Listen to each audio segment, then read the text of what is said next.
Why is it doing that? Where's my browser? There we go.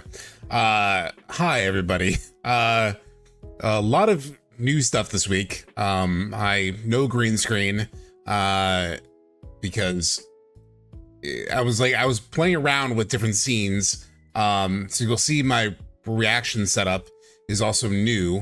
What happened? Oh, we got 10 subscribers. I don't know when that happened, but I got a little alert that we reached our goal, as you can see down there. So thank you for whoever subbed. I don't see like a notification about a sub. Maybe it was last night. I don't know.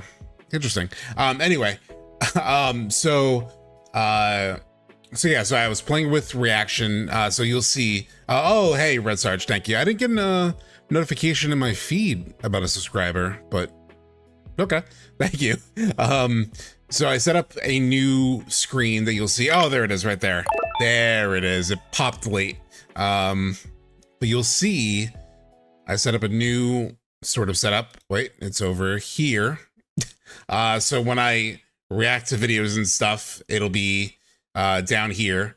Hey, Blitz. Yeah. Well, I was like, I don't think it's the most interesting background. It's just my living room that leads into my kitchen.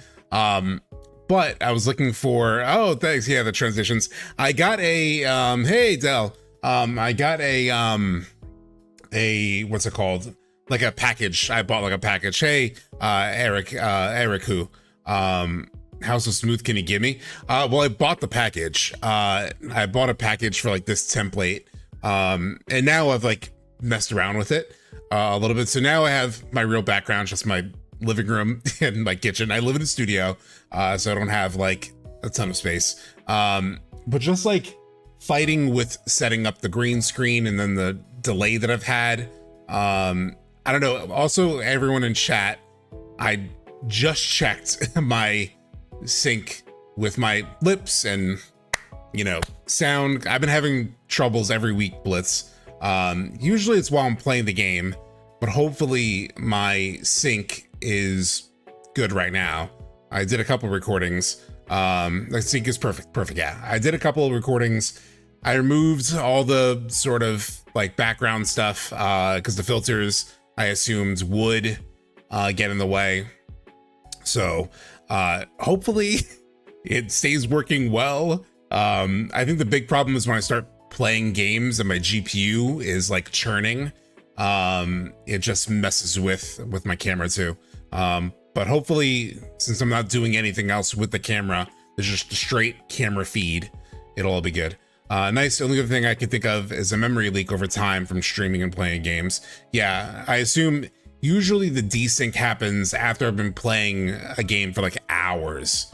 But yeah, thanks for coming into chat, Blitz. Actually, I could pull up something fun for everyone to see. But first, let me say hi to everyone who's been here and waiting. We got Kafka, Gods of War 7, Silvertooth 86, Circular Staircase, aka Roland, Eggs with Feelings, Stefferoff, Red Sarge. I was chatting with all you guys, Semiron, before the start. Who else did I miss? I feel like I missed someone. I talked to Sarge. Obviously, Blitz, Del, Eriku, Decido, and I think I caught up with everyone. Oh, the Spartan, what's up? So yeah.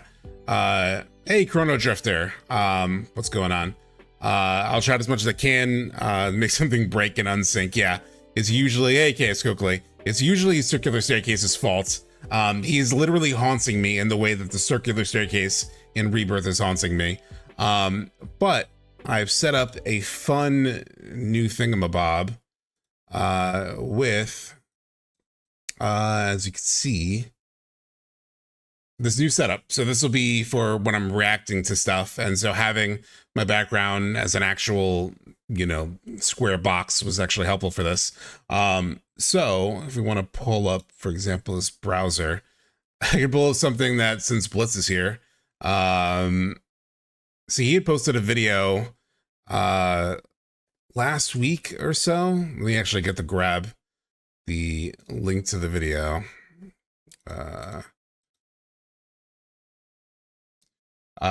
So here we go. So there's Blitz's video.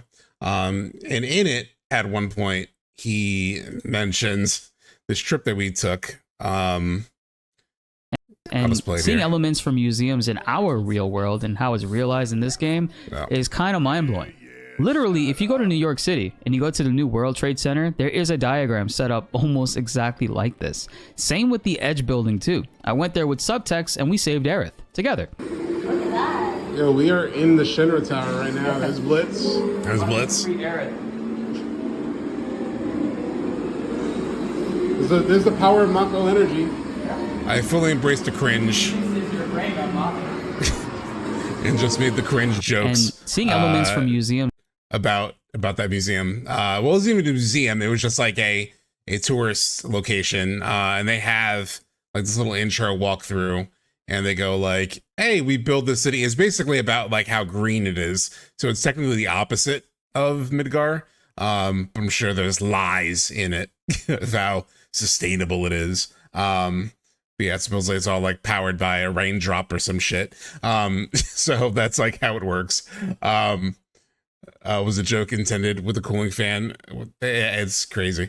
So yeah, so also a fun thing to sort of talk about is earlier in the week, I teased this thing where it was like, you know, it was also late at night. It was like 2 a.m. And of course, because I stay up all the time. And I was like, fuck, there's even more Advent Children in Rebirth. Advent Children in Rebirth than I thought. Never noticed this one. And I was like, oh, wow, I've never noticed this one. Chat. There's a reason I never noticed this one.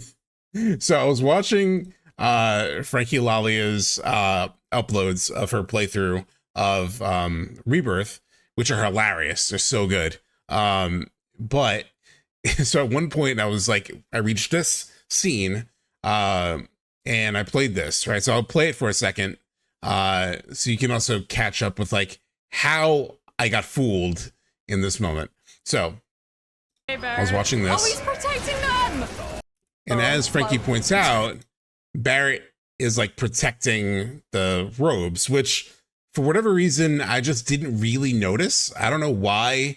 It didn't really, or maybe I did, and I just didn't really like, I don't know, internalize it. I think in my head, when I reached a scene, I was like so focused on like, oh shit, this is where the Genova thing happens. And so I was more thinking about that than like really truly like watching the scene.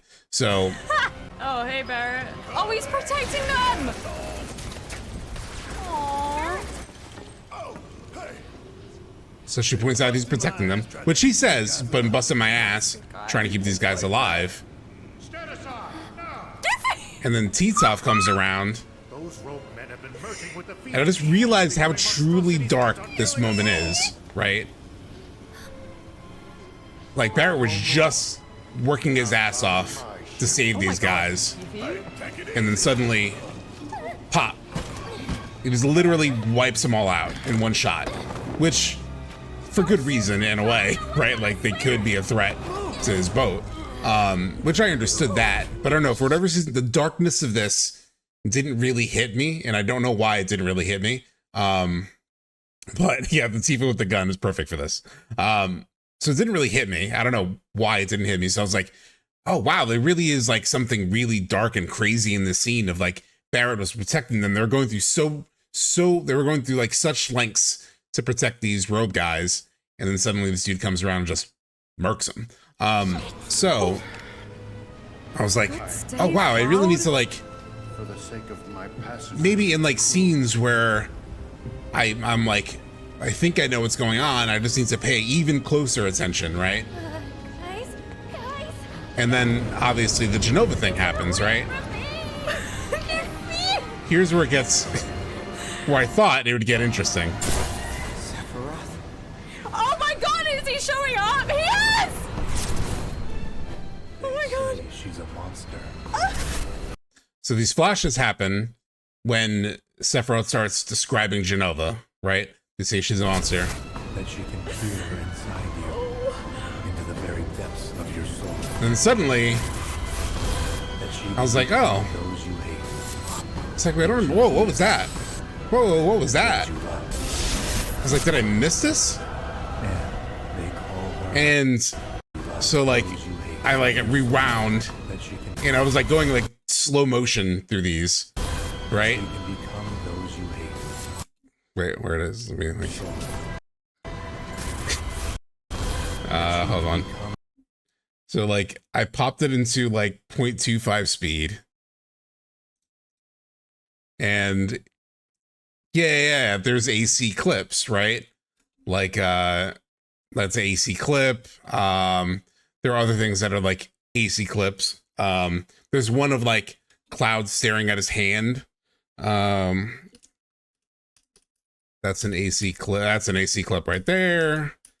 And I was like, oh shit, I didn't even notice, like it went so fast. Maybe I just didn't notice all this Advent Children. But no. Because then well, no, you didn't notice it for a reason, Coakley. You didn't know, all of you, this is not a discovery. Just to clarify, this is not a discovery. I thought it was a discovery, but it's not a discovery. Because then I went to mention it the next day to Sleep Easy, and I just went to like a random YouTube video of the Genova emergence scene, and I was gonna send it to him, like, oh, you gotta see these, you gotta look at the little whatevers, and they weren't there. And so I was like, oh, did Frankie play like a newer version of the game? Like, did she play it later or something? Because the uploads are recent, they're like 3 weeks ago.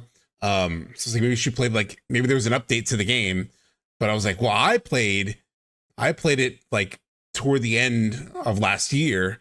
So if there was ever any update, it's probably in my footage, the one that I captured on the PS5 Pro. So I checked, and if you go to the scene, cutscenes, chapter 5, it's even in my stream. When I checked the stream VOD too, of the Genova fight. But if you go to these scenes, like he does his little speech, and there are flashes, but Keep it away from me!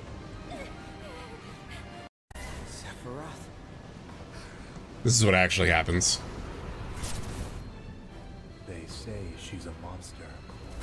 So here's a flash to remake. Peer inside you into the very depths of your soul. There's that one, remake. You can become those you hate, those you fear, those you love. And then a real quick flash there with, there's nothing. There's nothing. I forgot how to do the like frame by frame in here, but it's nothing. They call So basically, Genova. there wasn't, Frankie's editor did a really good job of integrating those like scenes for added drama. I think it was just like a fun reference. I don't think she or her editor were trying to like mislead or anything like that. It just like happened to fool me because I hyperanalyzed everything. And when you look back on it, it's like, okay, I probably should have noticed that it was probably fake. Because then there's like cuts of a bunch of stuff, right? So there's a cut here, I think, where it's like Advent Children, and then like Crisis Core, and then like earlier in Rebirth. This is just like really clever editing from her editor. So which is like a little disappointing because I was like, oh man, that was so cool. It was really well done, right? Like it looked like it belonged in the scene. Like the editing is incredible. Like the way they like really fit it in well. She's a monster. I almost like wish this was the scene. Into the very depths of your soul. That she can become those you hate, Really captured the style, right? Like it's perfect. those you love. And they call her Genova. there was even more there, right? Yeah. Gaslighting yourself. I was gaslighting myself too. I thought this would be awesome. But no, that was not. That indeed was not built into the scenes, unfortunately. So yeah, I remember it being flashes to like shots of Genova's previous appearances. Yeah, it was. So yeah, the editor got me. I literally made a video that I sent to Sleepy's because I was like so hyped about it. I was like, oh, you got to see the shit that I found. And then there was like a 15-minute gap of like me going through the crisis of realizing that what I saw was not real. I was Cloud Strife. I sent him like a video file that was just titled I got, where I like just mentioned these things. So yeah, that was not fun. So for us to stream, I have a lot of stuff to talk about today. One thing which is just fun, I stumbled on this video. Talk about an axe to grind. Oh, hold on. I stumbled on this video earlier in the week because we have some big frostbites. We have some big frostbite coming. We have some big Why do I keep saying frostbites? We have some big boss fights coming up this week. We have Galleon Beast, which I remember kicking my ass. And then Rude and Elena, and Rufus. It's a whole lot going on. So I found this video and it's titled FF7 Rebirth, deleting all 31 bosses, no damage hard mode. So it's hard mode. No damage. No damage. And I was like, how? How do you get no damage in this game? It doesn't feel like a FromSoft game where you can iframe and do all kinds of stuff. But yes. So if you all remember, it took me like 3 hours to beat Kinutak and then watch this shit. Talk about an axe to grind. Why the hell's this thing piston up?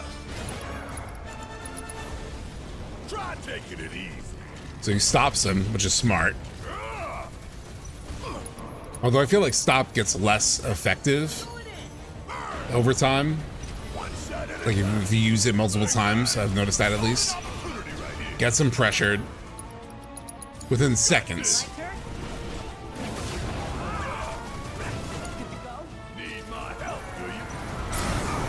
Staggers him before that attack gets off. Maximum Fury.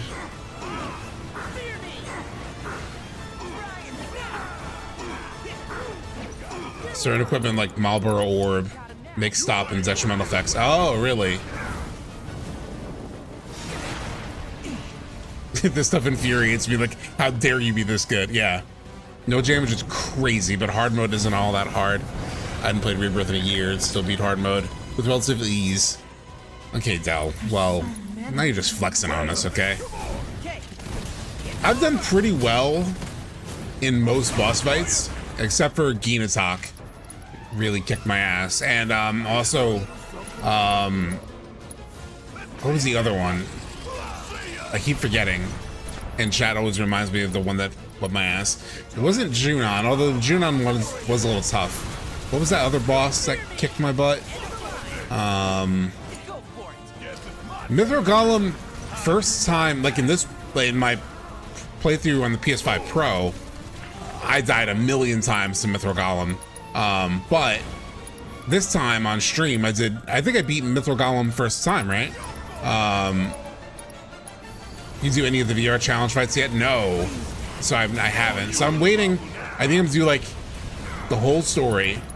And then I'm gonna do like those like big challenges and stuff like that on stream. Because I didn't even do the VR challenges on PS5, Blitz, which I'm sure you would be super disappointed by. But I never did like the Sephiroth thing or the, you know, Legends of the Multiverse or whatever it's called. I still have never done the hardest fights in this game. So I'm gonna be doing those on stream. Staring at you in shame. Well, I was working my video, Blitz. It took up so much time to make that damn video. It took me like a year to be here. Challenge with Sephiroth is fun. Yeah, it looks really fun. This is insane. This whole time, exactly 0 damage. Barrett's still at 6997, Red 13, 6350. It's nuts. The remake VR been out since 2020. Well, no, I did the remake VR. It's just Rebirth. I haven't done the VR challenges. He also, like, no problem with this guy. Like, it's insane. He just absolutely...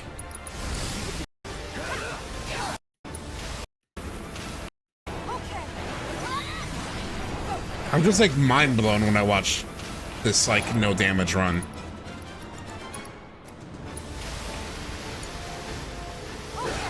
I also kind of saw a little bit of the Galleon Beast one, but I don't want to like tip myself off to potential strategies. And I forgot already. It's been like a week since I watched it. But this was incredibly cool. I saw something on YouTube I have not watched yet, but it was like Cloud versus 17 Sephiroths. Holy shit, that must be a mod thing. I did see a really cool, it was like Sephiroth versus Sephiroth, no damage. Sephiroth versus himself. And the way the guy played was so Sephiroth. Are you using Genji gloves at all? Because you can do 30k, 50k damage if a boss's weakness. I don't have the Genji gloves in my file. So no, I'm not using the Genji gloves. Because when I got Rebirth on PC, pretty quickly afterward, I got a save file that unlocked hard mode from the jump. So, and it had a lot of like equipment and stuff. But it didn't have the Genji gloves. I didn't want to do another like normal playthrough on PC. Because I've done played the game 3 times already. So definitely didn't want to do it. Gloves make hard mode a lot easier. Okay. Yeah, I would imagine. I'm kind of glad that I have like a little more challenge than just using the Genji gloves. Even if I rage and turn red and throw shit. So yeah. But this is really cool. Look at this one. So the way this guy plays it, oh god. Where he just counters everything. And the way he just stands in place. Like he really RPs the shit out of being Sephiroth. He like barely moves. He just lets the guy come to him. For the most part.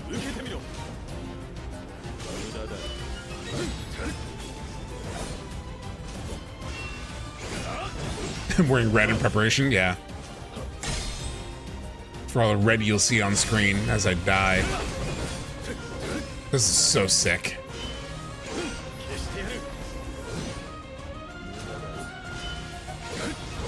Blitz, you gotta do a Sephiroth v Sephiroth no damage thing.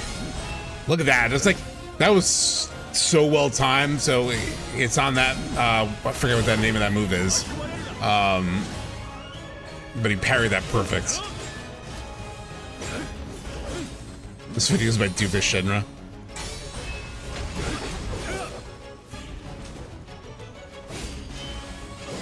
God. It's so sick.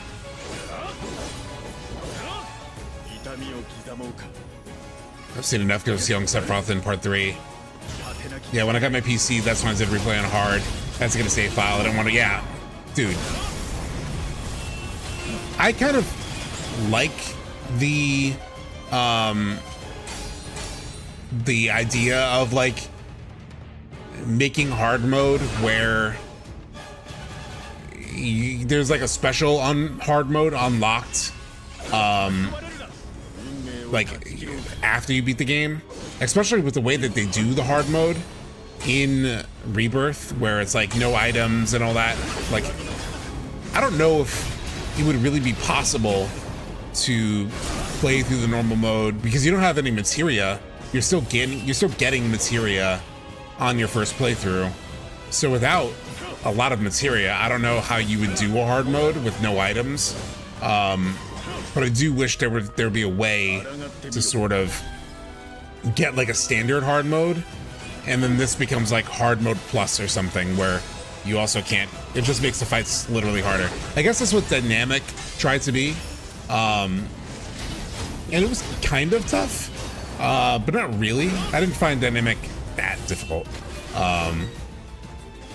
Anyone know the name of the OST? I don't know. It's whatever's playing during this fight. Frog versus Roche, no damage.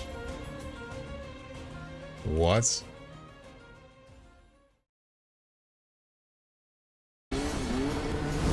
Oh, this is the Dupe of Shinra. So we're actually gonna have this fight in a second. I wish hard mode had more mechanics than just being no MP, no regen, or no MP regen and no items, like bosses getting more phases. Some bosses only gain 1 or 2 noobs. Yeah, splits. 100% agree. Yeah. I think like in Remake, they did a thing where like Scorpion Guardian or whatever did his like big laser attack like twice, but it didn't really make a difference because they drop 2 barriers for you anyway. So you'd always have a second one to hide behind. So it didn't really make that much of a difference. But I agree. I do wish they did that. I know 16 tried to do that with, they had the harder mode where like it dropped in, you know, try to drop in like harder bosses or like harder, like even regular enemies, kind of like a, almost like a mod, right? Like a mod zoo where it's like they'll do like the any spawn and like a FromSoft where suddenly you have like, you know, a high level mini boss in like the opening area. 16 tries to do something like that. The problem is that 16 is just so piss easy. Like I will forever not understand how they made that game so easy. Like I understand adding easy modes and like accessibility options for people, but I had to literally equip Clive with the lowest level equipment possible, like armor, in my like Final Fantasy mode or whatever the hard mode was. I think there's like a second hard mode too, and it's just like, it's like, dude, just give me a real hard mode, like that you don't have to lock through like beating the game twice. So, but it was still easy, even when I like made my armor super low. Yeah, especially once you have like Titanic block. I was just like Titanic blocking everything in that game. No items is so funny to me because for Remake in 2020, I saved all my items for hard mode. Then when I booted, I was so mad. Oh shit. Stellar Blade hard mode was easier than normal. Really? That's interesting. You know what kind of has an interesting hard mode dynamic that I kind of like in theory, but and I did like in some way. So Ghost of Tsushima has 2 hard modes. There's hard mode, and then there's something called lethal.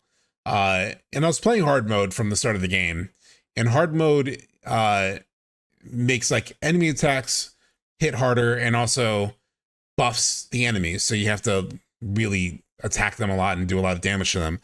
But then they have something called lethal, where basically you can get one shot and then but you can also one shot enemies. So it kind of makes it like ultra realistic. Like it almost feels like like you're really hitting someone with a fucking sword. So I played in lethal and I liked it a lot. There were just a couple times where I wish the fights or the enemies were a little bit beefier, just a little bit. I don't mind if I get 1 shot or 2 shot killed, but I just wanted to like a little extra, needing like a little extra damage on enemies in Ghosts, which would have been cool. But yeah, that hard mode in general, I like that hard mode, and that's how I plan to play Yote, which I'm planning to play on stream too. So we'll get to that, but like plans for streaming wise, hoping to finish Rebirth before that drops. And then I think I'll still do Final Fantasy stuff on Sundays. So I think every Sunday will be that. And I'll even move like the OG playthrough until I'm like done with FF7 stuff. And then Sundays will become something else. But you know, Sundays, my bread and butter is FF7, so I'll stick to that. But I'm gonna stream more, I think. And when Ghosts of Yotei comes out, I'm super hyped for that. So I think I'm just gonna play and stream a lot, like several days a week. It's like most weeknights I'll be playing Ghosts of Yotei on stream, because I really want to play that. I really want to play that, and might as well share it. And we can talk about the story and all kinds of stuff. So that'll be fun. Let's check out this Frog versus Roche thing.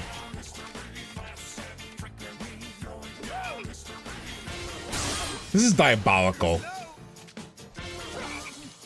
You can't even like hit him most of the time. There we go.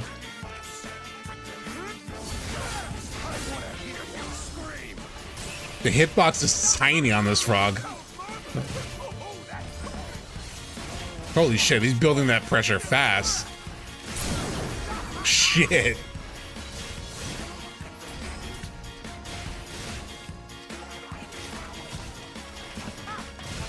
This reminds me of Blitz. Didn't you fight Sephiroth as a frog in the OG or something? I remember you talking about that on stream once.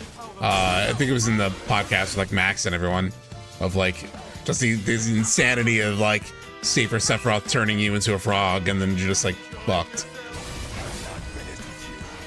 This is crazy. How is he building stagger that fast? That's nuts.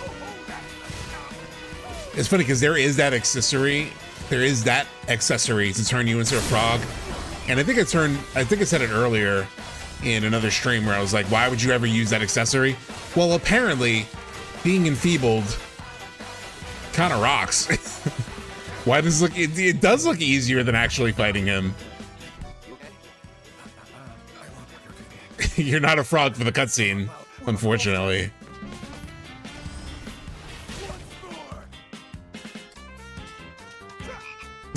you can't even fucking hit him. Look at this. He rears up.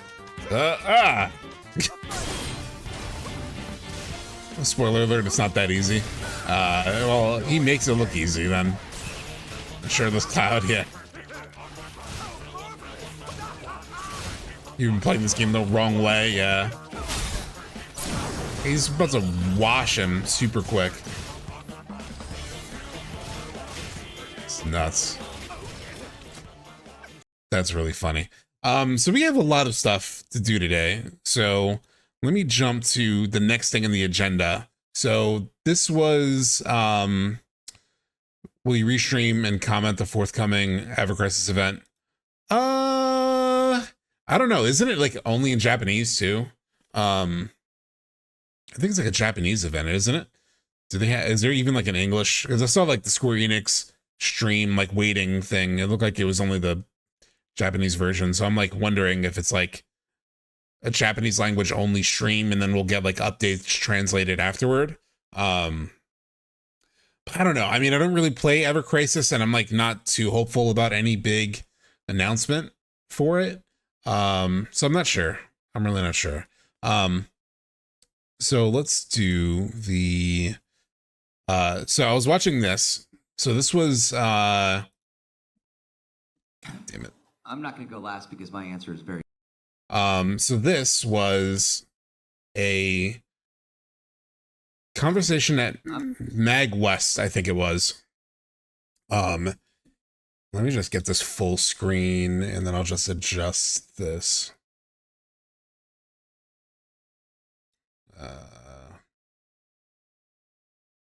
All right, so this was, shoot. I'll just cut off the side of the screen, maybe. So I was watching this from Final Fantasy Files, and they did a panel. Actually, let me also grab the link to this for everyone. So this panel was a cool panel, for sure, Sephiroth. And it was like with the remake VAs. Last because my answer. And this guy on the right who's talking is, I never seen him before, and he is the voice of Reno. So he's the voice of Reno. This is Rude. Obviously, Aerith, Barrett, Austin Lee Matthews, who is Roche.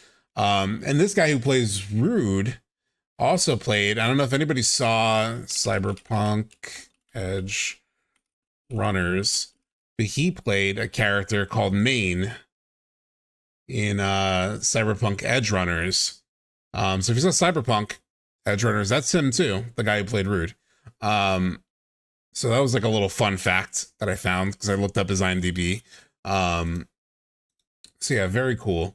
So these guys were talking, and there's like a few select things. This is an hour and 30 minutes, so we're not going to watch this whole thing, but there's like a few things, a few select things that I want to chat about. So actually, I should get the crazy one out of the way. Let's just jump to it. I actually, Baby Seal tweeted this, and I had sent him this part of the video. But I don't think this is like the pinchiest of pinch of salts. I don't think there's anything here to truly read into. But it started to get shared around on social media, so I might as well share it. Because you will see John Eric Bentley, our beloved Barrett, say something that like gives hope around Aerith's future. But keep in mind, and they say it in this very conversation, and they've said it in other panel discussions with these actors, and you'll see it here because it's part of it's in the section I'll play. They don't even get the scripts like ahead of time, so they really don't know what's coming.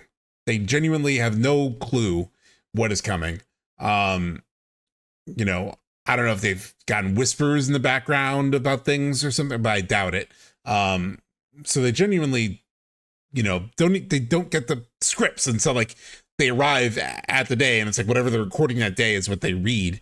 So I genuinely think they don't have a lot of like additional context. And so I see a hand right there. You can come on up here in the white shirt. this question came up. I don't know. Is that white or khaki? Is it thank you. Okay, beige. No pun intended, whispers. Yeah. Travis, I know Here we his go. name there. Hi. So I have a question. So I've always wondered, like, when you get a role as a character and stuff, if you already know the fate of, say, someone, you know, that's going to happen in the future, does it affect how you approach that character? Like, when you act it out, you know, like, the way you go with the mindset, knowing subconscious things that happen or whatnot? Sometimes you never know. Yeah. Remake. If that's what you're referring to, I'm just saying. And more often than not, characters don't. So I'm just like saying. Sometimes you never know. Yeah. Remake. If that's what you're referring to, I'm just saying. So he's like saying like, hey, maybe you don't know exactly what comes. Again, I don't think there's anything like really here. I don't think John Eric Bentley knows anything truly about what's coming in part 3. But it's like a fun. John did this in the lead up to Rebirth also. I remember he would like tease like, well, you don't know, it's a remake. I couldn't find the exact clips, but I saw plenty of panels and interviews with John because he's everywhere. So he does this kind of thing. He likes to sort of like tease things. So again, I don't think he really knows anything, but he likes to poke and have fun with it. I mean, to be fair, Barrett dies on remake, so that's coming from Final Fantasy Files, who did this, hosted this lovely panel. Hello, how are you guys? He's inciting, yeah. He's really smart around. He's a great interviewer. He's a fantastic interviewer. Like I love, and just like as a person, from everything I've seen, like John seems like such a great dude. I did give him a hug, you know, and they mentioned him being a hugger because I was at the New York Comic-Con panel, and then they let a bunch of people go and take pictures of the cast, which I've shown on stream before. And And I remember I was like getting ready to like walk up, and you know, so much of the cast there, it was like John was first, so he was the first one in like the line for the photo, and then there was like Susie, Britt, Cody, Brianna wasn't there, Max Middleman, and like Hamaguchi. And so as I walk up, John Eric Bentley's the first one, so I was like, I gotta hug Barrett. And so I gave him a hug. And then everyone else, I think, had to give like a handshake or wave that or something.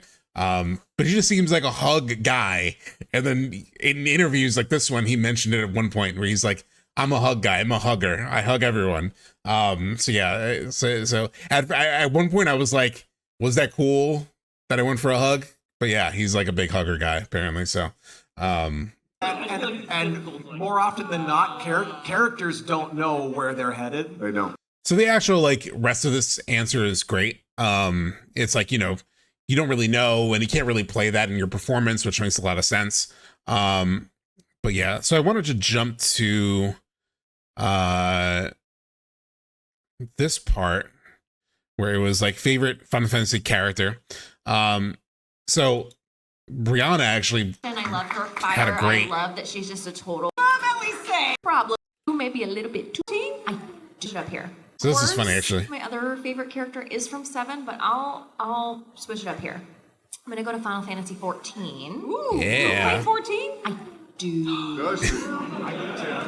I do, maybe a little bit too much. I had to stop playing because I was playing too much. That's the problem, isn't it? Yes, it's so addictive. I'm an Alize girl. I love Elise.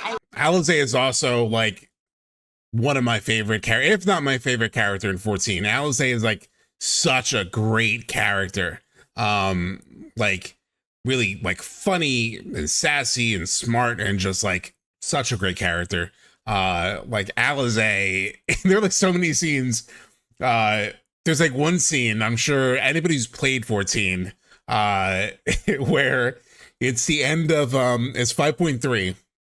It's the end of 5.3, in between Shadowbringers and Endwalker. And I won't spoil anything, I won't say any specifics. But there's like a scene where the whole party is like together, kind of like it's kind of like a quieter, like restful sort of moment. And Alize in that scene is so funny. Like her body language and everything in that scene is hilarious. So just I had to include the shout out for Alize because I'm also a 14 enjoyer. And Alize is great. But what I really wanted to give some shine to was the Reno VA. So again, this is Reno. This is Rude. I've never seen either of these guys in person, like in a panel or anything. So this is really cool for me too. I'm not going to go last because my answer is very difficult. I always wanted to be Reno. I'm going to stick with Reno. I watched my brother play the original Final Fantasy VII when I was a kid. This son of a biscuit wouldn't let me play. But I watched, and Reno just stood out to me. And truly, I was honored to play him because he also, I never get to play cool characters. And he's so freaking cool. So I'm going to stick with Reno. Difficult answer. That's awesome.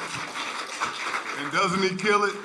Yes. And we didn't get much Reno, right? In Rebirth, which happens in the original. I know part of that was also because the Japanese VA died. You know, rest in peace to that actor. But it was also in the original game, there was a time where Reno is gone from the sort of like Turks because he's injured. Similar to what happened in Rebirth. And then you only saw him at the end. So I'm really looking forward. Yes, Turk's going to shine in Wutai.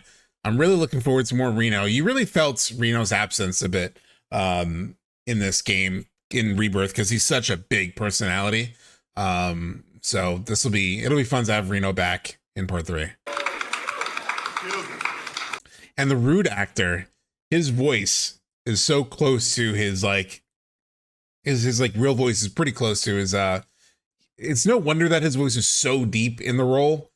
as rude because this dude's voice is deep. He did feel Elena's presence for sure.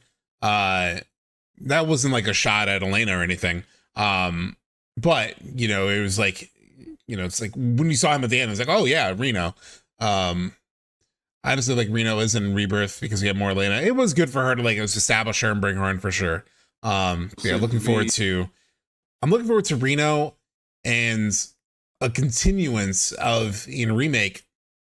If you remember, they're in that scene with Sung, and it's like after Platefall, and they're like questioning, you know, was this all right to do? And then it's really Sung who's like, well, if it eases your conscience, someone else would have done it anyway, right? Like, but they are like have some personal struggles, and you see them grow even through like Advent Children, even through Return of Midgar. When you see them in tunnels, you basically have the chance, you could fight them or you could not fight them and they kind of go on their way. So they have that arc in the original two. And I'm really looking forward to seeing how they do that in remake, part 3. Since Final Fantasy, I think, was the first RPG I ever completed all the way through, and it was 7. I'm kind of drawn to Vincent. We'll talk about Vincent. There's something cool about Vincent. You know, he has that a monstrous side, truly. It's like dark. He just looked cool. And then, you know, I found out more about his backstory. So that's who I liked playing. He was kind of like always in my party once I got him. But yeah, that's me. Yeah. But I'm on. Perfect setup for this stream. Christopher, what's your name again? William Christopher Stevens. Thank you for setting up the Vincent discussion that we'll have in a second too. Honored to play Rude, believe that. So I want to jump real quick to actually the next question is actually where I wanted to start the conversation. So I thought this part was interesting, and you'll see they get into the details of like how they go about portraying the role like emotionally, given some of the sort of like challenges that they have or like constraints that they have, being VAs for a game that is being adapted from another language with other stuff. So you'll see it here. All right, now I am super excited to ask this question because I come from the background of live acting, like filmmaking with live actors on a set. And when you are directing live actors on a set, let's say you have to do an emotional scene. Authenticity, like actually being the character, is so important. So that means that if there's like a really difficult scene, let's say that I want the character to cry or the actor to cry, I'll bring them outside the set and I'll talk to them. We'll get them into a place where they're authentically sad. The tears aren't fake, so that then we bring them on the set, we calm everybody down, we even remove people from the crew, from the room, who don't need to be there so they can do this intimate, sad scene. That's just a technique example. And the reason I bring that up is because the authenticity part comes from that and is so important. But when you're doing voice acting, especially of a video game that has dubbing, how do you maintain that authenticity when there's all these restrictions? Because I know you have to say, since this wasn't an English game first, like 16, right?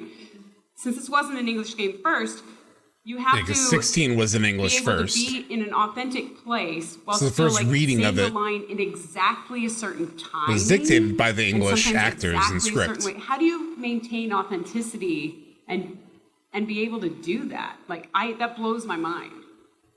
Anybody, please. Well, for Roche it was really easy because like for Roche it was easy because some of you know this, but like with Roche he's like really like enthusiastic and crazy, and I'm kind of a little enthusiastic and crazy. But the thing with Roche is that there is a little bit of I'd call it subtext, but it's very much text at this point. Hey, you shouted me out. His infatuation with Cloud. And so I'm a huge FF7 fanboy, and I have a massive crush on Cloud. And Barrett, don't tell John. But so like getting to like be a guy who the entire time is just so very obviously flirting with Cloud. I'm just like, I'm just gonna lean into that. And it works. It works really well. And the director at some point had to be like, all right, let's pull it back a little bit. He's like, you like him, but you sound like you're doing more than that at some point. I'm just like, yeah. So just like, yeah. I'm really happy when I get to play characters with that, where I can bring that sort of like authenticity to it, and like even like at the end when if you know what happens to Roche, I was able to bring a certain energy with that because I was kind of at that point stepping away from the role, so I was actually able to use that energy. That was the realization of like, oh, this is the last session. I don't know if it's forever or what. I got to use like that energy to be like, which is interesting, right? In terms of like, we will hear it today because we're gonna do that Roche fight. But that like him summoning the feelings of like going away, right? Roche mentally goes away in his final scene because he becomes one of the Rogue Men.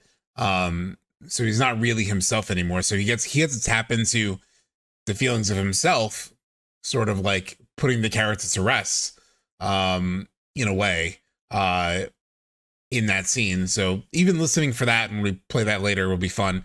Do I think Roche is getting back in part 3? Well, they do have him around, right? Like Hojo throws him in the helicopter and flies him around for whatever reason. He's like the one robe that Hojo is really obsessed with. So I assume we will get another Roche sighting in part 3. Like, all right, you know what? Let's bring that emotion into it. How do you do that in a time limit? Very carefully. It sounds so hard. It is. It sounds so hard to me. Yeah. So for me, it comes from like the breath before the line. So I mean, with this is really great insight from Brianna coming here. And yeah, voice acting, you only get one tool to tell the story, whereas when you're doing TV and film, you can tell a story with your eyes, you can tell a story with what you're doing with your hands, you can shuffle your feet, but with your voice acting, you have one tool instead of your whole body of tools. And so the breath is like absolutely the access point for all of your emotions. And for me, taking a breath before a really emotional scene to really like get the context from the writer and the director, understand it, and then take that breath and let all your emotions into the line. It really happens in that one moment, right before, they call it pre-life of the line. Yeah.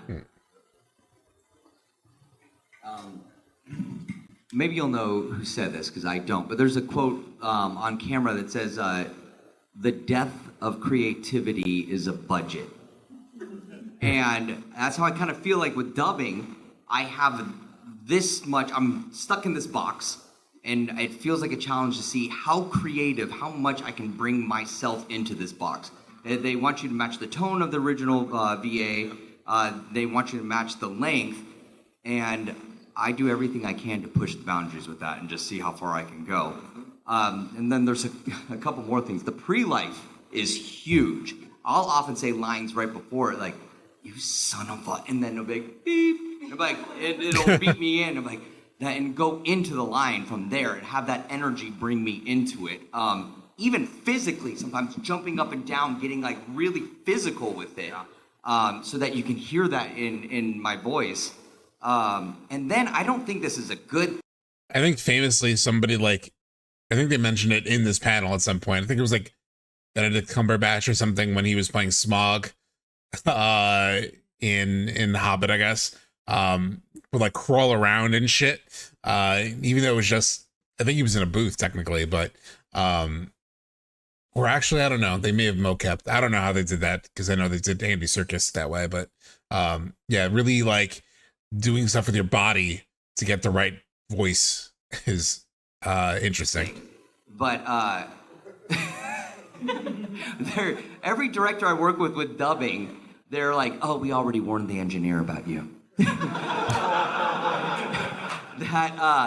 they're like, we just leave it open for you. We like usually they do one take and then they hit cut. They're like, we just leave it open because my first take is awful.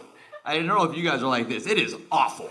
Like it is off. It doesn't. No, my fit. first take is perfect every Is it? time. I What are knew you it. talking about? Yeah. Your rumors. Just close it off immediately for her. She's genius.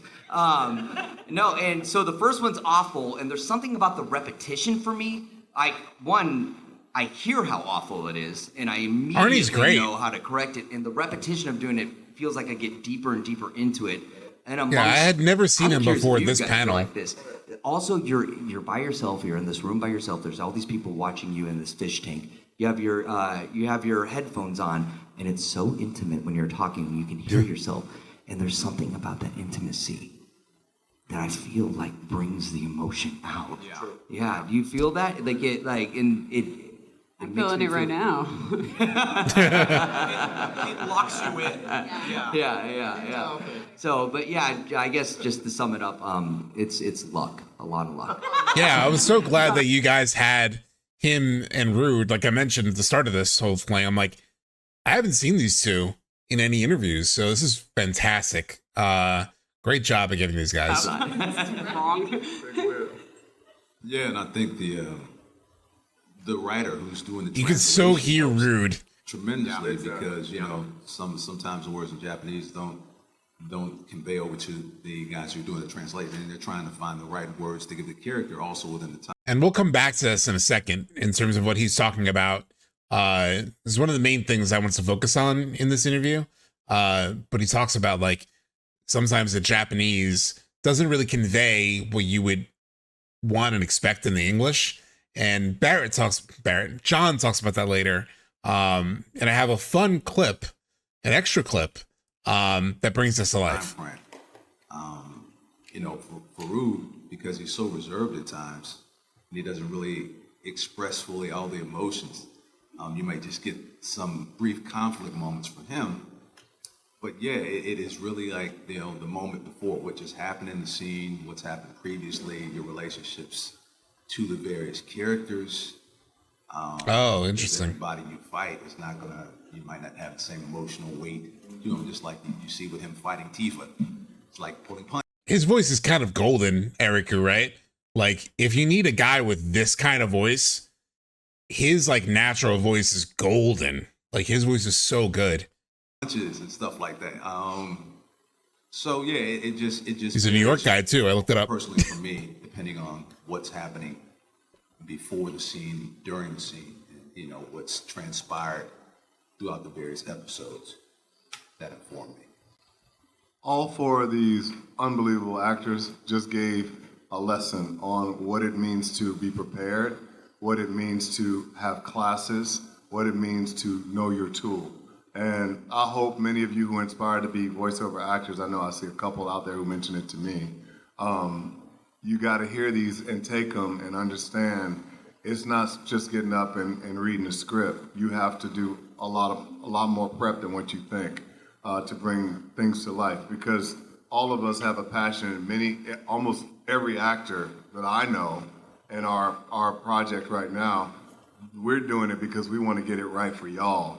So that comes into play too. But I will say this, and I know this is going to answer one of your questions. I guarantee you it will. Many of you may not know, we always go into the booth by ourselves. We don't get to do ensemble pieces. We're not reading off of one another. We go by ourselves, which to me speaks very highly of our director, our booth tech, and our translator, because they're the only other ones who are there. One of them is patched in, the other one's on the other side of the glass. It's kind of like, I relate it to the Bible. You got all these different books, you put them together, and for some reason the Old Testament goes into the New Testament, and it makes sense. There's a flow, written at different times, but you got all these actors bringing in a whole different performance, and it all goes into a flow. I know y'all agree because you're here. But as far as prep for me, it's more of a sense memory thing. I do everything that they do. Everything that they do is golden. You have to have that. I use sense memory when it comes to the emotional part. You guys met one of my sons. Many of you have met one of my sons out there. I have 4 total sons. My sons give me sense memory for Marlene scenes. I'm not even going there where we went in New York. But there's other things that I use for different emotional scenes. But so there, I think he was referencing the interview where he mentioned for the dine scene. It was an incredibly emotional clip of like him talking about, you know, when he recorded that dine scene, he had just lost his father. Like, I don't know how long before actually, but he really accessed that experience, which is heartbreaking. I think if you don't have emotion in everything you say and do in every scene, whether it's fun, whether it's flat, whatever it may be, then somewhere in the line you didn't do the prep work, because sometimes emotion and tonation and even rhythm is what allows the character to speak differently and perform differently. Oh yeah, no, that's awesome. In fact, I do want to point out one thing that John said. So also in live acting, one of the biggest tools that an actor can use is listening to the other person, right? Because you're always playing off the other person. That's a big part of acting, a huge part of acting. It may even be more than 50% if you think about it, because you're responding to the actor. If you don't have another person to play off of, think of how much more fine-tuned your skill has to be to put it in your mind, kind of what you're reacting to without having that. This is like, to give you my example of that in a way. Like there were times in my video where I would be going through my voice track read, and I'd be like, damn, I didn't hit that line the way that I wanted to. So I would go back and I would re-record. I re-recorded tons of lines in my big like 2-hour video. Literally I had 300 like additional files, like voice patch files, where I would do several takes of like rereading part of the script to like hit the sort of emotion that I wanted to hit just the right way. And there were times where for that point of like having to reference something like another actor, where I would need to play what led into the part that I was patching. It's like if it was a paragraph and I really wanted to reread, you know, line 3 of 4, you know, I would have to listen before I started talking.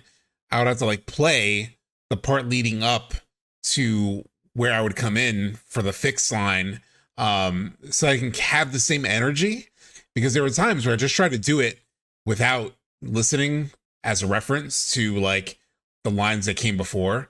And if I ever dropped those in, 80% of the time, it just didn't really match the flow.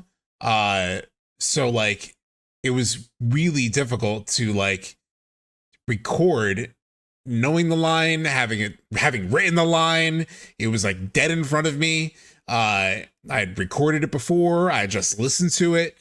And like to get the right read cold without listening to what came before, just like another actor saying something, was crazy hard. It was crazy hard. In front of you. Does that make sense? So my hat is off to these voice actors, because I'm just blown away that they're as good as they are for what they have to work with. Well, and if I could just add that changes in our process as well. So I mean, you have the connects now with Final Fantasy files, so if you can hook me up with somebody to record some NPC, I'm more than happy to. Sometimes we'll go in and it's a scene where Cloud is reacting to Tifa and Aerith making fun of him, right? Some of our favorite scenes are like the joking scenes. And so sometimes we'll record something and we give 3 takes. And listen to Brianna here. She just does this like live off the jump. You know, I really hope she gets more roles. Like I know, having looked at her IMDb, I don't think there's really a lot of things coming up. But yeah, I just hope she continues to get a lot more roles. 5 takes, whatever. The director picks what he thinks is going to work best, then the Japanese team will listen to it and they'll all kind of say, this isn't quite coming off the way that we wanted it to. Nibelheim NPC talking about renovations in the manor about circular staircases. Yeah. It's like, I'll be in Nibelheim. It's like, we really need to do something with manor. The manor is like really untouched. I'm thinking some improvements, maybe go in there, install a new staircase down, because right now we just have that elevator. I think maybe we use that extra room. That room with the door that's like boarded up for some reason?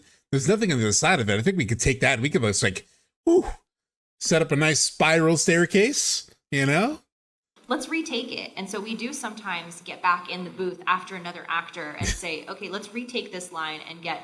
I also love how like Roland has turned that into circular staircase, but it's really about like spiral staircase. But yeah. Get it right. Like John said, we just want to get it right. And whatever it takes to do that, it gets done. Awesome. No, that's great. In fact, let's talk a little bit about the process, because people may not be familiar with what the process is. Like, do you get the script in advance? Nope. No. That's insane to me. This is what we're just talking about. So then you don't have any rehearsals. Nope. You just go in. No rehearsals. No script ahead of time. You record a line 3 times. Yeah, so oftentimes we'll have like the script on a monitor and we won't even get to see the other person's lines sometimes. Because sometimes we don't need them and sometimes we do. So the writer will give us context, director will give us context of a scene, because it is important for acting's sake that we have that if we need it. But a lot of times it's like a mini game, right? And you know that Cloud is going to absolutely bomb it for one of them, and then is going to do kind of okay, and then it's going to do great. And so check out these like riffs that she just pulls off out of thin air. Earth is going to say 3 lines like, wow, Cloud, you really nailed it. Or, oh, you could have tried harder, don't you think? Right? So that, yes, exactly. You could have tried harder. I hear that one to myself a lot, and that's really offensive.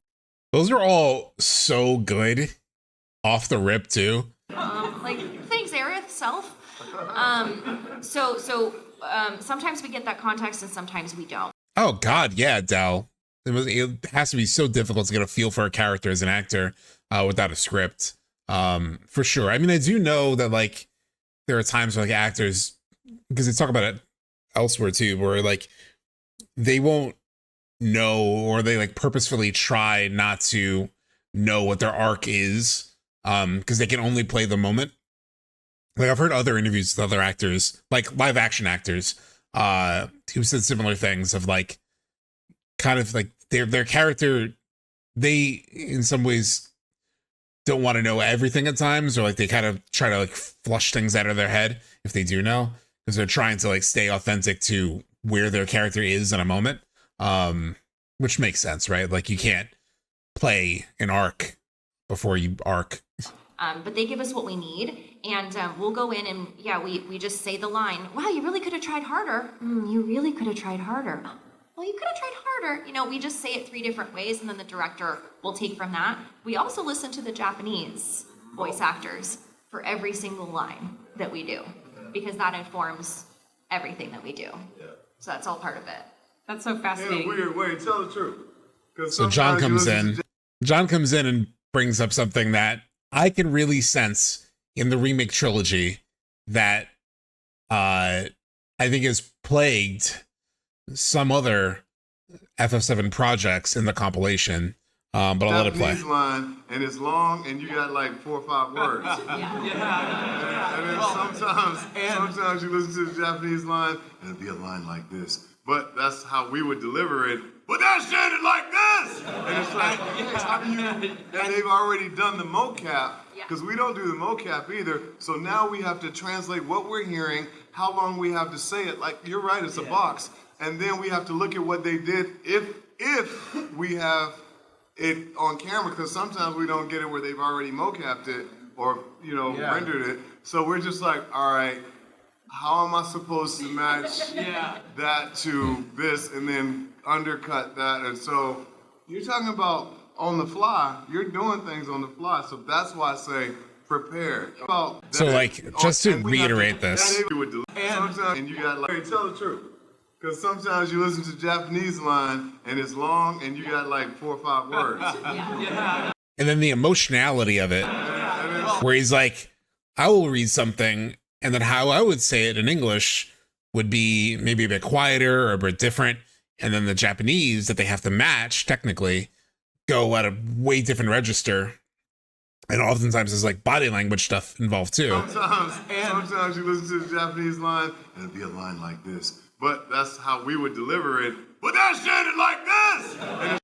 And so I felt that a lot with Crisis Core, with Advent Children, like the original dubs. I think one of the challenges that they have is that they stayed very true to the original Japanese like performance, and part of that just doesn't translate as well in English. It can sound strange to us in our ear with how we're used to hearing English in a way, which can make it feel for some people like cringy or, you know, awkward or a little overdone. And, you know, I remember a lot of people were really hard on like Caleb Pierce, for example, as Zack, which his original read at the end of Remake, where he does the, like, you know, the Soldier Creed thing, I think does sound weird. I wasn't a fan of his voice in that moment. And then Crisis Core Reunion came around, and I think they directed him to sort of like really match the original Rick Gomez. Is that his name? To like really try to match Rick Gomez. And I just think he couldn't really nail it. And I think in Rebirth, he truly got to do the character his own way. And I think I think he did Zack really well in Rebirth, whereas I probably wouldn't say that for the majority of Crisis Core Reunion. But he's done a really good job now that he actually has full freedom to bring the character to life in his own way with a director that's like tailoring the performance to him. I think you're seeing him do a much better job in Rebirth. Hey, we're doing the clip off the Rewind Reckless audio. So man, what do you mean exactly? We're doing the clip. Off the Rewind when I can listen to audio. I'm not sure what you're talking about, but so yeah, it's like very intentional. So later in this interview, and all throughout every interview with a Rebirth voice actor, you will hear them mention the name Kirk. Kirk is the director of the remake games. I think he's like the primary director. There are other directors apparently, but he's like the primary director. And Kirk, which they mention, you know, somewhere in here, is also apparently the VA for Shadow the Hedgehog, at least more recently. And so I found this interview with him where he talks about this exact thing. Oh shoot. I had the exact. Oh, hold on. Here it is. So this is very interesting. So it asks him the question. Hold on. Let me just fix this. Because when I went full screen earlier, it was just like not quite. Didn't really fit this box that I created quite perfectly. So this is an interview with Kirk Thornton. He's the director of the Rebirth games. And they asked him, what is the main difference between doing voiceover for anime and original animation? This is interesting. Original animation is very free and open, and you're recording with a cast, so you've got somebody to play off of. Anime. All right, FFLs, thank you for hanging out, and thanks for doing the panel and sharing it out there. Is kind of like doing Shakespeare. You're very structured, like Shakespeare has iambic pentameter. Anime has certain words that you've got to say that have to fit into the lip flaps, and so it's So he's talking about the exact same thing has certain words that John was talking about. You've got to say that have to fit into the lip flaps. And so it's a really restricted environment that you're working in, and yet you have to sound completely natural. Part of the problem that so many actors fall into, the trap, is they hear anime. They get this thing of, this is how anime should sound. And I always, when I direct, I say, no, that's not how it should sound. Hear anime. This is why I think the remake trilogy does not sound like anime and doesn't have some of the trademark issues that I sensed when watching, or when playing Crisis Core and watching Advent Children originally. Is I could feel that sort of like stereotypical like English anime sound coming from the actors. And this guy's a director of the remake trilogy, and this is like his philosophy, which I think relates back to what Yamilas was talking about. They require so much more care, because that's the thing that amazes me the most. You have to do more interpretation and translation.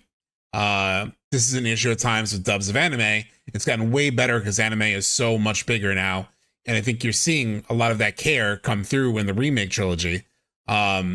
He's completely right if you ask me. Yeah, so he's really nailing this. The reason they removed the grunts after remake, because like in remake you had those like grunts constantly, which are natural, feels right for the Japanese VA, but just comes off not quite the same way in English. In the original Crisis Core, the VAs had to improvise some of their own lines.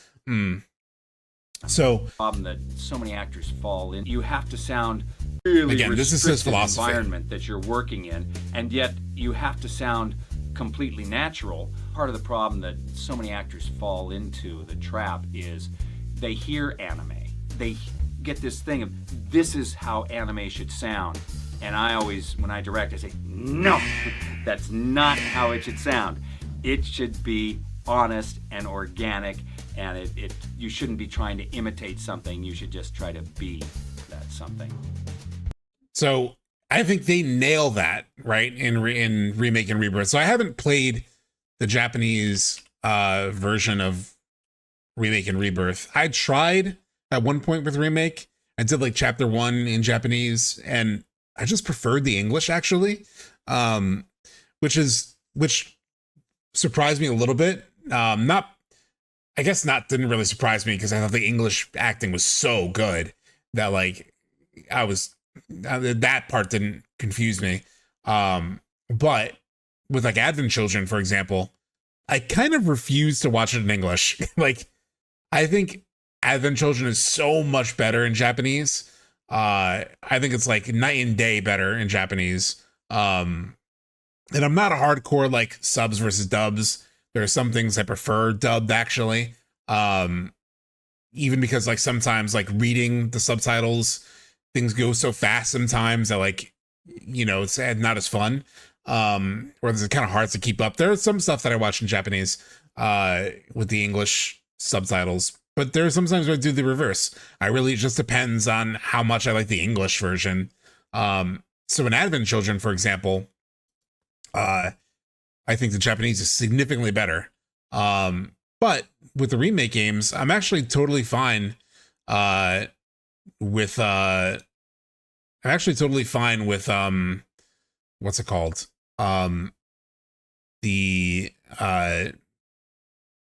With the English in the remake games. So it actually flagged Eriku when you said Jap. Because technically that's kind of like it's been used as like a slur in the past. So usually like the way to do that is like JP. But let me catch up on some of this. The other thing I noticed they removed in Rebirth, is the head nods, significantly less head nods. Excited to hear Yuffie's VA in Silent Hill, which are accompanied by a grunt usually. This reminded me of how weird it was to listen to Vanille in 13, which I still haven't played 13. They didn't have tight direction in the OG Crisis Core. It was a primitive setup. Oh yeah, I'm sure like everything is way better. They still, in Reunion, they still stayed mostly true to even the original performances, but the performances were a bit better in Reunion. And I do think Caleb was trying to match Rick Gomez, and just couldn't really do the same thing. So like when he got to do his own thing, that's when he saw Caleb's Zack really shine. She sounded pretty happy when she was summoning. The Rebirth Japanese version does sound anime, but they don't curse that much, and it sounds too serious. Interesting. With all my respects to the JPVAs, can imagine these characters with different voices. It's really hard. Like I tried to play remake in Japanese, and I just like the English version so much. So for as an example, FF72, going back to what Barrett said, if you remember, Barrett had said that bit around like sometimes you want to read it a certain way, and the Japanese VA is like really over the top with it. And a great example of that, and it's fine for Japanese. I'm not criticizing the Japanese, but it's like chapter 1 Japanese. If you were to watch, for example, the scene in the elevator, which you could see how over the top his like body language was, and John matches that, right? Because he has to. Like if Barrett is like gesticulating the way that he does here, you have to match that body language. But it's the follow-up line that you'll see a bit of a difference in the English. So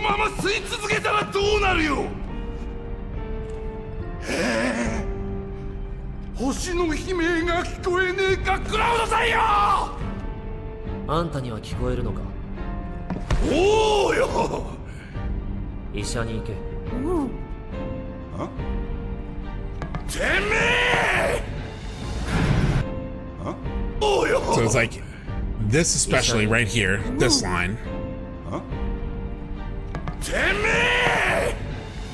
He really ramps it even further. Whereas in the English, the way John does it, there are some.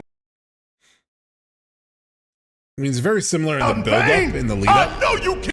Like up to here, very similar. Stand there and pretend you can't hear the planet crying out in pain. I know you can. You really hear that? Damn straight I do. Get help. Say that again. So it's just a little bit deeper, a little bit lower in terms of how he says that. Say that again. Like it's not as quite as loud as the Japanese version, and it's just like a minor example. I'm sure there are more. It's not as intense but deeper. Yes, great way of saying it. Circular staircase. John made it more palatable. Yeah, which you look in Japanese, it might be palatable, right? Japanese audiences and fans may really love that performance, but in English it just works a little more naturally. JP language is so specific. I feel like this scene feels like screaming, not talking. Yeah, which happens at times in anime, which I think to the point of like adapting and localizing. In other times, I think it does become this very, they try to match that same energy, and it just doesn't translate in English as well. JP feels like the guy is at an 11 the whole time while John's gradually ramping. Even kind of comes down a little bit, right? Like I think Damn, John's. I know you gonna stand there and like John really comes up to like an 11 pretend right you can't here. hear the planet crying out in pain. I know you can. Like there, he's at an 11, but then get help. Say that again. He's at like a 9. You know, it's just like he actually ramps it down a little bit because it's more about like communicating that like guttural, like, you know, more deeper to the point, you know, deeper but not as intense, but deeper, as Circular Staircase said. It's very anime, the American ear. It's too exaggerated to the American ear. Yes, and I feel like there's been a lot of that in the compilation. We hear he is mad. He is in silent like subtext when he is mad. Okay. All right. So those are the first big things I want to talk about. The next big thing is, so today we are meeting Otherwise known Vincent Valentine. And we are going to be fighting him. Otherwise We're known going as to be dying to him. the case. So I just want to do a little recap on Vincent Valentine. He's a character that is incredibly popular.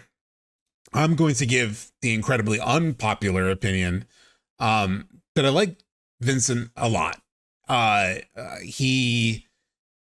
think he has like a very cool character design, but he's fairly limited as a character in the original Final Fantasy VII because he was optional.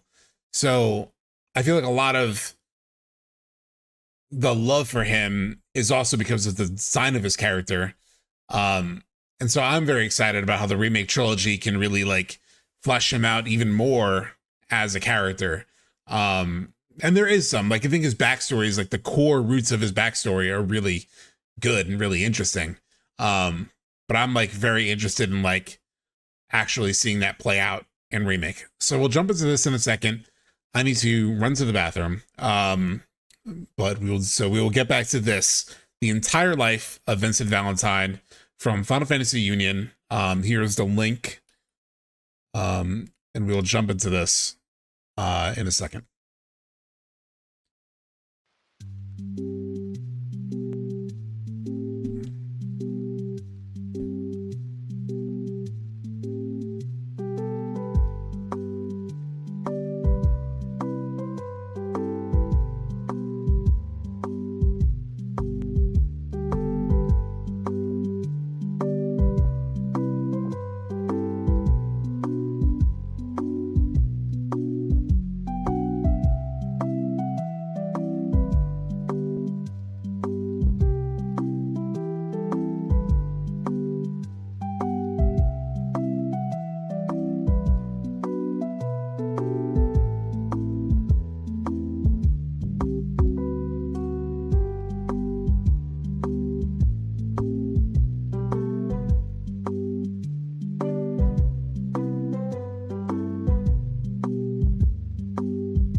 everyone, 1 second. I just need to send a text for work.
Sorry, something came up on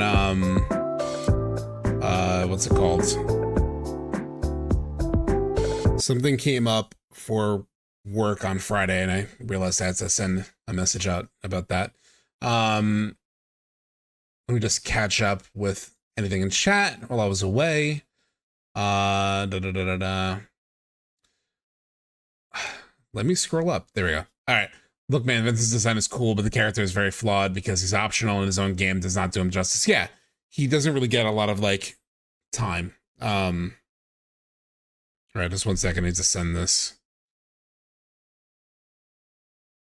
Can I get a copy? Let me edit then.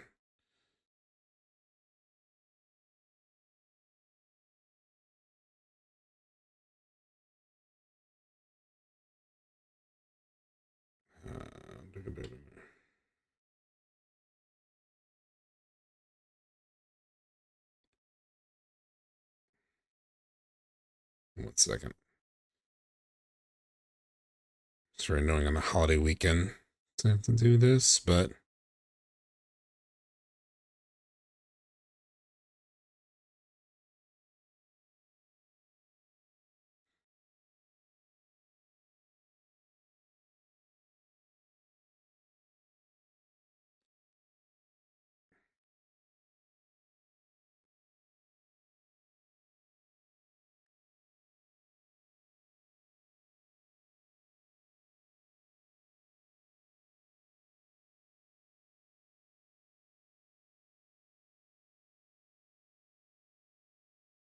to put finishing touches.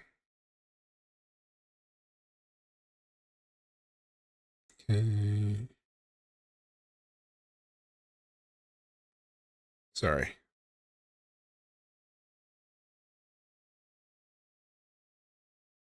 Okay, cool. All right, so let me catch. I really hope part 3 does it right. The grief for him is very unique and powerful, if you ask me. As someone whose grief is tied to a broken relationship. Shoot, lost it. And OG is so flawed. Really hoping they do that justice. But the way it's done in Dirge and OG is so flawed. Really hope they do it justice. Yeah. I didn't bother playing Dirge. Just had a friend make me a movie from the cutscenes for me to watch. That was enough for me. I watched. So Dirge, I never actually played.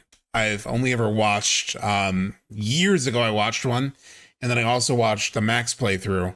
I had to watch it at 1.5 speed because anytime Shulk started talking, it was just brutal, man.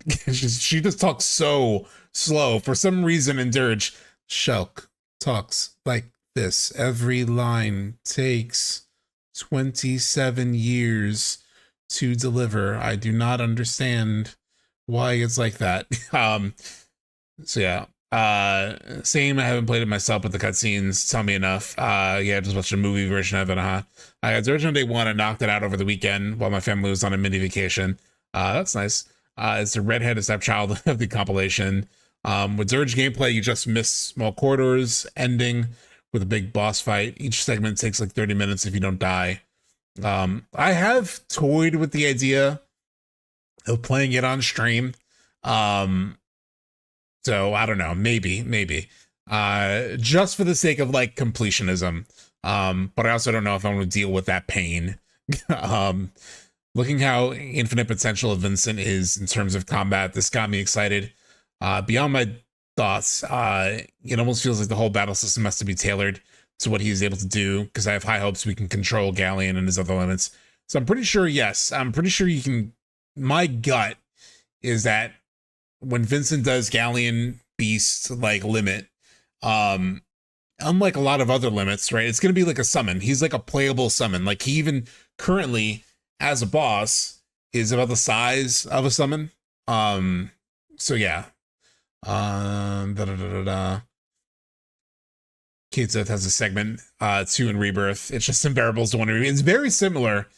His movement in Dirge is very similar to Rebirth, and I think that's why he was like that in Nibelheim. I think it was intentional reference to him in Dirge. Fair with this is the last game, so I feel like we can be surprised. Also, you can control chaos in Dirge, so you never know. I totally think that Galleon Beast will be controllable. I would be surprised if Galleon Beast is not controllable. I'll put it that way. Vincent is also from the earlier iteration of FF7, which had a story focused around sorcery and the occult. Katase and Nomura fought to keep his character in the current FF7. We know why pain was brought into Dirge. Listening to the show was painful. Also, the whole 19-year-old being stuck in a 10-year-old's body is kind of weird. Yeah. Chaos Omega, this, that, dilly-dally. Wonder if Galleon Beast will be a limit break, or if his command actions will have him turn into whatever beast for an attack. Yeah, I mean, I think my assumption is they'll make him turn, because that's how he worked in the original. And I think for the most part, they've stuck to the idea of like the things in the original. So I think we'll just see more of that. This is Vincent Valentine. So let's get into this. So I'm excited for this. So again, I think Vincent is a character that like I sort of understand, but I think there are people who like definitely understand him even better than I do. More connected to his story than I am. I think a lot of aspects of him, like being a former Turk, is super interesting. I'm glad they introduced that in Rebirth. Like his connections to Shin are interesting. His connections to the Hojo experiments are interesting. His connections to Sephiroth is interesting. The Lucrezia story is interesting. Like a lot of it's very interesting. But I feel like they haven't fully pulled it together yet. In any particular FF7 work, they haven't really pulled it together as like a singular compelling thing. And I'm very hopeful that's what happens in the remake trilogy. And with that, let's check out this video. Is a rather interesting one, as despite being an optional character in Final Fantasy VII, who was actually quite easy to miss out entirely, he has still managed to become an extremely popular character in not just that specific cast, but also well. How much of Dirge will they bring in? I don't know exactly. I do think they might play with concepts like chaos. Like you'll see it in the introduction to Vincent that we're going to see today, but they like close up into Vincent's eyes and you can see the chaos. You can see that effect in his eyes. Please do not include Omega. Yeah, I had a big Twitter debate around like the uselessness of Dirge in some ways, and like even the Genesis ending, like secret ending. I've said it before on stream. I don't really care if they don't ever tie that together. I think like some of that was made before. Obviously, a lot of that was made way before remake was really an idea. And somebody had brought up that it may have actually been more like Genesis showing up in that secret ending may just have been a way to introduce him for Crisis Core, because I actually forgot the chronology of these games, but Dirge of Cerberus came up before Crisis Core. So that secret ending technically introduced Genesis's character. So it may have just been a way to sort of like tease people for that character in Crisis Core. Whether it actually all ties back and comes into the trilogy and all of that, I don't know. But I don't want to get into a whole Genesis thing here. I really want to focus on Vincent. Well, beyond that, And as a case in point, he was often selected alongside other prominent Final Fantasy characters to take part in the Game FAQ's character battle. And they did do Deep Ground well in I do think they did. I think they did Deep Ground really well in Rebirth. I mean in Remake, in the DLC. Like, I liked Nero. I liked even Vice. I thought everyone was good. He often only missed out on placing in the top 10, well ahead of other popular characters like Tifa, Lightning, and Squall. And the funny thing is that he almost didn't even exist as a character. As we previously ran through in our Vincent Valentine Facts video, there was a serious movement internally during the development of Final Fantasy VII to cut Vincent from the game due to time constraints as the project was getting into its crunch time. But after numerous discussions, the compromise of making him available as an optional character was reached, something which unfortunately then meant he'd end up with a diminished story as a result. Could you Due to imagine his if they popularity cut though, Square Vincent? Enix decided to expand Vincent's story. Like, even if his story is very light in the OG, it's like, you can't not have Vincent, right? Like, I know in the planning and creation of the original game, they probably didn't realize. They probably thought, well, he's a bit expendable. You don't really need him. But, you know, I'm glad that they pushed to keep him. Even if he's not been as fleshed out as I would love, I think he's a great character. Further, or has like so much potential. In the compilation of Final Fantasy VII, and it meant that Hiroki Chiba, who was one of the key staff members responsible for a lot of Vincent's story in the original game, could get to work on creating the rich and meaningful character that he had probably always envisioned Vincent to be. Dirge of Cerberus, where Vincent was promoted to acting as the main protagonist, was the cherry on the cake in this regard. Something to keep in mind with Dirge as well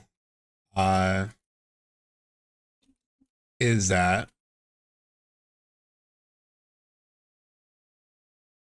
it was not written by Nojima. Exactly, Delta Sin brought that up. It was written by Hiroki Chiba, which I think is the guy you just referenced in this video. But yeah, it's not written by Nojima. I think he might be in the credits somewhere, like as a producer or something. Actually, let's go to top cast. Full cast and crew. Director, not any of like the main leads on FF7. Hiroki Chiba. Then you have the cast, producers. Katase is a producer. Yeah, I think, wow, Nojima wasn't involved at all.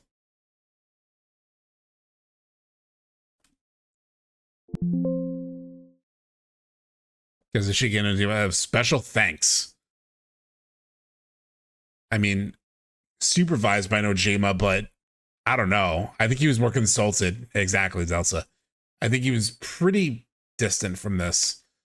May have been aware, may have like, you know, added some light input, but you know, the fact that he's credited as like a special thanks rather than like any kind of official role like Atase is, right? Like Atase is given the producer role. That's a pretty interesting part of that. As it not only helped to flesh out Vincent's backstory, but it also served as the impetus for a brand new character arc. It also served to thrust Vincent further into the spotlight, and despite Dirge of Cerberus perhaps not being a critical darling due to its gameplay, the narrative was a very different kind of story. And it's why I wasn't too surprised that we've been getting a significant number of requests for us to cover Vincent Valentine in our Final Fantasy Origins video series. Because there's just so much that happens to him throughout his tale. There's love, loss, pain, suffering, and redemption, and I cannot wait to get started. Before we do though, I just want to remind everyone that even if you are already subscribed to our channel, make sure you hit that notification button to make sure you get notified when we publish new content. To these guys? Also, Maybe make sure I'm you on throw in this the comments maybe not on section this who account. you'd like us to cover in the next Origins video. So, let's get started. Here we go, Vincent Origins. Vincent Valentine was born as the son of Grimoire Valentine on the 13th of October 1950 in the Mu era. And on the surface at least, Vincent had a relatively normal childhood. Things would gradually change though, as his father would become more and more dedicated to childhood. He looks like such like Yeah. He looks like such like a random like punk kid in this artwork. Like it's this bandana. Would gradually change though, as his father would become more and more dedicated to his research within the Shinra Science Department, which was, amongst other things, focused around Chaos and Omega, two ancient entities born of the planet who would later on become intertwined with Vincent's fate. With Grimoire spending more time on his research, the related and Omega Shinra Science Department though, as his father would become more and more dedicated to his research within the Shinra Science Department, which was, amongst other things, focused around Chaos and Omega, two ancient entities born of the planet who would later on become intertwined with Vincent's fate. With Grimoire spending more time on his research, the relationship between Vincent and his father became somewhat strained, and just before he passed away, Grimoire expressed regret around this. With his final words, he asked his research assistant, Lucrezia Crescent, to tell Vincent that he was sorry. But Vincent did not ever receive this message, and perhaps due to wanting to understand more about what had happened to his father, to learn more about his dealings with the science department or just the wider company that he worked for, Vincent ended up joining Shinra's Department of Administrative Research, otherwise known as the Turks, when he was in his 20s. After undertaking numerous jobs where he was partnered up with Turks like Veld, Vincent ended up being assigned as a security detail for Professor Gast, Professor Hojo, and Lucrezia Crescent, as well as other scientists at Shinra who were working on the Genova project. Veld was mainly Vincent in Before was Crisis, right? completely unaware that they were all familiar with his father and his work, and none of them chose to disclose this information to him. However, upon meeting Vincent for the first time, Lucrezia was visibly shook. She tried her best to hide it, but the truth was that she still bore terrible guilt about the death of Vincent's father. She felt that it was her lack of patience during experimentation on Chaos that was the primary reason that Grimoire had died, and meeting his son therefore brought back horrible memories of his demise. Despite this pain and his presence serving as a constant reminder of Grimoire, Lucrezia did though manage to compose herself, and due to Vincent's kind nature, the pair actually started to become quite close, even sharing. I really didn't think about that, but hey, Atre, because everyone makes the joke about like Lucrezia choosing Hojo over Vincent and whatnot, and there's probably a lot more to that. It's just been a funny joke, but I do wonder if there's like some aspect of like Lucrezia seeing Grimoire in Vincent, and if there's like some level of like guilt or sadness when she sees Vincent, given what happens at Grimoire. During picnics during their time away from the lab. Things changed though when, after reading a file that was left over on Lucrezia's computer, Vincent found out that she knew his father. He wanted to talk to her about it, as he wanted to learn more about his father, but at the time, the whole thing was just too emotional for Lucrezia. Yeah, exactly what I was thinking of, right? Of like, but I forgot this detail of Dirge, but yeah, that does make it just really messy. Told Vincent that it was none of his business. As time passed, Lucrezia was able to open up to Vincent about what had happened, but at that point it was too late. Talking about it did not heal her wounds, it just made them cut deeper, and despite Vincent telling Lucrezia... God, just again, how intertwined this whole story is, even in Dirge, which is not great. The story of like grief and people really like dealing with grief and guilt is just like so central to FF7, even in Dirge. Lucrezia, that he didn't hold her responsible for what had happened to his father. The magic that existed between the two was lost, with Vincent noting that from that day forward, the light had left Lucrezia's heart. See, that makes sense, right? Like, I make fun of the same thing, right? I can pull it up. I made fun of it here. It's previously reported. Where is the... I had like a funny thing about Dirge in this playthrough video. God, where was it? It must have been the return to returning to Nibelheim sometime, somewhere, for some reason.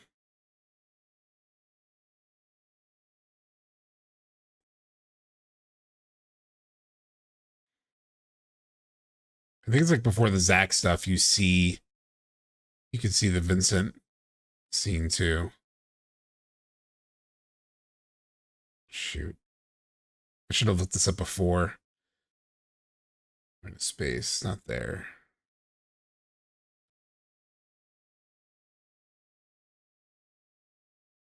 I don't think I'm gonna be able to find it. But I had a funny bit about the Dirge story in this playthrough. God, I don't know where it is. Never mind. Man, I wish we got a doc remake with good story, Dirge of Cerberus, and DMC type combat. Is it good enough to warrant it? Is the question.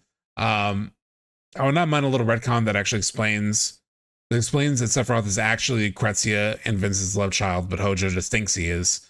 So that Lucrezia chose science rather than Hojo. Yes. And she's also like, she struggles with the guilt that she has over what happened to Vincent's father.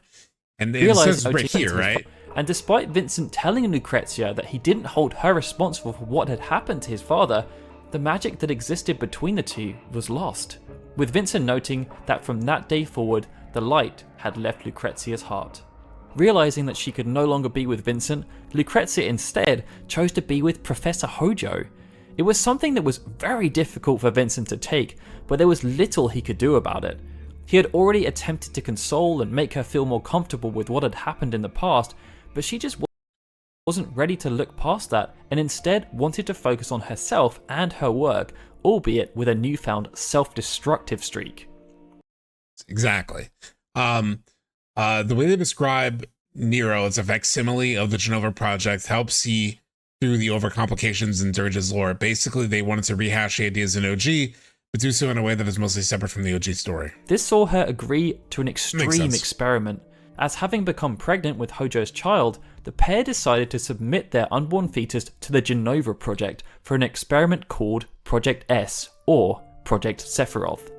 It really is perfect, right? That like Sephiroth was born out of this like strange relationship between Hojo and Lucrezia. It wasn't a child that was like born to be loved in a way, right? Hey, Real Gaming Tracks. Sorry you're late. I mean, we haven't even started playing the game. We're getting into watching this video. We're only 6 minutes into it. This video about Vincent, who we're meeting in today's playthrough, and we're gonna fight as the Galleon Beast. I just feel Lucrezia always wanted to be respected as a scientist and had to weaponize her own body. So you say exit feelings. That's a really great take. I just feel like Lucrezia always wanted to be respected as a scientist and had to weaponize her own body to be successful. Yes, 100%. And there's like really interesting social commentary there, right? In terms of like, you know, what women sometimes have to do in professions, you know, in like these male dominated fields that are unfair. And like I said, that's a child, like her having a child with Hojo wasn't born out of like love. It wasn't a child that was like born to be loved in a lot of ways. It was kind of this expendable kid that you could use in a scientific capacity. And, you know, given that Lucrezia was with Hojo purely for her career, and Hojo, you know, wouldn't give a shit about any kid, I don't think, it makes sense that Sephiroth became this sort of experiment for them rather than an actual child. Sephiroth was loveless. Yeah, he was unloved for sure. A child for just experimentation, right? Like, and that'll make Sephiroth wanting to find his own purpose potentially really interesting, right? Like if they could build in and flow in this part of the lore well, and I think they will, because we will get Lucrezia. I think we'll definitely get Lucrezia and stuff in part 3. So finding out the dark emptiness of Sephiroth's like birth even would strengthen, you know, his whole story in the remake trilogy. When Vincent found out, he was horrified. He had come into the Genova project having no idea that such vile experiments were being undertaken, but even after understanding more during his time with the scientist, he had chosen to turn a blind eye. This new experiment though, it crossed the line for him due to the proposed use of Lucrezia as a human test subject, and he ended. Even the body language, right, of like these little chibis, like look at Lucrezia, she's like looking down, she's not happy about what's happening here. Ended up voicing his concerns to Hojo. He likely knew that Hojo would not be swayed from his course, but he did not expect Lucrezia to respond in such a cold-hearted manner to his concern for her. He was hoping to at least change Lucrezia's mind, to make her see how mad this all was. But after realizing that she was no longer interested in his feelings for her, Vincent decided not to stand in Lucrezia's way any longer. He just sat back and watched as the experiment tore her apart, and his decision to not intervene at this stage would plague him for years to come. Dare I say, this is really good, right? Like the core story that they're describing here, despite how clunkily it's executed in Dirge, is actually quite good. It was the sin that he carried with him, as he should have been able to put a stop to the experiment before it even began. Some years later, following the successful completion of Project S, Lucrezia continued to suffer from the experiment in both a mental and physical capacity, not least because she was never even allowed to see her child Sephiroth. At this point, Vincent decided that he could sit in silence no more, and he chose to confront Hojo in his lab. But Hojo, he was done playing games. He surprised Vincent, shooting him in the chest for his troubles, and then proceeded to experiment on his half-dead body as punishment for his insolence, but also because he was just genuinely curious to see what suffering he could put Vincent through in the name of science. Hojo proceeded to subject Vincent to heinous experiments, as he wanted to see how much the human body could endure. He also tested out metamorphosis to see if human bodies could cope with transforming into other forms like the Galleon Beast and the Death Gigas. These experiments did manage to strengthen Vincent's body, but Hojo started to lose patience. Due to that initial gunshot wound, Vincent was in a perpetual state of debilitation, and it meant that while there was some success, many of Hojo's plans didn't lend themselves to positive results. Hojo therefore decided to carve. Dude, I can't wait for Vincent to be in that Hojo fight.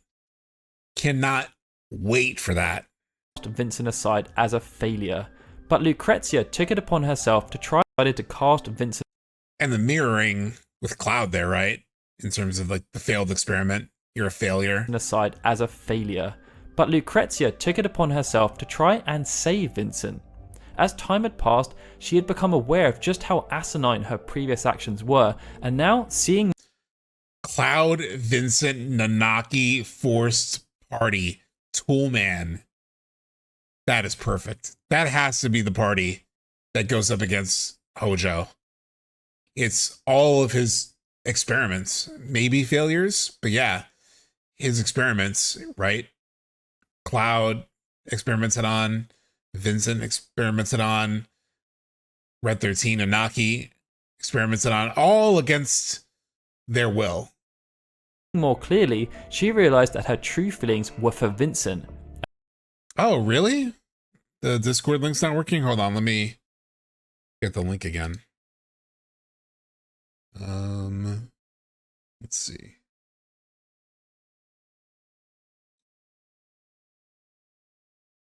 Invite people. Copy. All right, so this should work. Oh yeah, the link changed. I didn't realize the link changes like that. Let me just update this then as well so it sends the right link. Okay. As Hojo had just used her to further his own career, what she felt was guilt, and she wanted to try and make amends.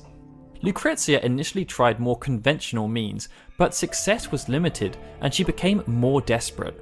From her previous research, she knew of the power of chaos, and based on this, she concluded that by using chaos, there might be a chance to save Vincent, but there was also an ulterior research, but success was limited, and she became more desperate. From her previous research, she knew of the power of chaos, and based on this, she concluded that by using chaos, there might be a chance to save Vincent, but there was also an ulterior motive. Wait, hold on, further his own take this career, again. that her true feelings were for Vincent's actions were, and now, seeing more clearly, she had took it upon wound. Vincent was in a perpetual... Let's take this again real quick. I was distracted by the Discord thing, but this like explains a bit of the chaos state of debilitation, element. and it meant that while there was some success, many of Hojo's plans didn't lend themselves to positive results. Hojo therefore decided to cast Vincent aside as a failure, but Lucrezia took it upon herself to try and save Vincent. As time had passed, she had become aware of just how asinine her previous actions were. This, by the way, this recap by Final Fantasy Union is so good. I don't want to link it again. It is like so much more coherent than what I remember happening in the game itself. And now, this is actually I'm like enraptured. Seeing more clearly, she realized that her true feelings were for Vincent, as Hojo had just used her to further his own career. What she felt was guilt, and she wanted to try and make amends. Lucrezia initially tried more conventional means, but success was limited, and she became more desperate. From her previous research, she knew of the power of chaos, and based on this, she concluded that by using chaos, there might be a chance to save Vincent, but there was also an ulterior motive. As an added benefit, she could also try to prove her thesis. It would see the Mako that Lucrezia had previously recovered with Grimoire from the Crystal Cave infused directly into Vincent's body, and the God, so it's like even like her attempt to save him is still somewhat clouded by her interest in the science still, right? Like in terms of like really layered, flawed characters, that's actually really good, because like the reason why she, you know, left Vincent and did everything with Hojo was ultimately because of her passion and desire to sort of like pursue science as a career. And then even, you know, in the effort to save him, is still like tempted by it a little bit. Is really good. Result, Grimoire from the Crystal Cave infused directly into Vincent's body, and the results were quite unexpected. Due to Hojo's previous experiments, Vincent's body was able to successfully withstand the torment that chaos now placed on it, but there was no way to control it. Becoming even more desperate in her attempts to save Vincent, Lucrezia then remembered about the proto-materia. During their excavation, Grimoire had found it in... It wasn't Hojo over Vincent. It was science over Vincent. It was career over Vincent. But yes, technically Hojo over Vincent. In the Crystal Cave, and had hypothesized that the planet had created it as a means to control chaos, but the opportunity to test the theory had never had excavation. Lucrezia then remembered about the proto-materia. During their excavation, Grimoire had found it in the Crystal Cave and had hypothesized that the planet had created it as a means to control chaos, but the opportunity to test the theory had never presented itself until now. Realizing that this might be her last chance, Lucrezia therefore placed the proto-materia inside Vincent's chest and found the theory to be true, as Vincent was at least able to subconsciously control the chaos inside him. Over time, along with the side effects from Hojo's experiments, the proto-materia would essentially lead to Vincent being morphed into an immortal, superhuman being. But in a rather cruel twist of fate, when Vincent regained full consciousness, nobody was around. The mansion was empty. Lucrezia had left, seeking isolation from the world that she... Hey, oh, Centaurian. Yeah, what's up? Fuck. I'm like angry that this is good. This is actually really goddamn good. It's just so poorly told. It's such a thing of like, you know, I talked about this before, you know, in real life. And hey, Fat Music, you know, I felt this at times with like aspects of the compilation, but I'm really feeling it now here, where it's like, you know, I remember being in like writing classes in college and professors talking about like the importance of like execution versus like just ideas, right? And this is such an example of like the actual ideas are pretty good. The actual ideas are really interesting. Whoa. My audio kind of stuttered for a second. Did it stutter for you guys? But the story, the ideas in the story are actually pretty damn interesting. Like, I'm really engaged in this, but the actual execution of it, you know, leaves you feeling like it's not good. Immortal Simgi would say something about not being a good thing. Yeah, it's stunning how often they abandon the mansion. Does Proto-Relic have any relation to Proto-Materia? I don't know. That's a good question. Yeah, as a concept, this is a half-decent story, but it's executed in the worst way possible. I feel like Death Stranding 2 also suffers from this, execution versus ideas.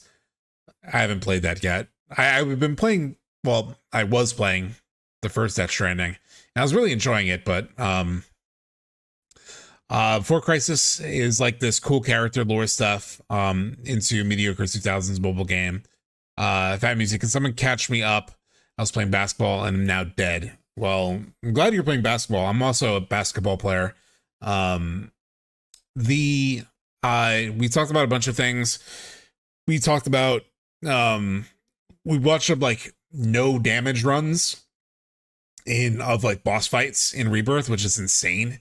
Then we also did what else did we do?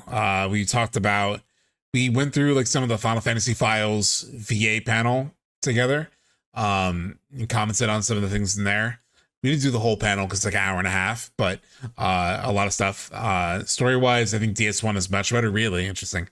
So that's mostly it. It's been like a lot of like kind of like fun backgroundy things, and now we're really in the meat of it, reacting to this entire life of Final Fantasy, entire life of Vincent Valentine, which is linked here, from Final Fantasy Union. That's been really fantastic so far. What was I going to say? There's the other thing I wanted to make sure my sync is all still good, right? My voice and my mouth hopefully is all still good. But yeah. He no longer wanted to be party. Luke and Vincent regained full consciousness. Nobody was around. Perfect. The mansion was empty. Lucrezia had left, seeking isolation from the world that she no longer wanted to be part of, and Hojo had moved on to greatness. Nobody was around. But in a rather cruel twist of fate, when Vincent regained full consciousness, nobody was around. The mansion was empty. Lucrezia had left, seeking isolation. Thank you, Eriku. And obviously you can always check out the VOD. I do think I'm gonna start a VOD channel, by the way, because it's taken me so long to like make the clips, especially the compilation clips. I'm planning to drop all the VODs on like a VOD channel, for anyone who wants to check that out later. Isolation from the world that she no longer wanted to be part of, and Hojo had moved on to greater and grander experiments. Vincent therefore chose to see his new body as punishment for allowing Project S to blind twist of fate morphed into an immortal, superhuman being. But in a rather cruel twist of fate, when Vincent regained full consciousness, nobody was around. The mansion was empty. Lucrezia had left, seeking isolation from the world that she no longer wanted to be part of, and Hojo had moved on to greater and grander experiments. Vincent therefore chose to see his new body as punishment for allowing Project S to happen, and he held himself responsible for what had happened to Lucrezia too, as she had previously done with Grimoire. As penance for his sins, Vincent then proceeded to lock himself in a coffin inside the basement of the Shinra mansion to sleep in solitude for all eternity. And this is where he stayed, undisturbed, for over 20 years, until he became embroiled in a conflict between the Turks and the original incarnation of Avalanche that was led at the time by Fujito. Veld, the former leader of the Turks, entered the Shinra mansion in search of support materia, hoping that he could remove the life-sapping materia that was within his daughter's body. Thinking the materia might be inside one of the coffins in the basement, they stumbled upon Vincent, and the pair instantly recognized each other, having been partners in the past before Vincent joined the Genova project. As so much time had passed, Veld was extremely curious as to how and why Vincent had not aged, and he surmised that it must have been. My FF14 chocobo is called Fujito? Fujito? That's crazy. That's funny. Verdo's Lucrezia's father? Hojo's doing. And I genuinely was also kind of like, my head is all over the place right now. I was thinking of like, not weird stuff. I was thinking of the VOD channel, like what color the logo should be, dumb stuff like that. Let me lock in. To sleep in solitude for all eternity. And this is where he stayed, undisturbed, for over 20 years, until he became embroiled in a conflict between the Turks and the original incarnation of Avalanche that was led at the time by Fujito. But as far as I know, like, Verdo was the leader of the Turks, right? Veld, the former leader of the Turks, oh, that was Veld, entered the Shinra mansion in search of support materia, hoping that he could remove the life-sapping materia that was within his daughter's body. Hoping that he could, the former leader of the Turks, Avalanche, that was led at the time by Fujito. Veld, the former leader of the Turks, entered the Shinra mansion in search of support materia, hoping that he could remove the life-sapping materia that was within his daughter's body. Thinking the materia might be inside one of the coffins in the basement, they stumbled upon Vincent, and the pair instantly recognized each other, having been partners in the past before Vincent joined the Genova project. As so much time had passed, Veld was extremely curious as to how and why Vincent had not aged, and he surmised that it must have been Hojo's doing. But Vincent refused to entertain any conversations about this topic, and after giving them the information they required, he went back into his slumber. But only a year would. Man, shout out to Final Fantasy Union to like dig through the Before Crisis story as well, right? So Veld Verdo is a father of Elf/Felicia. Interesting. Pass until he was disturbed once again, this time by Cloudstrife and his allies. Vincent was again. Elf is such a cool character, like from what I saw, because I saw some of the Before Crisis scenes. I haven't seen all of them.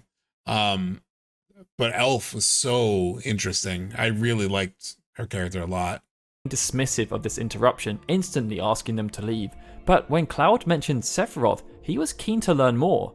He dangled the carrot of revealing how he knew Sephiroth in exchange for the same information from Cloud, but after learning of Sephiroth's evil deeds, it only served as a further reminder that he should have. Oh wow, gotta hop on a plane.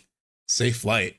The other thing I'm thinking about as this is like going along is like, think of that they created Vincent as a character, and you know he was an optional character, and to have to build. I mean, I can make fun of Dirge in terms of his execution, but the fact they had to like build a coherent story that leads up naturally into like the motivation for him to like respond to Sephiroth as like an instigator to get him involved in the story. That obviously predated everything that they wrote. I mean, they had the spine, the core ideas of like Lucrezia turning her back on him through her relationship with Hojo. They had a lot of those like core elements in the original. But super interesting that they just how they had to like, it feels very natural, even though it was created over like a decade. A skilled warrior who wields an unnamed katana in battle. Elf's most notable trait is a broken materia embedded in her arm that gives her the power to take on warriors such as Sephiroth.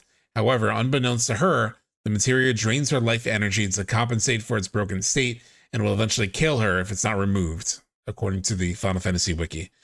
Very interesting. Should have put a stop to Project S when he had the chance. He therefore decided that more time in isolation was required to repent for his sins, and he wanted to regress back into his slumber.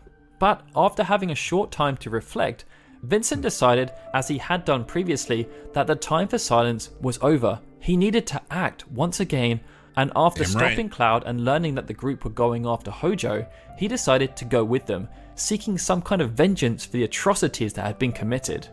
Soon after, Vincent managed to find his way to the Crystal Cave where Lucrezia and Grimoire had previously excavated.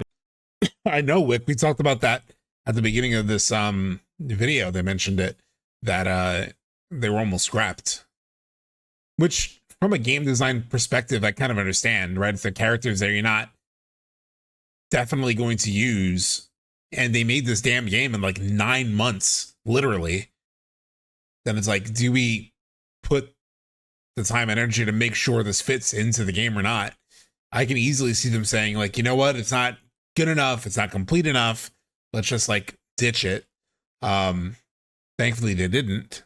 But yeah, because like, could you imagine this trilogy, this whole compilation without Yuffie and Vincent? Yeah, it's nuts. 9 months, yeah. Materials relating to their research around Chaos and Omega. Vincent was shocked to find Lucrezia inside, albeit in crystal form, but as he attempted to get closer to her, she warned him to stay back. She revealed to him that following everything that had happened, she had tried to kill herself, but it was to no avail as the Genova cells within her had made it impossible.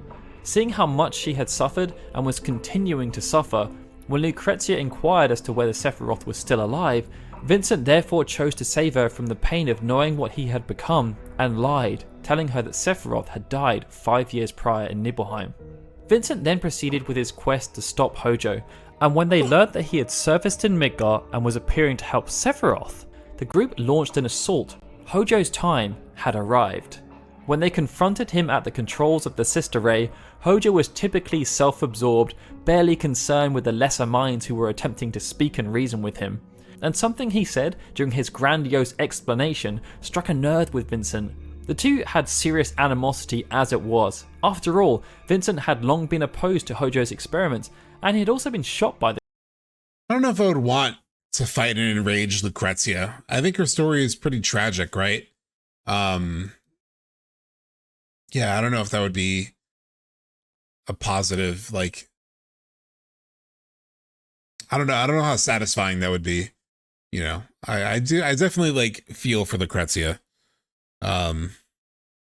Even if, you know, you could be angry for her choices, but I don't think she was like malicious outright. She just made mistakes, you know? The guy.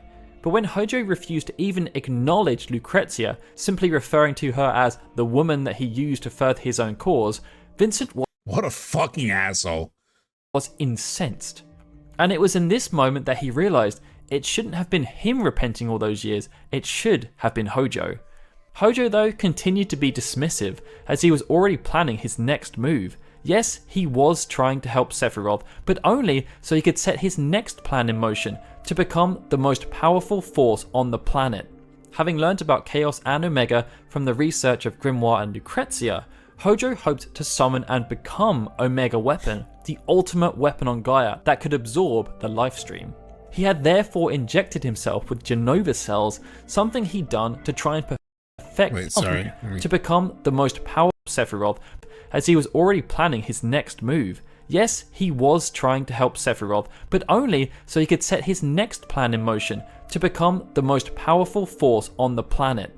Having learnt about Chaos and Omega from the research of Grimoire and Lucrezia, Hojo hoped to summon and become Omega Weapon, the ultimate weapon on Gaia that could absorb the lifestream. Son of a bitch. He had therefore injected himself with Genova cells, something he'd done to try and perfect his body in preparation for merging with Omega Weapon, but it failed to take, and he was preparing his backup plan when he was interrupted and subsequently defeated, left to slump over the Sister Ray controls. Later, as Cloud and his allies prepared for their final assault on Sephiroth, as much as I hate Hojo, he is a good character. Like, he's a great fucking villain, right? Like, he's just, when you first meet him in FF7, at least the original, you know, he's this, this crazy, scientist, but you get the sense that he's fucked up. But like, the fact that he really becomes, like, a lot of people truly see him as like the villain of Final Fantasy VII. And in a lot of ways he is, right? Like he created Sephiroth. He created the conditions for like everything that happens in Final Fantasy. Everything that goes wrong with FF7 essentially originates back to something Hojo did. Like he really is truly like the guy. But when you first meet him, he's just this, you know, kind of slimy scientist who's part of Shinra. You don't immediately think of him as like the big bad in a way. And he technically isn't, but he is the creator of all the bad shit. And like even him like having that desire to become like Omega is fucking nuts. By the way, what is up with Barrett's character model here? Why do his arms look so short? I've just been staring at it for the past minute as I've been like talking about Hojo. Don't his arms look like crazy short? Like it looks like a little stub. Like both of them. They just look so disproportionate. At the northern crater, Vincent and Yuffie were tasked with heading back to Midgar to help citizens escape from the impending arrival of Meteor, and it was during this time that Vincent decided to check on the sister ray. He wanted to see what had become of Hojo, and unfortunately his suspicions were correct. Hojo was still alive.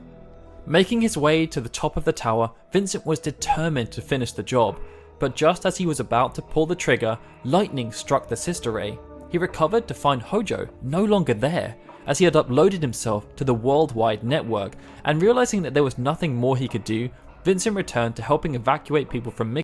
These are really cool shots, Eggs' feelings. Like I could see them potentially recreating these, yeah. Including Rufus Shinra. Although I hope they don't revive Hojo again. After the defeat of Sephiroth and successful evacuation of Midgar, Vincent chose to distance himself from his comrades. He no longer felt the need to place himself in complete isolation as he had done before, but instead of attempting to become closer with the heroes he'd saved the planet with, he instead chose to travel around Gaia alone, looking to help people who were in need. And it was during this time that Vincent would hear rumors relating to strange goings-on in— Oh shit, you're right, Redcliffe. Oh no, Hojo's gonna use the network we built in Rebirth.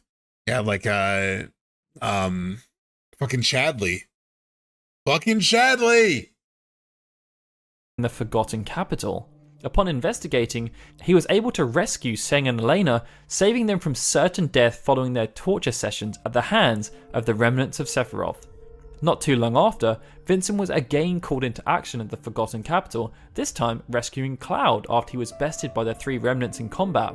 But with the conflict— Oh yeah, he totally knows what Chadley's up to. Then beginning to center around the city of Edge, Vincent left the Forgotten Capital and actively joined the fight against the remnants of Sephiroth.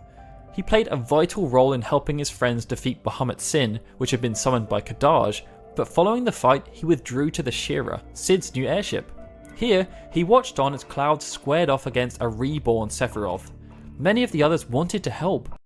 Oof, I was gonna wait to go to the bathroom until this was done, but there's only like, there's still 12 minutes left and I really need to go, so I'll be right back, everybody.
By the way, how you were all liking the new sort of like setup? I hate that it wipes chat when I come back, or when I go away for a bit. But I think it's a lot clearer, like me versus the video. I hated like sort of being on top of the video in a weird like side way, in the other one. So I definitely, I'm hoping that this new setup just feels cleaner. But Vincent dissuaded them, stating that Cloud was capable of winning this fight on his own, as he knew that this was a personal battle that he needed to get through himself. After the defeat of Sephiroth for a second time, Vincent's next challenge would hit much closer to home, but he wouldn't initially realize this. A year later, the worldwide network would be restored, and when Vice... Yeah, Average Hitsakus, we're watching the entire life of Vincent Valentine from FF Union. And I shared it a couple times in chat, but I can share it one more time. Great video. It's actually giving me a lot more appreciation of like Vincent's story in general, but even Dirge Cerberus' story. At least when it comes to Vincent, Lucrezia, Hojo, Grimoire, like those aspects of the Dirge story are really quite good. Even the like introduction and inclusion of chaos is quite good. I personally am not a fan of when Dirge goes off into like, we gotta kill Omega and stuff, but all this stuff is really good. The Immaculate next like challenge shockingly good. would hit much closer to home, but he wouldn't initially realize Hey, this. Mog the Moogle, what's going on? I actually just saw you like and retweet everything, so what's going on? Digital Hojo hijacking Chadley, as viable as that could be, seems like it would be off the rails, but who knows what the devs are cooking. Yeah, they're doing something with Chadley for sure. And we're just seeing this part of like what's it called? Hojo uploading himself into this network, and we know that Chadley's been building, you know, a network of like all kinds of info. I can see it. I can see us we might get VTuber Hojo in part 3. A year capable of winning this fight on his own, as he knew that this was a personal battle that he needed to get through himself. After the defeat of Sephiroth for a second time, so Mog the Moogle, we went through some of the VA panel from Final Fantasy Files. We're past the halfway point of this Vincent video. So yeah, you've missed some stuff, but the actual game we're gonna jump into right after this is done. Since I wanted to do like a nice like deep dive on Vincent before going into meeting Vincent in Rebirth and really analyzing that. So this has been great so far. Vincent's next challenge would hit much closer to home, but he wouldn't initially realize this. A year later, the worldwide network would be restored, and when Vice the Immaculate was performing a synaptic neck dive into it, Hojo took the opportunity to seize control of Vice, allowing him to act as the commander of Deep Ground, a secret military organization that Shinra kept locked away underneath Mako Reactor Zero. Now in control of a considerable military force, Hojo commanded Deep Ground forces to launch a huge offensive on the world's population with 2 objectives. 1, abduct those who weren't affected. Yeah, and Mog, I'm actually going to set up a VOD channel on YouTube. Cause it's taking me a while to like cut some of the clips. It's like a compilation and whatnot, just because of like life, work, all kinds of stuff. So I'm going to create a dedicated VOD channel just to upload all the VODs, which will be a nice archive for me too. Affected by geostigma, so that they could be sacrificed to create pure livestream, therefore tricking a mega weapon into awakening early. And 2, find Vincent Valentine, as he knew the Fuck, this art is cool as hell right here, right? Like shit, look at that. Oh, that's sick art right there. Location of the proto-materia, which they would need to control a mega weapon once it awakened and merged with Vice's body. They started this offensive at the village of Calm, which is where Vincent just happened to be as he was attending a festival that was taking place to celebrate the restoration of the worldwide network. With so many forces in play, and with Vincent actively fighting back, Hojo's V is one of the 2 computer voices in remakes Deep Ground. Where exactly, Delta? Although there is like that projection of him, even in Nibelheim. Like it's like an AI Hojo, who meets the party in Nibelheim. So many unanswered questions, Genesis. I don't know, Pandora's box. Okay, fat music.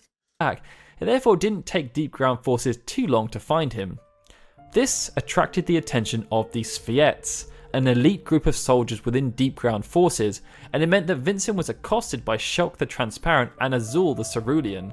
But before things could get too tasty, Shulk fainted and they were forced to withdraw. As the conflict waged throughout Calm, Vincent was approached by Reeve, his former ally who is now the leader of the World Regenesis organization. He was keen to ask for assistance, but Vincent was initially resistant. As he had done previously, Alright, here's where the third story gets less interesting to me. Hey, Spicy Jelly Donut. 6 months in advance. Wow, why are my alerts not coming through? Oh, I don't have the alert box set up here. That's probably why I didn't see the alert earlier either. Let me add the alert box. But thanks for subscribing. Let me just add it here, the alert box. So thank you, Spicy Jelly Donut. 6 months in advance subscribing. Thank you so much for that. that's huge. But yeah.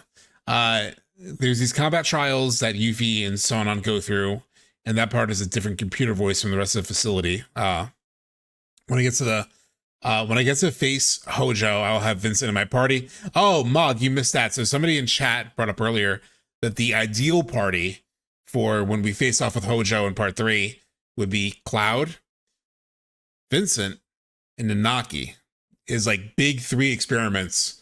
That would be the perfect party to take down Hojo once and for all. Vincent was instead keen to disappear back into the shadows and remove himself from the world's wider conflicts. Deep Ground's continue. Oh my god, it's 3 a.m. there, Spicy Jelly Donut? Oh my lord.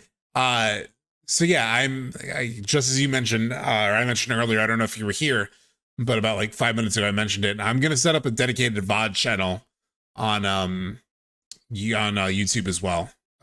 So obviously you can watch the VODs here, but the VODs will be there as well. Continued attacks though left him with little choice, and after he helped secure Calm, Vincent then ventured to Edge as there had been reports of fighting there too.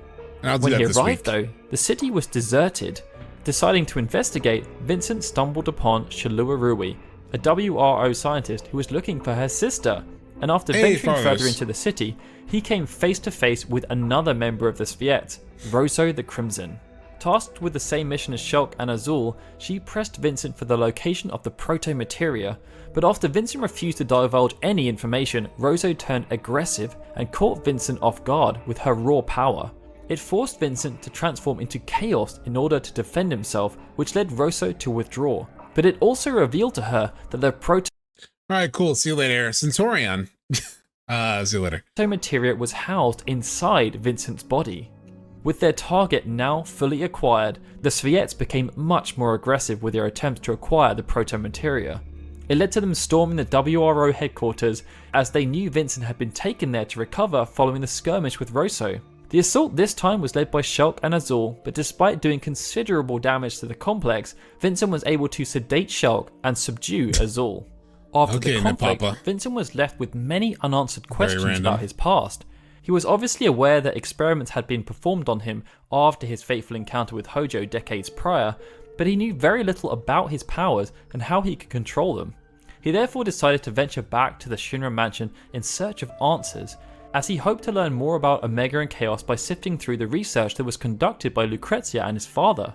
Whilst there, he managed to find a hologram of Lucrezia that she had left behind, but his search for knowledge was interrupted by Rosso and she played Vincent for a fool. Distracting him with a meaningless fight, Rosso was able to rip the proto-materia from Vincent's body by catching him unawares, and with the mechanism that Lucrezia had given him now gone, Vincent was unable to control the chaos within him, leaving him defenseless lying on the floor. Fortunately, he was rescued by Yuffie, and after being able to recuperate, the chaos within him was contained, for now. But there was little time for him to reflect on what had happened, as the threat from Deep Ground was only just beginning to manifest. Azul awakened within the WRO headquarters, and it was attacked once again. Vincent returned to provide aid, but the WRO suffered severe losses, including Shalua, who before sacrificing herself so that Shulk could live, made Vincent promise to look after her. Shalua's sacrifice affected everyone significantly, and Reeve considered giving up as he didn't believe they could even compete against Deep Ground. But Vincent, as he had done with Cloud the previous year, knew exactly what was needed to help Reeve get through this emotional hardship. He reminded him that 3 years prior, he was taught that it was best to move ahead, and this simple statement, especially as it came from Vincent, inspired Reeve, and he started to draft up plans for an assault on Midgar. It also showed that Vincent had become committed to seeing this conflict through to the end, although he wasn't exactly sure why. Part of him had hoped that it would help to put an end to the madness surrounding his life, but he was still quite lost inside himself. With Reeve now re-energized, the WRO hoped to deactivate the various Mako reactors before storming Mako Reactor Zero in order to stop Deep Ground forces from killing any more people, thus preventing the summoning of a mega weapon. Vincent was crucial to these plans, as he would be made responsible. And this is why Dirge's story is still a struggle for me in a lot of ways. Like, all the backstory stuff that we went through with Grimoire and Lucrezia, all that stuff is really interesting. This stuff is just responsible for defeating the 4 remaining members of the Sviets, Azul, Rosso, Nero, and Vice. But on the eve of the battle, Vincent started to lose control of the chaos inside him. It was an uncomfortable sensation that he wasn't used to feeling, also Nero and Vice. But on the eve of the battle, Vincent started to lose control of the chaos inside him. It was an uncomfortable sensation that he wasn't used to feeling, but after seeing a vision of Lucrezia, he was able to bring it back under control. Despite gaining assistance from his former comrades like Cloud, Barrett, and Tifa, Deep Ground were prepared for the assault, and their defensive efforts forced Vincent to miss his intended landing zone. Nonetheless, he was able to proceed on foot to his designated location, and he was able to defeat Rosa the Crimson at the 3rd time of asking, without needing to rely on the power of Chaos. Soon after though, Chaos did rear its ugly head, but Vincent was able to control it temporarily, at least until his fight against Azul turned sideways. Vincent was able to defeat Azul to a point, but after the tide turned, Chaos appeared, destroying Azul at the very core. It was Bro, so yeah, I'm gonna do a VOD channel with like all this, all these videos. Just had an idea with Hojo. He could use the network combined with the knowledge he gained at the temple and knowledge of Gilgamesh to attempt to run experiments involving the multiverse. To what end? Who knows, but it would be vile. He could use the network combined with the knowledge he gained at the temple and knowledge of Gilgamesh to attempt to run experiments involving the multiverse. Yeah, maybe. You know, I don't think it's like a traditional multiverse in a way. I know Gilgamesh is more of a little bit more of the traditional multiverse. Like, he comes from another dimension. I think it's like literally other Final Fantasies. So, it's a stand-in for the concept. It's a similar concept, but, yeah, I don't know. Yeah. It's like the worlds, the live stream worlds and shit. Yeah, I'm not sure. Wiped Vincent out, but after recovering, I just don't even. I'm having a hard time picturing what kind of experiments you would do with access to the different worlds. I mean, he's crazy enough he could try anything, but he continued onto Deep Ground itself. But inside, he was sucked into the darkness by Nero. He was hoping to consume Vincent as he had done to many other countless victims, but just like he consumed, we saw him consume, why am I blanking? Fucking Sonon. He failed to understand the source of his own powers and his strange relationship with Vincent. Nero was the only successful candidate from an experiment that was based on Grimoire's Omega reports, and it led to him being subjected to chaos-infused Mako while still a fetus in his mother's womb. Wait, what? And his strange relationship with Vincent. Nero was the only successful candidate from an experiment that was based on Grimoire's Omega reports, and it led to him being subjected to chaos-infused Mako while still a fetus in his mother's womb. Oh. With chaos residing as a prominent part of Vincent, he was therefore immune to Nero's powers, and after realizing this, Nero that's right. I do remember Vincent being like immune to Nero's bullshit. I didn't realize like that's exactly why. to retreat, Yeah, it's fascinating. confused. When they next met, Nero attempted to manipulate the darkness to help him defeat Vincent, but once again he was unable to succeed and retreated again to his brother's side. Vincent then entered into Vice's throne room to see a now Omega-infused Vice sucker punch Nero, as he had absolutely no clue that it was actually Hojo, not Vice, that he had been supporting throughout this conflict. Hojo then revealed himself to Vincent, as well as his plans, VTuber. and proceeded to brutalize Vincent VTuber to test reveal. out his new, all-powerful body. Vincent then transformed into feral chaos, but his attempts to attack Hojo were futile due to the power of Omega that now resided within Vice. However, after receiving words of encouragement from Lucrezia via Shulk as a proxy, Vincent was able to use his mind to draw upon the proto-materia and control chaos while maintaining his human form. Chaos. I've gotta kill chaos. It put them on a level playing field, and Vincent was able to best Hojo. In his weakened state, Nero, who had now somewhat recovered, then took the chance to merge with Vice, creating an impure host that not only rejected Omega's power, but killed Hojo once and for all. The unfortunate side effect was that it removed the conduit. Yeah, that is true. He does want to see what makes the weapons tick. He's like, yeah, I don't even give a shit about the huge materia. Yeah. An Omega weapon was now born in its full form. This also activated true chaos, and Vincent lost control of himself, becoming the pawn that would be tasked with sending all remaining life into the lifestream for Omega to collect. Shulk, realizing what was happening, used her abilities to perform a synaptic net dive into Omega weapon, allowing her— I'm just sorry, like, my brain dies when I hear words like, use the synaptic network dive. What did she say? What did she say? Used her abilities to perform a synaptic net dive. A synaptic net dive. Like, my brain collapses in on itself when synaptic net dives are mentioned in this video, which is what's in the story, but it's just like another example of like why actually playing Dirge, the backstory shit is good, but like, man, once we're in like Dirge proper, it's like, fuck, dude.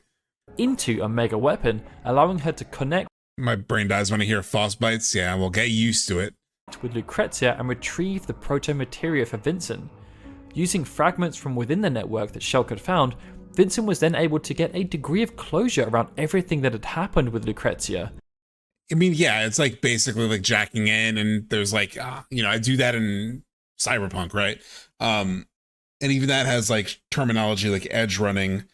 It's just an example of like the little details really help make something sound good in a way, right? Like synaptic net dive, it was like, I don't know, just called something more interesting or better might be cooler. I don't know, even if it's the same thing. I don't know, just struggle with it.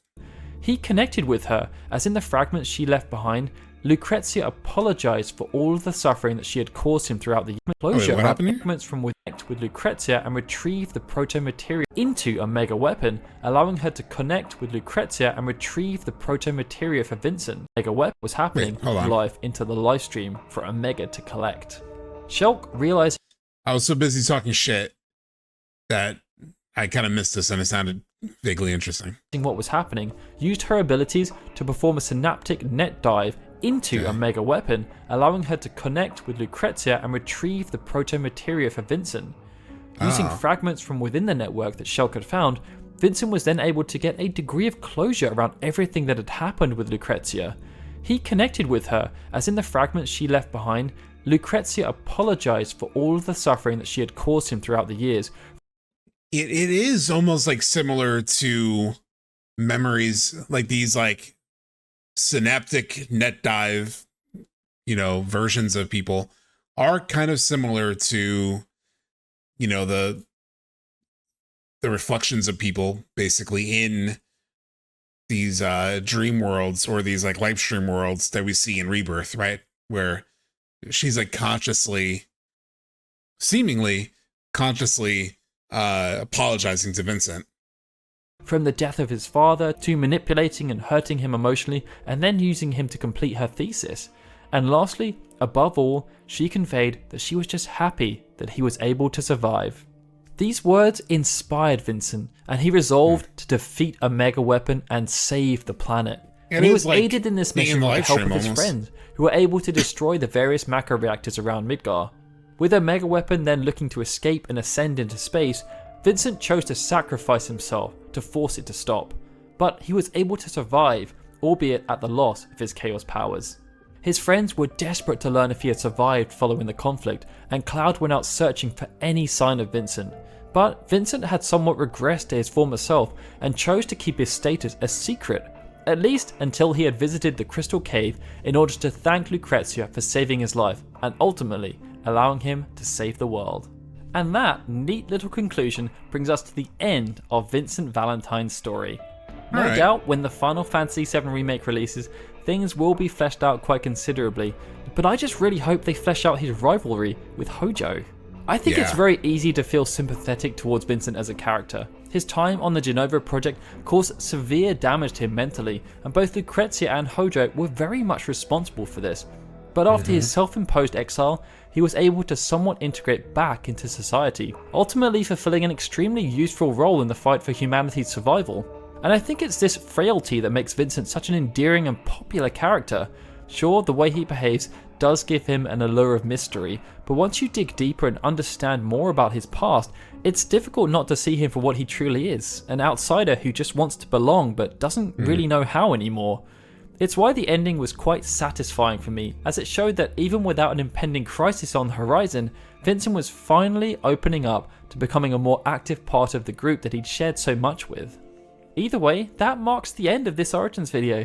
If you made it this far, make sure you give yourself that customary pat on the back in the comments. And if you enjoyed it, be sure to hit that like button, share this video around to all the people you know who love. Throw on a comment, that also helps with it. I mean, it's an old video, it's 7 years old. Almost 1 million views on this bad boy. And for good reason. Like, obviously, Vincent is incredibly popular, but that was also a really great recap of like Vincent's story. I know it was a bit more quiet during the Dirge stuff for all the reasons that I mentioned, but the early on, all that stuff about the background on just the actual just laying out the details of like what happened with Lucrezia and Grimoire and Hojo and why she chose certain things really did a great job of like, you know, just taking some of those elements that are easy to sort of like make fun of, where like, oh, Vincent got cucked by Hojo.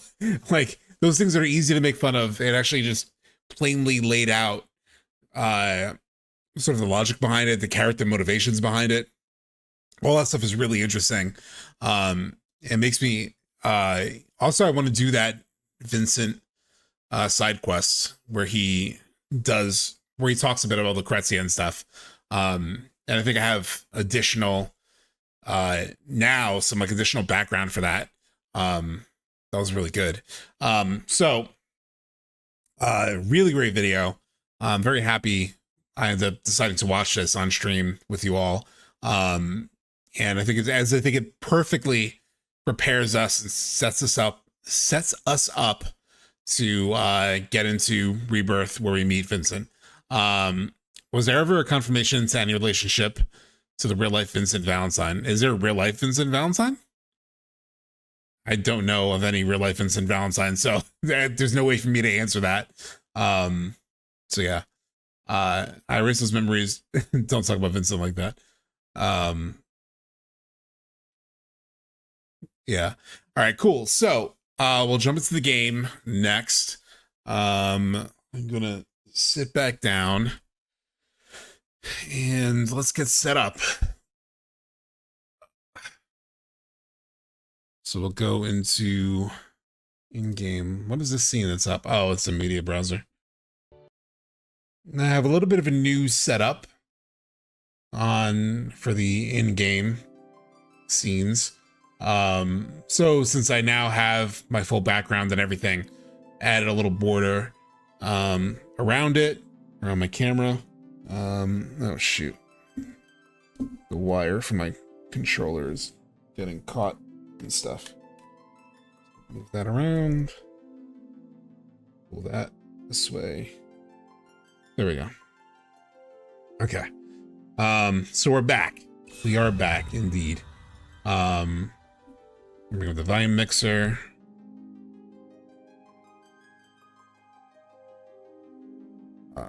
Everything should be good though.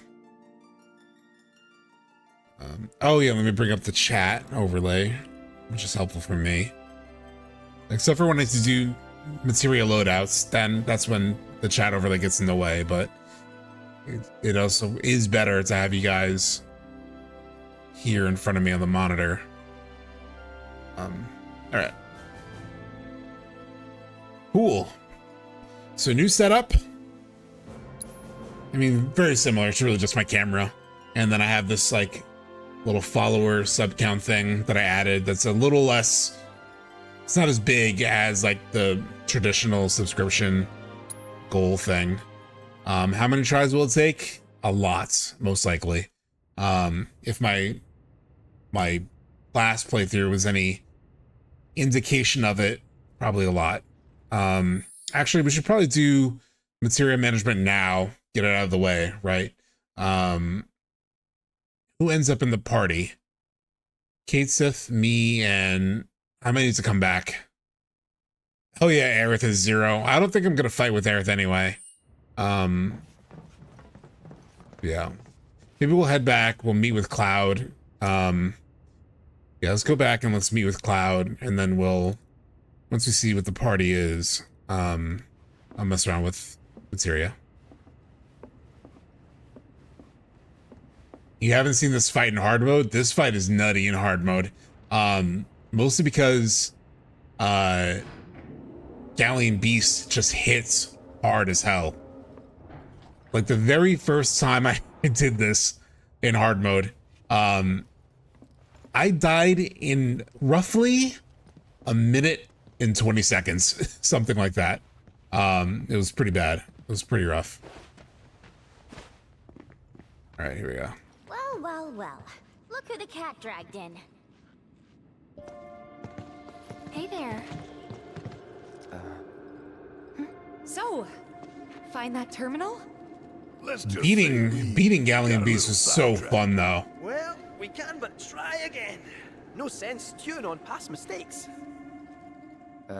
Beating him was like one of the biggest adrenaline rushes that I had in hard mode. All right, so party selection is locked. So it's me, Kate Sith, and Barrett. So not a problem that that Aerith has 0 MP. Because now I can just set up materia, so let's do that. Well, I guess Kate Sith is locked in. I'll keep the boys. I'll keep the boys. All right, so I need some stuff on Cloud. Yuffie might have a couple of them. Maybe not. What does Cloud have? Cloud has Luck Up, Cess, Morph, Healing. So I'm pretty sure... Shoot, I should just double check. I'm pretty sure Galleon Beast is weak to fire. Is what I remember. Let's see. Galleon Beast. Yeah, weak to fire. Weak to... Oh, what are these other things? He's also weak to D-Protect, D-Brave, D-Faith. Lesser resistance to poison, immune to stop, slow, silent, sleep, a bunch of shit. Okay.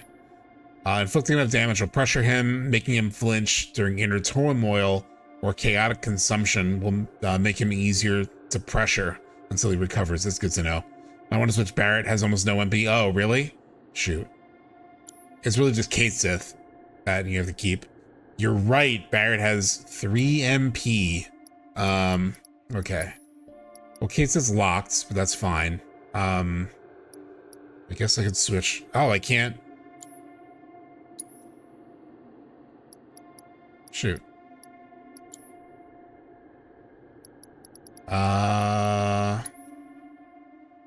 Cannot currently change party. Oh, here we go. She has no MP. Red wouldn't be the worst. Tifa would be great for like building stagger. And multiplying. So yeah, we'll have Tifa then. Let's do Tifa. I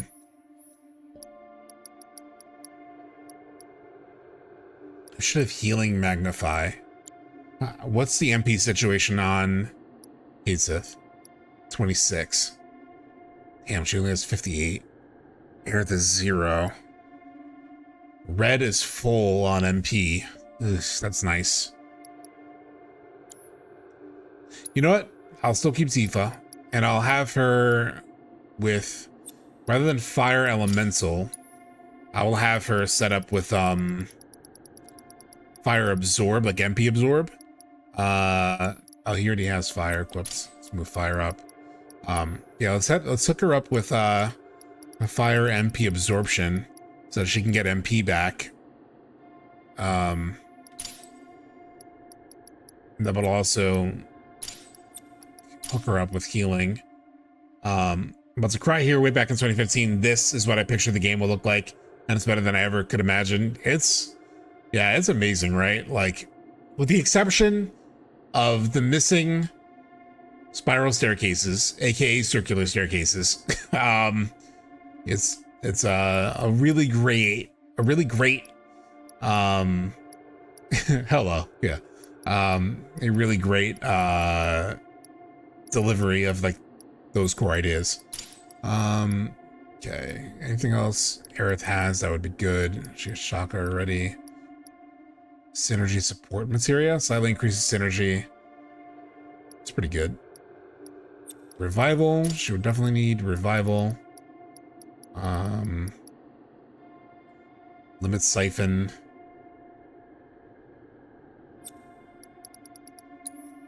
Fuck. Let's put limit siphon on Cloud.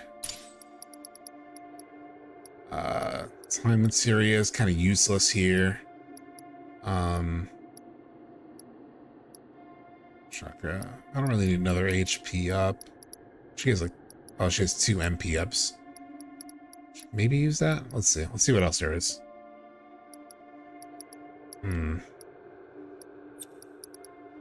Hooking her up with these might be nice. I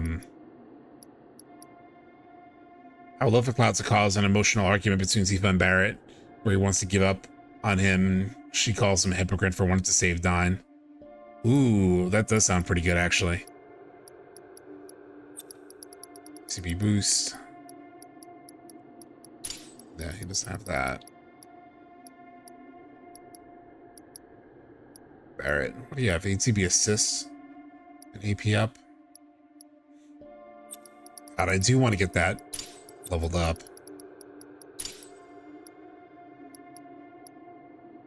Auto weapon ability. Auto unique ability might be good for her.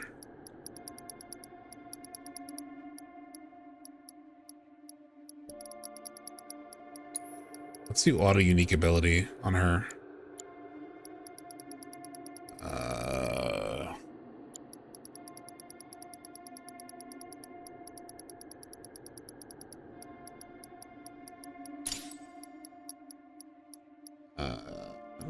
This guy.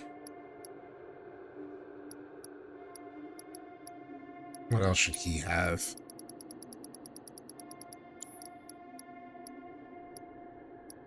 Lightning elemental defense? Nah. Guess I'll hit him up with fire elemental and offense. Doesn't really need. Oh, you know what'd be nice actually? Since he's weak to like D-Brave and everything.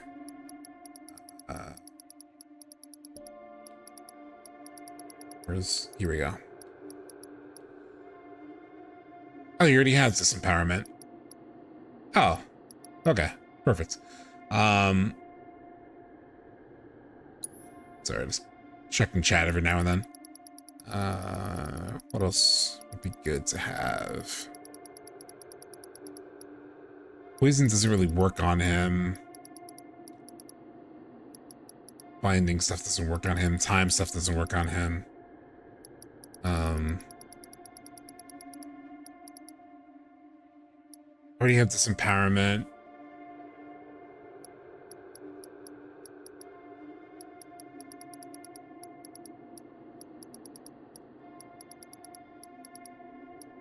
I wouldn't mind synergy.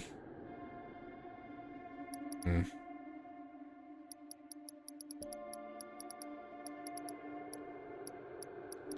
does magic focus do?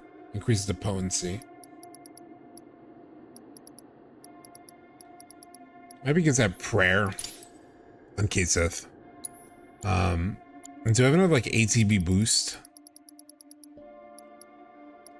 It's on Barrett right now. I'll put that on Kaseth. No,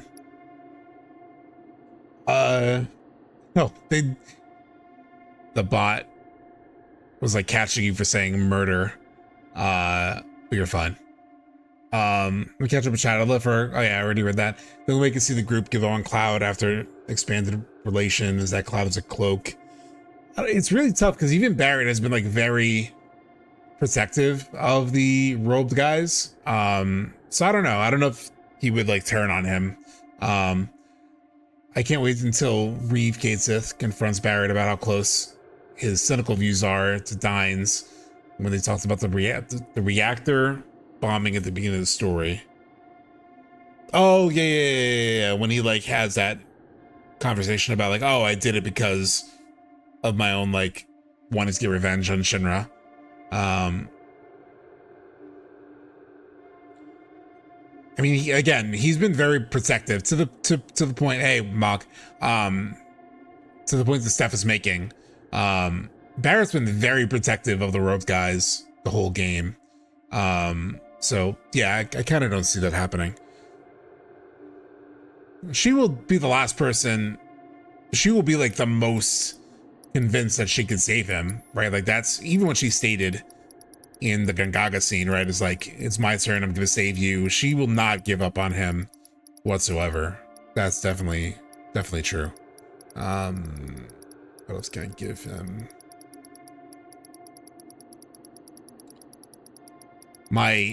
I should probably give him like the defense thingamabob, like precision defense. I should probably give that to Cloud, but I am so prideful that I just want to time it myself. I'll give him steadfast block. But yeah. What purples do I have? HP ups. Vitality up? I could do vitality up. Alright, let me just save real quick. Let me bring chat overlay back up. Where the hell is it? There we go. Alright, Kupo. I'll see you later.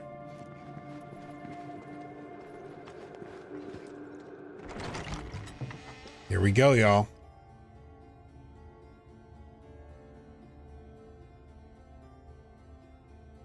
First try? Hope so. Pardon me?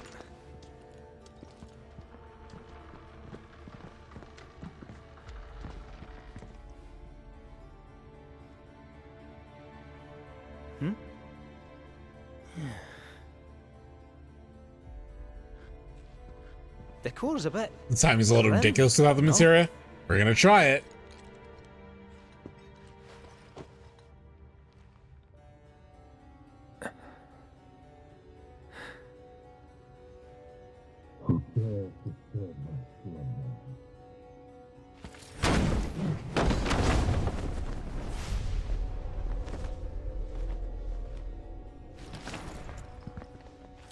Give me $5 if I get it first try.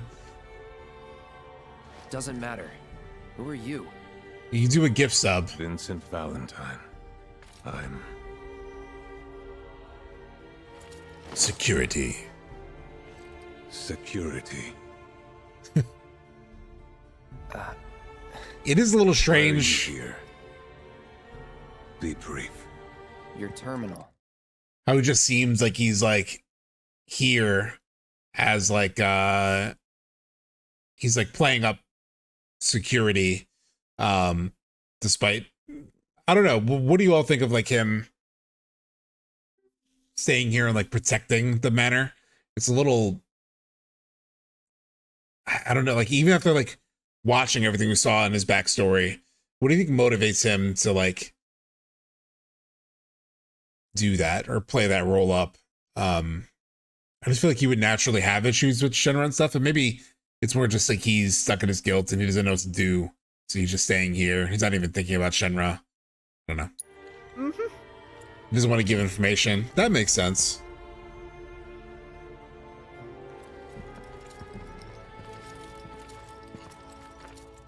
He's just hiding. Yeah.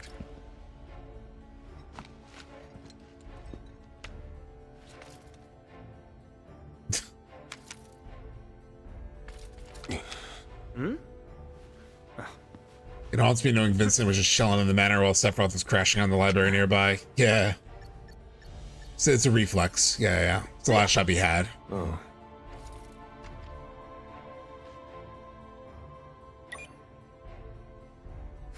Even though I think of the Turks as like something slightly different than security, but yeah. Oh, great.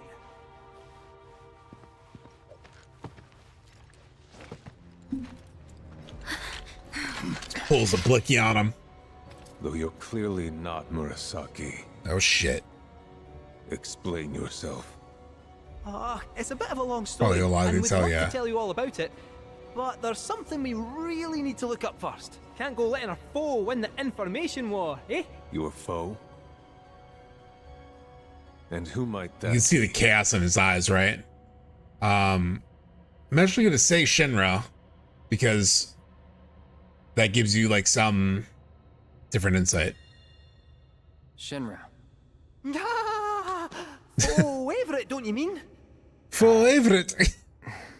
A man who many people, myself included, once called a hero. Sephiroth. He's insane. Yeah, that's really what And he's gets under after his something skin. So powerful, it could destroy the planet unless we stop him. I see.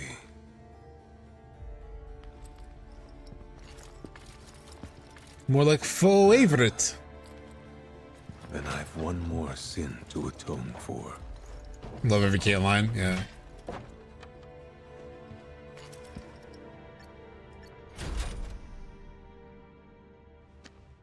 The room is unlocked.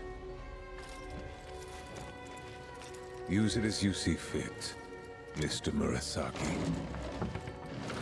Yeah, the story of how Matt Mercer got this was announced Don't mind for if we this do, I role is guess. great.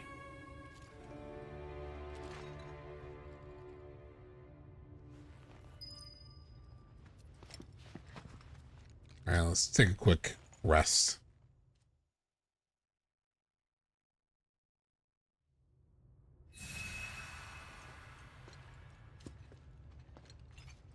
All right, so yeah, just HP, which I figured. Touch nothing but the terminal. Story time? It is indeed story time. Let me sleep.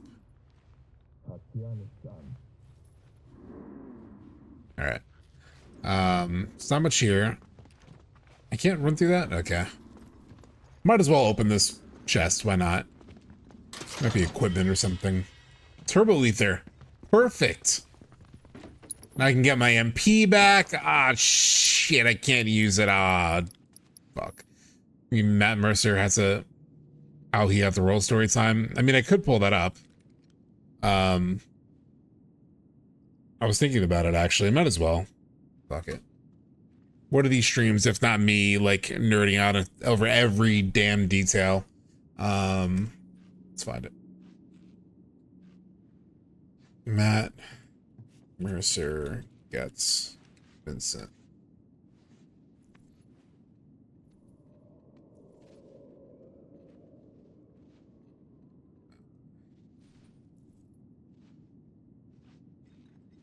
This game, if it. So I was at this panel where he talked about this. It's actually very short, also. Browser.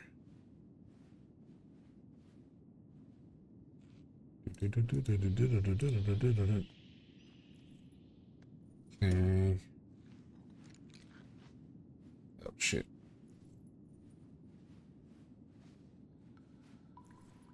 If it ever came to pass, for the many years that everyone was waiting for the remake to possibly be a thing, I'd assumed it was gone.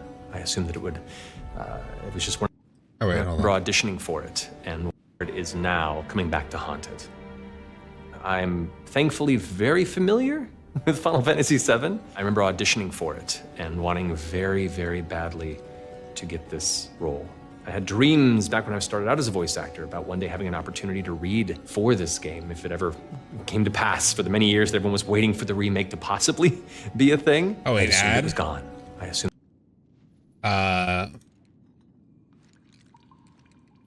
Let me know when ad is done.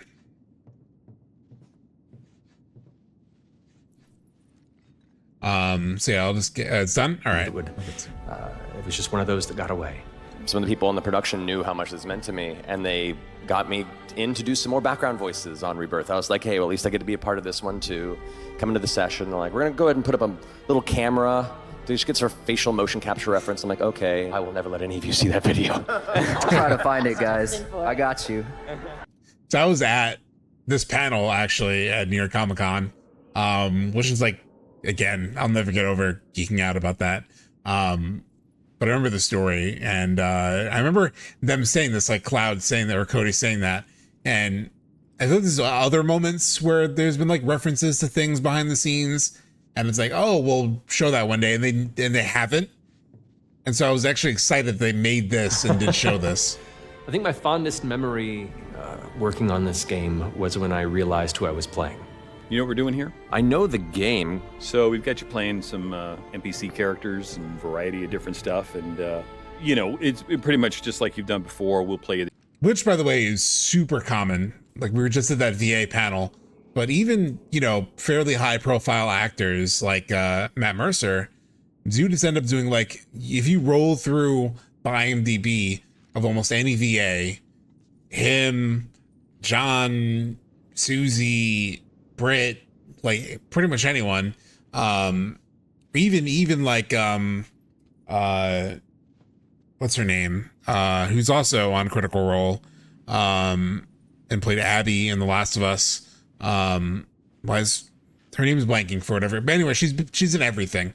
Even there, it's like Laura Bailey, like even like these, you know, high profile voice actors who are known for like big roles in voice acting, you'll see additional voices. It's just for so many games, like non-named characters. So him coming in just to play an NPC, which he did in a remake actually, not unbelievable. So very believable. He would come to the session, be told you're gonna do NPCs, and he'd be like, okay, just that's how some jobs are. The Japanese file, you just come in, just give me like 2 or 3 in a row. They brought me in to record background voices, just a couple of random people in Nibelheim or whatever, and partway into the session, the screen began to glitch out. That's weird. Doing something weird here. Hold on. Hey, it's like my stream earlier. It led to this weird black screen display into text of, what if you were playing a different character?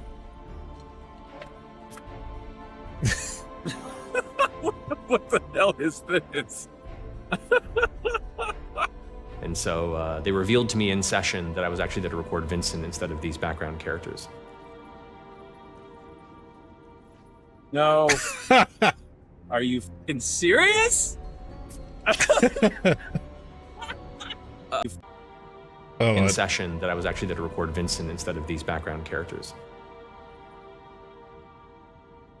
No. Are you f***ing serious? I don't know if he mentions it here, but he mentioned in the panel that when he first read for it, it were months. There were months. It was like 9 months before he got called in for the session. So like he just thought it was over. Like it was just like, oh, but that one came and went. It's like nearly a year passed since he read for it. Nothing came of it. He got brought in just to do like a random NPCs, and then suddenly, boom, the thing he wanted so bad. Oh man, I'm not gonna lie.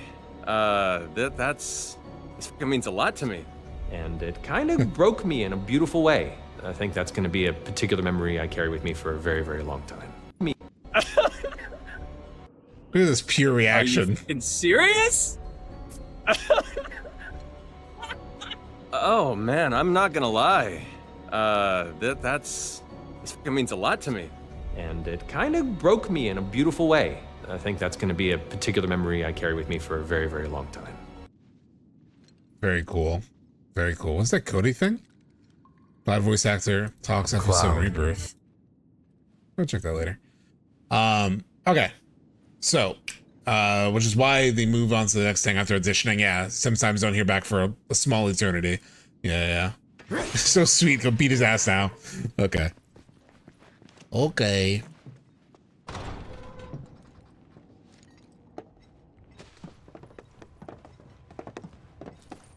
There she is!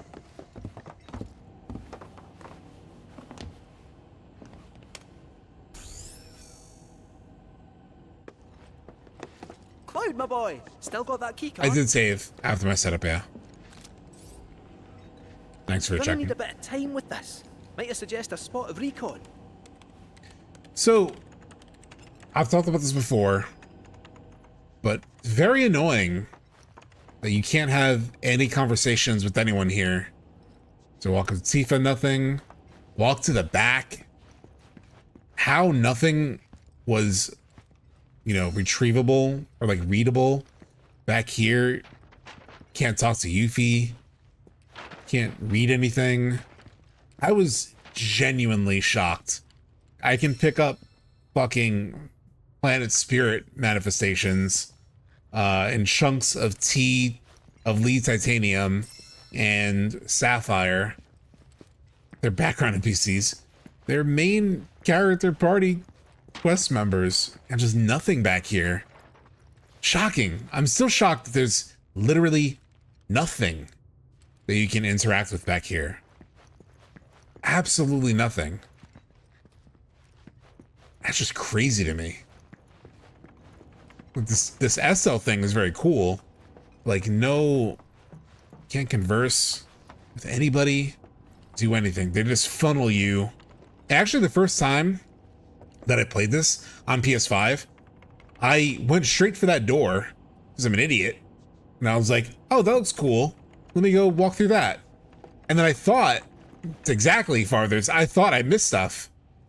And so it was on my second playthrough where I came back here and I was like, oh, wow, there's really nothing. I was shocked. Either way, still cool. Let's check this out. This part's great.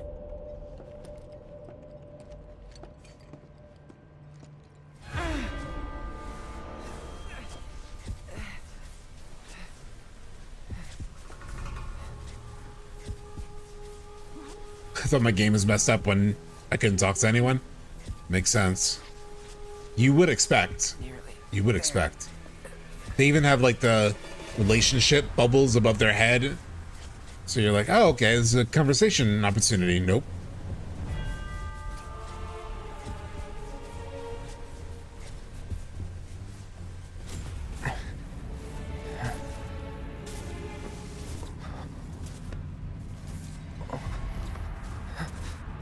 So the SLs, he's like hyper focused on it.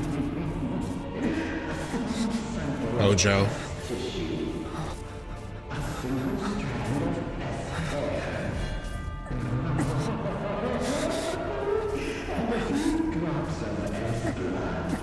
Yeah, the brain is remembering a little bit. Cloud, let's get out of here. Oh no. So, there was something interesting that came up in my Discord this past week or so. I'm going to very foolishly start Windows Explorer because I need to pull it up. The screenshot, at least. So it's like a screenshot of this conversation. I'll just keep Windows Explorer open this whole time. I'm not going to touch it. I'm not going to close it. I mean, I will use it. But in the Discord, we had this conversation. Discord. Hotbo. Actually pull it into downloads. That'll be easier to get to. And then let me pull this up, image. Whoops. Media, image.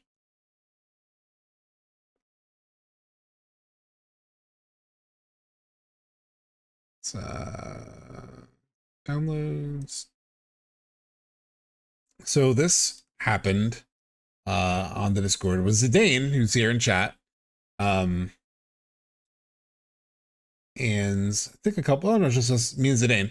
So I had brought up, you know, but in the remake trilogy, the mental decline of Cloud is stronger, and that's really important overall, especially with the addition of the explicit degradation stuff. There's a bit of a question if they gave away a bit too much in terms of who Zack and Cloud really are for new people. But seemingly a lot of people still having picked that up, surprisingly. People haven't picked that up, surprisingly. I wonder if that reveal will hit quite the same. Though, is that the only big reveal anymore? Seems there is more. And then Zidane followed with, that's an interesting question. I've seen a lot of new people genuinely worried Cloud is fake. So I would say that it is working well. And then I asked, oh, they think that how? And built by Hojo mostly. And I think that might be the purpose behind his glitch before the Vincent fight. And I was like, oh yeah, the SL scene. I guess especially if you add that to the flashback of his vision in the pods in Remake, it kind of builds toward that, right? So, and then Zidane makes a great point of like, it seems to me a lot of new people have pieces, but don't really understand how everything fits together, much like Tifa. And I said like classic FF7, right? This is classic Final Fantasy VII shit where like after the reveal in the live stream sequence, you're like, oh my God, all that stuff was there, but I just didn't piece it together. And so like, let me pull up, for example, this scene as the other piece of setup that they've been building to is in Remake. When you go back and you find Wedge, this scene plays where, if you remember,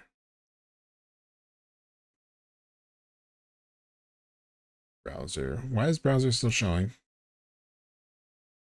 Oh, it's not browser, that's why. It's an image. There you go. This scene plays. Darn it, what did I just... Sorry. Media player. Why is it like that? Pull this down. So this plays in Remake, right? Honored to be featured live, no problem. Thanks for the great combo in the Discord. So one person nearly figured it out. Focus on the change of gloves as Cloud watches his house burn. Yeah, that is another hint. Yeah. Euler's identity crisis. I did wonder if people would notice that. So that's interesting that somebody may have. But you have this scene. That's the Shinra I know.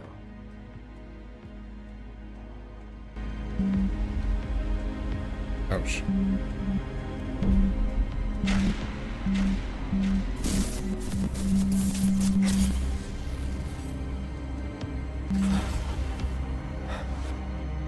Cloud?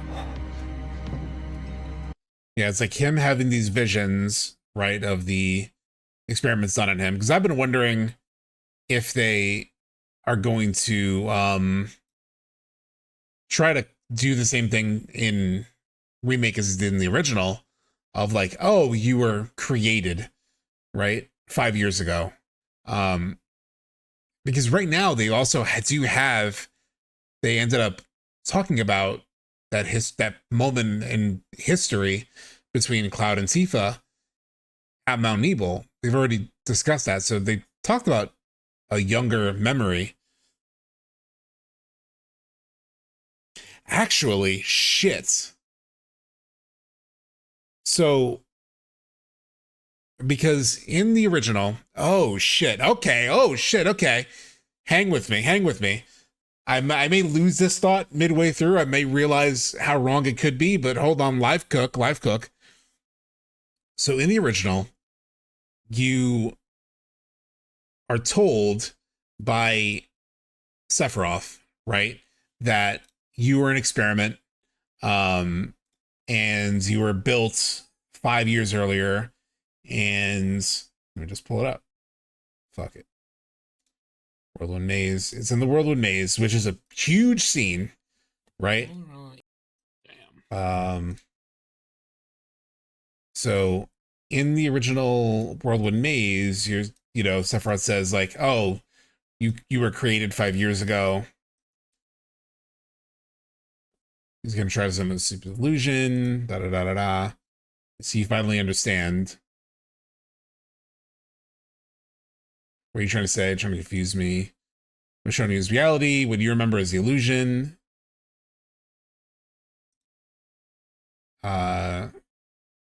Who'd ever thought a failed experiment? We just saw failed experiment stuff, right? Incomplete Sephiroth clone. Not even getting a number. That is your reality. And then he starts to laugh at Tifa, right? It's like Tifa has like worries, right? Actually, she starts to bring it up. Fuck. She starts to bring it up, right? Like all of that talk of Hojo constructing you is a lie. Don't we have our memories together? In fact, don't we remember Mount Nebel? We remember Mount Nebel, right? We just talked about it in Gongaga, being kids together, Starlit Nights, the incident at Mount Nebel. And then Sephiroth goes, ha ha ha, Tifa. Why are you so scared? Why are you so worried and scared by those words? Shall I show everyone what's in your heart? So I talked about in Gongaga, I was like, oh shit, this fact, this memory, because in the actual live stream sequence, that becomes the turning point of the entire live stream sequence, is like them remembering the Mount Nebel thing. And I was like, oh, so perfect. Like they've already covered that. They already went over this memory. So they already know that they knew each other as kids. And like that was confirmed, right? Like they already got the confirmation that happens here in this scene. But this becomes the big turning point in the sequence, right? So she says, if only I'd remembered more clearly, etc. It's not your fault, Tifa. And then she turns around, but I remembered back when we were 8, because in the Whirlwind Maze scene, Sephiroth says that there may have been a boy named Cloud, but out of Tifa's, right here. I almost clicked at exactly the right point. Hold on, I gotta go back. So right here, Sephiroth says, God damn it, why did I take so long to click on it? The ability to change one's looks, voice, and words is the power of Jenova. Inside of you, Jenova has merged with Tifa's memories, creating you out of Tifa's memory. And so that's why in the live stream sequence, her remembering something from when they were 8 is like the big confirmation of like, oh, you were real, we were real, our memories as kids are real. So now that memory of Mount Nebel potentially gets lumped into the things that Sephiroth said is like not real, right? Like now that thing, which became the solve in the original live stream sequence, might be something that gets called into question as well. So they can't even rely on that memory, exactly how it was portrayed at least, as like a confirmation potentially. Maybe that's why they showed it early, is so that thing that we all remember helps solve it is like a question perhaps. And maybe it becomes part of like that's all part of like Jenova connecting this person who claims to be Cloud to that. And then Cloud is going to remember that what he actually kind of remembers is what we just saw, right? In terms of what he's going to remember is being experimented on, just like he remembers it here in this scene, and just how he remembers it here in this scene that we're just watching, right? Where he remembers himself like this. He almost remembers himself as like one of these things. Right, so there he is. And then there's like a picture of one of those bodies. Yeah, I wonder if they're gonna mess with that even more or lump that into one of the things that gets called into question. Tifa didn't talk about that to Cloud yet in the trilogy. The 3 vision in Gagaga? What's the 3 vision in Gagaga? She talked with him about Mount Ebel. Last thing Cloud says, I don't have to worry about it because I was. Next thing he could have said is a clone. Huh. I wonder how Tifa needs to gain confidence for the third part. Well, she does for sure. That's her big character arc.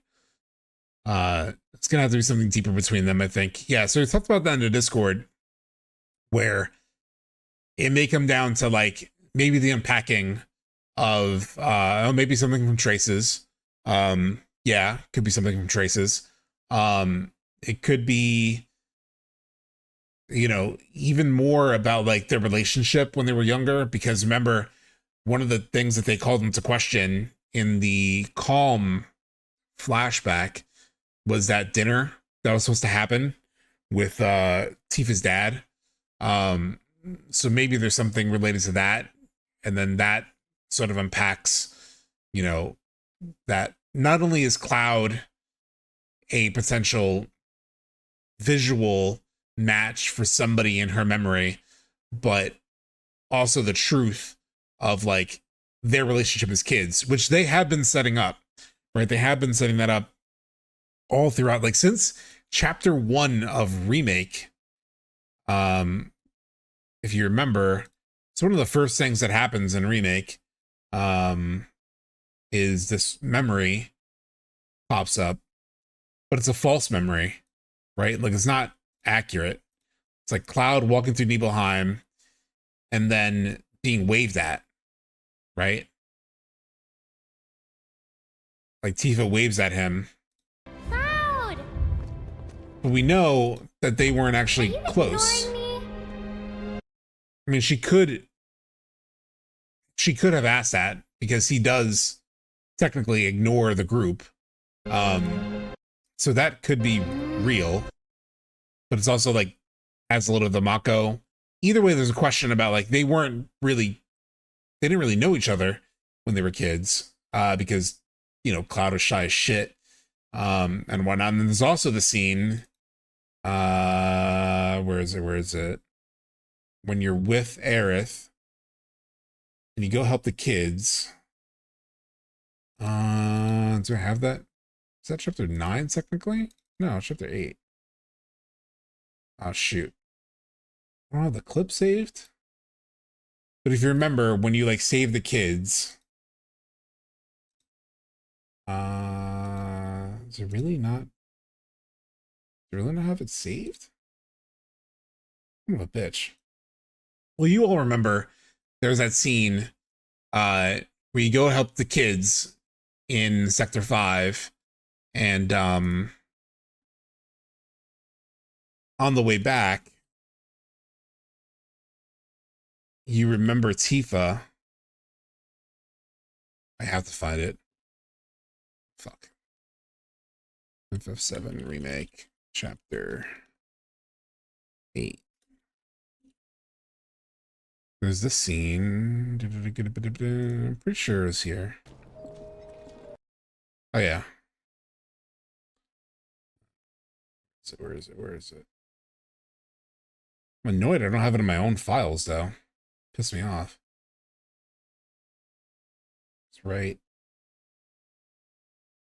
on the way back here. He was? Did you go fight in the war? I might have.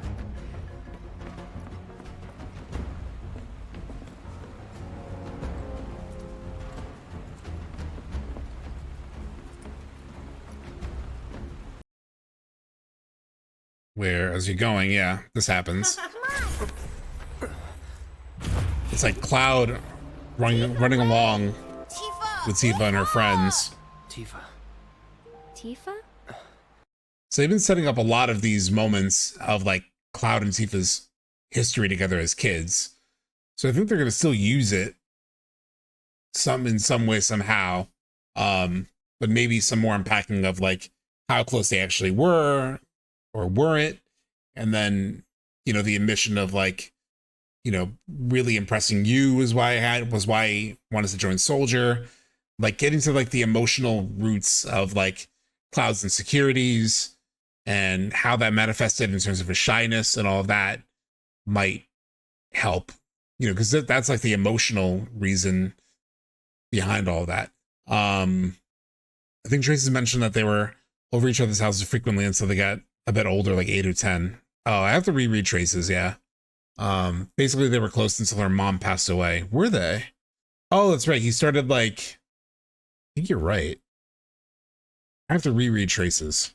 But I feel like he also wasn't showing up, right? Like her cat would go missing and then like Cloud would supposedly find it, but then like her dad would tell her that Cloud told him.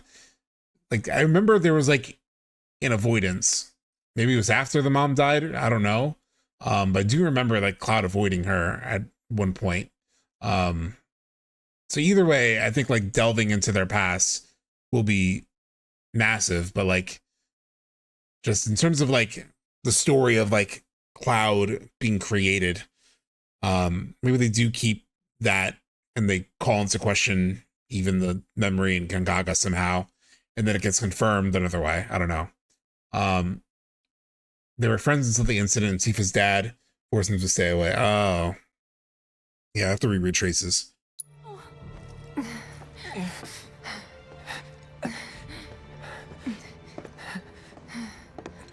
I had the sense he was still shy or something. Like, I recall them not being like super tight though, you know? I don't like toddler giving age. you permission to go in there. Oh, it was an honest mistake. We didn't mean any. Ah! Here we go. He wasn't friends with the boys. Yeah. Don't hurt me, please. I can explain. I always pictured it like he had a crush on her and was like super shy to talk to her. Why should I? He's trespassing, like you. Save it. I've had a pretty shit day. What a coincidence. So have I. Okay, here we go. Look, I turned my neck a little too much there. Shit.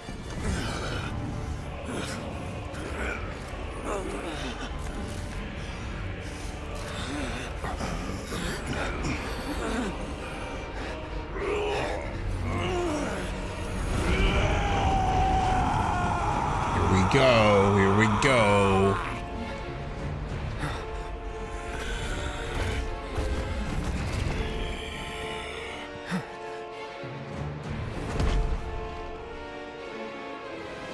Ad coming in a minute, so you might miss me dying. If it's only a minute away, you might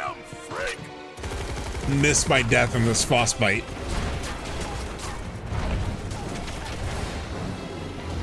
The music here is incredible. Okay, let's go. You're up. Taking over. Come here, bitch.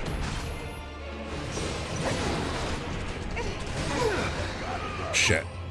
What does it say? Turmoil, chaotic consumption. They're in for it now. This one's a showstopper. You're in for it now. You're in for it now.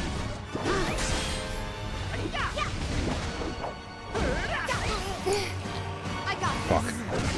this. It's on you. Don't overdo it. Tifa? Let me handle this.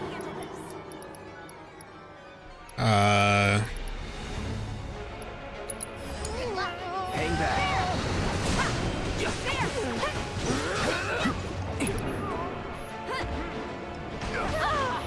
Ah, shit. I try to block that. That did not go well. Blocking that did not go well. Do I not have... Shoot. I don't have chakra. Tifa doesn't have ATB. Okay, but I have prayer. Feel like taking over. Hang in there. Oh shit. Taking over.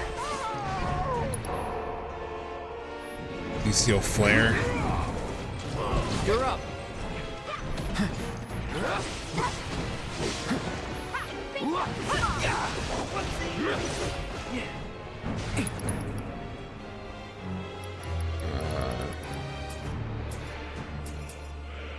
We have to look for an opening. Wait till he stops moving. You asked for it.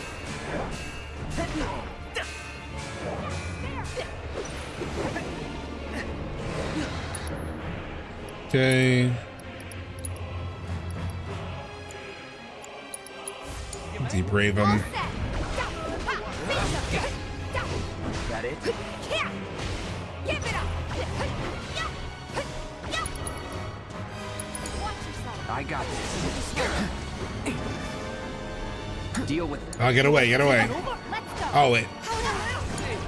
Let's do this. Shits. Keep it together. You're in for it now. Your turn now. Taking over. Brace yourself. He doesn't have revive? Shit. Only Kate Sith has revive. Calling fire.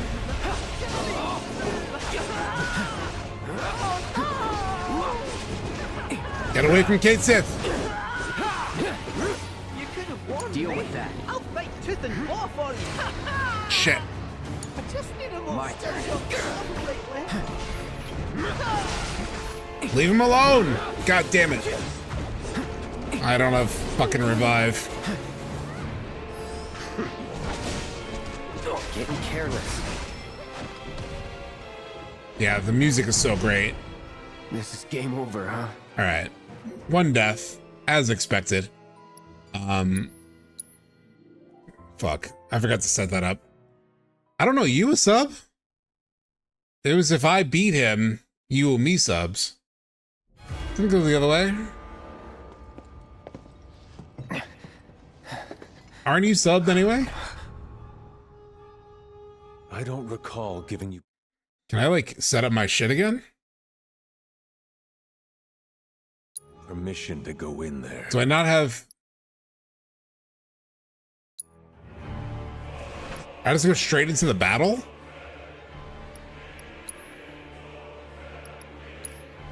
I have my save point, but... Ugh.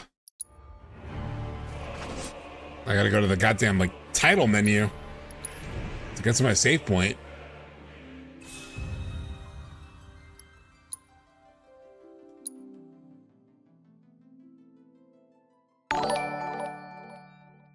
Mark Toth just subscribed on YouTube. Thank you. Let's move that. Yeah, having revive is very important in hard mode. I don't need morph.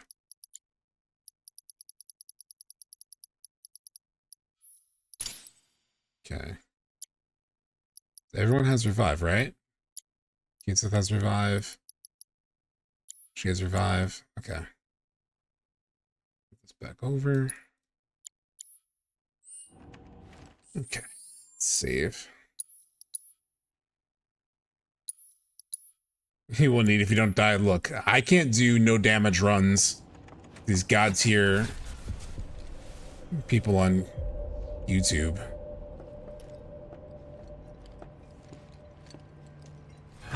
Unfortunately, I think I need to play through all the way through this. Like, I can't skip this now. Once I get to the actual, like, SL tanks, I think I can. But not right now.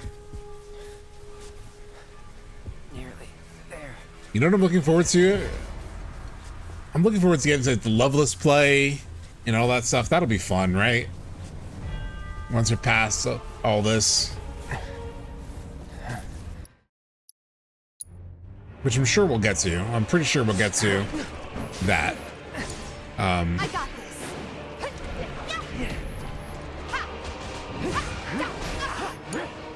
Hang back.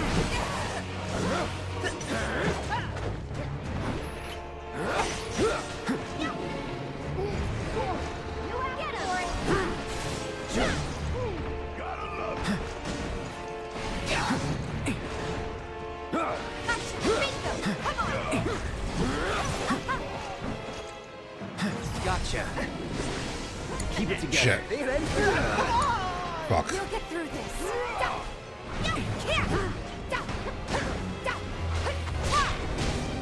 Getting careless. Damn it. It's on you. It's my time to shine. Be careful.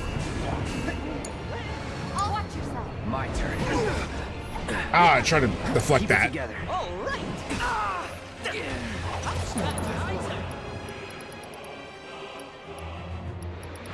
Fuck.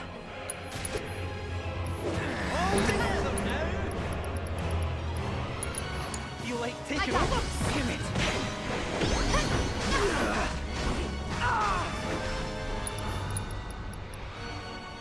Okay.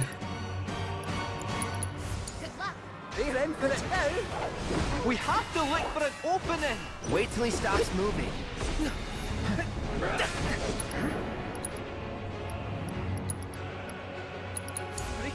Let me handle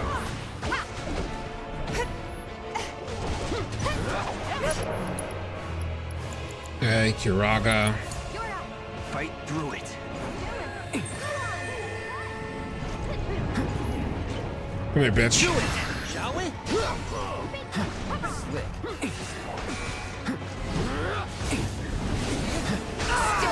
Shit. But he gets that counter.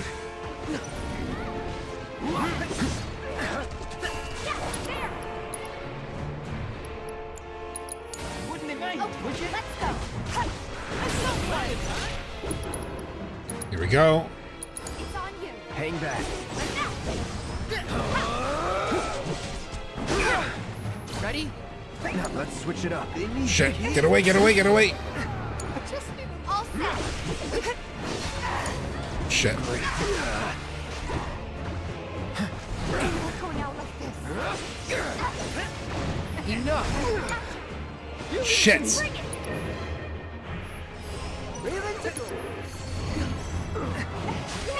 Fuck.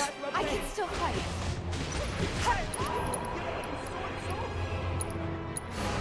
Kept you waiting?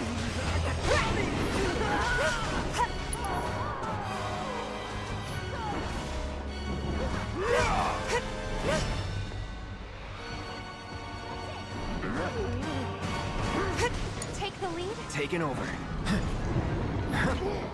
Do it. Okay. Keep it up.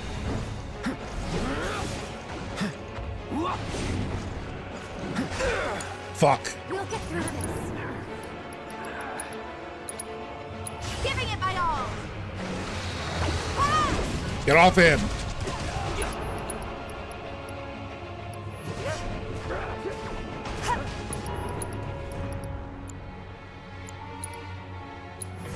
Mine. Fight through it. Just in case.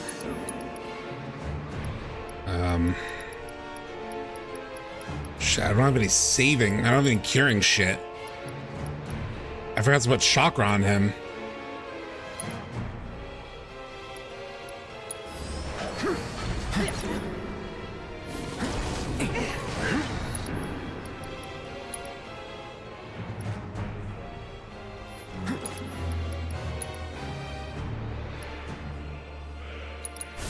Take it from here. I'm in. Your turn now. Here we go, here we go, here we go, we go, we go, we go. Come on, come on. Okay. Staggered. Let's raise Tifa.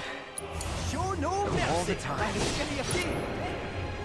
Not done yet. Pushing it. Now we're talking. Any last words? Fight the war.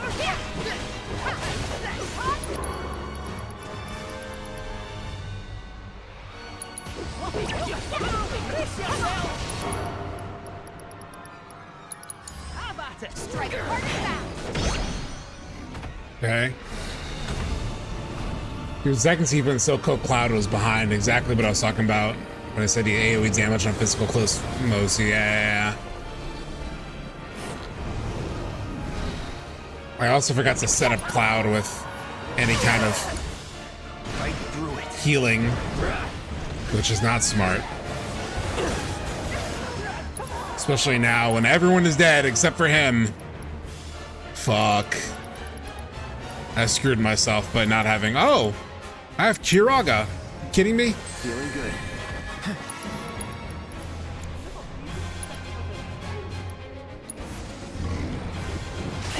Shit. The Moogle's still alive.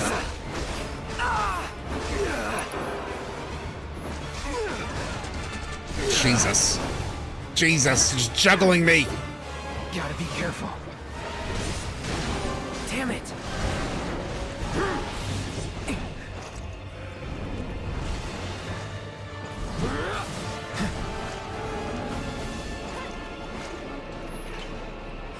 Focus.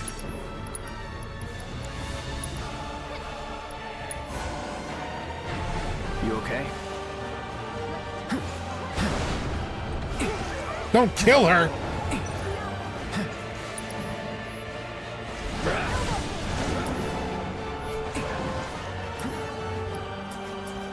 Tifa.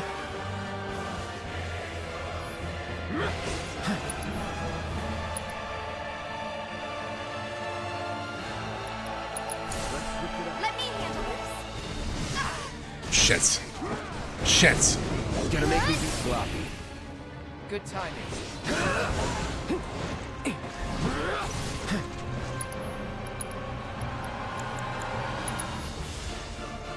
Second win. Fuck.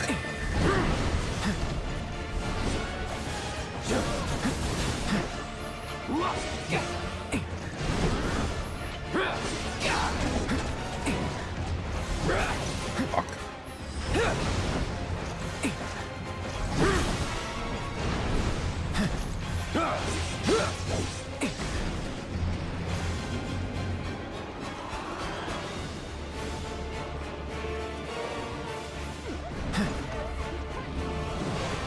Fuck, bitch.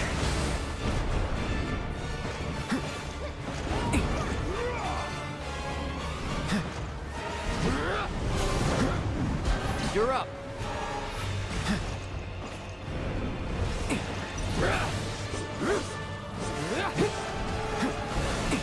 I have no goddamn MP left. Not enough to do that, at least. Get him. Kujata. I hope you got something good for me, brother.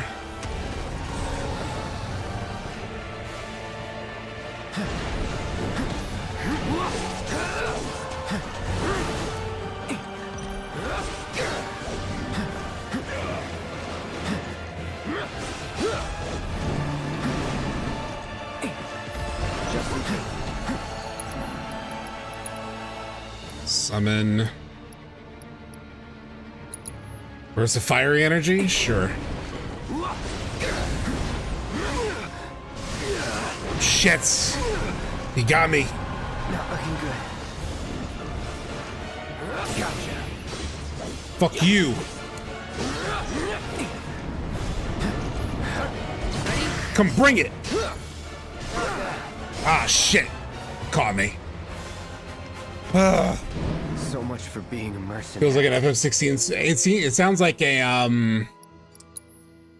it actually sounds like a what's it called? A Bloodborne song. Okay. I just need to go back to my setup because I forgot to have chakra or something on him.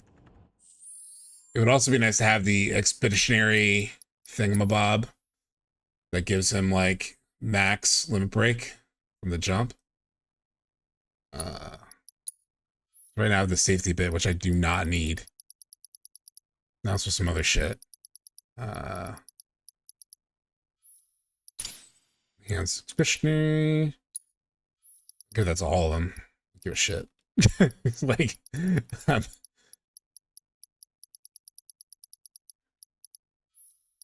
because these guys don't need it. Limit boost is kind of nice, but all right. Then he needs. I'm gonna use ice, so it doesn't matter.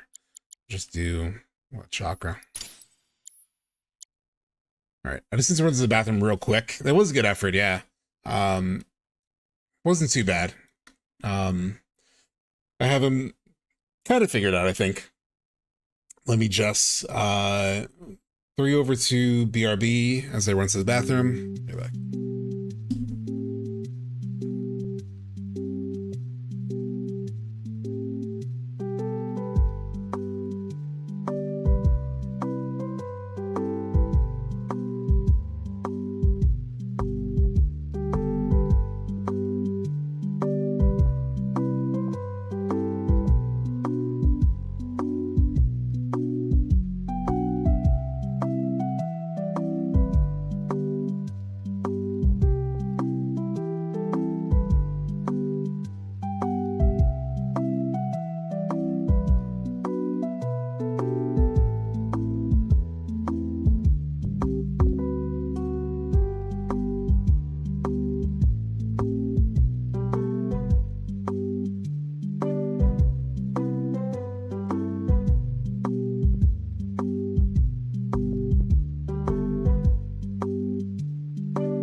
Just gotta dodge, duck, dive, and dodge a bit more. All right. Just because I'm so paranoid over it, is sync and everything still good? Oh, did I set up chakra? I did, right? Yeah. Okay. Let me actually save it also. Okay, let's just get this moved ahead. Still looks good. Perfect.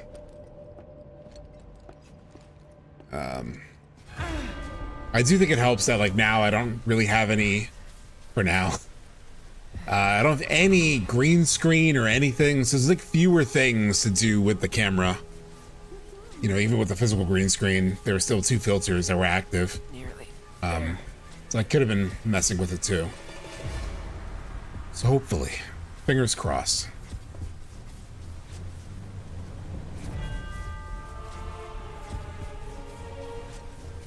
Okay, come on, get your ass up there.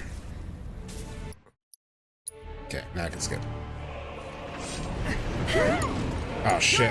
Hang back. Counts of fire. Mother. That mother is so weird, isn't it?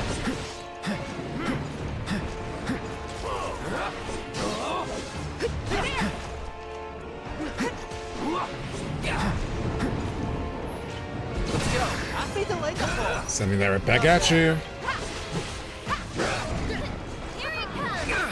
Shit. Leave it to me.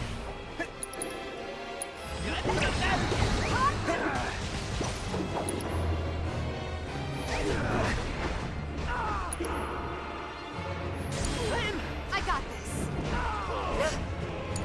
Take the lead. Hey, ready for it. You mind? Let me handle this. Won't last long. Need to heal up. It's like when he just does those like attacks that All good. intertwine while he counters, so he can't attack him. That. We have to wait for it open it. Wait till he stops moving. So long. Nice, nice, nice, nice, nice. Deal with that. Let him have it. I got it.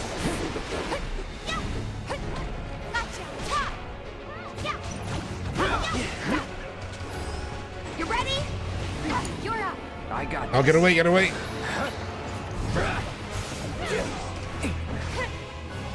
Focus. This ends here.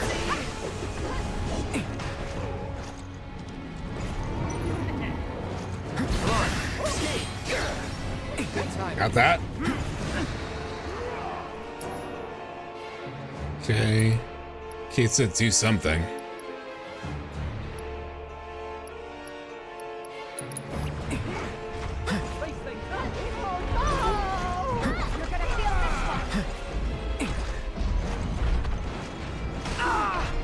Shit. I'll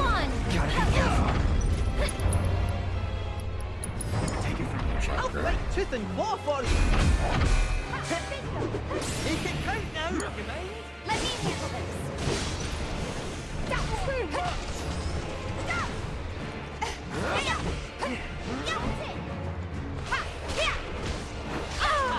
this. Shit.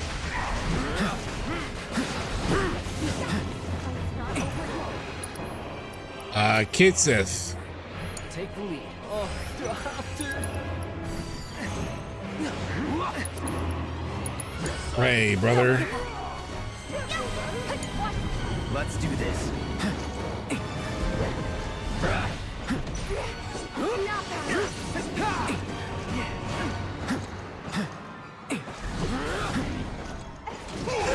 It's on you. Fuck. Leave it to me. You ready? Time to warm you. Shit. I'm not going out like this.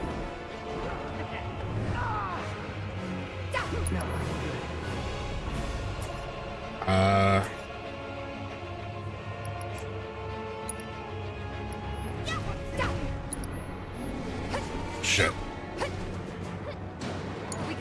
All right.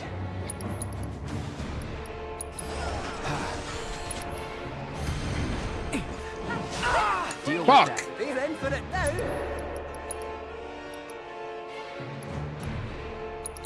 Don't hold back. Oh, you know I won't. Ow. Won't last long. We showed them, eh? Feel like taking Take over. the lead? Need to heal up. Do it.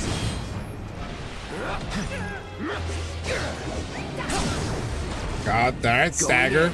No more playing nice. Okay. Chakra. I'll take a backline command, sure. I know you get to. I'll take over. True strike.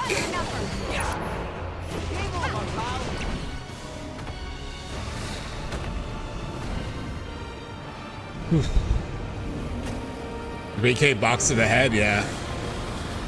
You can counterfire Primal Roar. I counterfired it like 4 times earlier. Fuck. Hang back. This fight's not over yet. Or Bestial Flare I did, actually. How about you do a finishing touch, bitch?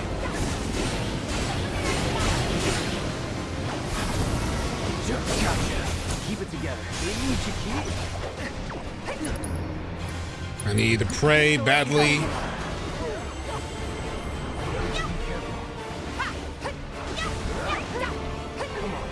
Get away from that.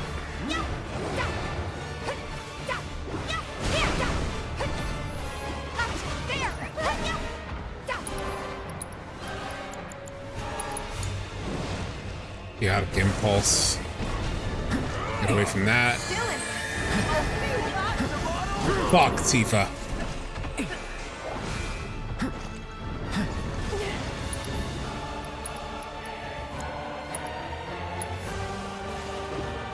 Still up for it? Shit. Tifa, I'm in. Deal with that. Got the music. Take the lead. Let's go. My turn.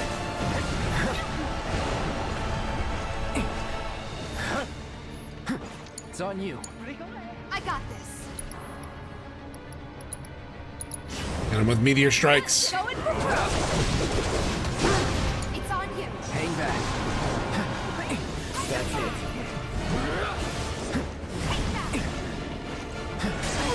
Fuck. Stupid primal roar. Shit. Shit. I'm coming. No, no, no. Try this. Shit, I gotta play this tight.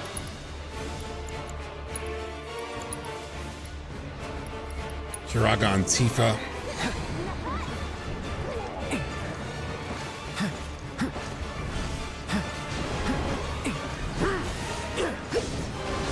Damn it.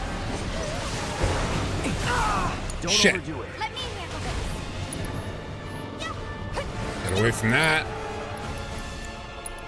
Arise. Kid Sith. Can you fight? All right. Just in case. Still in it.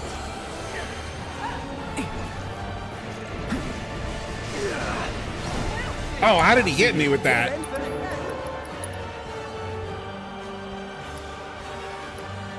Oh, do I need my Moogle? Oh shit. Oh shit. Ready? Shit! I'll take care of that. Your turn now. I got this. Good to go? Watch it. Taking over. Fuck. Ah, get away, get away.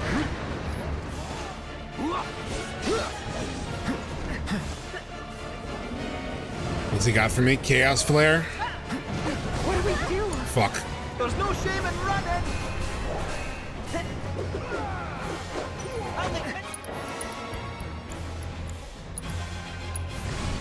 Rise Cloud. Shit. Let me handle this. This time. Kid Sith. Ah, god damn it, I still can't.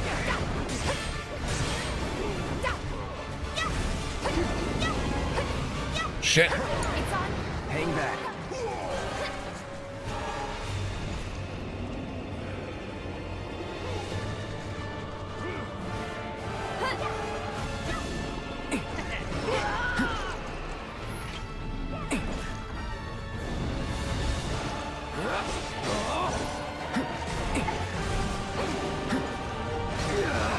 Come on. How was I not far away for that? Get away, get away.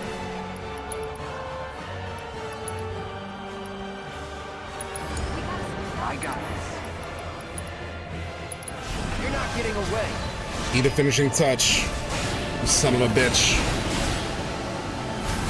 Gotcha. Damn it. Fuck.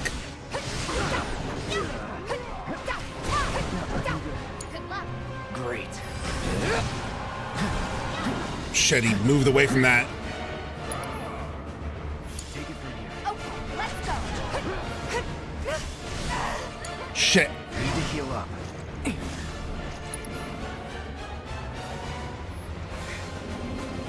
Fuck. Do it.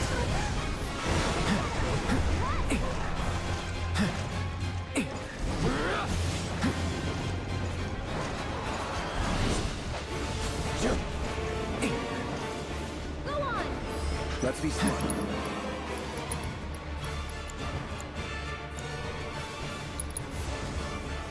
Let's try that again.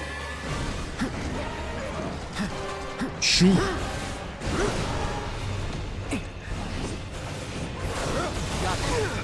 Shit. No, no, no, no, no, no, no, no, no. Not his combo. That combo. Primal Roar's blockable range. That's fucking...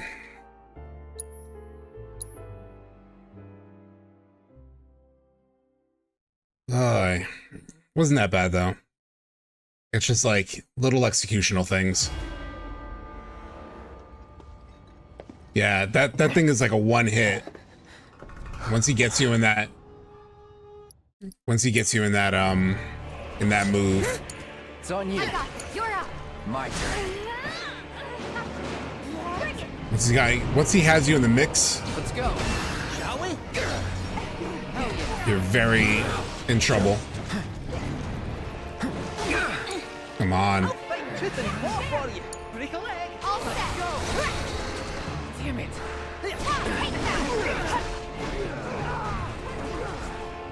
Those combos, man, are crazy. Look at that. Poor Cloud. It's on you.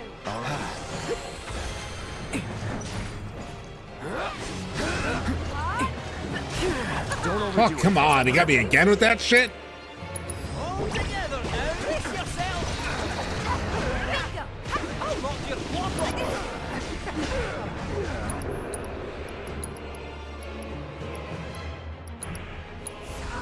Just doing my job.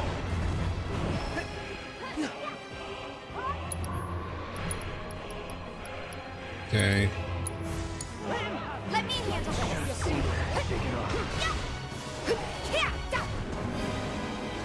Oh, don't hit him. Don't hit him. We have to look for an opening. Wait till he stops moving. Shit. I got this.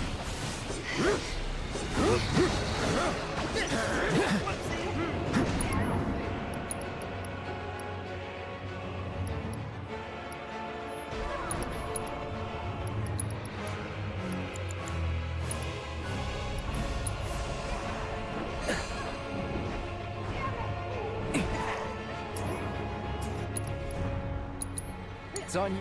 All right. Let's do this right. Your turn now. Good luck. Hang back. Shit. Leave it to me. Come on. He's just savage beasting this whole fucking fight.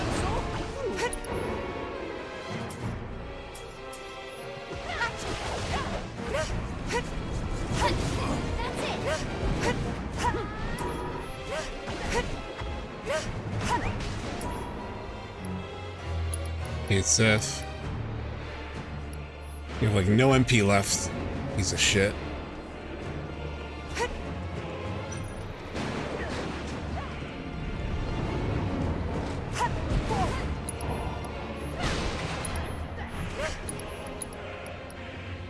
They really, you do get the like, the sense of like an enraged, out of control animal. You know?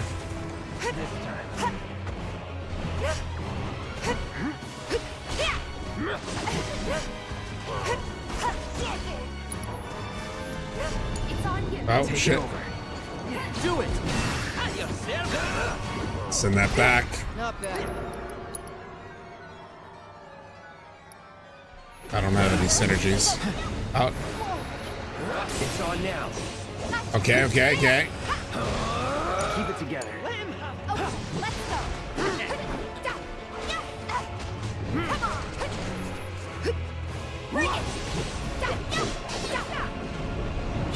You're up. I got this. Now. Still here. God damn it.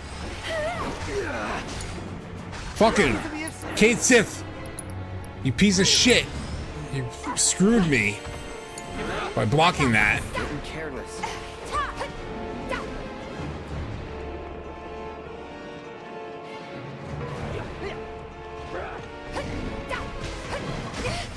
Fuck. Let's do this. Let me go.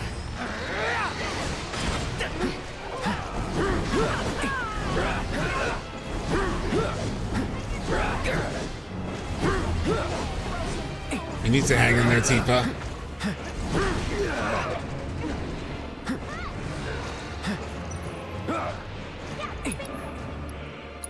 Fuck.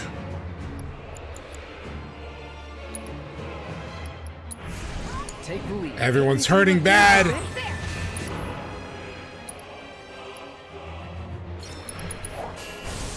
Charging up.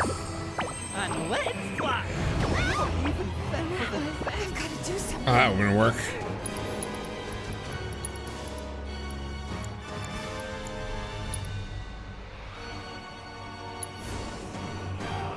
Kept you waiting?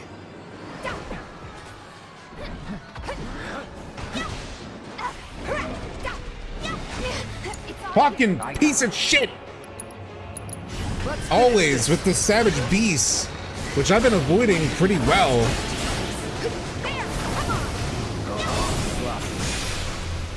Except for that. Tifa, let me at him.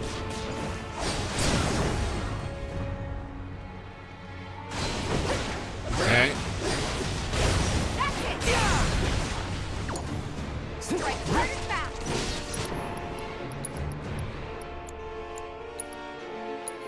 Raise and Kate Sith.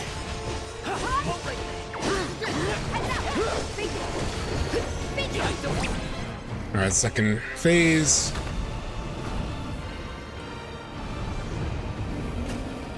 It's very stressful. A little bit. It's very fun though. Definitely a bit stressful.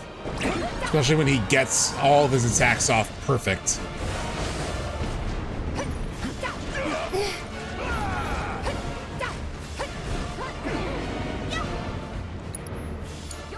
Let's do this.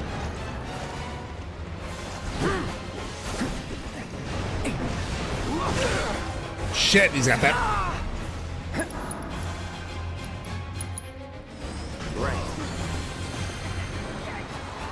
Deal with it. You're in for it now. Break a leg. Let me handle this. It's on you. Take the lead. All right. Your turn. Oh shit, Bestial Flare. I got it. Damn it.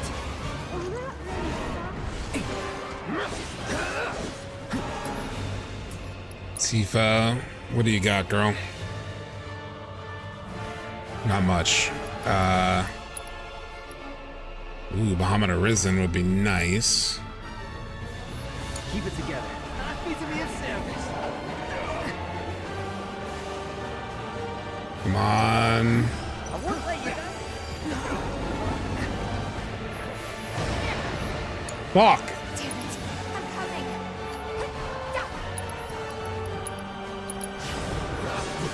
What goes up? You're up. Hang back. Rise and Kate Sith. You okay? You asked for it.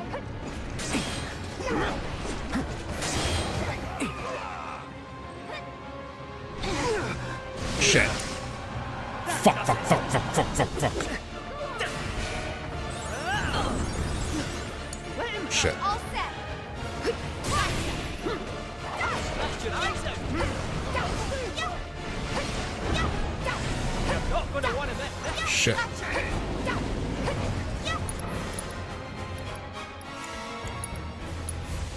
It's Cloud.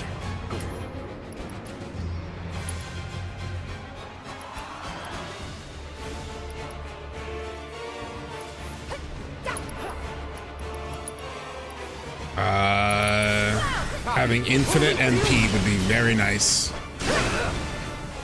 It's on you.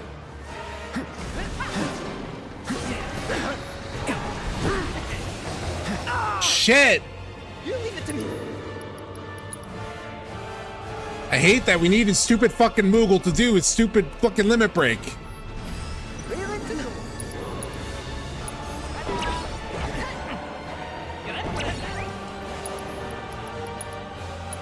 you never guessed to have this up my sleeve.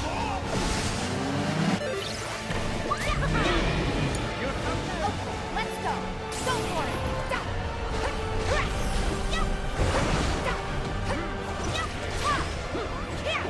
Fuck, he moved.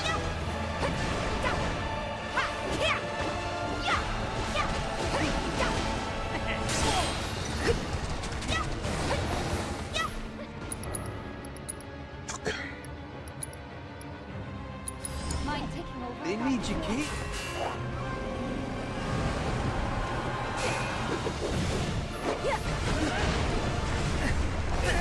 Falling apart in the seam. Fuck. Gotta do something. Oh, damn it.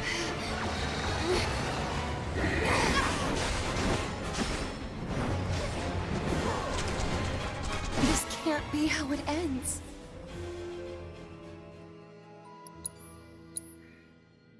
Okay. Okay.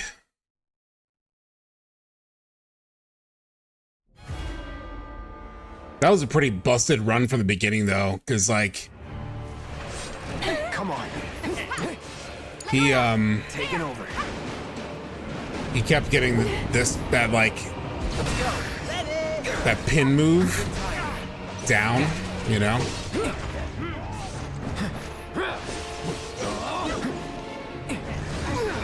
Shit.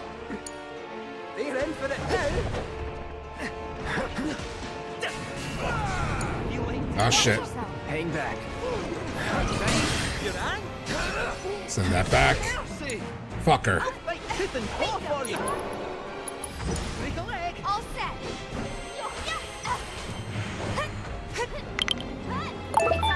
Let's do this.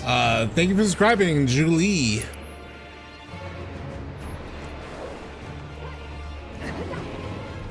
Come on. Take the lead. All right.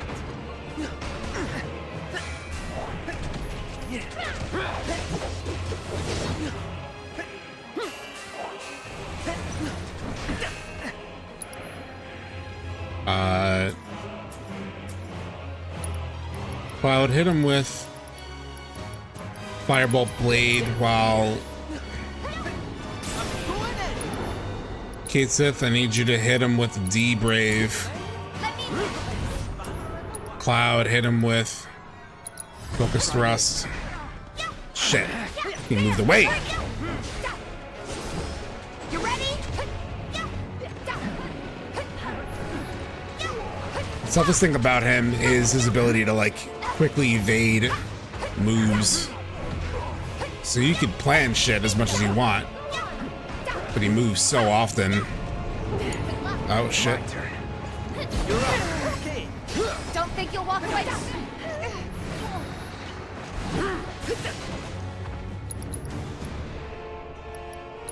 Chakra, perfect.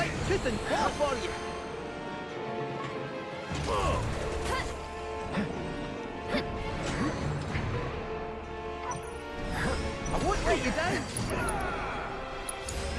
All set. Bring it.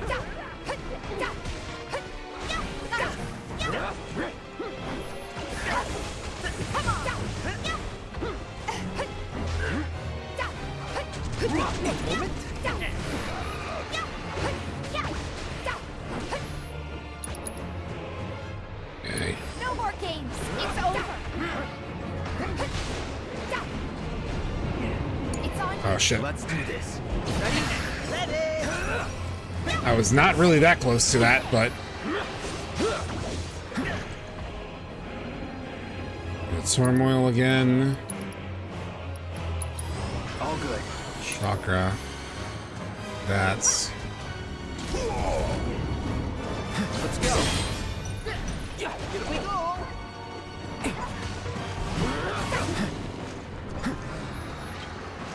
Gotcha. There. fuck. All right. Let me handle it. Good luck. All the times. Are you serious? Fuck. Keep that guard up. Your turn now. Okay, let's go. Just shake it off. This time. Think fast. Mother. See, when he says mother, it sounds like Kadaj to me for some reason. Perfect.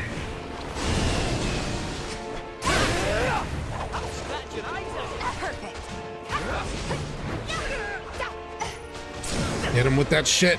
Give him your all. Come on. I see it. Ha.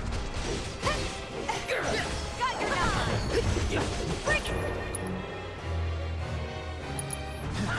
Brace Let's yourself. pour on the Watch this. Second phase. It does sound Kadaj, right?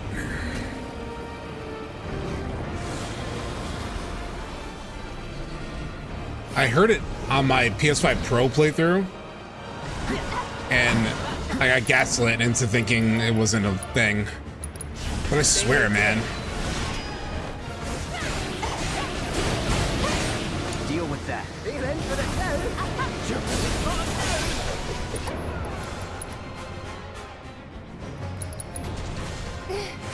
Hey, Byron got it. Shit. Focus. It's over. Gotta be careful. I hate that shit. Like,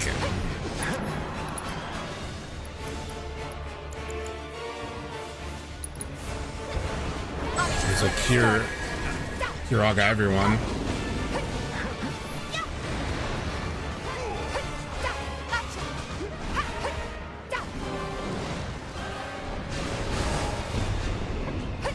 Away from that.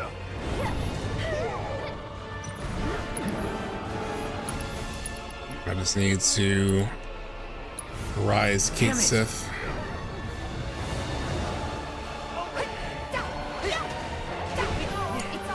My turn. Fuck. Ah, shit.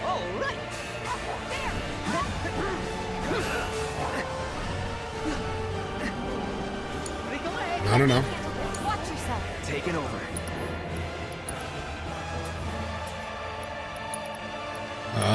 Limit Siphon. Take away Kate's. Perfect time to hit you with another finishing touch.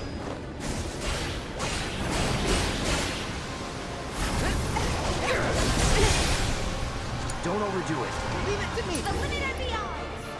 Let him have it. I got this. Chaos Flare.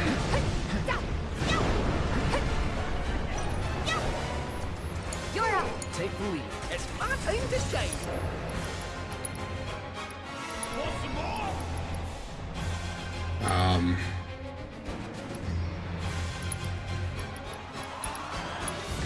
Brave on him.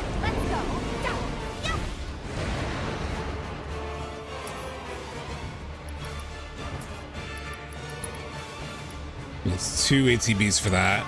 Keep it together. All right. Come on. Shit. I got it. You're up. Let's do this. Ah, fuck. Leave it to me. I won't give Bring up. it.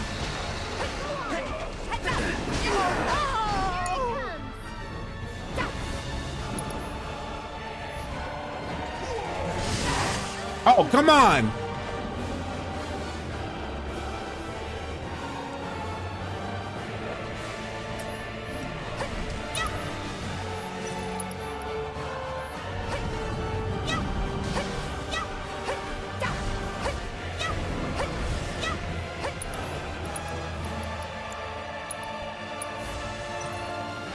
Aren't you waiting?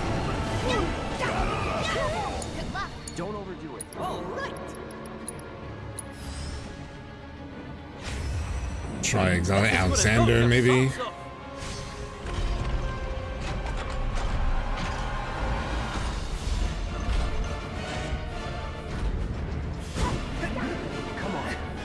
I can't even see this dude.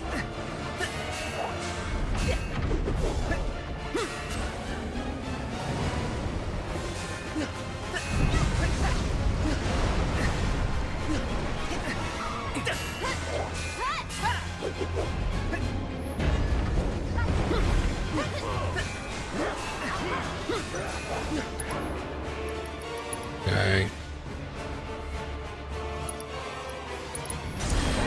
Let me handle this. There. Synergies. So we won't do that. Down. Here we go, here we go, here we go, here we go, here we go. I'm not throwing in the towel. Staggered. And actually, I'm gonna quickly chakra myself. Let's do this right. It was fun hanging with you, Vincent. Give him hell, okay?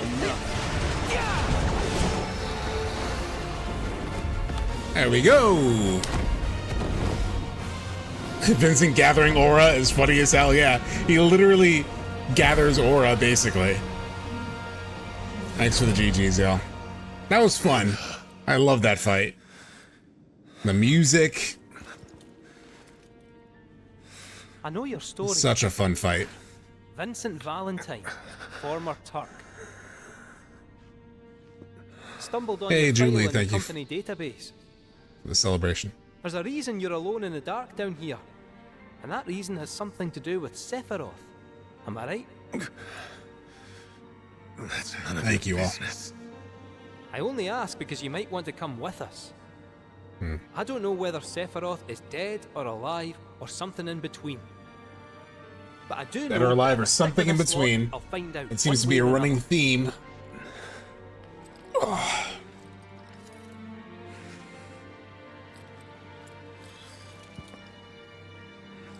I feel a little bit like Vincent right now, to be That's honest. how you want your story to end.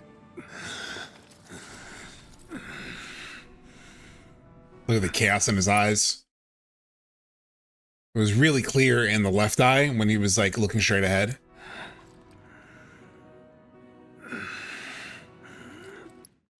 Right? Ah, God damn it. Get out. Now.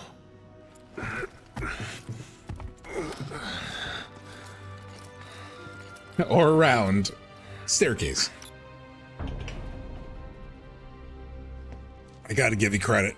Circular staircase. You find That'll be your way out then. infinite ways Now we know where the temple is. to revive Let's not that. bother the man. I feel a lot like him. I'm tired as hell. Hey, Space Cadet. Come on. I love that from Barrett. Hey, Space Cadet. It's like, there are times where Barrett just like does get frustrated with Cloud's bullshit. I can't even enter that room anymore, right? No.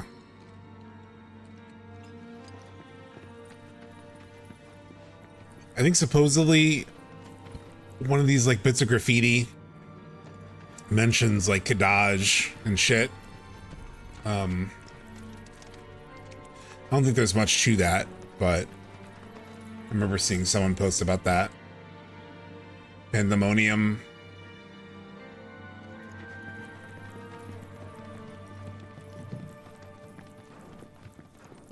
Very cool. All right, now we have one more fun boss fight left in this chapter. Oh, but I forgot. Yeah, quick moment with Hidden somewhere here? That all you ever think about? Well, excuse me for trying to be helpful. I mean, I do think there's something really interesting to Vincent's character of like the passivity to not take action and how that caused a lot of problems. And then, but then actually when he did take action, right? Like he stood up to Hojo and died. He stood up to Hojo and got killed. So in terms of like that passivity and that like inaction, that like tendency to sort of like maybe sleep off his, you know, guilt and whatnot. I wonder if it's like, I wonder if there's something to the fact that, you know, when he did stand up to, you know, someone, he fucking died. And so, you know, does that lead to him deciding, you know, it's best to just like, never mind. I'm just gonna, you know, rest here, take my L. But then obviously he decides to come back and to join us at least.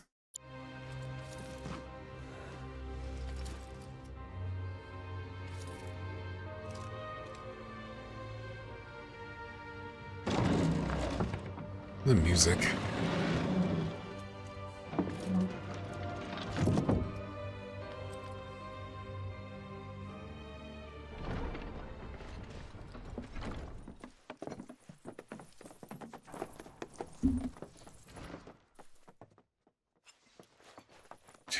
Now the Roche fight is also pretty tough. That one's really about timing on blocking and Okay, avoiding. let's stop the temple. Hear that, black materia? I'm coming for you. Oh man. Unless you're a my frog. rev's gonna go Yeah. through the roof. Well, it ain't like it could go down. Oh. Oh, it's on. So, where is it? Aye. About that. What's the matter?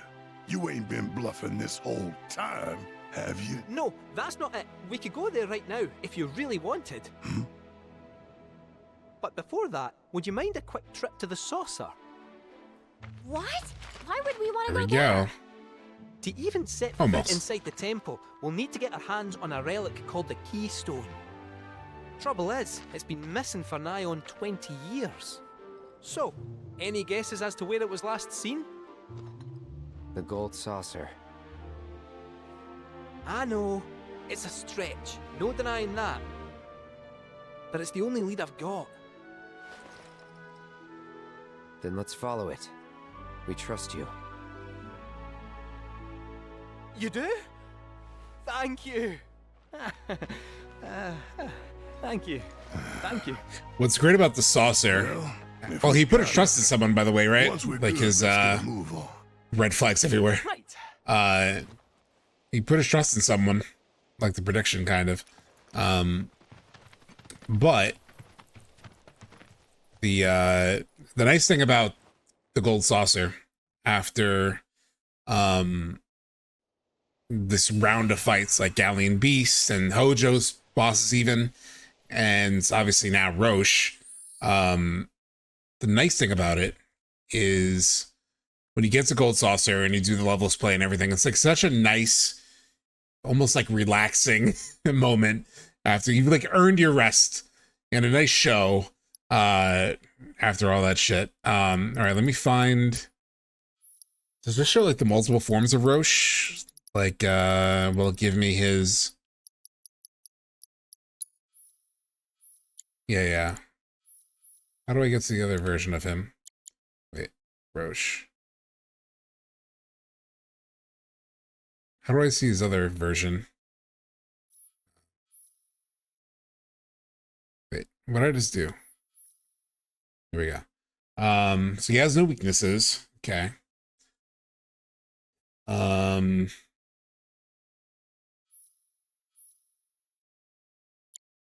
really show his other form.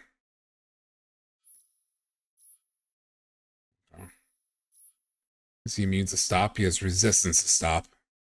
On my playthrough, I took a break after Rufus, so I'm not far behind. Very nice. For all the weird pacing, golden key chapter is a nice break. Oh yeah, that's exactly what I was talking about. All right. What could I have on Cloud? That would be nice. All right. Fire elemental. Well, he's not weak to any elemental damage. So, but it might be nice to like maybe recover HP even. Like HP absorb.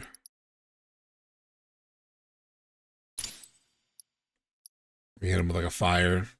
Like get some MP back, HP back. I don't need revival technically. Don't need assess.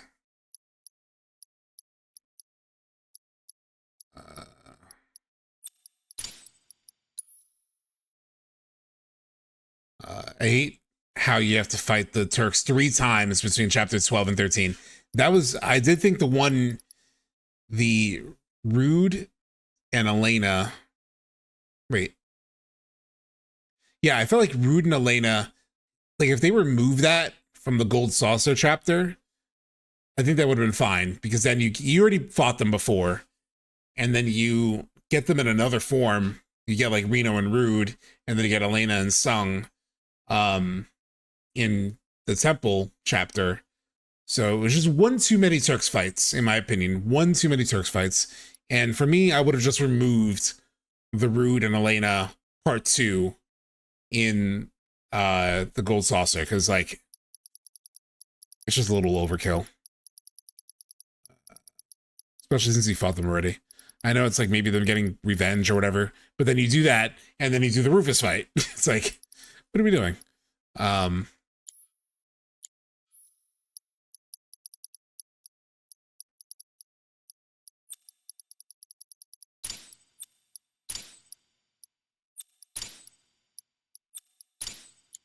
Okay. That looks good enough to me. So I'll just roll with that. There are too many Turks fights, but they might be making up for the fact that there won't be any in part 3. You sure? But just still one too many. But as they've proven, they're like, they don't really care about the pacing of each individual game sometimes. They're just gonna like, we're just gonna do everything whenever we can do it. All right, here we go.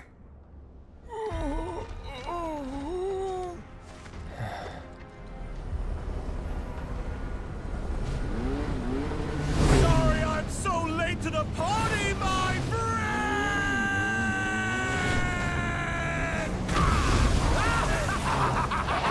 Yeah, but in the corkscrew tunnel, you technically don't have to fight them.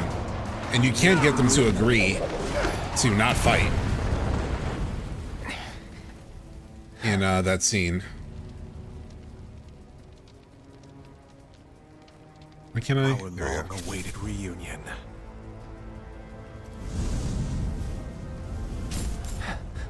Okay, stop caring once So back off. once Meteor's summoned, yeah. You misunderstand. I'm defying my boss to be here, because I've got a hunger that cannot be denied. We might get them in the sunken Gelnica. Cloud, bring me the black materia.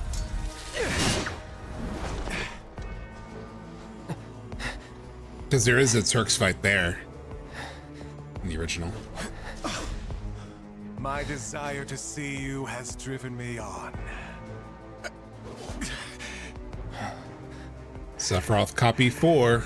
That's what I get for redlining the old engine. And technically it's the first time they explicitly show Sephiroth copy SC. And technically that is what Cloud is considered by Hojo, even though he doesn't have the tattoo. But they're formally introducing it here with Roche with SC4. All right, my friend, it's the final lap. So let's con it one last time! He's mine!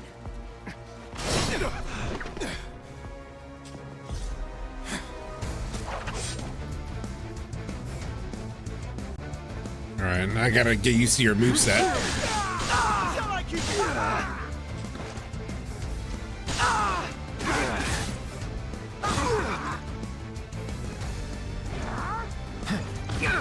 Let go! Won't last long. Oh. Get ready. So much for being a mercenary. Wait, he didn't counter that? How did he not parry that?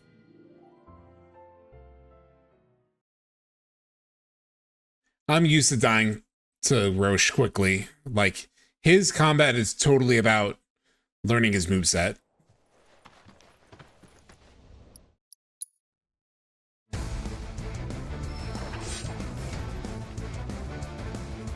No holding back. Oh, fuck, he did that. Shit.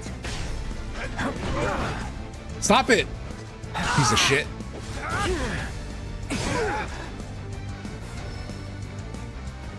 You cannot escape. I'm not trying to escape.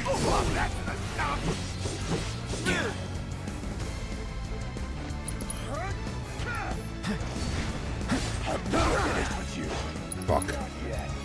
Gotta be careful. Right.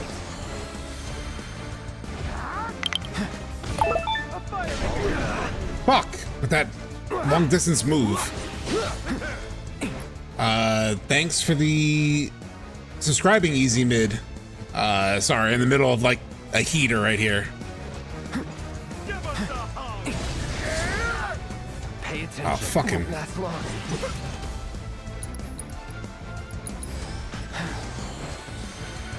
Let's do this.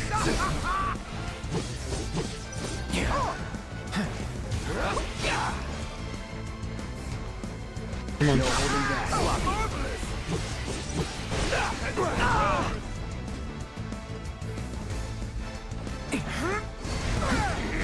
Game over, huh? Yeah, I remember I remember a move that I can get on him. All right, I'll be right back. I just need to run to the bathroom. As happens when I have all this water. Oh no, it's not your problem. It's not your fault at all. But welcome in. Definitely welcome in.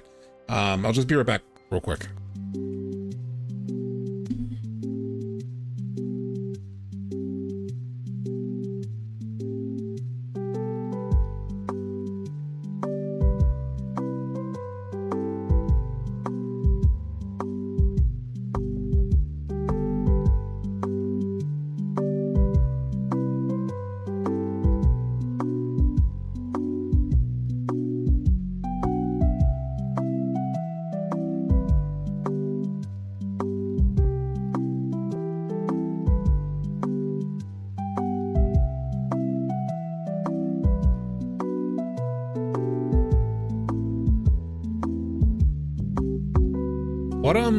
What elemental defense would I do on him? Because I don't get the sense that he has an elemental attack. Doesn't look like, is it fire? Like it looks like he uses for this battle I use that accessory. It makes your limit meter go up every time you parry. Oh, that is a good one. He just dies to his fire. It didn't look like fire, but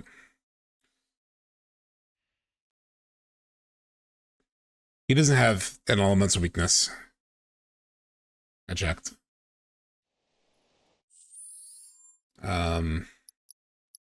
Yeah, he'll heal me every time. I could do that. Kind of makes it boring.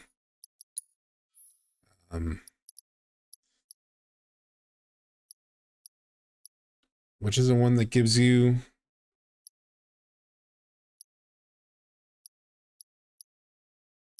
Do you remember the name of that accessory that boosts your limit every time you parry?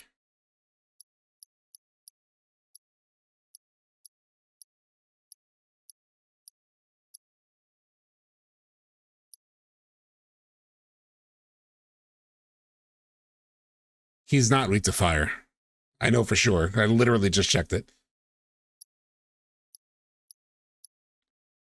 He apparently does fire damage, but he's not weak to fire. All right, I don't know if I have it. Yeah, I use counter stance. Well, I was using the regular parry rather than counter stance, but it'll be fine. I got him.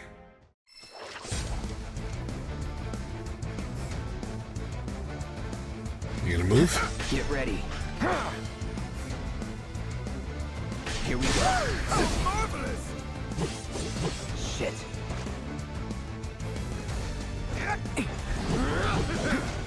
Savor the moment.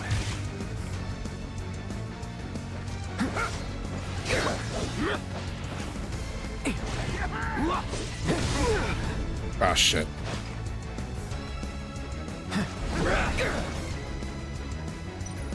Let's do this.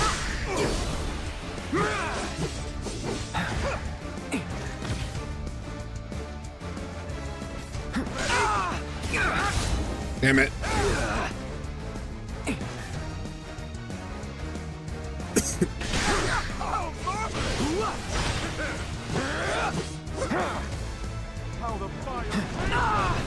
Fuck. Gotta be careful. I'm not gonna touch you. Not yet. All good. Ah.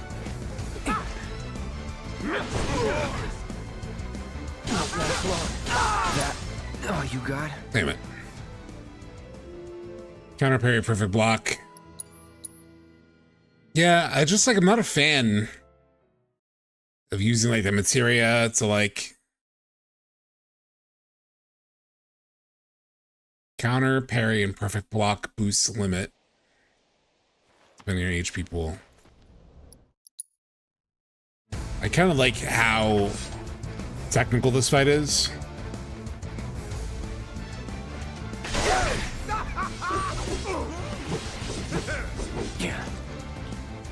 I just need to get used to his moves.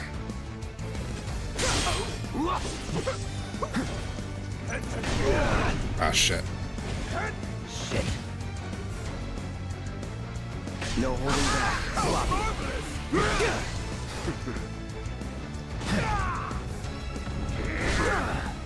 Fuck. Jump.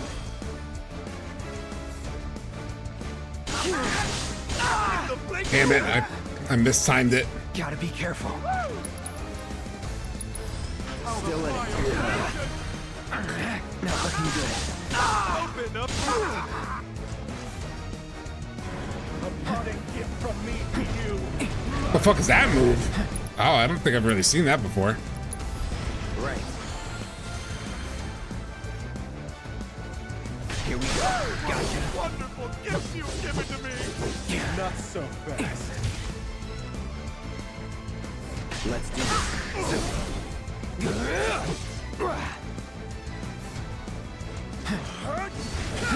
This is game over, huh? Fuck. I know there's a way to avoid that. Hold on. Bear with me, y'all, because like I know there's probably better ways to do it, easier ways to do it. I can, you know, fire elemental defense. I just like the timing of this fight. I like embracing the timing of this fight. I just realized he uses Stygian Chains, the Sephiroth move. Oh, interesting.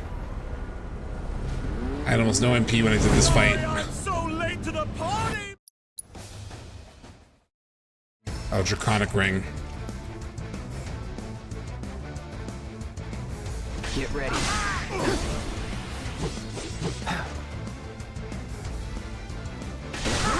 Once more.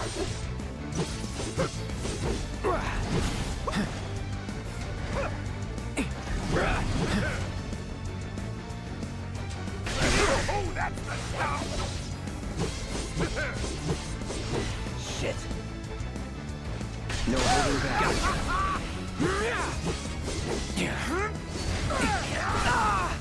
Fuck. It's a way to avoid that. I know that. Here we go. Oh, that's the stuff. Not so fast. Get ready. Let's do this. Okay. You've given to me.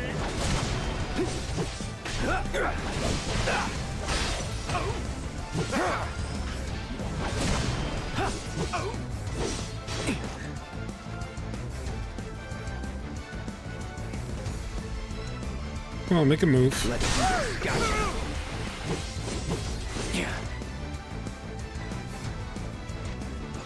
Give us a hug. There's no escape. Oh, damn. I won't give up. Still in it. Here we go. Oh, that's the stuff.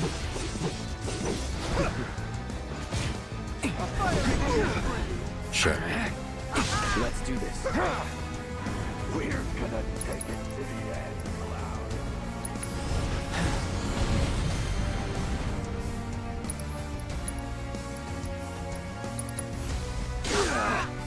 Fuck.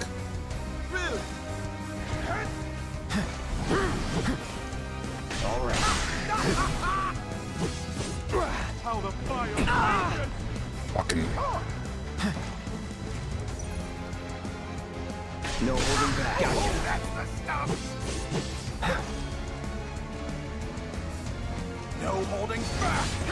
So much for being a Fuck, I know you can avoid that. You basically can't let him land any attacks because there's always a chain of them. Yeah. All right, I'll try Draconic Ring. So I do think I have that. I think.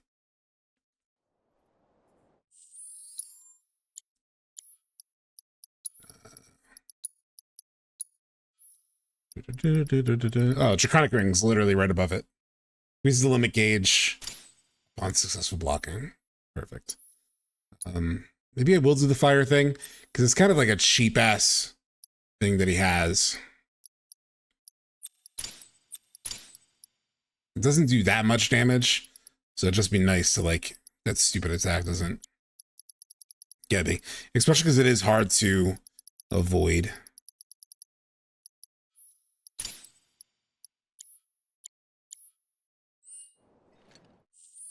Alright, so I'll do that. Ran through behind him to avoid... run through behind him to avoid the second part, I believe. Yeah, because I remember figuring it out on my PS5 playthrough. And it was fun.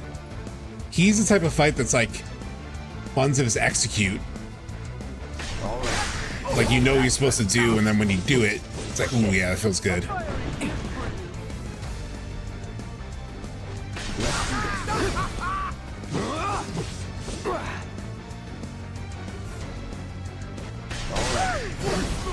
I need to use counter stance, I keep forgetting.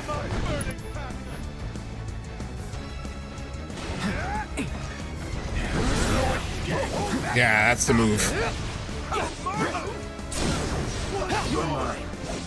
I knew there was one of those there.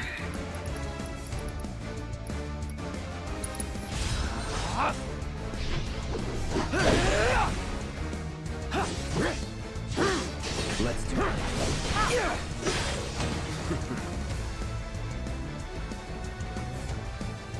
Savor the moment. Get ready. Gotcha. Wonderful gift you've given to me.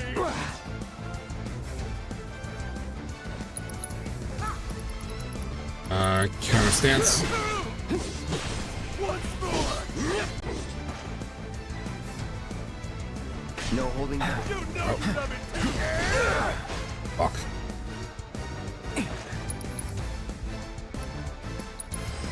Still in it.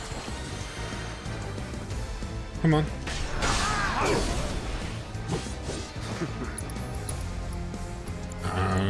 We'll do regen. All good. Here we go. Once more. How the fire rages.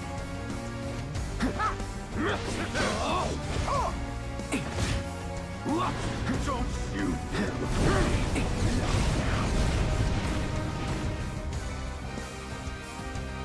Come on, come on, come on. All right. Marvelous. Get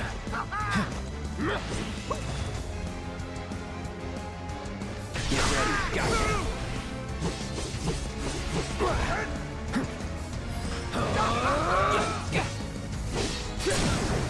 Let's finish this. I'll end this.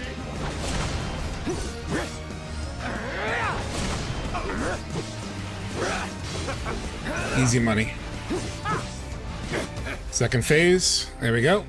Or last phase. You okay? Here we go. I won't have your pity. Have your pity. This is a race, remember? Come on, Cloud. We're on the home stretch. I don't think it's much of a race, sorry. Here it comes.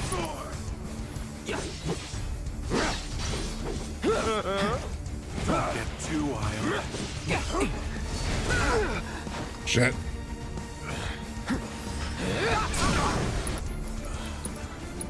It's been nice having fun with you, Roche, my brother. There's no escaping. That's what I like doing that fight that way. Is just having the time, the parry. Oh shit.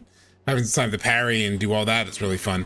But again, the degradation, they keep pounding it into Cloud's head this whole fight. I mean, this whole game. Again, it's kind of silly that he suddenly like stands back up with it. I know that they hand it out and everything apparently, but it's just a little silly. How he just like. There's no escaping The degradation. My friend. free robes. That's an evil. I mean, there is that NPC that says they just pass them out. Yeah. But my question is, does that mean the robe men are carrying around an extra robe in the event that somebody like Roche falls and they have to like robe him up? The clothing degrades into a robe. Oh shit, that's right. I forgot that this drops you into a Zack scene. Oh no, this is not Zack. Sorry. Look.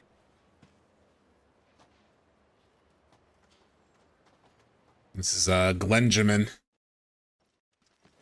and his like news update about Rufus and Wutai. Supporters of the Shinra Resistance Committee. My name is Glenn Lodbrok, a representative of Wutai's interim government. The hour is upon us, when we must rise up to confront tyranny. Mere days ago, Junon's cannon rang out. A message, a declaration by Shinra's new president that he, like his father before him, would rule by fear. What's more, we recently learned that he had sanctioned the development of living weapons grown within the Mako reactors that provide power to your homes. Oh, you know what I didn't realize? For whatever reason, I never realized that accusation from Glenn, that he's essentially setting it up to blame Rufus and Shinra on the creation of the weapons. Well, living weapons. Maybe he's just talking about monsters, but I wonder if he means like the weapons as we've seen them. Yeah, I didn't notice that. Alarmed, we decided to seek answers, and in accordance with... Well, they investigate, yeah, because like Wutai goes to the Nibelheim reactor, so he might just be talking about like the physical, like the little, you know, the things that Sephiroth and Cloud or Zack discover in the Nibelheim reactor. So maybe not the maybe not the weapons. He's just using weapons as like a euphemism for like the monsters that like Hojo's been making in the reactors. So maybe it's just that. The ceasefire treaty, our government sent officials because they went to investigate. Shinra and they got their full killed. Cooperation. But when our inspectors duly arrived, they were mercilessly slaughtered. The footage you are about to see was taken from inside one of the reactors.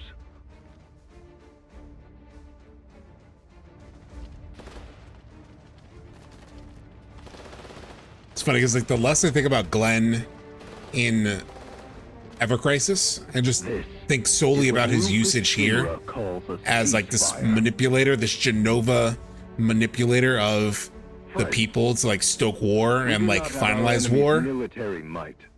Nevertheless, The more I kind of like Glenn, like I don't mind his character as much. First playthrough, he kind of annoyed me in a way.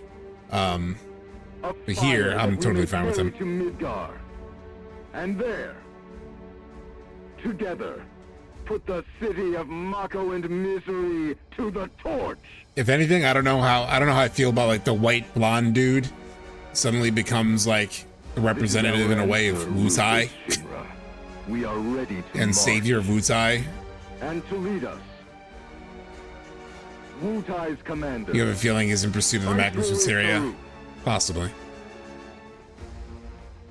Oh, he could be at Fort Condor. Yeah. Cloud's dad. Done with that. Love this. So you never pick this up, right? Like, or at least if you don't know the lore of Saruf.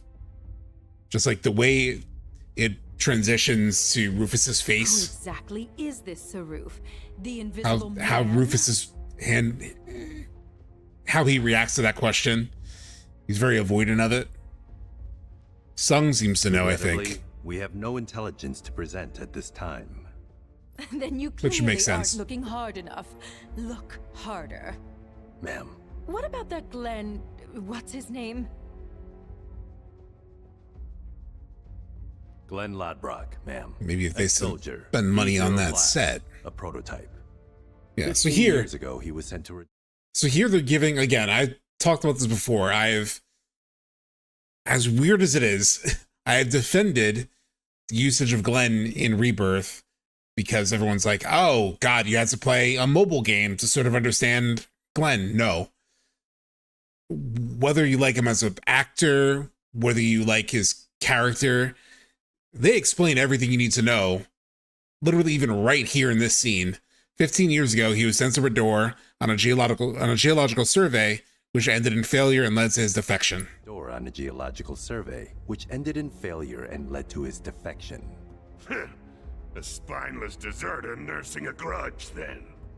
Subsequently, Lodbrok took to the road, seeking to forge connections with others who shared his anti-Shinra. It just lays out all the exposition you need about Glenn. If you mean Avalanche, they're dead and buried. I'm afraid I do not, sir. The fall of the Republic triggered a spate of uprisings in the surrounding regions. We suspect the SRC is largely comprised of forces who were defeated during the unrest. Well, who could blame them? They fought against the Republic in the name of freedom. But this is quintessential exposition, as it's known in like writing and story, of like just laying out the information that you need as the viewer. when the smoke finally cleared, they found themselves under the heel of a new oppressor. Why, I'd be more surprised if they didn't hate us. I mean, he's right about that, by the way. Palmer is spot on. Saruf. Would be good to put a face to the name. It's like, of course they'd hate their colonizers.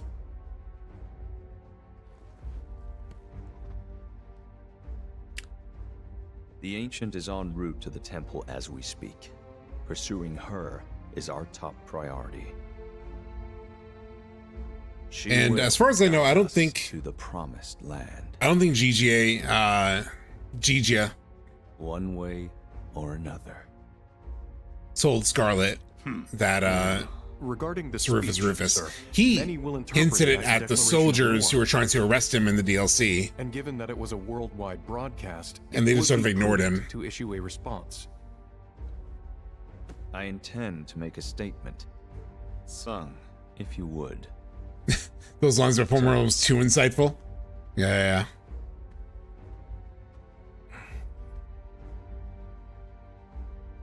Although maybe it's like pointing out that Palmer's not completely like a complete imbecile, right? They kind of make him out to be. He just ignored.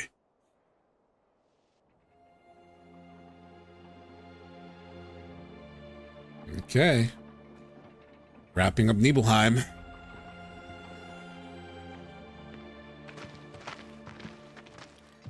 So, The Nidhogg Hotel. exactly are we supposed to get back to the saucer? With all the mountains and valleys in between, definitely not on foot. It's just way too far. Thoughts, Kate Seth?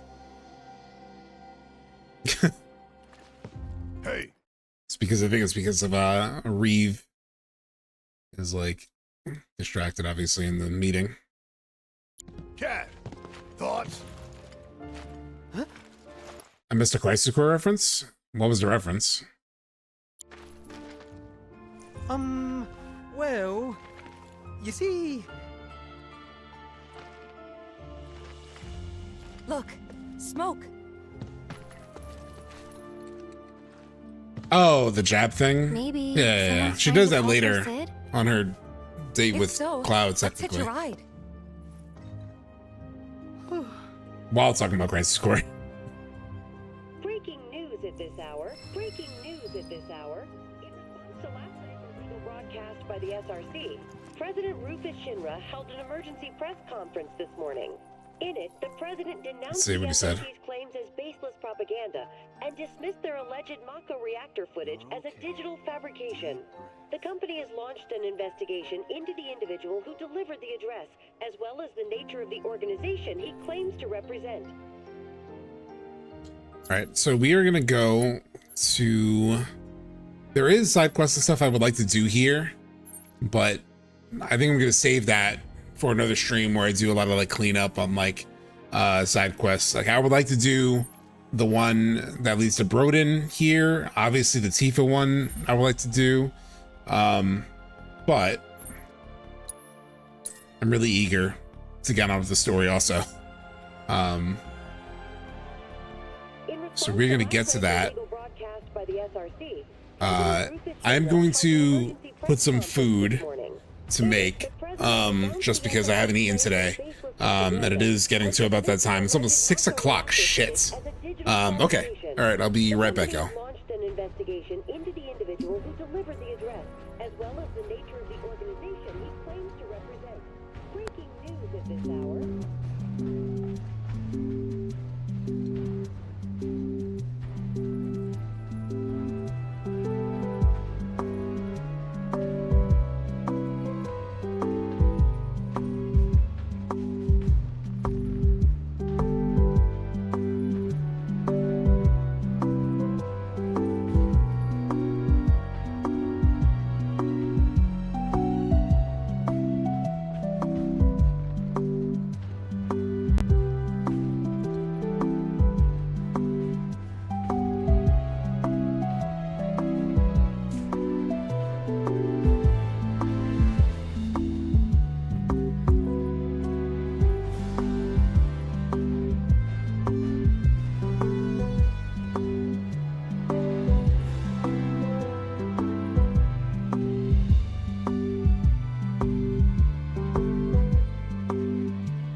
Okay.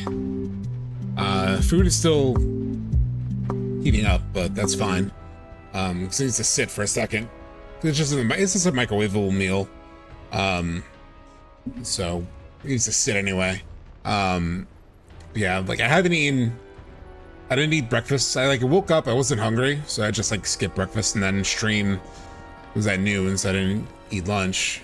I was fine, I wasn't hungry, so. Hey. But now, yes, very hungry. It's almost 6 o'clock. Nope. Waiting on you folks.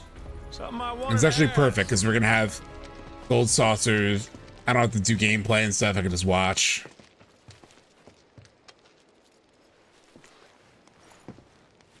About your mother. Her name's Fauna, right? Maybe. So what? That sounds like a yes to me. I called it the second I saw you.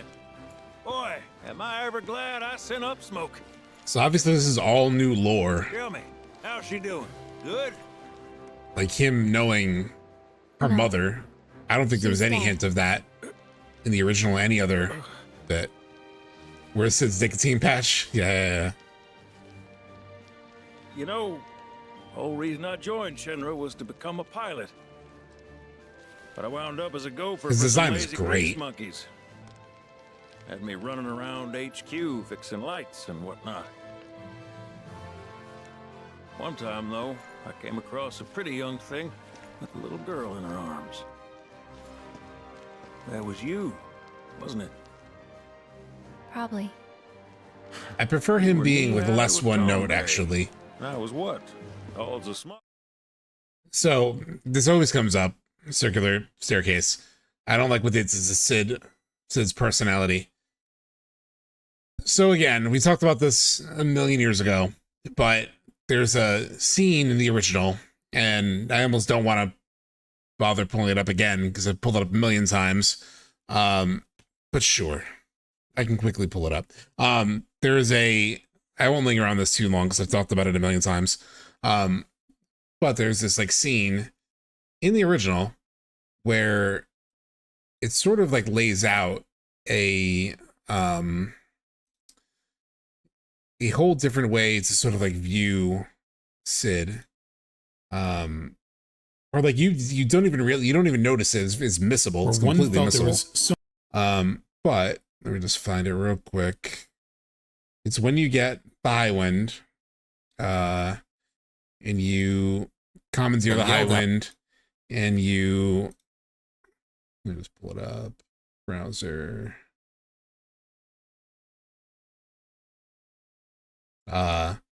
You see this dialogue about Sid from this like mechanic where he mentions like everyone got onto the, you know, the thing and Sid was there, you know, with them, the legendary pilot Sid, and he was looking around the ship, nostalgic. I couldn't believe it. I was so impressed. He was every bit as warm-hearted as we'd always heard. So here within like the original, they talk about being like warm-hearted, as we'd always heard, right? Like he had a reputation of being warm-hearted. But when we meet him in the original, Shinra's coming to town, he's like amped up because he wants to talk to Rufus to get the space program back online. And then they end up coming and he's triggered. These are the people who have like ruined his life. But right now in Rebirth, we're seeing him as like, he's just an independent operator. He's not interfacing with Shinra directly. He's just a free fly pilot, right? Like he's just taking us around the world. So he hasn't reached a point of like being angered. But I do think he will get angered once we're probably back in Rocket Town and back in that element. Maybe even like talking to Shira, that might get him worked up too, right? He was a hothead, but it was directed at Shira, directed at Shinra. Yeah, exactly. I was kind of surprised when I played OG for the first time and noticed how much different Sid's lore was. Imagine if the devs secretly tuck Sephiroth into the rope figures. Yeah. So again, I think everyone has this impression of him, and I understand where it comes from. But even if you like a lot of moments in the original game, he's like very wholesome, weirdly. He talks about the planet being like a sick kid and da-da-da. Like he has moments where he's almost like silly and weirdly irresponsible and immature. So, I just think we saw our first impression of him was the anger, and that really stuck with us. But I think there's a lot more to it. All right, wager.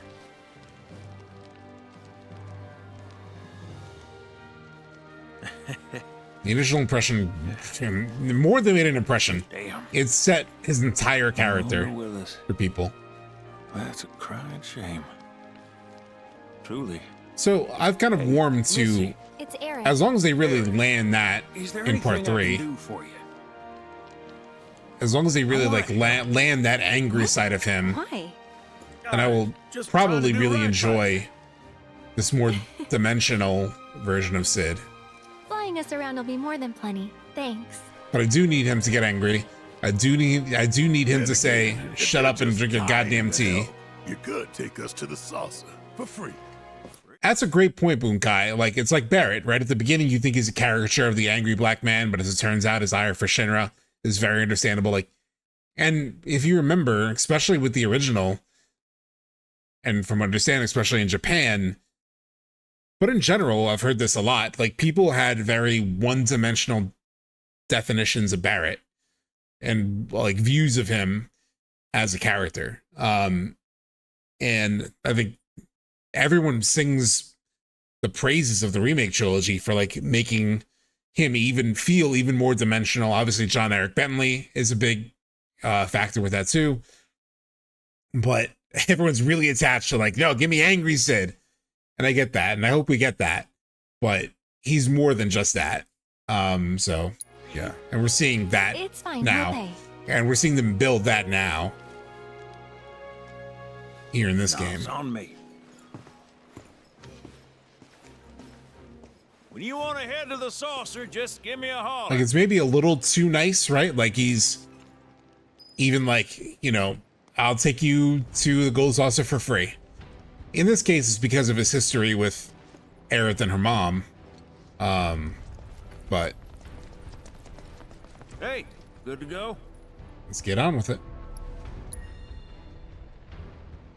Let's get a move on then.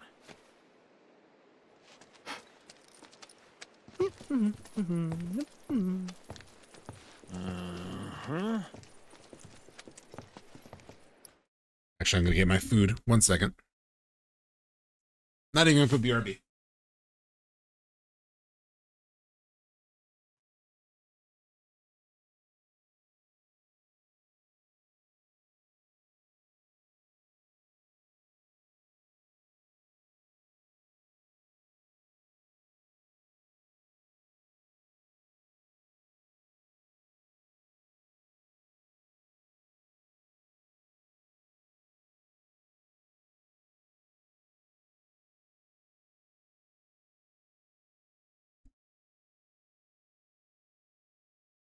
One of these like ready to eat Trader Joe's meals. It's like chicken and mashed potatoes, and I bet he only smokes when he gets angry, agitated. I didn't think of that until just now. Oh, maybe.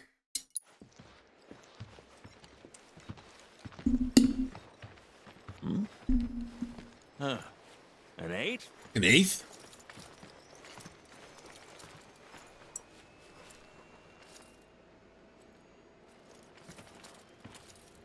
It's hot enough? I hope it is.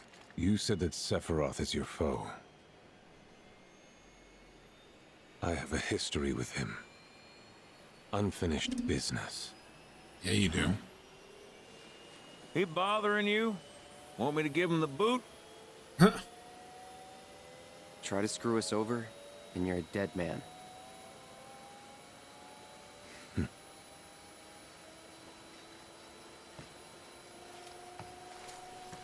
Please. I think the remake trilogy did a decent job of adding some seasoning to the cast. Reno and Rude have aspirations and concerns in relation to the platefall. Do you think you can manage 8? Ain't gonna lie. That's a tall order for most pilots. Lucky for you, I ain't most pilots.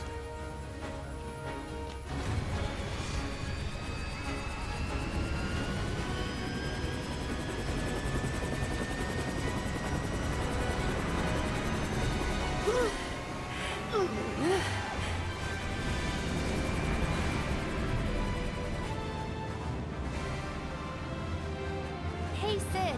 I was wondering, could you tell me a little more about my mom? Sure. I was greener than Mako when I met her fauna. She He was took very my young. heart for a spin. Not you, Sid. But this part where he's like, took my heart for a spin. Yo. Yeah?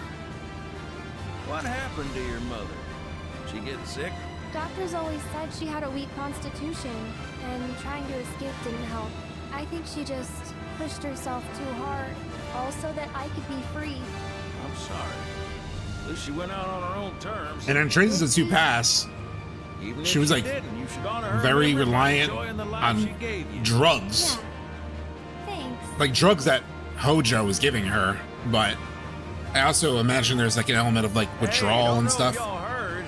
Wutai's finally made a move against Shinra. Might be war. And as Midgar's been bombed to hell and back, Shinra's gotta be on the ropes. War isn't worth celebrating. Ever. Exactly. This'll affect everyone, for the worse. It's like when Sephiroth shows up. I know, it's such a tease for the High Wind. On a related note, if war is officially declared, it will not be long before borders start closing. So, if you've got somewhere to be, you might want to get a wee shuffle on. This Kate Sith being the like, Sid? heads up. Hey, Sid? You might want to do all the side This is shit. the first time. Just sit tight. Everything's under control. Sid?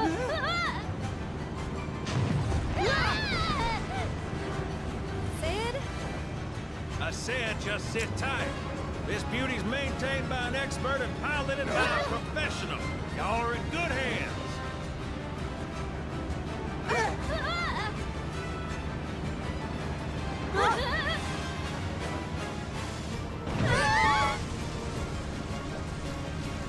Oh no. Because I think that was the engine. Get off my ass and sit tight like I told you to. Get off my ass and sit tight like I told you. So now he's getting agitated. We ain't screwed, people. Hey. All right, brace for emergency landing. Oh shit. We're going in. This Bronco's about to buck.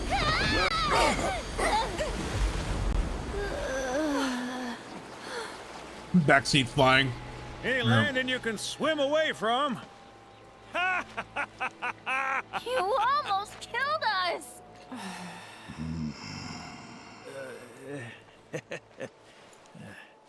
Hey, I landed you safe. I'm practically Sully. Chapter 11, defeated on hard.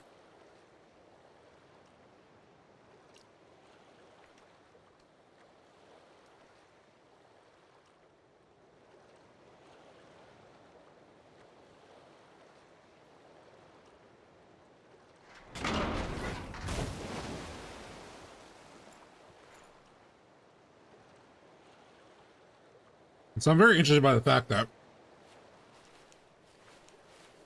well, the wings are kind of there, but he like rips them off, and then at the end, basically have wings again. Okay, let's start her up.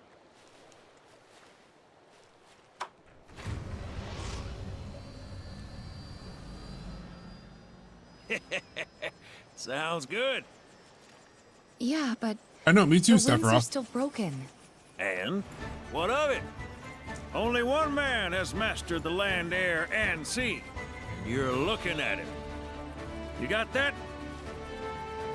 Shoot. Okay, so? I dropped mashed potatoes on me. Think of me as the captain of your ship. Strap on in and we'll punch through the chop. Aye, aye. Let's set sail. All right, give me 1 second. I just want to get a drink. Forgot to grab a drink. I might clean my shirt since I had mashed potatoes fall on me. Right back.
Sorry for the breaks. Straight through the ravine and on to Costa del Sol. And after that, we hit it. Sounds like a plan. We'll be there before you know it. Let's set a course for Costa del Sol, sir.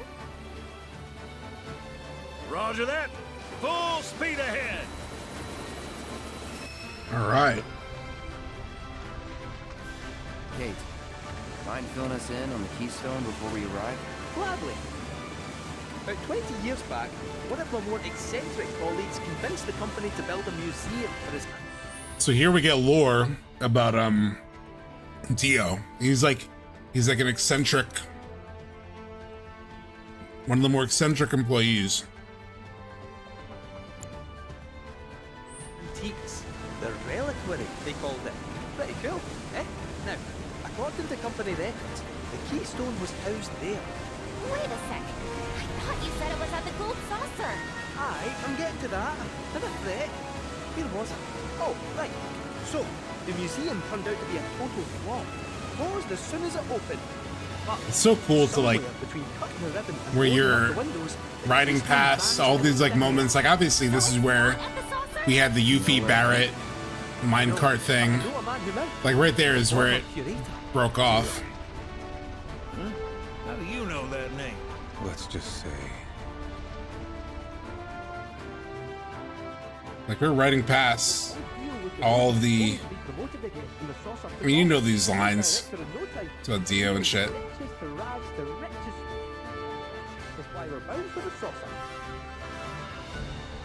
Just cool to like pass by these areas from earlier in the story. Dio would be from the best expedition ever. Yeah. It'd be cool if we get like a Dio quest, you know, like where we actually get a little bit more of him. Hey, Sid, I would imagine they would do something like that. Still do on occasion. Them boys got their uses. That's gonna be a problem. You see, we don't take kindly to friends of the company. And I don't take kindly to that tone of yours. Man who tries to lord his power over me is gonna wish he didn't. All right, see, Sid pushing back, showing a little backbone. Got them all to myself. Rats can have their race in the gutter. Never much cared for the squeaking anyways. So he's like good. Dearly. He's good on his own, right? I hope Johnny's all healed up by now. Like His hotel's found its sea legs. Fat chance. he's very happy. Probably got grifted again and is crying himself to sleep every To night. like, sorry, I'm finishing this up. He's very happy to be like on his own. He's like, oh, I take the skies to myself. But maybe the more he's around other people, there's an opportunity to agitate, which will give us that Sid attitude that we're used to.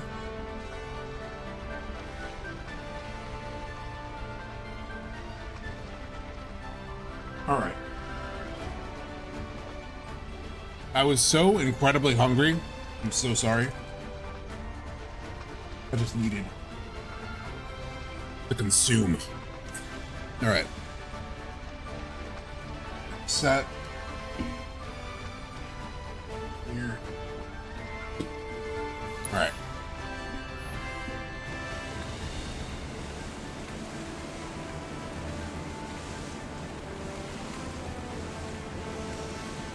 And obviously the Shinra. Oh, the what's it called again? The something 8. I think it was the Shinra 8. It was a something 8. But the cruise boat.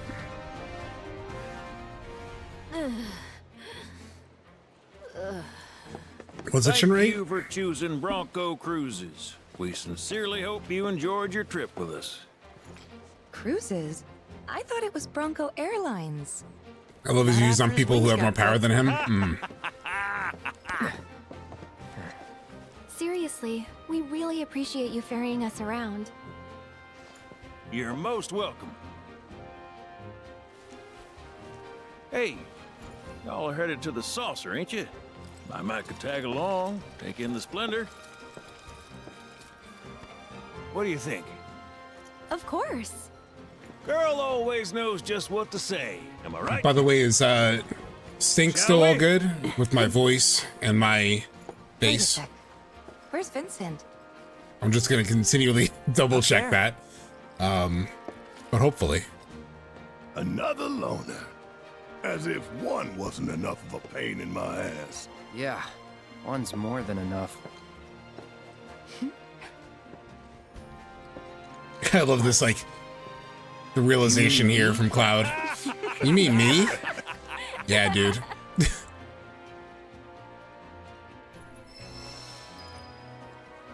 Let's talk to Sid. See what he says.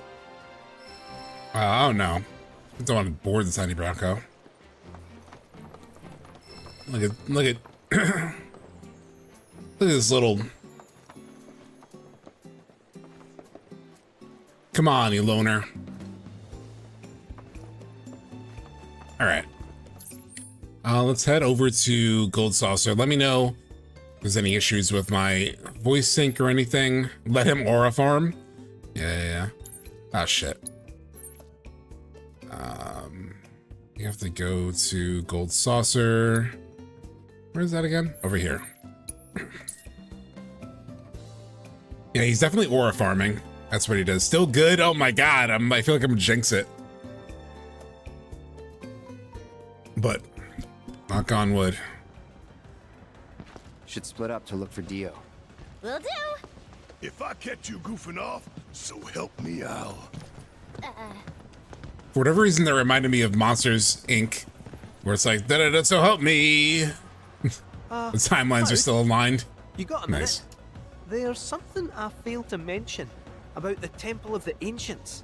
You might call it a legend or a warning. Uh-huh. You see, no one who goes into the temple ever comes out again. No one. And I'm wondering if you really want to take everyone to a place like that. You said it yourself. It's just a legend. I did, aye, but... Let's focus on finding Dio and the Keystone for now. So there's something there in terms of, like, the care that Case is showing to Cloud and the party, right? Where, and he mentions it later, and I kind of took it as bullshit, but in the Sleeping Forest, he talks about, like, oh, well, I wanted, if anybody was going to go there and get hurt, I'd rather it be Shinra. After Cloud wakes up, it's the last conversation in the Sleeping Forest, and I always took it kind of for granted.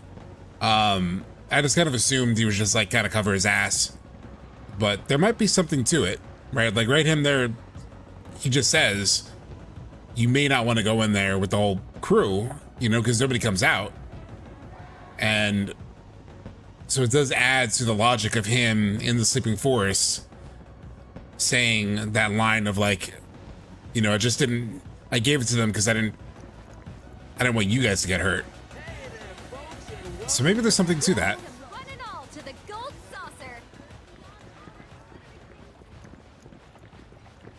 Let me just quickly tweet out that we're doing Gold Saucer.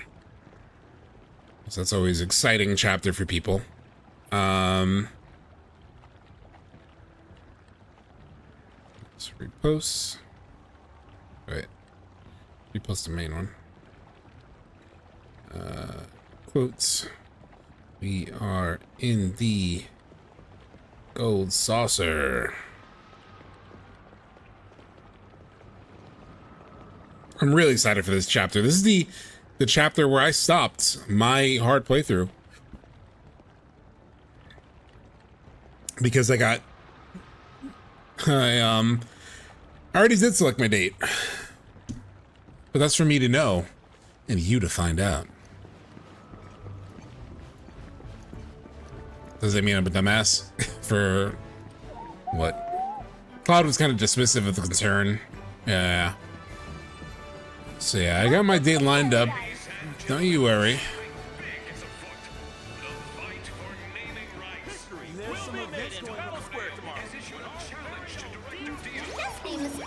But we might watch them also. That's very much part of the plan, to watch the ones that I don't get. Oh, I went straight to Ghosts. I have to go to Battle Square, that's right. Because I gotta meet up with Dio. We've arrived at your destination. Alright, can you take me back? Where would you like to go? Actually, you can see all the crew in all the different squares, right? That's why they're marked. So let's talk to everybody. This one section I like more than the original from beginning to end. This whole, like, Gold Saucer chapter with the date and Loveless? 100%. It's so good. Let's see. What party member's hero? Red 13. Hey, sorry, but I haven't caught a whiff of Dio yet. Damn. Good race? Yeah, it'd be I actually awesome missed if I could all enter. of these conversations in my first playthrough because I went straight to Dio. And I just didn't even think because I went to all the squares the first time around at Gold Saucer. So I just like went straight to Dio. Which means I missed all of these conversations, which is a shame. Easy mid. Oh, thank you for the gift sub. To Michael Angelo Ritt. Thank you so much. Helping build up. Now we have 63 subs. I think in total. I think it's total or this month, something like that. I don't know what the follower one is so off. It's definitely not 2. But this scene is interesting. Hey, Bryce, what's going on? We are in the mix now. We just beat You Missed. We fought Galleon Beast. We did the Roche fight. All that was really fun. We did a whole react earlier to this Vincent video, this like full history of Vincent video. So that's worth checking out on the VOD. And I am starting a VOD channel. Like I know you tend to like watch the VODs. So I'm gonna start a VOD channel on YouTube also. Just to give people more options to watch the VODs, especially since it takes me time sometimes to do the clips and the compilations and whatnot. Just so you know, Dio ain't This Sid dialogue is great. Wait, where is War it? in outer space, huh? Daunting proposition in and of itself. But just getting there's no picnic neither. I'd still go in a heartbeat, though. Fight, too, if I had to. Hell, I'd kill for the chance. A little hints of his like dream and desire to go into space. Might have to give these space battles a whirl. Just so you It's know, like his Dio opportunity to like live vicariously as a pilot. I mean, true story, my dad always wanted to be a pilot and it didn't happen, but he really got into Microsoft Flight Simulator for a while. But he was the kind of person that he would like drive out to the airport. Oh, it was the battle. I don't want to do this. He would like drive to the airport and just watch planes like take off and land. You know, like that kind of action and like interest in that. But just having to raise a family and make money, and he just never really got to pursue it.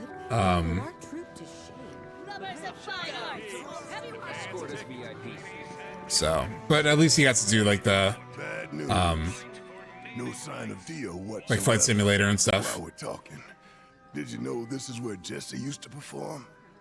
Yeah. Jessie. Oh, if she was with us, she'd probably be gushing about the role she played. Or maybe not. Maybe she'd be mad to see this place burning through more This song. than ever. Either way, she'd have kept us entertained. Yeah, ain't that the truth? Oh, Jessie. I have such a soft spot for Jessie. And yes, I said Spart instead of Spot.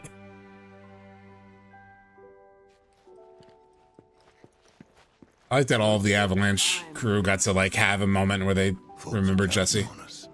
Can't let them down. Folks are counting on us. Can't let them down. Who am I on a date with? You're gonna find out, bro. Very soon. I can't tell if it's Barrett or Sid, Kate or Vincent.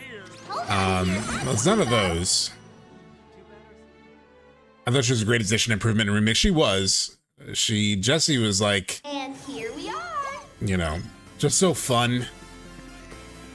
You know, she was my like remake crush. I ain't gonna lie. Just that energy is like I'm a sucker for it. Yeah, Jessie was a lot in the best way. But like I said, I'm a sucker for that shit. Like a girl like that. Kinda busy here. All right, you're the boss. Cloud! Don't even think about yourself lecturing me. I already did my recon, and it turned up squat, okay? Anyway, you wanna throw down? Do I want to throw down? Kind of want to throw down. God, I haven't played this mini game in fucking months. Okay.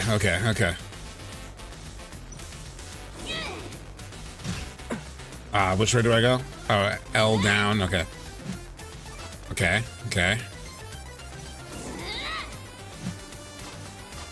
Bring it on. Got one hit on her. Oh, come on. She keeps doing the same punch. All right. Ah, fuck, that was up. Okay. Okay.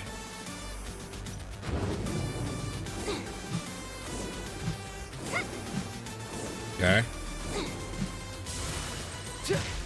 Boom.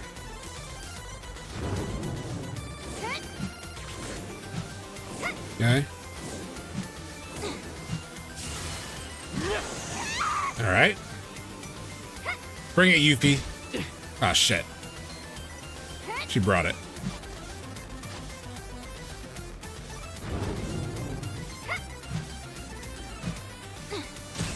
Ah, shit, I hit the wrong one. Oh, no.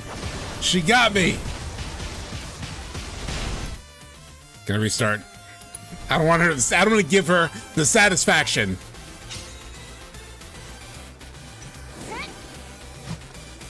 Okay. Ah, wrong way. Oh, what's the matter? Okay.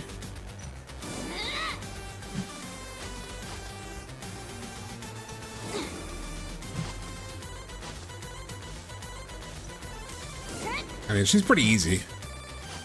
At least put up a fight. I'm putting up plenty of a fight. All these hooks. Here we go.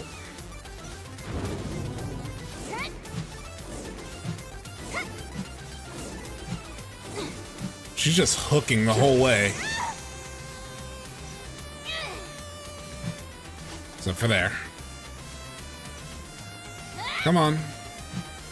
Do another, like, crazy combo. Ah, too easy.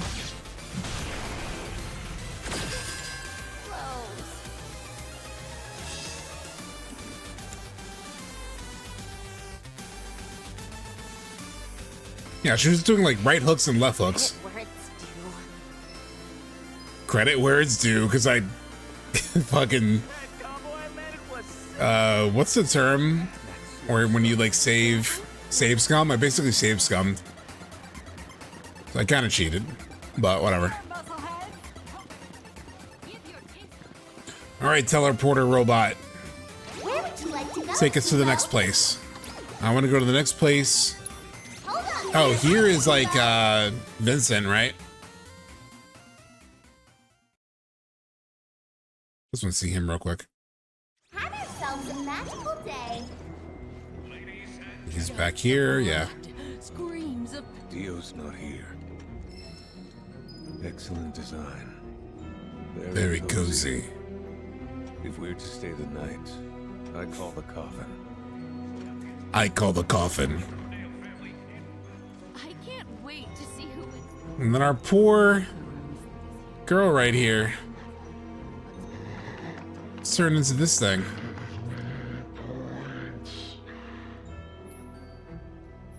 I mean, it's probably not an actual turn. How was Galleon Beast on hard? Chat, how was Galleon Beast on hard for me? How many times did I die? Like 5 times maybe? It wasn't too bad. I like when I did Galleon Beast on the PS5 hard mode playthrough that I was recording for my video. I'll never forget the first time he hit me. He killed me within like a minute. because he has his combos and each physical attack has like an AoE. So he like juggled like the whole party. Oh, and just wiped me super fast. Like but yeah, but I did good. It was I died like They do. was it only People twice? always think war is someone else's problem. Might have been. Until they're in the Maybe like 3 or 4 times. Cloud, I gotta be honest. For the longest time, I wanted It was a lot easier than everything. when I did hard mode last time. I wanted to fight for the planet. I kind of understood the fight a little bit. Stand up, take action with us. Roche is a really fun one. I always come up short. See here, she's like talking about No matter what I try, I'm in over my head. And maybe you are, lass. But knowing your limits is one of the keys to knowing yourself. You're not. And we're not the dumb kids who fell off Mount Nebo anymore. We're not powerless, and we're not alone. So don't ever stop trying, Tifa. Ever. You just gotta stick it out. Don't give up now. Okay. Thanks. I needed that. All right. Now let's go. I mean, so they do have that Always come up short. dynamic where they do pick each other up quite a bit, right? Like, she has this moment of doubt, just like he had a moment of doubt in Gongaga. Where could Dio be? Dio be? And this is very interesting. And then her own self-doubts. Actually, yeah, there he was kind of Zach Goda there. But he literally says we're not powerless, which Zach said to Diggs at one point. But what was I gonna say? And like her moment of doubt and like lack of confidence. And we talked about that aspect of her character. And obviously that'll come around in part 3. But what I was gonna say, Bryce, was I'm a big fan of the Roche fight too. It's like so timing dependent, where it's like timing, the parry, the perfect block, that kind of stuff. I love that kind of shit. So that fight is fun to watch too. I like purposefully sort of like nerfed my equipment a little bit just to like, or my setup, just so that it wasn't too easy. Yeah, super fun. Check it out, Cloud. Here we go. Can you believe this? Corneo? The Dawn outstayed his welcome in Midgard and decided to set up shop in the Saucer. Great timing, eh? Interesting. There's an event being held at the Musclehead Coliseum tomorrow. If there's a dress rehearsal today, Dio might be there. We should check it out. Yeah, it's at that point, circular staircase of like they're getting closer for 2 chapters in a row. It's also related to, I forgot who brought it up, but somebody brought it up of like Sephiroth tried to drive a wedge between them, and especially in the Gongaga moment, they got even closer, and then here we're seeing that continue, right? Aha! Found him! Greetings, Mr. Director! He doesn't look quite right.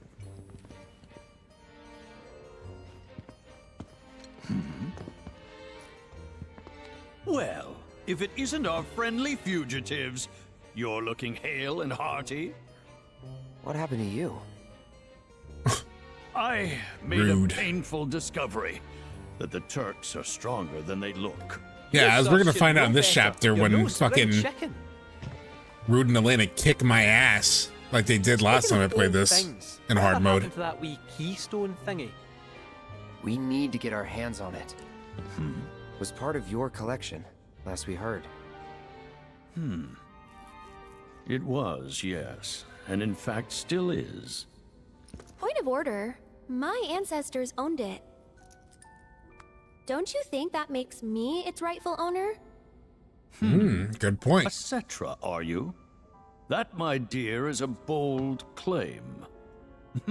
That's why Shinra's pursuing us. But still, Reeve, you tell who him. am I to dispute your heritage? You Okay. may, of course, have the keystone.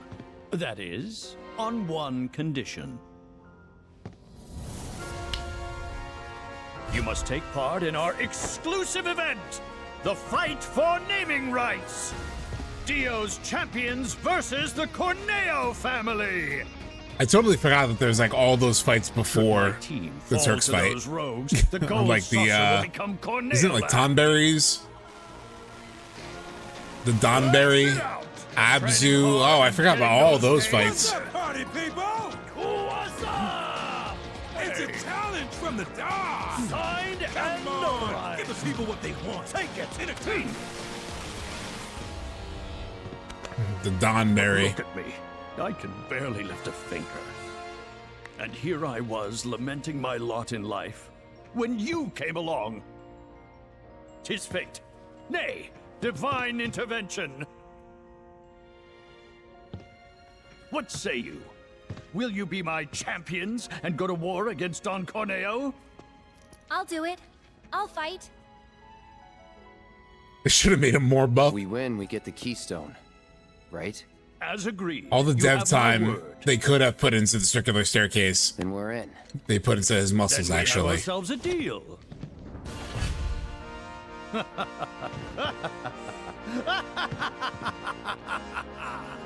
Naturally, I want you in peak physical condition for the big bout, so please use my hotel to rest up. Great. I'll jump on ahead and tell the others then. And we still got the Tomberry suite, I guess. Rather than a little bit of an upgrade. Why don't we get the Donberry suite? The fate of the gold saucer rests on your shoulders. Don't let me down. And smaller shorts. Your rooms are in order. Yeah. Be sure to get a good More night's sleep muscles, before the big day. shorter shorts. That would have worked. That would have definitely worked. Just, you know, they're way too conservative with him, right? Maybe a little more, like, flexing, too. You know, just like a little... He's just so toned down in Remake, you know? Like, he only flexes during, like, a murder investigation. He should be flexing far more often than that. We can go tighter. I think this outfit is quite nice, kid, but we need to really tighten this up. We need to really make sure that we get your body looking exactly how it should. I don't know, that's my Incredibles costume lady. He needs more bodies to flex in front of. I can help with that. I hear you'll be taking part in the main event at the Coliseum tomorrow. You'd better rest up before your big day. All right. We're ready. Best of luck to you tomorrow. We're ready, right, chat? I trust you. We're gonna get this. We're gonna get a Zaxine. We're gonna get Loveless. We're gonna get the dates. Oh, damn, the textures are flashing in the background. Whoa, what is up with the textures? Textures going crazy. Okay.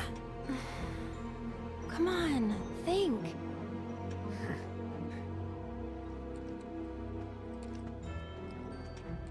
Look at these. Look at the shadow textures like flashing like crazy. Right, imagine owning the gold saucer and having 24/7 Mr. Universe competitions. Not so good. Yeah. I had no idea you were into songwriting. None of us were. I'm not. None of us had any idea that she was into songwriting until To give it a shot. 27 years later. Well, good for you. Never know till you try.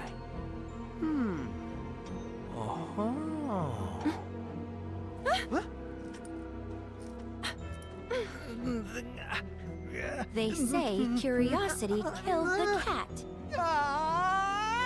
Make 'em Bloom was I was playing words for her name, yeah. I was so oblivious to that. I remember being like, make 'em bloom, that's weird. Literally a friend has pointed out to me that it meant make them bloom. So here, Cloud starts to go to sleep, starts to see into the terrier world, wakes up for a second. So yeah, I was oblivious to make 'em bloom. I was an idiot. But so many moments of like him going to sleep and seeing through and being connected to the terrier world. This is why I do think there is something to, and I mentioned it in my video, that like it seems like these are his dreams in a way. It's like, what the fuck was that? Yeah, he's conscious of it. He hears lines of dialogue. He sees things. It feels like this is manifested by... I'll take care of Aerith.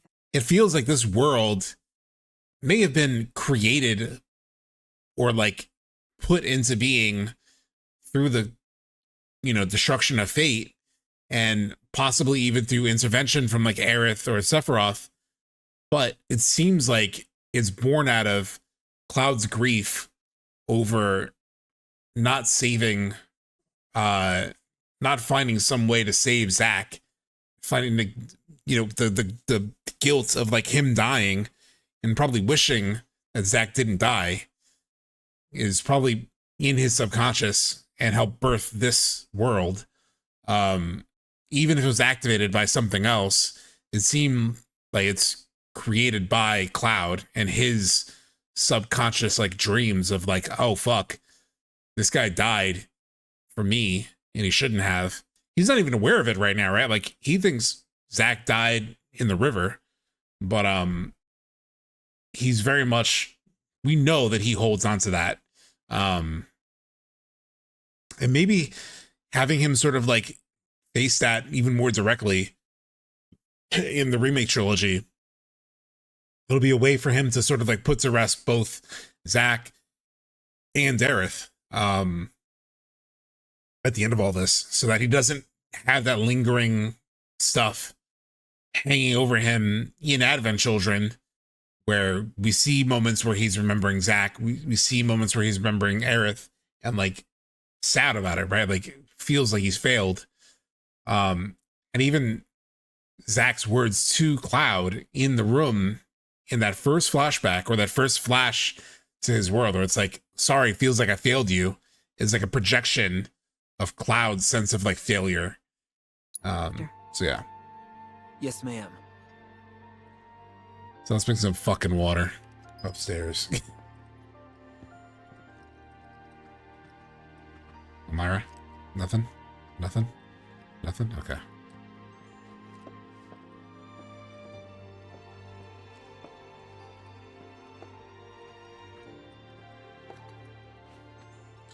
Totally unsus scene coming up right here. Sleep a lot, huh? It's better this way. What? Why? Children say the darndest things. He's still sick. Cloud's still sick.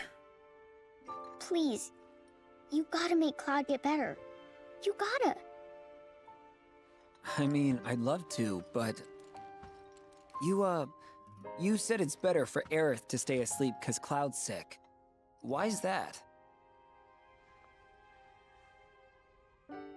Because... she'll die if she wakes up. Oh, you think? What makes you say that? Promise not to tell? Again with the half blankets.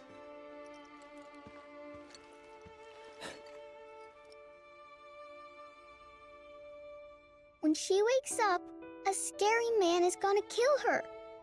Huh? Cloud tries to save her, but he doesn't make it in time. So which prediction do you mean, Radcliffe? Like, the prediction that he's close but fails? Almost does, but he doesn't. She likes Cloud, so she's happy he came. Really, really happy. Oh, her waking up and get killed. But...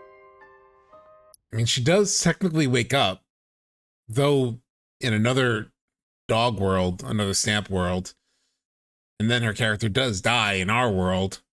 That said, I do think they've opened up the possibilities for her to have been saved in some world, for sure. Yeah, kids really do say the darndest things. And of course, the connection to remake, which is a little weird, that the vision that she saw... That's why you have to make Cloud better.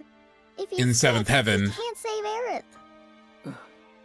Is what Marlene, soothed her. Are you sure you didn't just have a bad dream? Although she does hug Aerith afterward, which I always thought was like a reference to feeling reassured, but maybe she hugged her out of like... Oh, Okay. I did. I don't know. Her reaction, if her reaction was seeing Aerith dying, Everything that's going on? How then could her I reaction in Remake was a little strange. Okay. I still stand by that. not? Just one question. If It's like the, alright. Can you tell me what the scary man looked like? it's like the most disturbing thing Please? for a child to see. His hair I can was see her long getting shocked, but then she's suddenly like, "You smell pretty."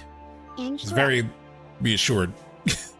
I always thought that remake scene, I always thought that she was like seeing a vision of like her and Barrett safe somewhere later on, to give her that reassurance that like everything will be okay.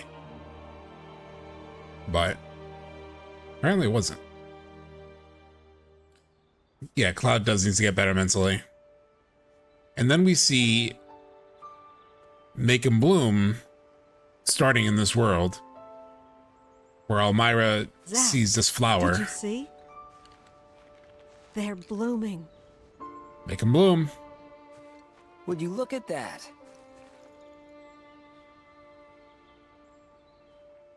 These were always Aerith's favorites. So there is something to this, right? And this was one of the topics I wanted to talk about in the lead up to the stream. But we talk about the fluctuation of the live stream, at least as they've established in Rebirth, where there are the, following the all flowers, but there are the, in the Bugenhagen side quest, he's like, I've never seen, Mako Springs dry up this quickly. And, shortly thereafter, we're here in this world, the Terrier world, and we have a flower blooming. And so it just seems like, obviously Biggs later in a different world, in the Pug world, talks about all the Mako's gone in the reactor. But it seems like the live stream and its strength can kind of like fluctuate potentially even between these worlds. Obviously the flower has been incredibly important as symbology in this series. Follow the Meal of Flowers in chapter 14. Aerith gets the like flower pin. Aerith says like, that's perfect. We see the flowers in the church in chapter 14 with Zack. We see Zack literally follow the yellow flowers. And obviously yellow flowers is everywhere in Remake. So there definitely is, given that the flowers are all about reunion, that is their definition. Again, I still don't think we're done with Zack or even Aerith. I think they've, reinforced. Do you think she can come back? Aerith says that soon. I mean, Elmira says that here soon. Do you think we might, or Zack says it maybe? Do you think that means she's gonna wake up? And there are all these like signals that I think we're gonna get, and like the whole conversation around like people not being like dead or alive and something in between.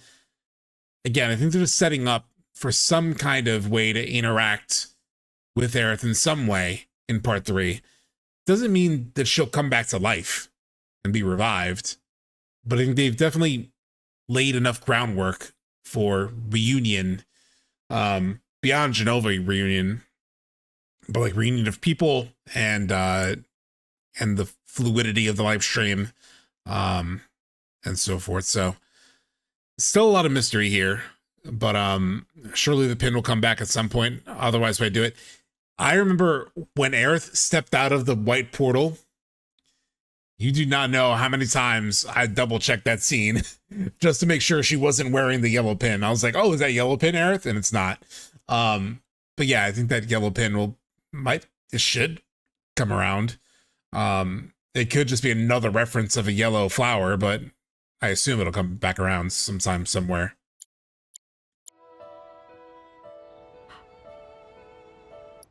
My thought has always been that spiritual energy is already leaking to the surface of the planet. Can you say more about that, Zidane? Do you just like the implication of that? She's going to wake up? Maybe. Can always hope.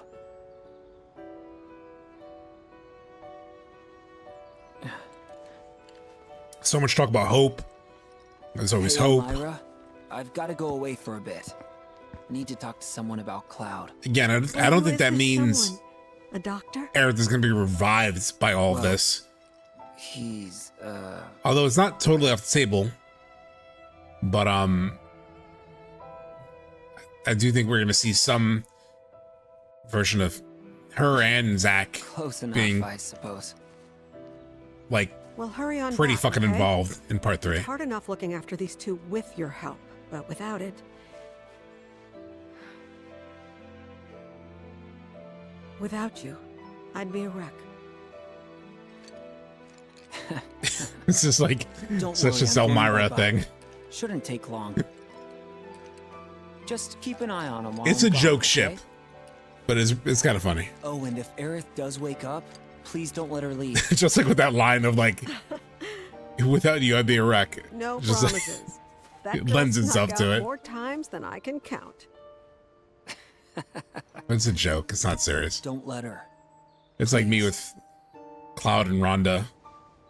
Glonda. I won't. I love the Elmira disposition around Zack with the time they spent together compared. That's a great point, Circular Staircase. Like when she first meets him,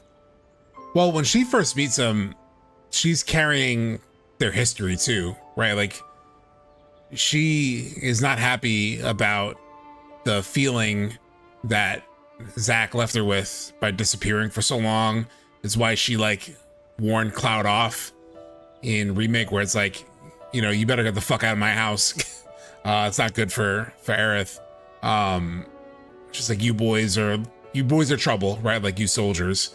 And so when she sees him again here in Rebirth, she's very cold to him, right? And very judgmental about you haven't been taking care of her, you haven't wiped her face, even though it kind of looks like he wiped her face. Because the character model's not actually dirty. But then here, you know, now they spend some time with her. They've spent some time together.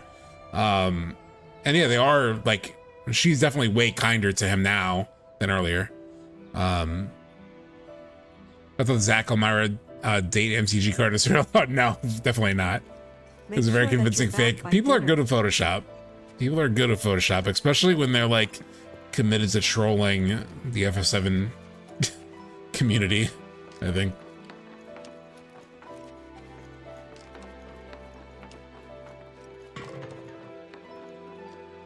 Mara's happy was a Sharon Trooper. Oh, that's another good point though too, Wick, is like she lost her husband to a war. So red flags all over the place for a guy like Zack around her daughter.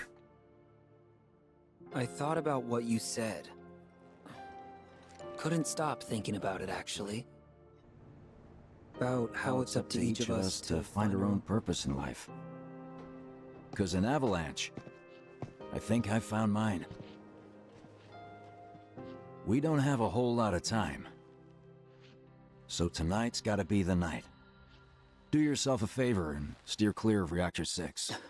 Take care, Biggs. No, I didn't. That's not what I meant, bro. Gotta find Elmira. I remember when I almost got Max, dude, with the Glenn and Cloud's Father Day event. Oh, you son of a bitch. Delta, you're good at Photoshop. You're a tricky son of a bitch. Almost as tricky as Frankie Lollia's editors, which we talked about at the beginning of stream, where they really tricked me to think that there were other Advent Children scenes in the Genova Emergent fight.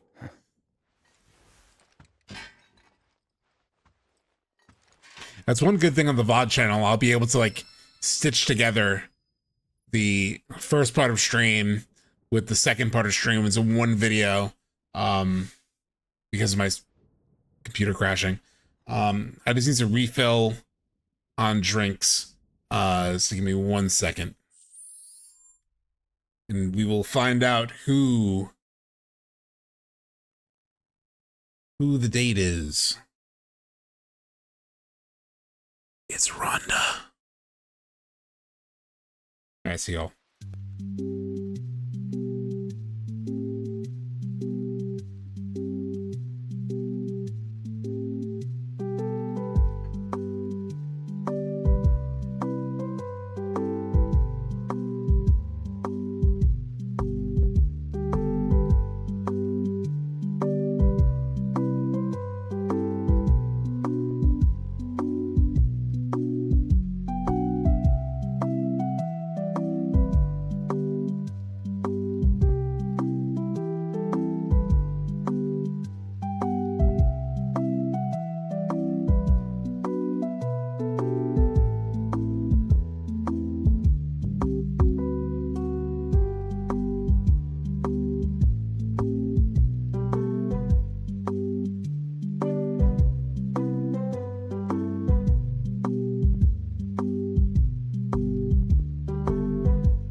It's Esther.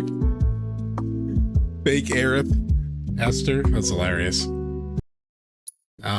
Okay. I'll just make sure that's running the way it should. All right. So, I lied. The date is not Rhonda. But it does end in Tifa! Here we go. Doze off? No. Those pillow marks say different. Her date music is so good, too. Yeah. You got me. Anyway, wanna broaden your artistic horizons? Loveless is playing here. And I got us tickets. Sure. After that, we could ride the Skywheel. Right. We missed out on that before. The friend version? Yeah, but not this I time. guess you'll find out. Let's go. Tifa's the only one who can mention Loveless to me and I won't crash out. What's wrong with Loveless? It should be a Genesis date. That's actually who the date should be. The date should be with Genesis. That's really who it should be with.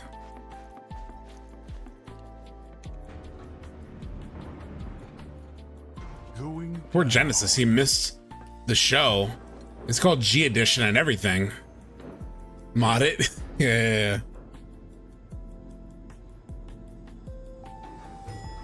Damn, Cloud's hair was moving as that elevator went down.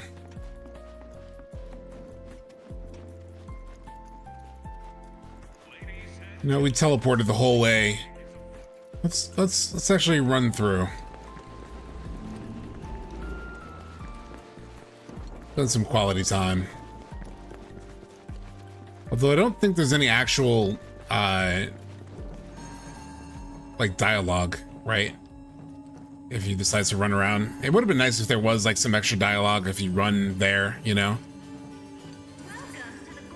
This is the G edition. What was that? I missed that. With Tifa, if you catch my drift. So in the OG, by the time of Meteor, the live stream is already reaching the surface of the planet. And in Mediel, I'm pretty sure it is mentioned that live stream has started to rise up from inside the core of the planet.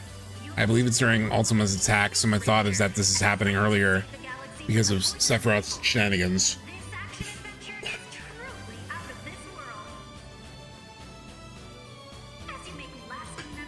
Maybe, yeah.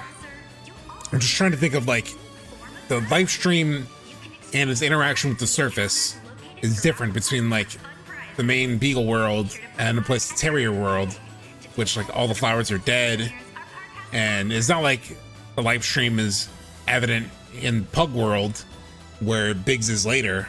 Like he's like it's dry as a bone. So it's not as if it like rises for all worlds simultaneously. So I'm not sure. I'm behind. How are you starting fights with every character on level 3 limit break? There is a piece of equipment. It's this one. It's called the Enhanced Expeditionary Medal. And it increases limit level to maximum at the start of battle. So I have 3 of these. I don't know how you get them actually. It was part of the save file that I downloaded for hard mode. So yeah.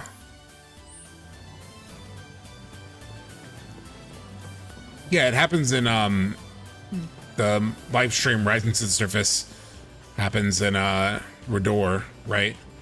Which way needs to go? It's a problem with actually doing it this way. Not Ghost Square, not Wonderment. Do I have to go down to the actual main park level? I think so. Fuck. Okay.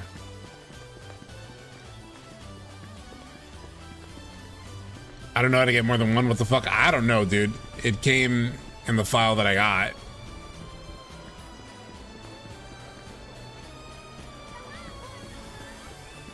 Battle Square. Chocobo. Which way? There's a problem with doing it this way. Event Square. Here we go. Hello, and welcome You think you only get one legit? Oh shit, so somehow the save file duplicated them somehow? Wow. Lucky me.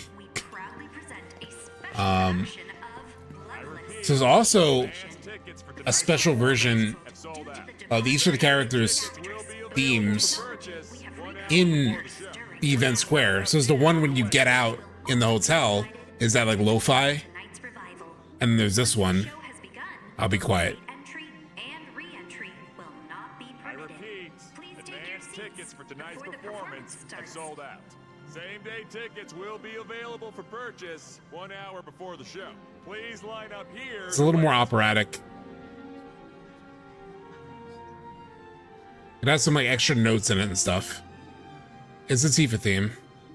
I repeat, advance tickets. Shut the fuck up, ticket clerk. Listen.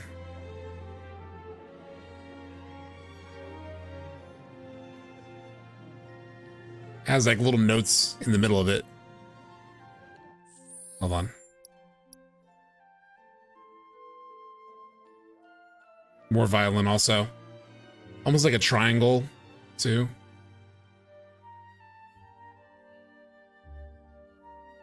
It's a lot more gentle. A little.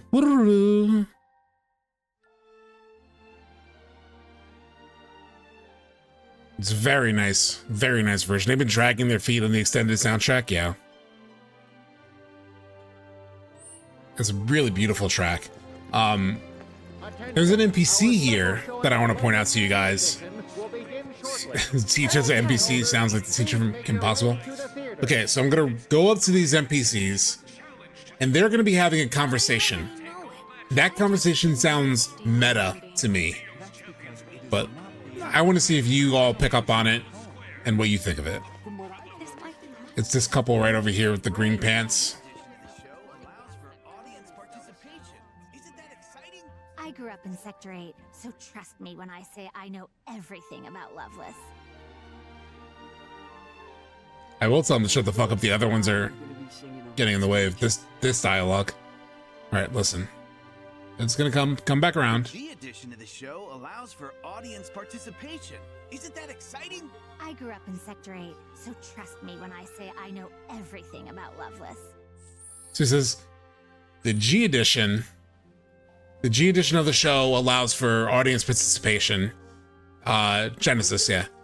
But it's not that. That's not the part that I'm touching on. The show allows for audience participation. It's like, isn't that exciting? A new version of the show. So trust me when I say I know everything about Loveless.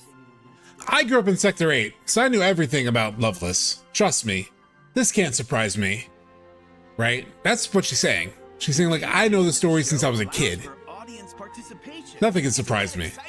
I grew up in Sector 8, so trust me when I say I know everything about Loveless. I know everything about Loveless. Replace Loveless with Final Fantasy VII. Sounds like some people on Netflix. Yeah, exactly. Like, I take this super meta. You know, take it as copium, hopium, whatever you want. It's like, I grew up with this game, so I know everything there is about Loveless. There's all this bullshit that it could be different, that there could be some, like, you know, difference to it. Nah. I know everything about it. Sector 8 people are insufferable. I grew up in Sector 8, so trust me when I say I know everything about Loveless. All right. All right. This place blows our town's piddly theater. Are you here to see Loveless? Okay. You should check out Patrick Rainville Rebirth music analysis on YouTube in the meantime. Oh, nice. I do feel like I've seen it.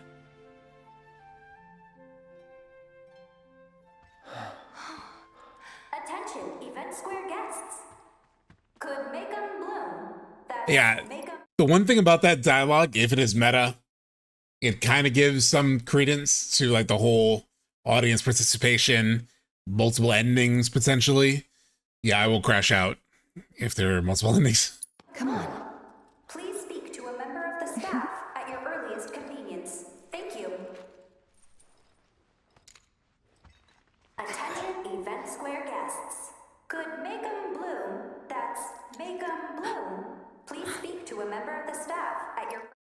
I will say, for a very long time especially, I was very confused about how the orchestration of all of this works, because like it looks like you're just in VR, right?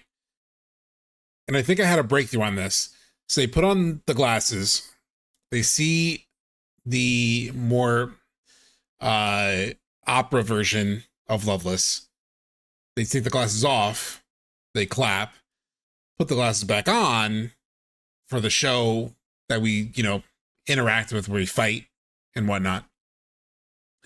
And then like there's a moment where there are people still in the crowd, like there are people who are like still in the crowd, but they're also like just viewers seemingly. Like Sid falls asleep and then Cloud is like on stage with, you know, whoever his date is. It's just like, how are there people in the crowd if there are also people, if everyone's sort of like in the VR thing? Is it only, it just, the VR aspect kind of was a little weird to me. And you'll see there's a moment where it mentions it's this like unique technology, and maybe this like speaks to the Hojo question that somebody brought up earlier of like if Hojo is like experimenting with the different worlds and shit somehow, which I wasn't sure how they could do that. But if you remember, so take it, just, I'm not going to say anything. Just take a look at this clip real quick. Let me just find it. Okay, where is it?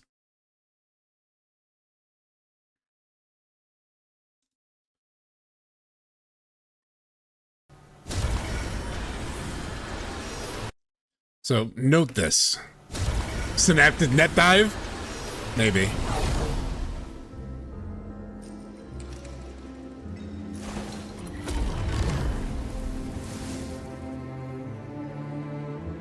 We're synaptic net diving, right?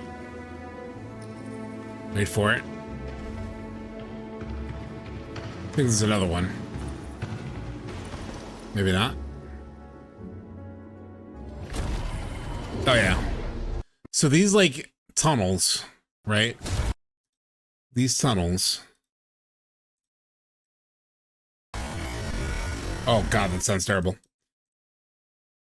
These tunnels connect us. We shift through worlds this way. This is the end of the original. So just keep that in mind as we put the goggles on. Doctor Who ass tunnels. Could make 'em bloom. That's make 'em bloom. The Genesis inside me stirs every time I play this part. Would you like to sing it? Me?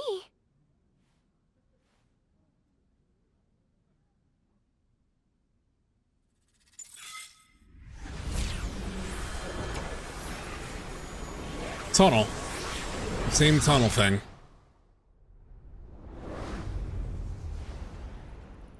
All right. Let's enjoy.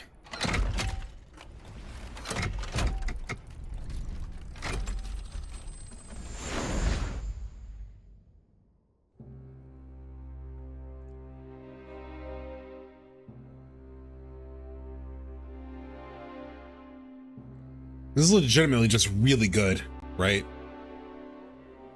Trying to note some of the imagery. I'm not an interpretive dance person, so this is not my specialty. But they're starting this like world of dark. When the end of days has come, the goddess of lights from heavens above, upon those her blessing she doth bestow, true happiness, but they shall know.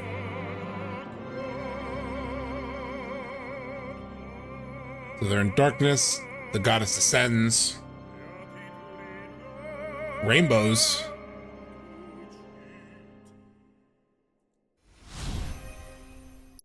Looks like the same sequence from the Temple of the Ancients, yeah. Rainbows, right? Up in the, like right above. The gears have a tempo-like feel to them when you're bouncing back and forth.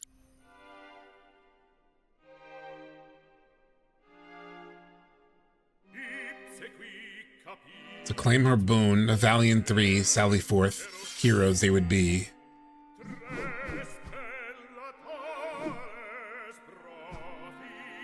And, you know, somebody like Sleepeasy has like dug into this endlessly. But who the prisoner is, who the, you know, the dude who the wanderer is, who the prisoner is. And it seems like there's different configurations of it, like in Crisis Core. I forget what it is. I forget who is who. Genesis the Wanderer, Zack the prisoner, maybe, or the hero. I forgot. I forget. And they keep going between this like dark world and then this like world of light.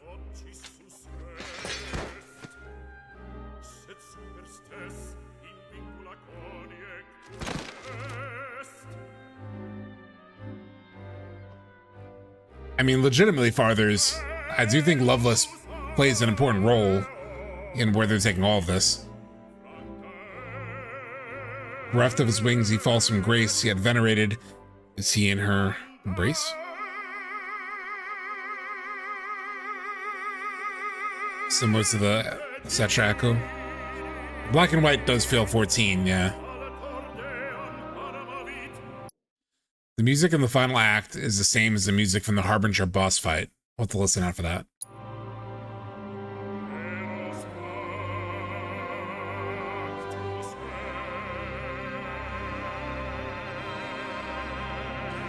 It's like hard when you're now, though the cruel world has forsaken us all. Now, though the cruel world hath forsaken us all, will our hero nevertheless stand tall. And so for like, as you're trying to like hyperanalyze this, it's kind of difficult because I also do just want to enjoy it and just watch it.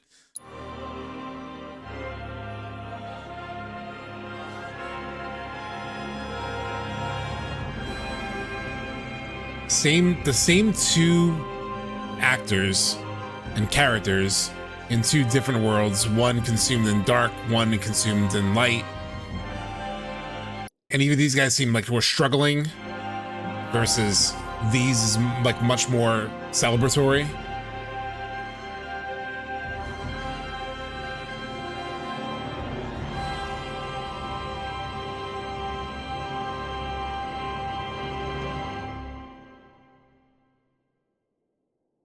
Life and death, yeah.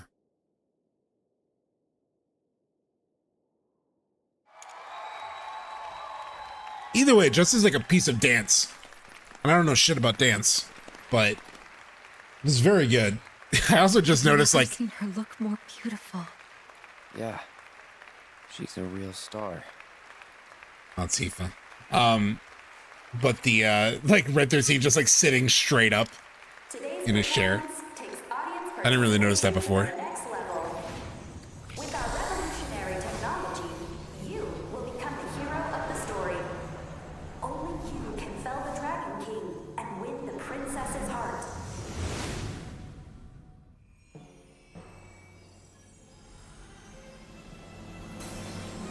This whole production's so good though. Kate Sith is so good here. Mechanical metropolis built of blood, sweat, and gears. The city of Guardia. An insatiable machine devoid Also a of reference to pity. another Final Fantasy game, right? Neighbors on all Guardia. sides fell victim to its hunger while it grew larger. It does that when we enter the VR, yeah. When you put the glasses on, that tunnel happens. Many, including him. Alfred was the traveler's name. In search of the goddess's blessing, he had journeyed forth alone. He flung himself into the fray in the hope of becoming a hero, only to be flung in jail and branded a villain. Let me get straight to it. Hopefully I don't mess up too much. I must away. I did try to get all perfects in this. My blade Very hard thirsts to for do. vengeance. I gave up. I found how the trilogy will end. They remove their VR goggles. Oh shit. For you. Final shot. Oh, I should have just done that earlier. How did you find me? I sensed you were in trouble. 'Twas the will of the goddess, perhaps. Dude looks great. Gotta pre-fire a few time moments. Yeah.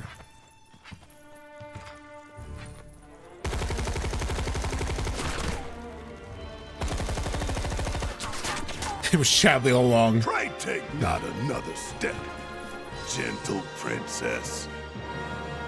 Varvados. Oh ho! Would the cur defy his captor? You do get to put on this Barret outfit. I, by the grace of You the don't get the goddess, Cloud one, which is as she frustrating. has set me free, Although I think there's a mod for it now. even now, so too shall she guide But you can get the my red way. one, you can get the Baron one. But not Cloud. Which is just wild to me. Before the fall, and I, Garm, shall deliver you to hell. How shall your feeble aegis fare against piercing fang and keenest claw?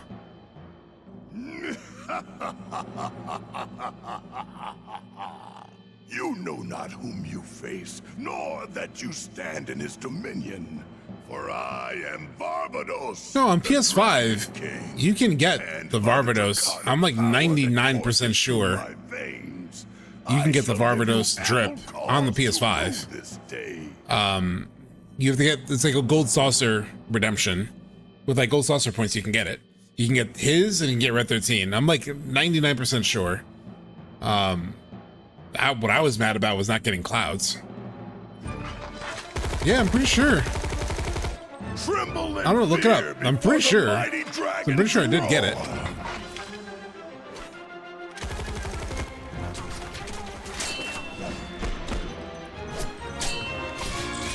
Oh shit, I missed it.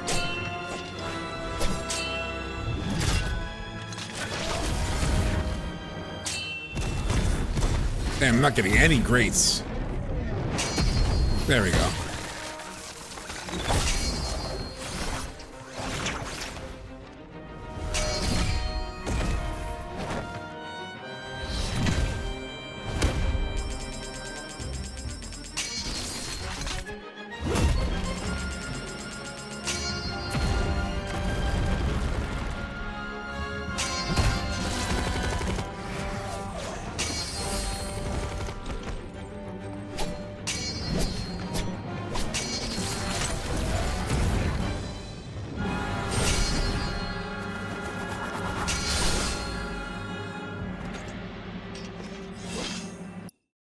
So also that spin attack.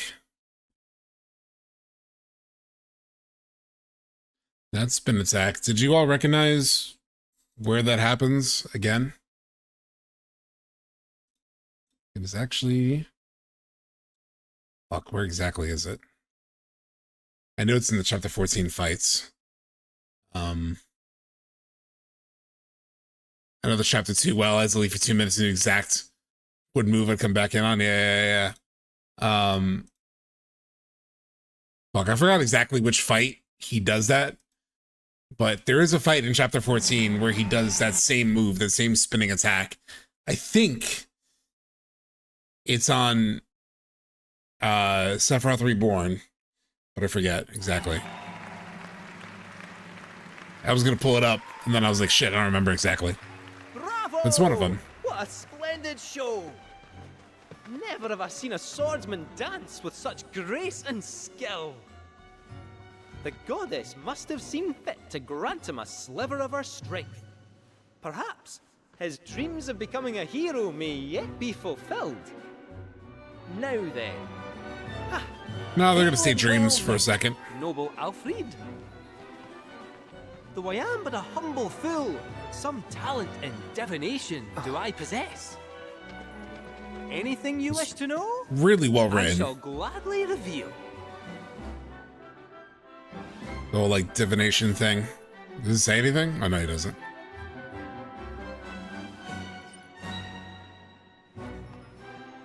future if not the product of choices past? This line. What is the future if not the product of choices past? Very interesting. And so far, a lot of the choices leading up to this point have been very similar to the original. So I wonder if there's like a different choice that happens somewhere along the line of this trilogy that helped to facilitate a different future. I wish I'd let you wear Cloud and Tifa costumes in the open world, dude. I don't understand it. Like, especially the Cloud one. Like, the fucker is like a swordsman running out, and like he's dressed perfect for a combatant. Like maybe the dress, the Rosa dress wouldn't work as well. I don't know, but definitely the Cloud one feels like I'm just shocked by that one. Each a fork in the road. None can divine the conclusion of every path. That they're telling us right there. None can divine the conclusion of every path. With a chance encounter share the same end. A tearful farewell. Well, that's enough of my blethering. God, now just to overthink it with you all, right? That's what I'm here to do, is to overthink this shit.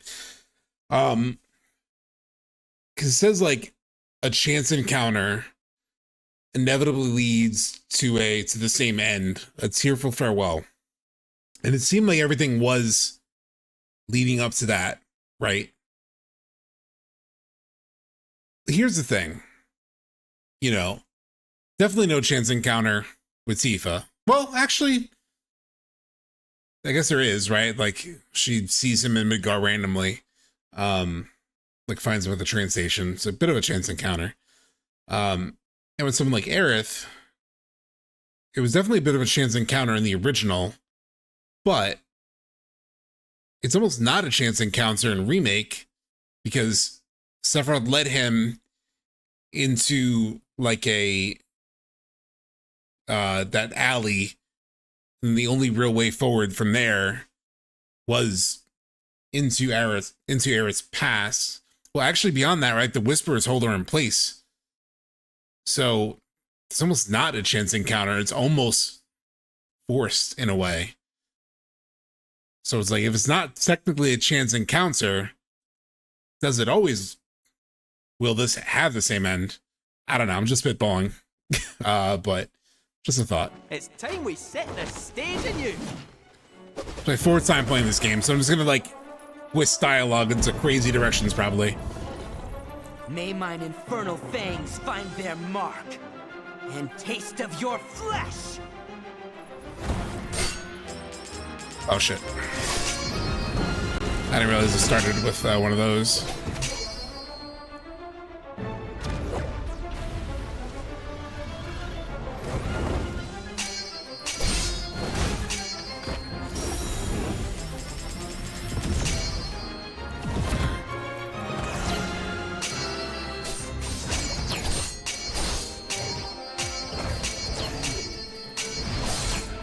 Ah, shit. Ah! I was on a run of greats, too.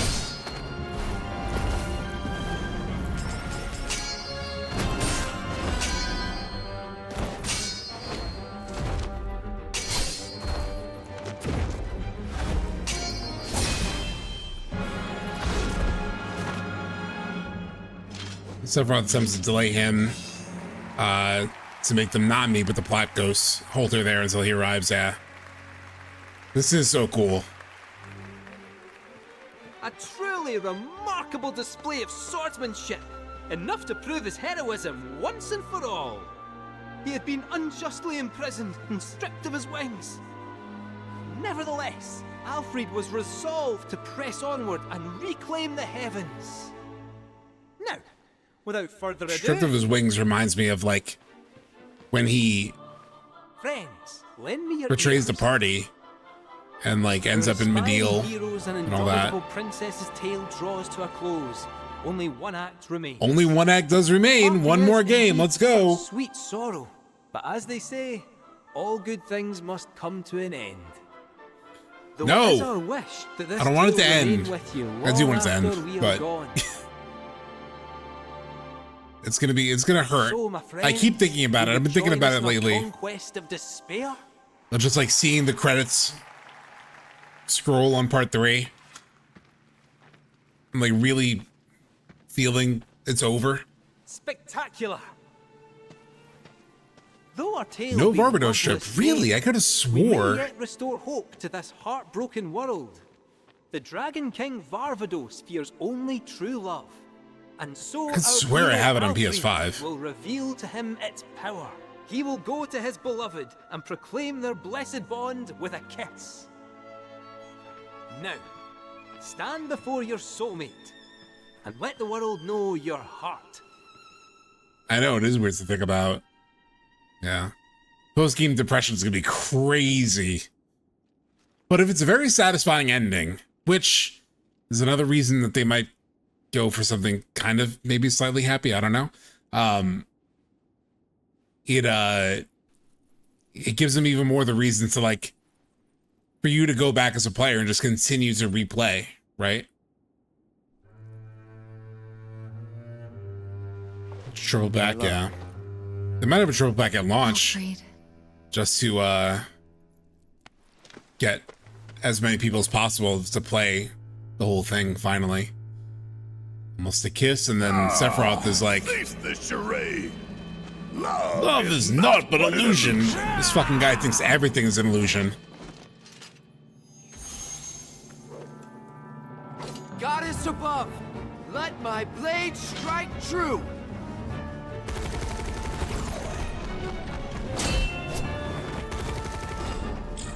Ah, shit.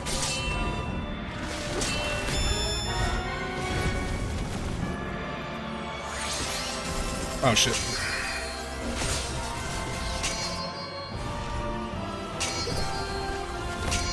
I love that move. Like throwing the sword, catching it. Ah, shit. I thought it was a button mash. This feels kind of Omni Slash, right?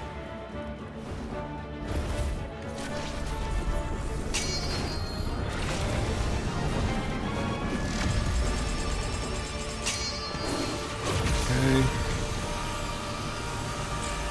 Ah, shit. I keep thinking there's a button mash and then...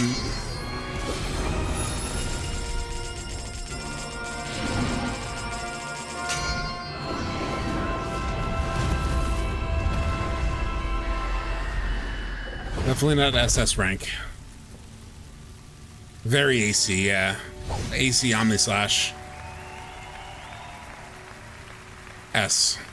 I've never gotten the double S. Bereft of wings and broken, I consign you to the abyss. Thank you, Alfred, for saving our world and everyone in it. You are a true hero. What awaits you at Journey's End, I wonder. So, real quick, just because I couldn't pull up the connection to the cloud attack, but I know where this reference is.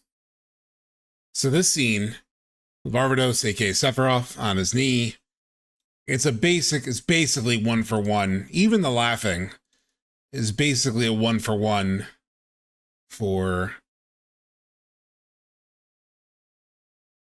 where is it?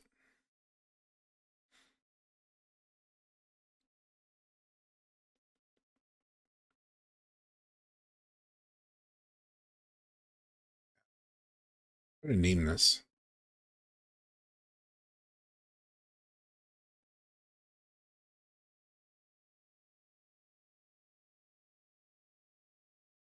Shoot. What did I name that clip? Sephiroth fight, maybe? It's basically 1-for-1 with the end of this fight. Where, shoot, do I not have the full scene? Where's the actual scene where he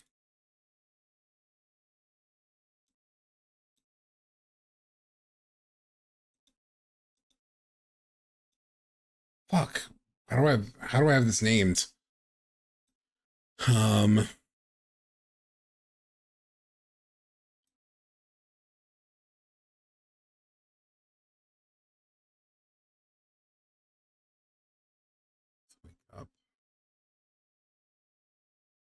Fuck, how do I have this named?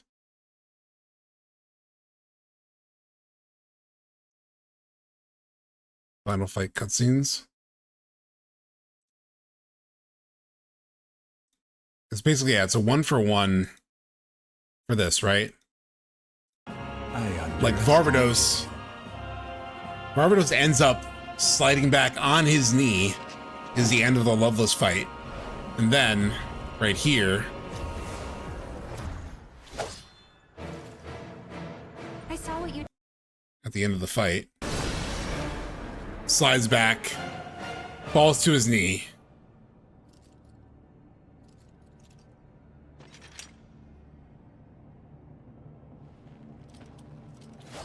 And then, when he flies away, he smiles.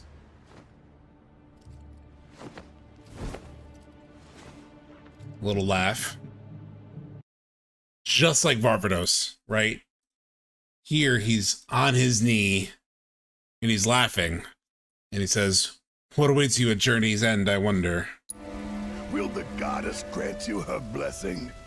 Or will the flames of vengeance consume you? All Didn't even realize shall that? be revealed, O puppet of fate. So dance while you still have time. Calls him the puppet. Dance till your frayed strings break, and you can dance no more. Sephiroth's usually smiling. What a friendly guy. He's so friendly. Look.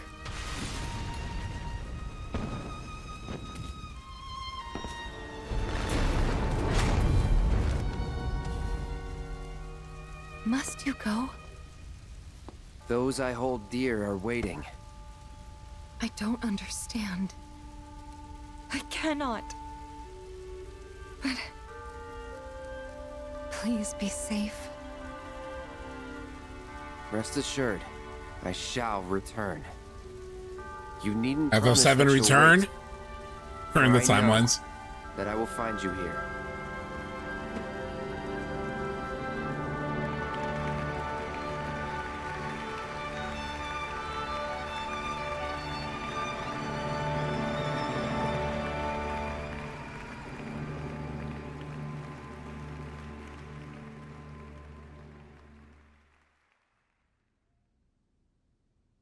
Chapter 13, The Trial of Cloud. Yeah, it does remind me of that.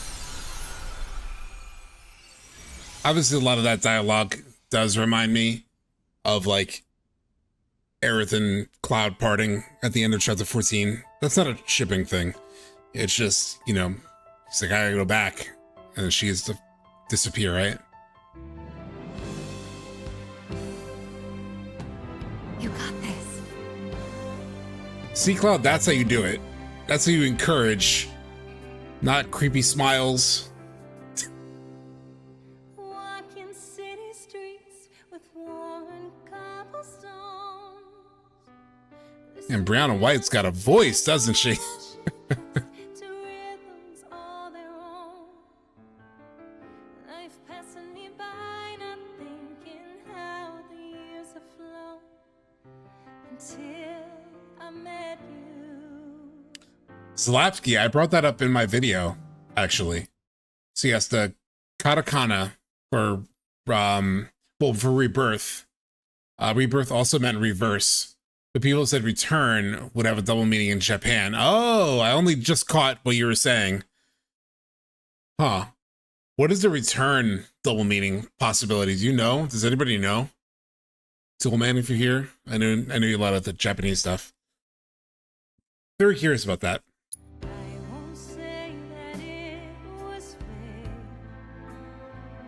When I heard this at TGA, I knew it wouldn't be a happy ending. Yeah. So no, Zalapsky, you didn't miss it actually. I knew the rebirth reverse thing. I don't know the return and whatever that you were kind of pointing to.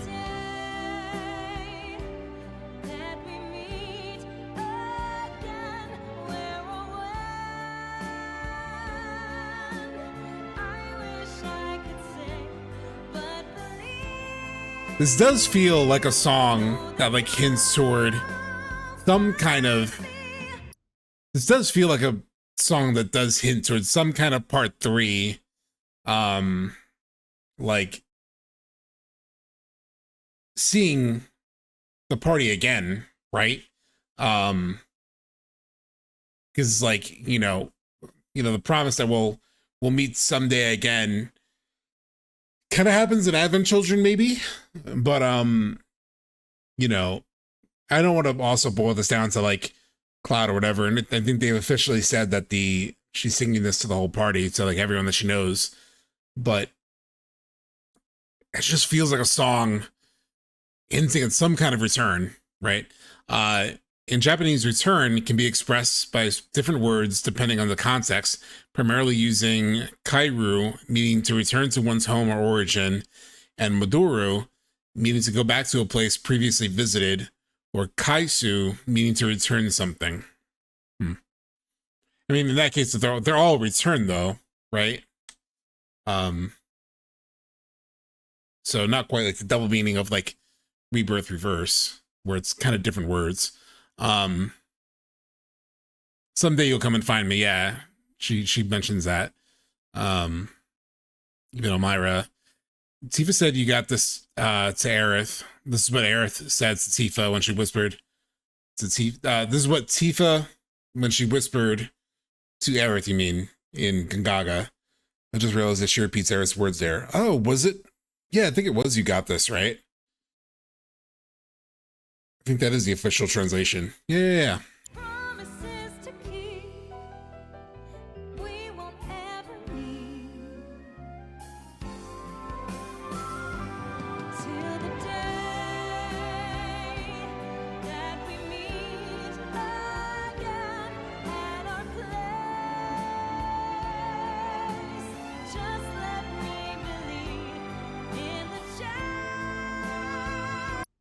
Well, fuck, now that I think about it, right? Like,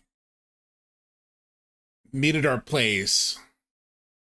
In Advent Children, the end of Advent Children, the whole party is in the church. Right?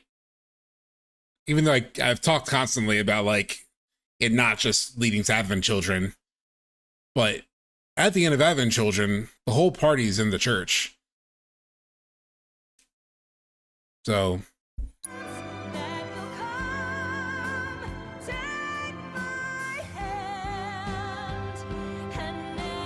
she goes there with Cloud in the end. Yeah.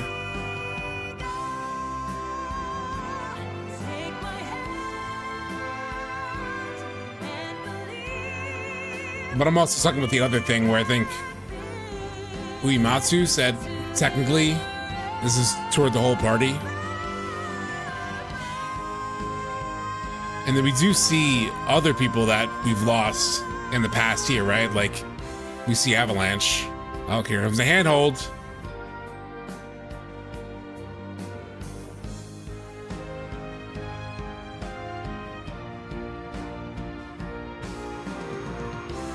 Live stream? How the fuck is the live stream in this VR, by the way?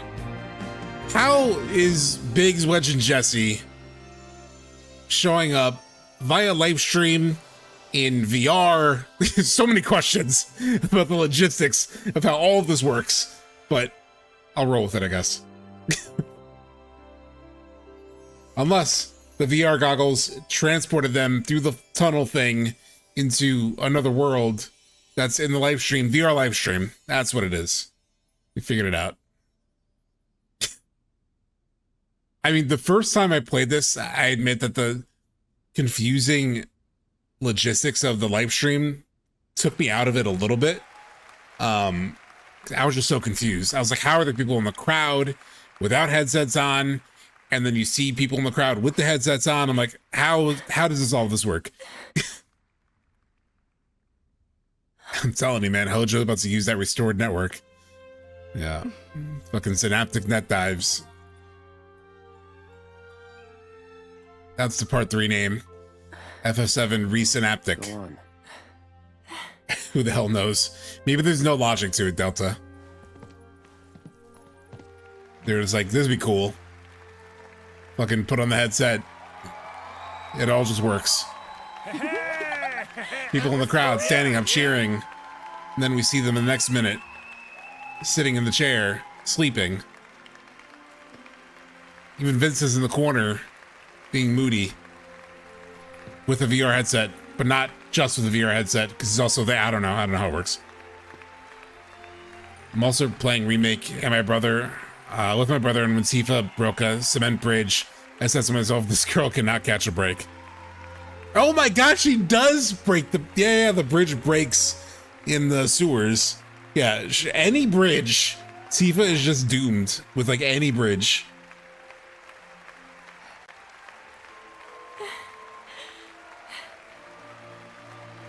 It's a very nice moment.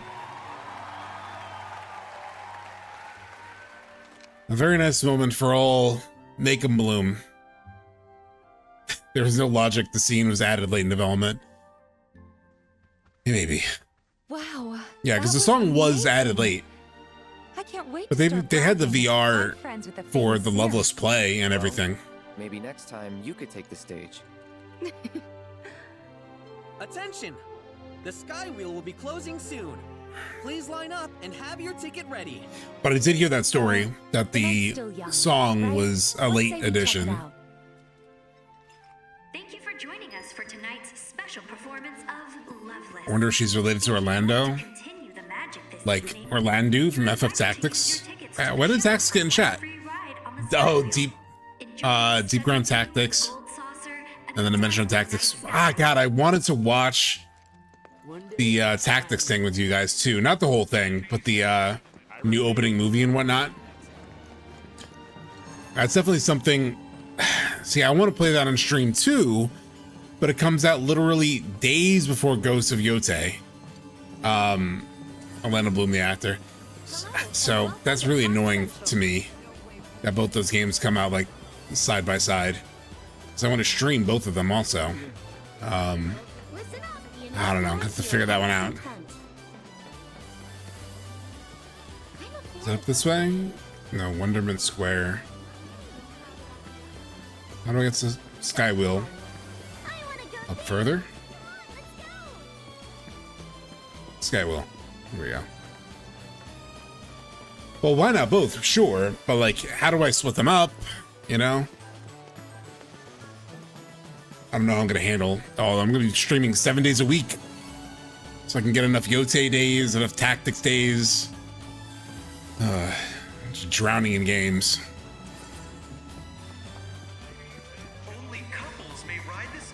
But I've been wanting Tactics for decades.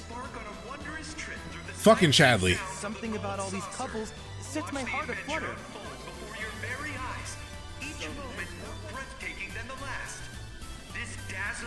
Are you ready to ride? Let's ride the Skywheel. Let's do it.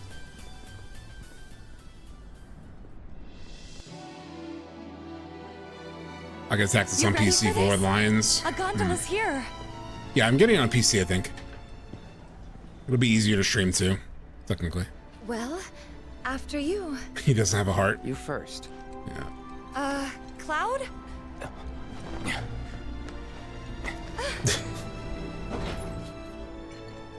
She's constantly deferring, even to like getting on, you know? Get cozy, chat. The nervousness is very cute. Think we can steer Cloud, with it this? should have been me. Worth a try.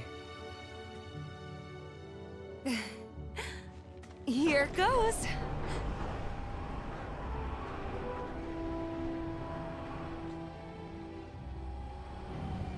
No, no you, no you, no you. Wow. Yeah.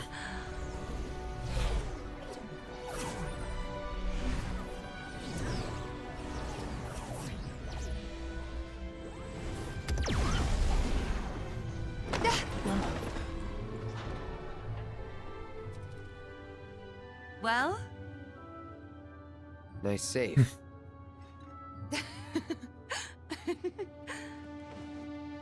That's not Tifa being the lead in part 3. Oh, yeah. Hey, over there. See that? Cloud being nervous and speechless around Tifa. That's relatable. Like, I couldn't imagine being on a date with someone like Tifa. Being a jockey looks so fun. That's definitely not what the races are like. I love this part. I guess I'll just have to see for myself. I guess I have to find out for myself. Hell yeah! I want to see some, like, I want to do some Tifa chocobo riding. Because you can, right? You can only race with Cloud in this game, right? Or can you do races with other characters? Beautiful. I only ever did it with Cloud.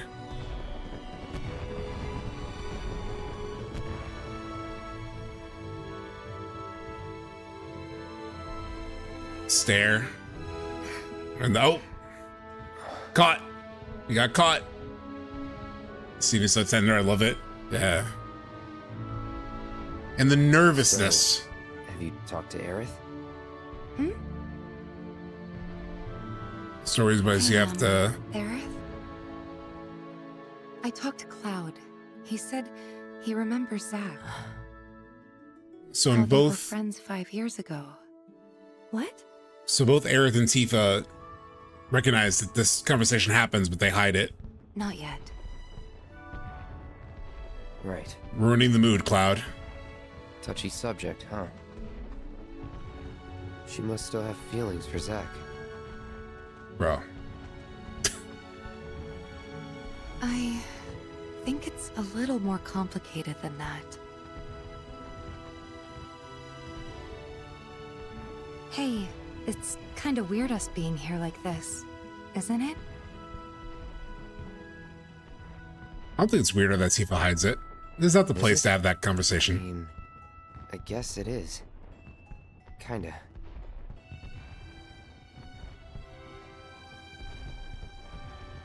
Ever since we left Midgar on this crazy journey, ever since we were kids even, Of course, Cloud is so shy and I insecure. can't remember a time like this.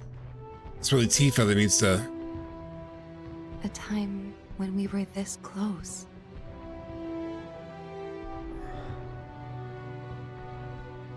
And yeah, we know that their relationship wasn't Or am I that close when they were kids. getting ahead of myself again? This whole sequence right here is so good. Yeah.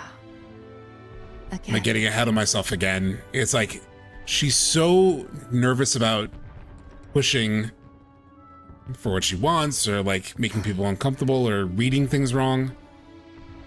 Not one bit. And then Cloud. Great reply. And then we were all collectively, we're like, okay, here it comes. And then it's like, bro, what are you doing? Okay. He found an ounce of charisma, yeah. There it is. What people waited nearly 30 years for. 30 years for that. Almost, right?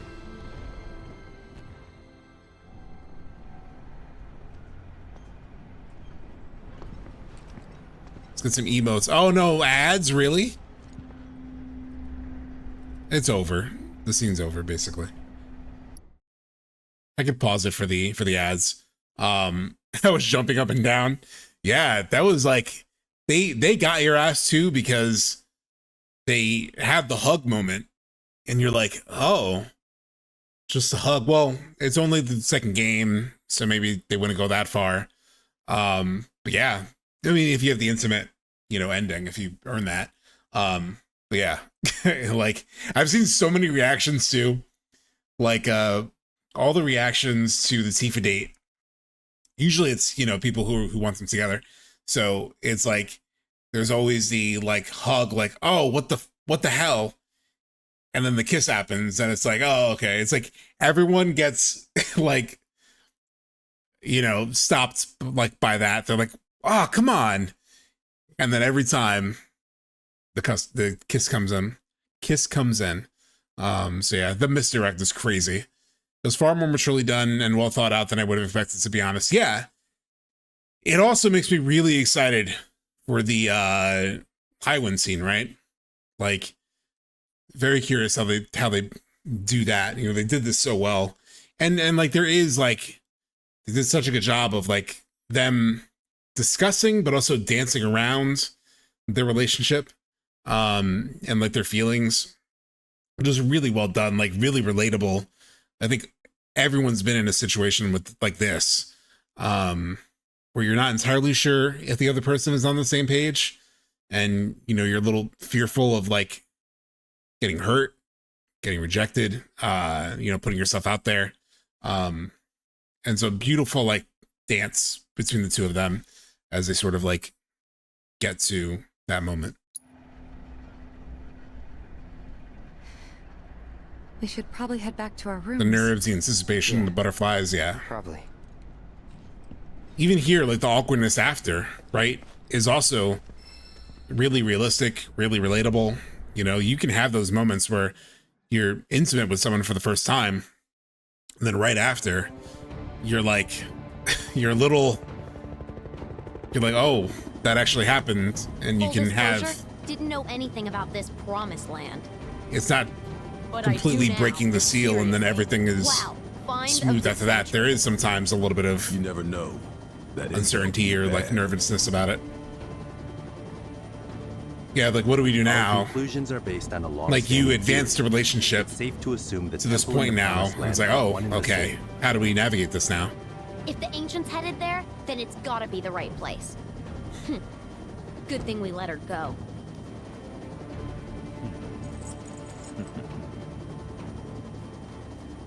I understand the keystone is to be awarded to the winners of today's special event. How should we proceed? Get on a knee and fly away. I have an idea.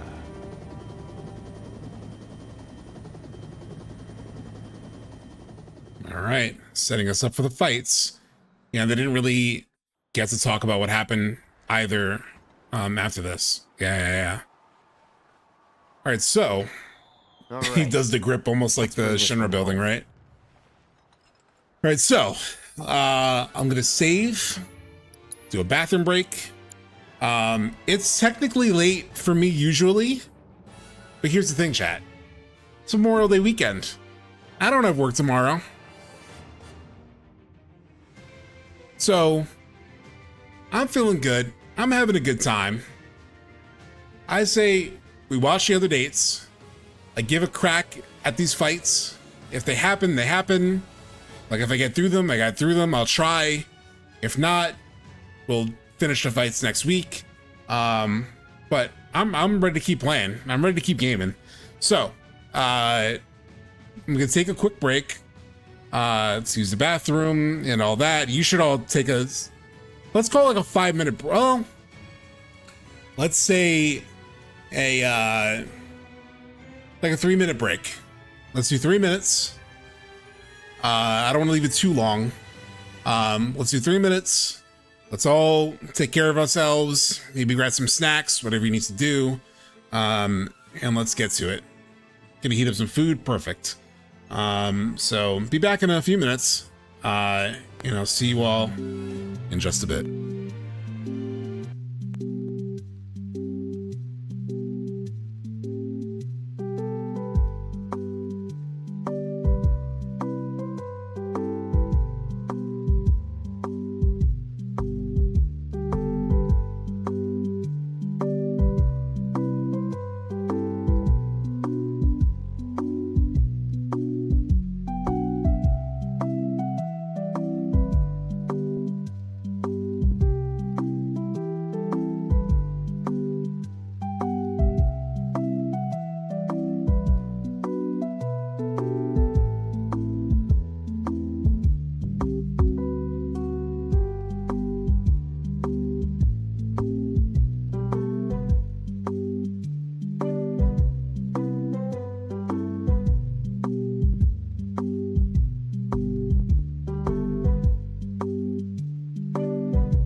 All right. All right. I hope you're all got a little rest in. We got some fights to get prepared for. Actually getting prepared for is really important. Really jamming with the lo-fi, yeah. All right, we got to figure out. Ooh, good question. So who do I want in my party? Well, it's like set for who is in the party during the Rude Elena fight.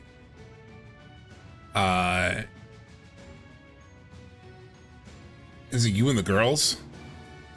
Or does it carry over from whoever you choose in the what's it called? In the like arena fight.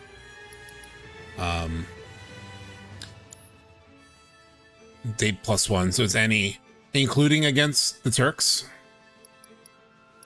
Like, is who I have in the party here, does that carry into the Rude and Elena fight? Okay. And then Cloud solo for Rufus. Yeah. All right, let's get intel real quick on a couple of fights that are coming up, right? Like I mean, the real major ones to know, because we can prepare for the Turks separately in terms of materia and whatnot. There's only one I really need to know about here, which is Abzu. He's weak to fire. Lesser resistance to stop. Is that right? Yeah. He's immune to slow and whatnot. Stop would be nice to have, though. Even if he's like a little resistant to it, maybe? Or lesser resistance, does it mean that he's like... Does lesser resistance mean he's still resistant, just not greater resistant? Inflicting enough fire damage will light them on fire and pressure them. When their HP falls below half, they will begin evading fire spells. Oh, when their HP falls below long, they'll evade fire, and Corneo will douse any flames. They'll crash into the wall. Ferocious charge misses, pressuring them and causing Corneo to faint. Okay. I think I'll just double down on like fire attacks and whatnot. So I can move Fire Elemental into Cloud's attack. I can kind of set up Tifa with maybe Fire Elemental. Or should she be absorbing? Aerith should have MP absorb, actually. I'll do Aerith. I'll just do the girls. Healing Magnify. Let me turn on my AC a little bit. Sorry. Just a little warm. 77 degrees.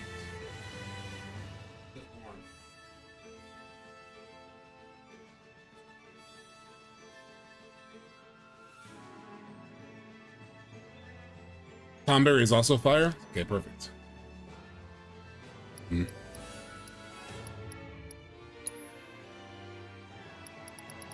So I can hook her up with Fire Elemental as well. And then Fire MP Absorb on Aerith. That'll work. Is she a fire on anyone? No. Let's give her a fire.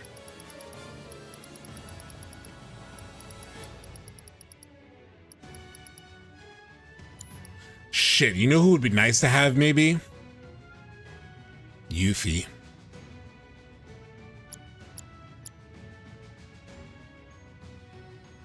She has less MP, like max MP. Yuffie is so versatile, though. Shit. Yeah, I think I'm gonna change party.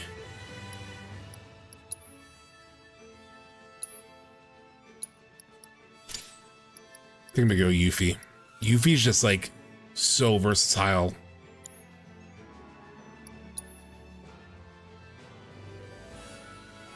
I skip everything. I skip through everything. It's like 5 minutes. Okay. Let's take some of Yuffie's. That. Cleansing. Don't need.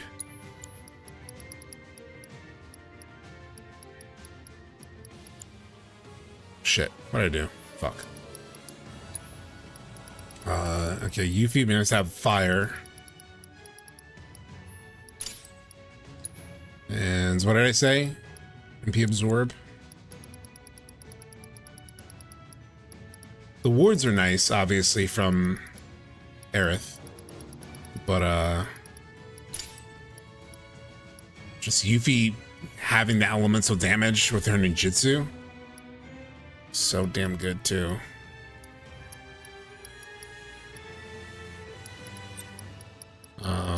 She can use this more. HP. She can use an MP up.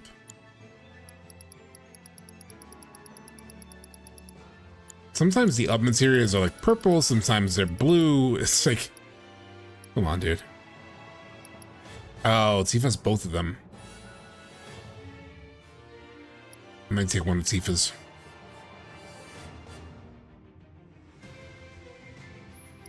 Yeah, I'm gonna take one of Tifa's. Actually, I'm gonna do the level up, the level boost. Yeah.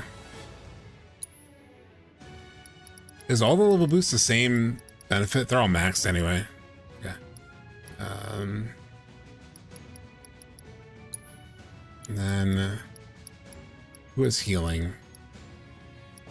Tifa has healing magnify.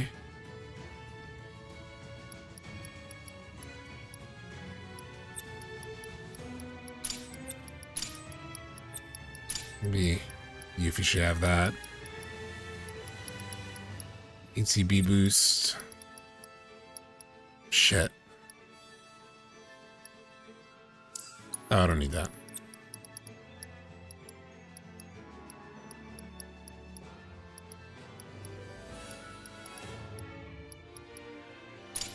CP boost I would like to have on her.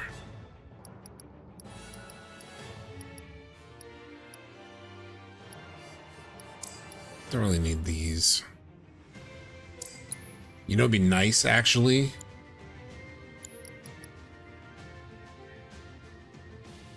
Somebody should have revival plus MP efficiency. I'll give it to Tifa.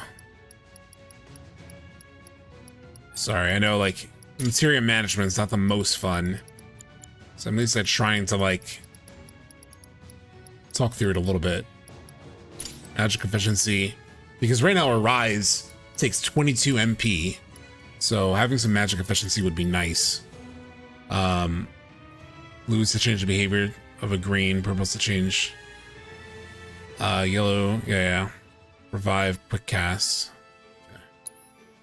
What else does she have? Does she have revive? She does not have revive. She needs a revive.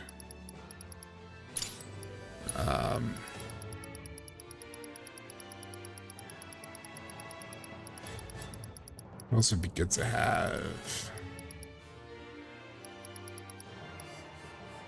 There's nothing else, like leveling up another time materia doesn't hurt. Or maybe give her like barrier. She needs, like, in a pinch, she needs to like throw that on. Tifa, what else can I give her? Really hope they make the materia menu better. Yeah.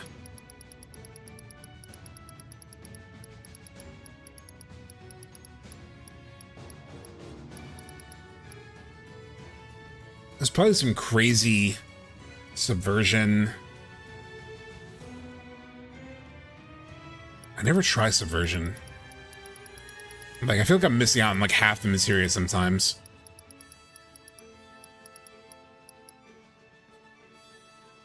She can also have warding. Let's do that as well. Ah, shit. I'm gonna give her another one of those. Disempowerment.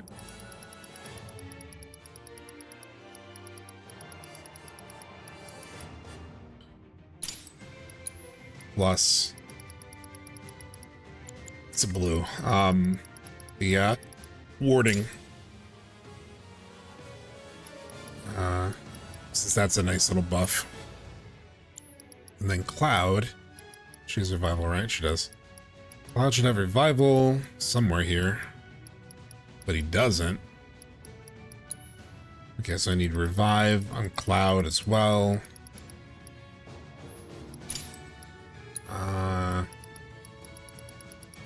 5. What else is there?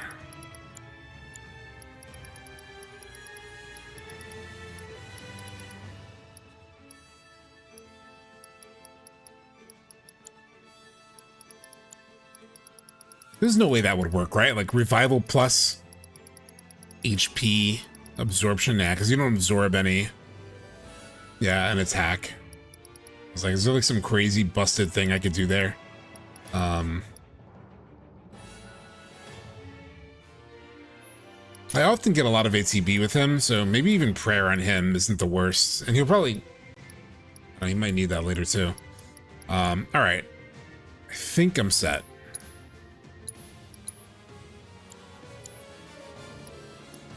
Let me just check their equipment too. She has pretty shit armor on.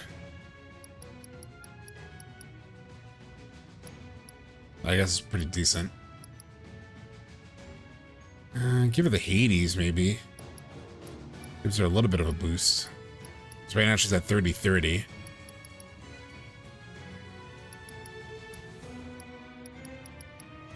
And give her a little bit of a boost. Tifa, what do you have? It's such an armlet. It's pretty good. Okay. And then Cloud. There's a 39 one. Which is pretty good.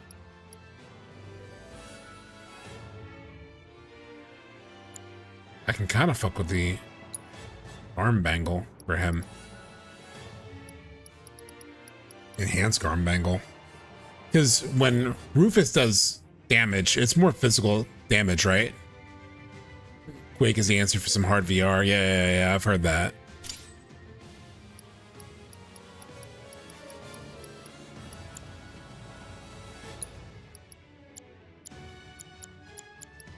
What is her precision with ACB gauge into 3 segments for a short period after using 5 types of commands?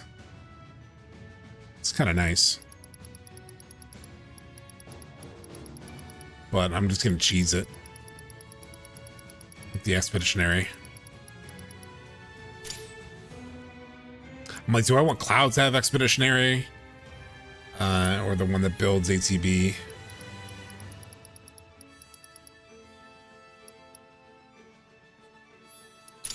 Sure, fuck it. Because of his gauntlets and no one is immune to Quake. Oh, yeah, you guys talking about Quake still. Alright, so setup is done. Let's save. Let's click in. Let's make sure our FPS is working as needed. All right, y'all. There's one thing I hate, the duration of haste. The duration of haste is shit. Like, it genuinely sucks.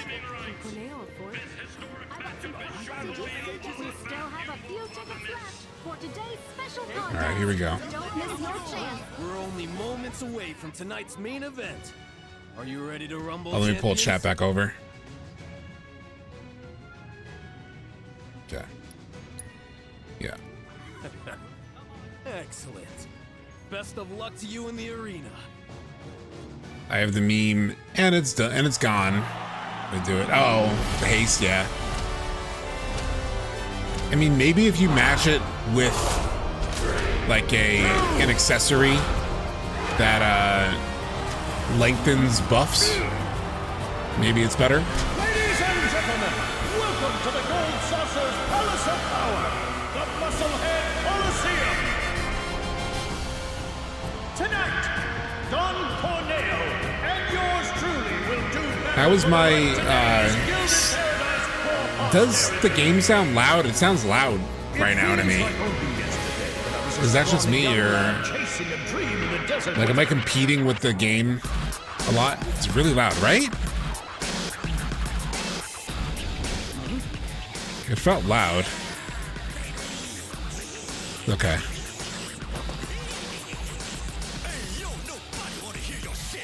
And is my voice sync still good? Hopefully.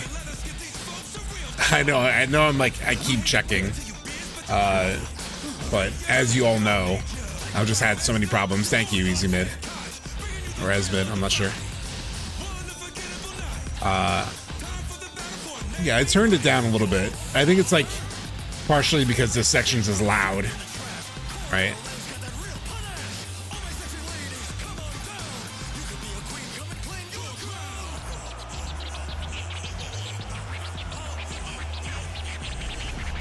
I hate that this motherfucker is suddenly a DJ. Like, as I found myself bouncing to it, I was like, oh yeah, oh yeah, oh yeah, and it's like, damn it. Most 90s song ever, yeah.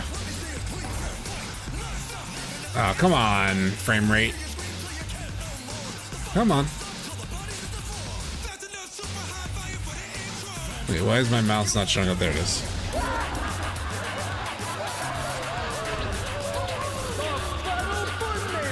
And not a sequester of unwilling females. Just focus on the ones I'll touch it like a fish. Dude. How about you all take that?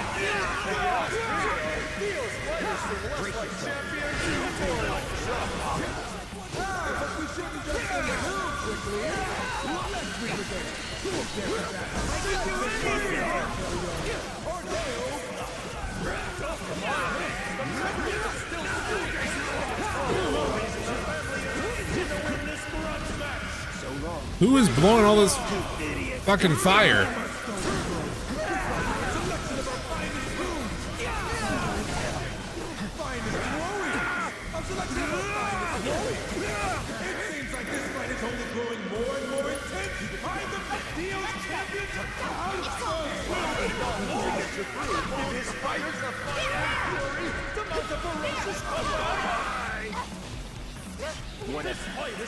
How come they get to use items like grenade?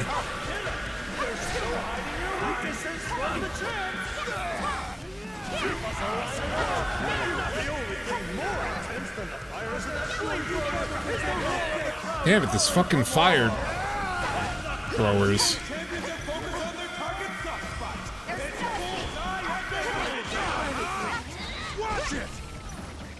You're up. You won't regret it.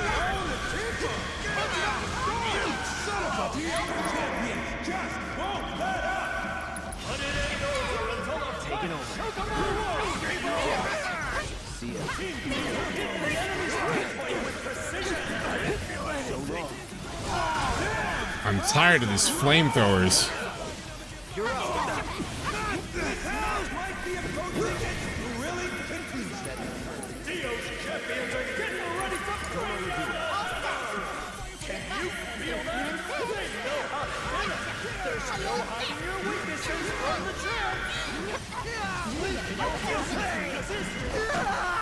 All right.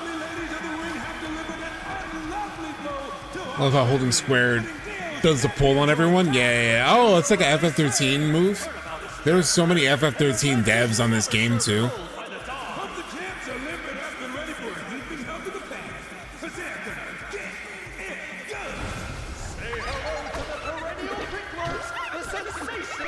The perennial pricklers. Sensational succulents. Yeah, the flamethrowers mess up your flow. Especially because the flamethrowers are like constant. You can't interrupt them. I mean, maybe if you launch them. But otherwise, like, they're just consistent. Bunch of pricks. The pricklers. Including King Prickler. The Donberry. Where the hell are they? Oh, this is the Cactuar. Sorry, never mind. What are these things weak to?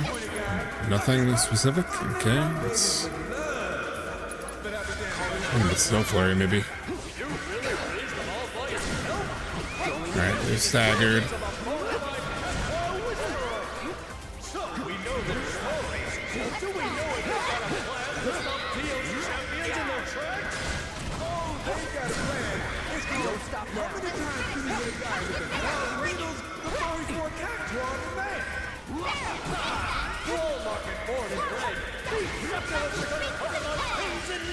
Oh my god, Tifa going crazy with the stagger. Crazy.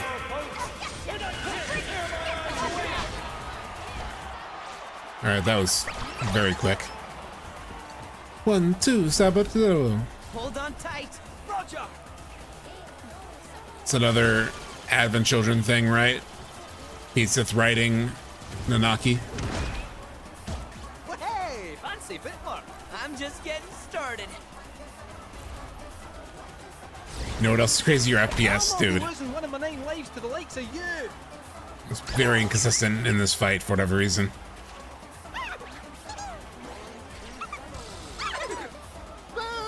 If you get hurt, I get hurt.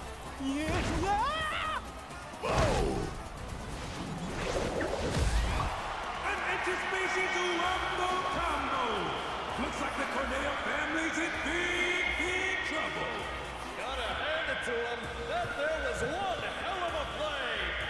If I'm being honest, Strike! real fight on its hands. Don't count us out yet, though, because we've still got 3 combatants ready to go. Tired? Nope. Damn. All good. The Dawnberry. With their hate-filled blades, they'll slice you up in no time flat. Who's first? Find out in the next and final round. To the winners go the spoils and Fucking Dawnberries. And to the losers, a truckload of tears. Luckily, I think you can kill them pretty quickly. so let the bloodshed begin. The Dawnberry can, in fact, hurt you. No specific elemental weaknesses.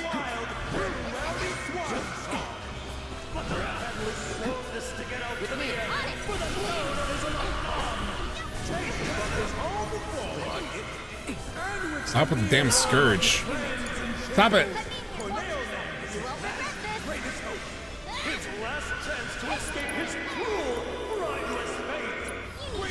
I could have swore that they were weak to ice, but oh shit!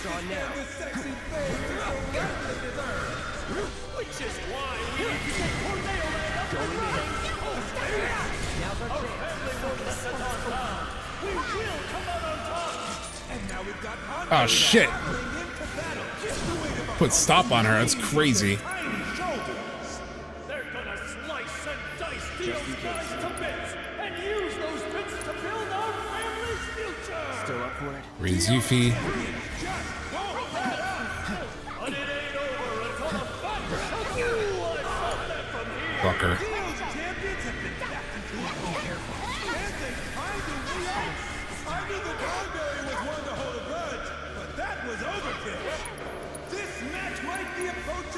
Good to go. Back on his feet, folks. Let's see if he can finish off his aggressive. Ah, Jesus. But you know he's loving this. Let's finish this. Take the lead. I got this. Tio's champion just won't let up. But it ain't over until the Kokomo walks, people. Bingo. I see it. No way to go. Even just will not quit. Bring it. There. There we go. That should do it, right? Still got Corneo to go. Right.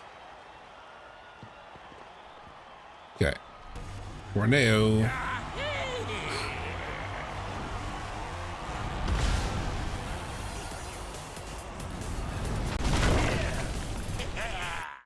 Bam. I'm just very curious my performance right now. Just gotta pull up the Bob that tracks that.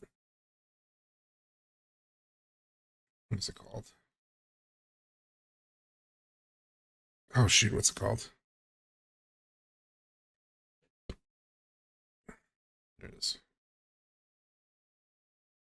Just curious if like things are running hot. It's a little on the hotter side for the GPU.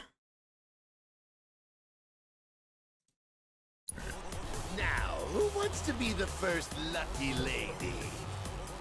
How about you? Tifa, look out! Hey, Daddy's coming! Absy feels like a baby behemoth. Or Jason's a behemoth, yeah.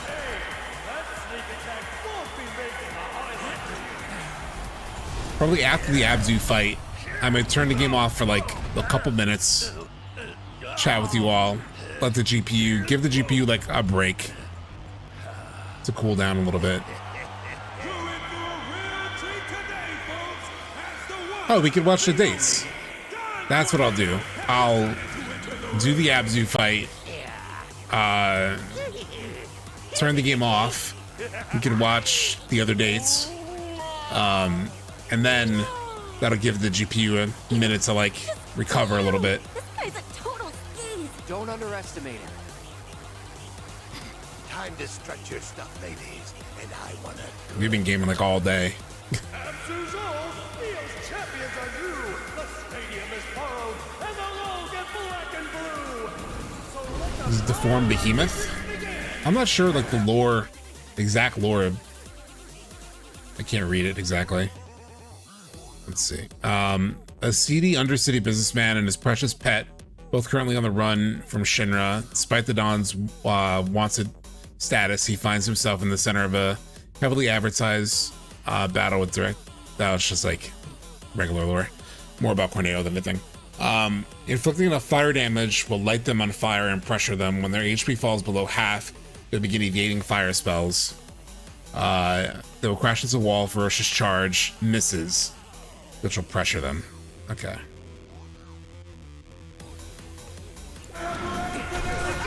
Fuck.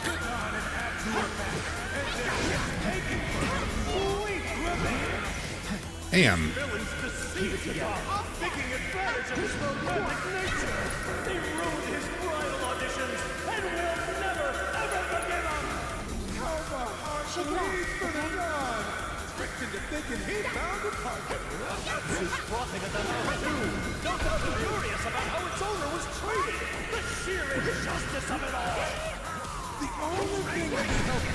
Oh, that was dumb.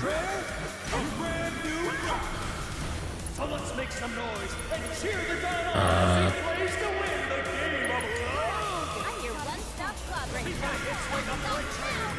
Team champions are focused on their target soft spots. It's bullseye after bullseye.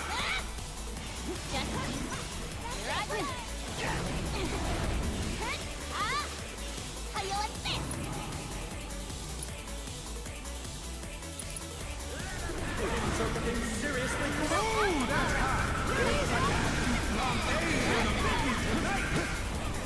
He's on fire.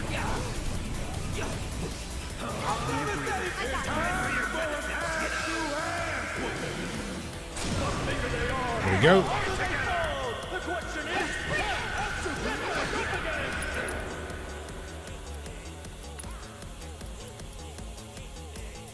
Actually, it was time. Yuffie? Yuffie, can you... Oh, you don't have time either? I could have swore someone had time. Alright, Cloud, you do the thing with Yuffie so that Tifa can build up damage percentage. Okay.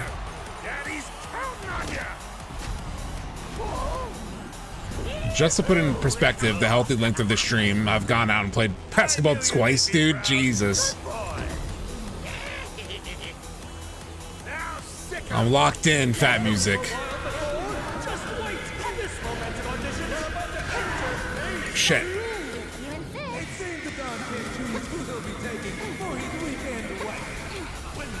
Oh, shit.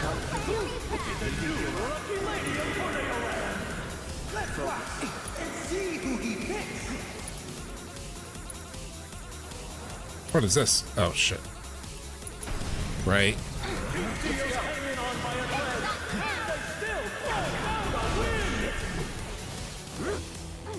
He's enraged. Fuck. Fuck!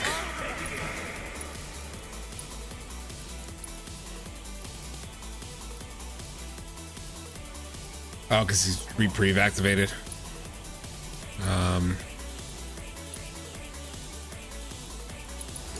Chakra. What does she have? She has Cure on everyone. Do that, Yuffie.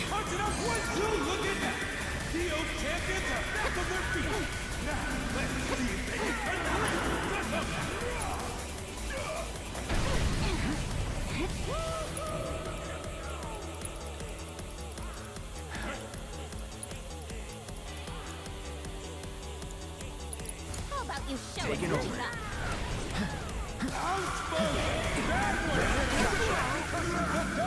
Got him.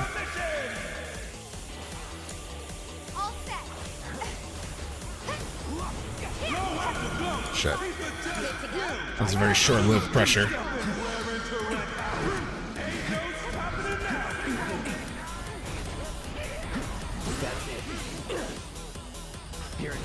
Come on, hit him with that shit. Ah. Fuck. Fuck.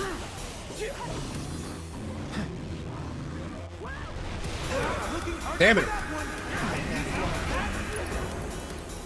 You know what? You're not getting away. Kiss my ass.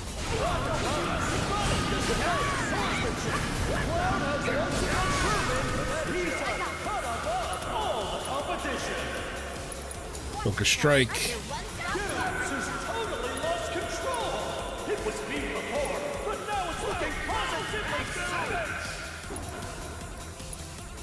Yuffie actually do a Kiraga on everyone.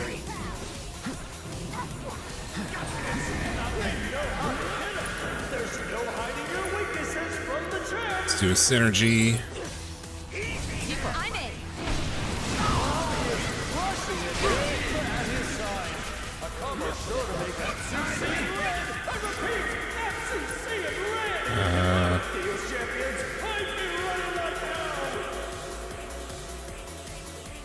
You know what?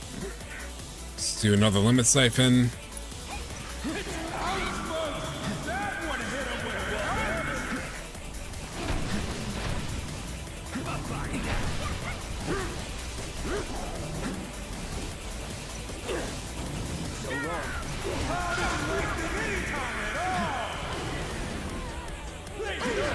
Shit.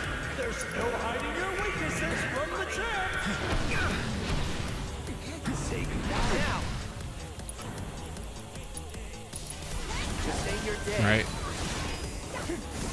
First try.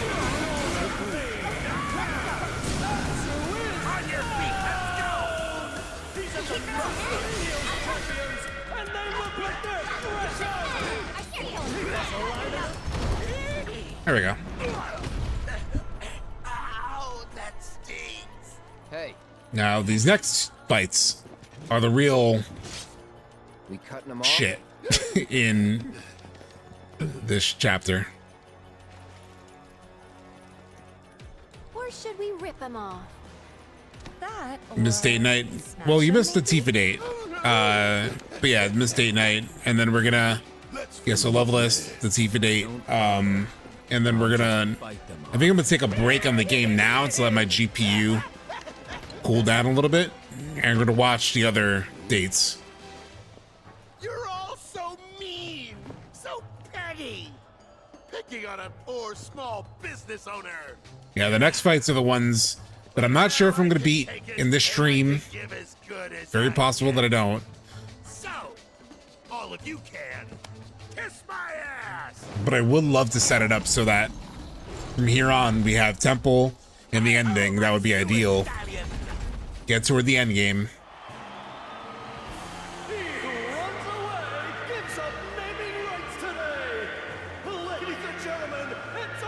It's all over. It is a lot.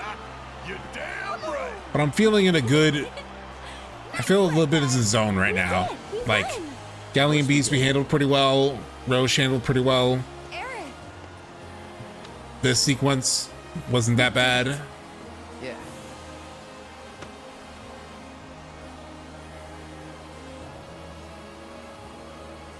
So I'm hopeful. But the Turks did kick my ass. Hi, Tifa, we're married now. Yeah. His name shall not be profaned. For this great boon, allow me to embrace you each in turn. Yeah, we're good with just the keystone. And we'll take it now, thank you. As you wish. I will not It's a deny very you cool what is stone. yours by right. Gotta say. Behold, your prize. Tifa and Cloud hand clap held a little long, saying.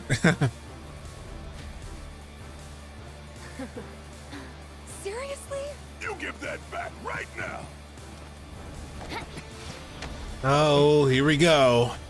Hey, we just saw this guy. No, you His VA, at least. I don't think I've seen Elena's VA ever. Love this track.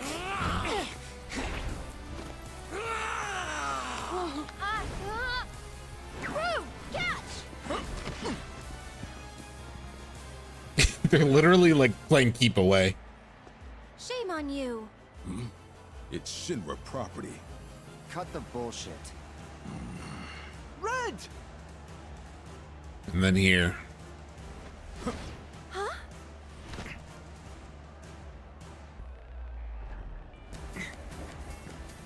Son of a bitch. No, we talked about All right, Yuffie, not what he said at the Sleeping Forest around like just not wanting to put the party in danger. And then here we saw him at the beginning of this chapter talk about the fact that it's like, hey, I don't know if you guys should go to the temple. Do you think it's a good idea? Because nobody ever has left there.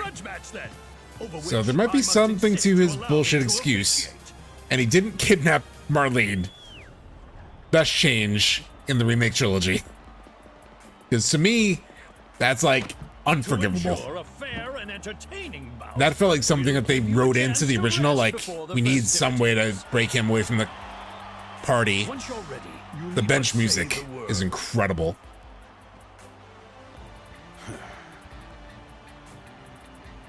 Say what you want about the Turks, there's no better dressed characters in the game.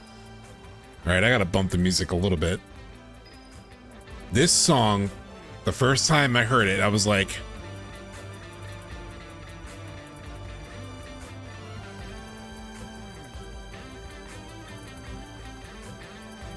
are you kidding me, this track?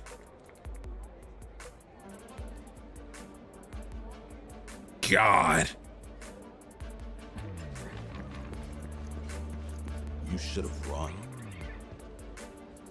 We'll make it quick. You should have run. You think you could hurry it up? Just let me kick your ass already. All right, let's I have some points to spend on Cloud, Enhanced Guard, Stalwart Punisher. That's pretty nice. Oh wait, one more down here. Renegade Stagger. Ooh, Renegade Stagger.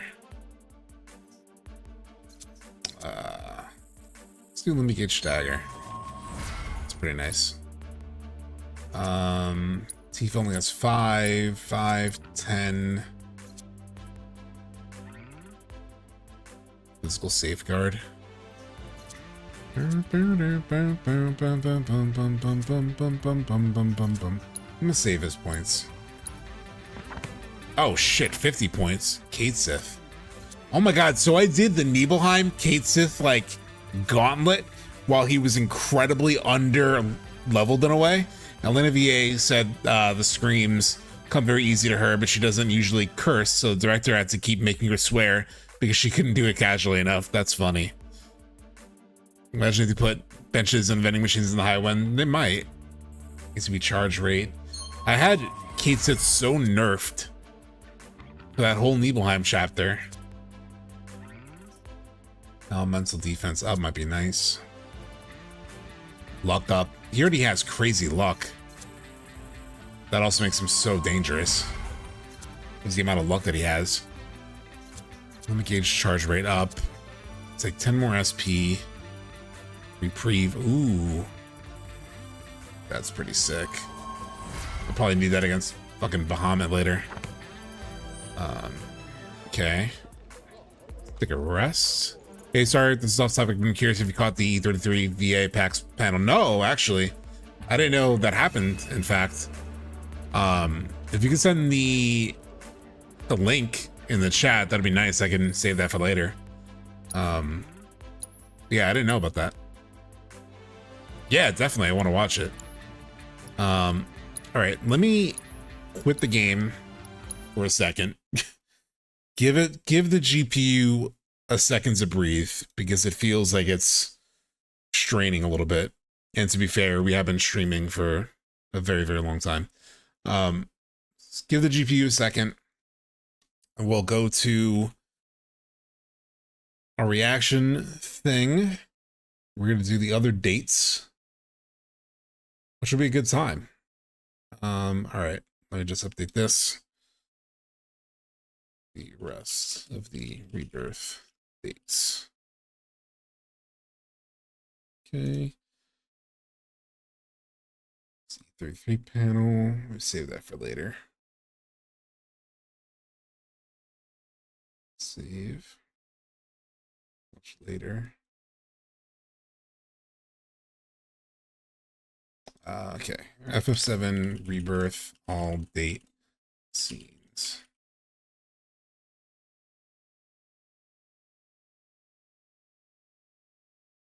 I hope this is the right one and not the one where they're wearing like their bathing suits and shit. Okay, this should be right. Oh, this is the chapter 8 one. I need chapter 12. Oh, Barrett, 13. Oh, okay, chapter 12. Oh, they put them together. Got it. So Tifa we just watched. Let me load this up. Browser. All date scenes. Should I try and do it full screen maybe? Just fit it in.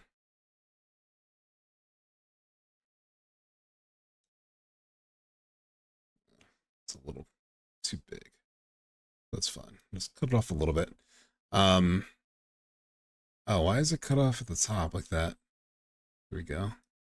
There we go. Okay, perfect. I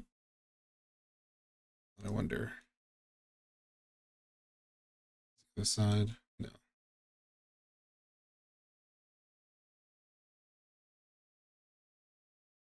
Okay, perfect. All right, so let's watch the other dates. So we did Tifa within the game. Beautiful. They kissed. See it again. Were they?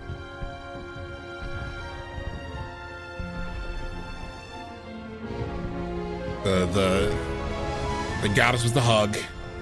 Goddess was the hug, but then he pulled through. Again, all the nervousness and the uncertainty between them, very good. Let's go to Aerith chapter 12. Yeah. A rare FF smooch. Yeah, it is pretty rare, right? I guess 8 had one, 10.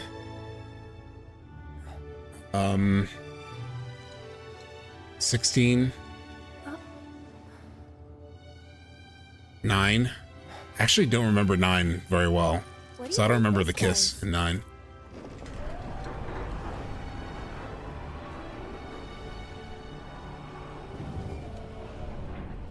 Four had so many, really? Wow. Yeah, I haven't done 1 through 6 yet. That's on my to-do list.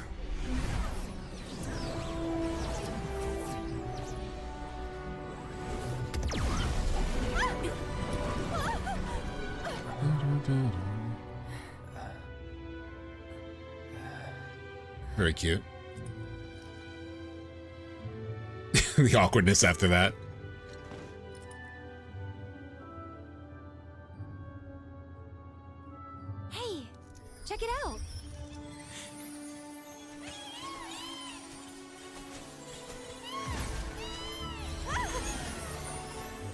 Final Fantasy Chaos 1.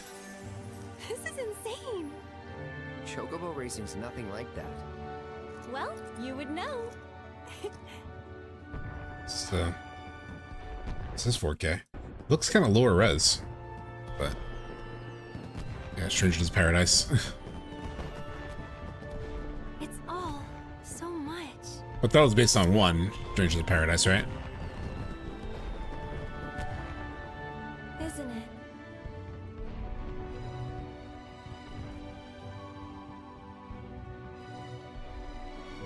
You surprised me at first. You were just like him, and So this part of the conversation, her this whole date is very similar to the original. Like incredibly similar. the way you carried yourself. All this dialogue is pretty much the same. Whenever I looked at you, I saw him. It's like her seeing Zack in Aerith in Cloud. And that's okay. Because right now, I want to be with Like I'm pretty sure almost all of that is like word for word to the original. And I'm trying so hard to find you. The real you, yeah.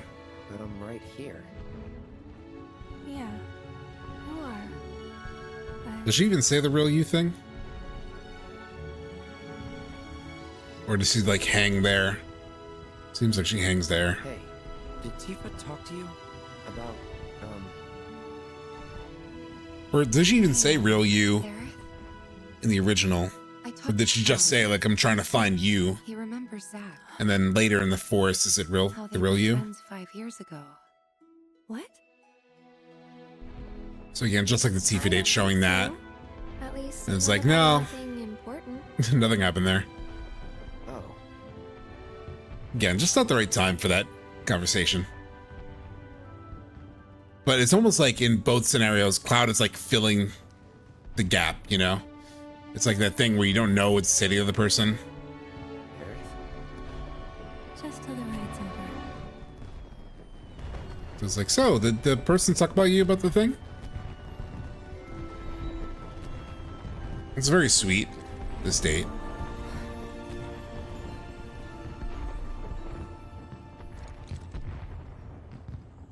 Just like, you know, Aerith doesn't really have a lot of people in a lot of her life, you know? So these kinds of like connections are really precious to her. These like moments where she's actually with somebody else, right? Uncensored hand holding. So even like as sweet as this scene is, like it's very meaningful to her, you know?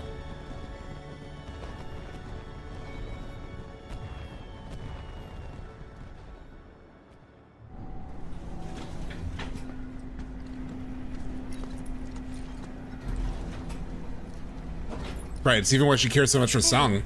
It's a good point. You're welcome. But Ghost of Zack hovering in the back somewhere. And holding 21 plus.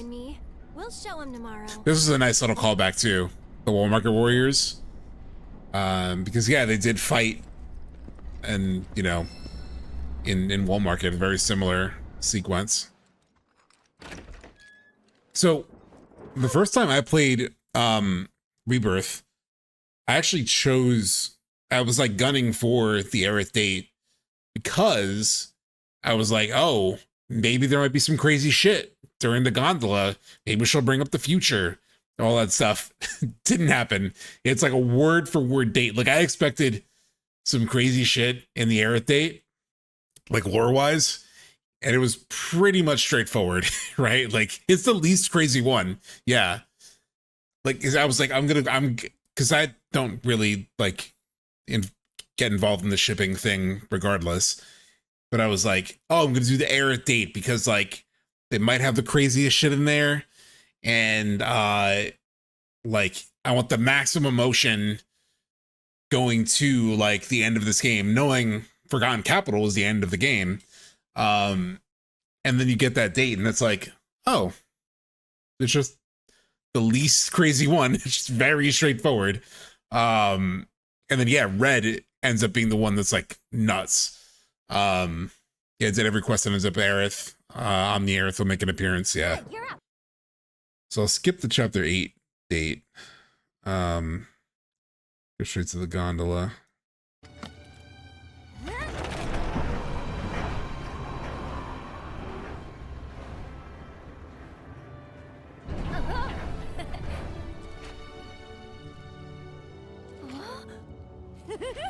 That's so cool! The brother-sister energy in this one is fantastic.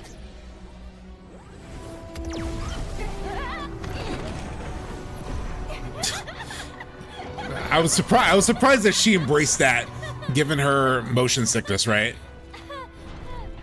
And then suddenly, oh, yeah, girl, what are you thinking? What are you thinking? This might actually be my favorite. Anna Bonana. Great idea. This is one of my favorites for sure. It's so good. It's so adorable. It's just like wholesome as shit. Like her talking about her crush on Zack is so funny. And then the way like Cloud plays along, so good. Unfreaking believable! Definitely one of my favorite dates. So endearing, yeah. Yeah, Cloud for once acted the parts of perfection. Yeah. This one's a really great one. And I know a lot of people like had some, you know, nerves about how are they going to handle the Yuffie date. Because they're like, you know, it's a little awkward with the age and everything. They did it perfectly. They took it somewhere I didn't expect, you know? But it's perfect. It's perfect. So, I heard you and Tifa go way back. Yeah. And then her bringing up like, I also heard she used to have a pretty big crush on you. yeah, of course she'd bring something like that up, right? Especially because like there's something to, she's probably, because she mentions it later when she goes for the kiss on the cheek. She's like, that's what you're supposed to do in these scenarios. So I assume in this, as she's like sitting there, very awkwardly, very silently sitting, she's probably thinking, okay, this is kind of a romantic setting, but it's also awkward because, you know, Cloud's older and whatnot. And then starts thinking about, well, Cloud and Tifa and da-da-da. It's like her brain is going into that area as this like teenager who's like unsure how to handle this whole scenario, obviously. It's very sweet. Apparently, even as a kid, you had that weird loner vibe. But then one day, bam, she got the love bug. Were you into her? And then Susie, the VA, is so good as Yuffie. Though, I guess that makes sense. Tifa said she was so busy after the move to Midgard that she forgot all about you too.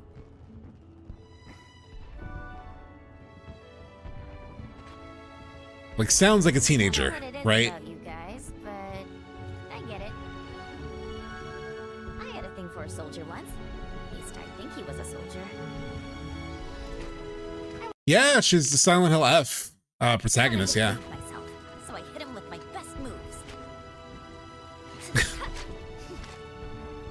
It's like literally a callback to the Crisis Core scene. Salvos, he shouted, "You got me!" And at the time, I totally bought it.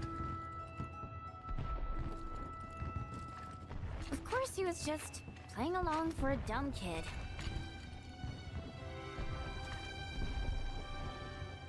And once I realized that, I was pissed. I couldn't stop thinking about him. I swore to myself that one day I'd blast that jerk for real. Did some hardcore Even like that's so real to like kid crushes or crushes in general, right? Like the ones that are born out of like It dawned on me. He was just being nice. Like he kind of a puppy love almost, you know? Well, not even puppy love, because that's more like when they're both, but it's like And the more I thought about it, the more I the realized standoffishness or the funny. It's like, I liked him. You know? very cute. Maybe it's because Yeah, as a feeling payoff to Crisis Core Reunion. And the writing here, right, of like, oh, maybe that's why I can't do the energy blasts. And then it's like, Cloud, like, maybe I can help. The former. Because the feelings ain't my thing. Very clear, Cloud. we both kind of suck in that department. the body language in this scene too of like Yuffie doing the cross leg like kid thing.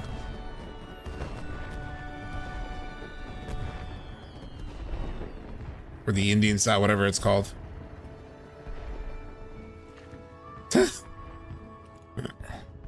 He's like, what? I mean, that is the sort of thing you're supposed to do in these situations. It was just practice. So don't go thinking it means anything, okay? So funny. Say something. You're so annoying. And the music too.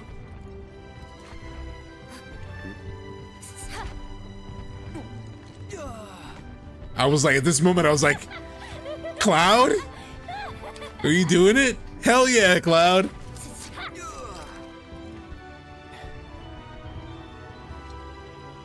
Hey, if I ever see that guy again, what should I do? That's up to you. Really proud of Cloud in this moment, how he handled this whole situation. And the best. Ah! I love that shit. It's so cute. Yeah.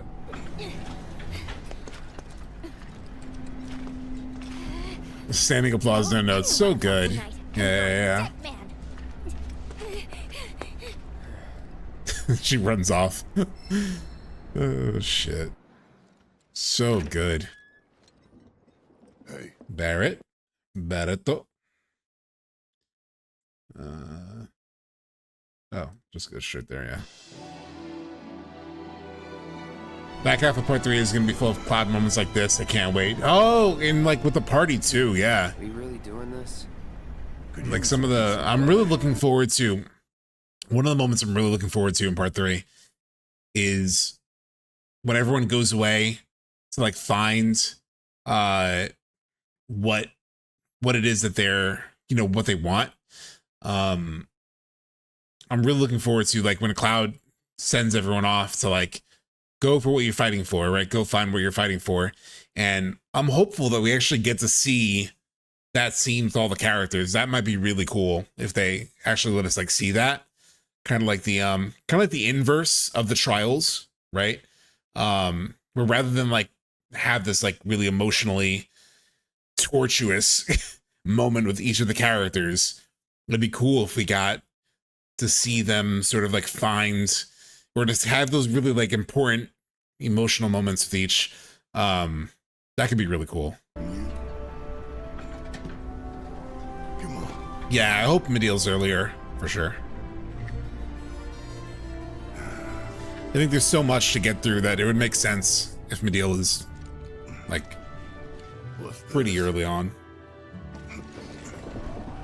It might be middle of the game.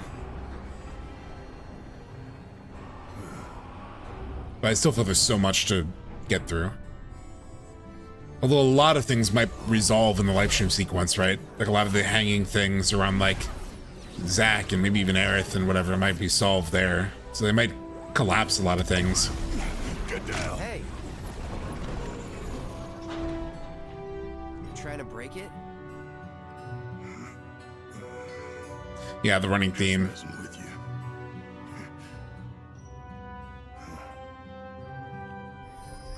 Maybe to be like what matters or what do you cherish or loss. I feel like this game also deals with a lot of loss though. Incredible. Incredible. It might be around acceptance. Yes, fathers. Acceptance, I think.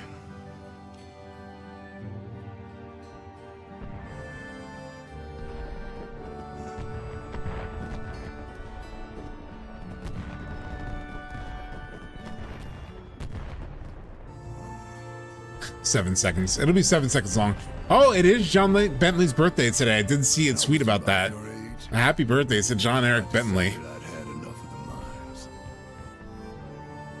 Wasn't much interested in any kind of work. I was young and wanted to enjoy my youth. And then I met a sweet girl named Myrna. Knew right away she was the one. But Myrna, She wasn't buying what I was selling. Told me she was in the market for a man, not a selfish little boy. If I was gonna win her heart, I had some growing up to do. Otherwise, she'd never give me the time of day. Funny enough, our first date was at a theme park. Nowhere near as big as this place, of course. Just a traveling fair with a handful of rides. It's like, God, and it's like, as he tells the story, I can like picture it. You know, I could picture young Barrett and young Myrna now because I've seen her. Like I could picture young Barrett and like very earnestly like trying to win over this woman and like it's just very nostalgic. I can picture the like little fair that they were at. So it's the knife. That if they play the original era theme over the orchestra version during the funeral scene, I honestly think that might break me. When they actually finally show the water burial. We ended up riding these wooden chocobos round and round, laughing our asses off.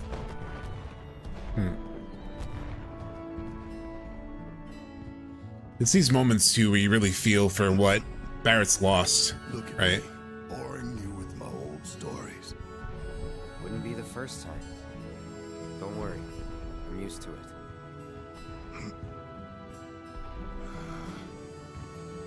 Yeah, well, the lesson here is once you find your soulmate, you never let him go. So, who is it? Who's what? You know damn well what I'm talking about. Why do you always have to overthink things?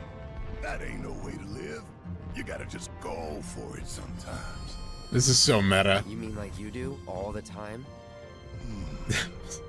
Touche. Just the whole fandom like, so Cloud, who is it? Leave the poor kid alone. You could say that we balance each other out.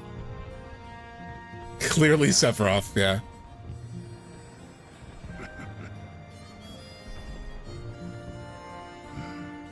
I mean it though. If you do have feelings for someone, tell them straight out. This feels like it'll be Barrett's strongest game of the trilogy. I mean, Rebirth. Too late. And he has so much in this game. Right. I mean, Barrett is so good. I mean, in Remake, he was great too.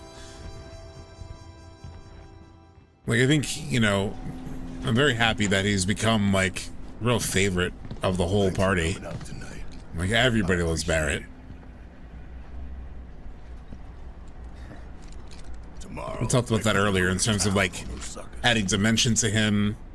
Yeah. Just portraying him a bit with a bit more dimension. Similar to how I hope they're handling Sid, right? What does he say here? Just me. Oh. Actually, there's this, but... Yeah, I want to see the play. Alright. John Bentley, I love this character so much, yeah.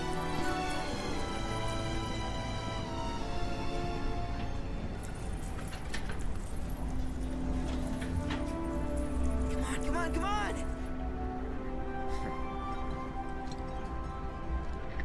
Yeah, so this one ended up being the craziest one, right? Like from just like a juicy lore perspective. How can I? Never lost something from a caricature.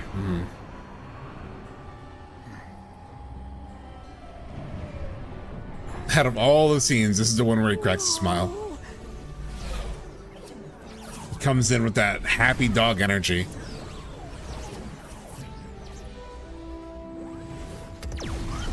I got this. Pretty good, right? You're a pro. All right, Ryuji.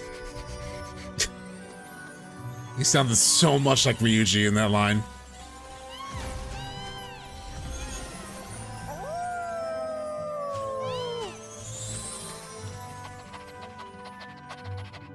Hey, you're gonna drool on the seat. Close call. How can he not smile with the Naki? That's the thing, right?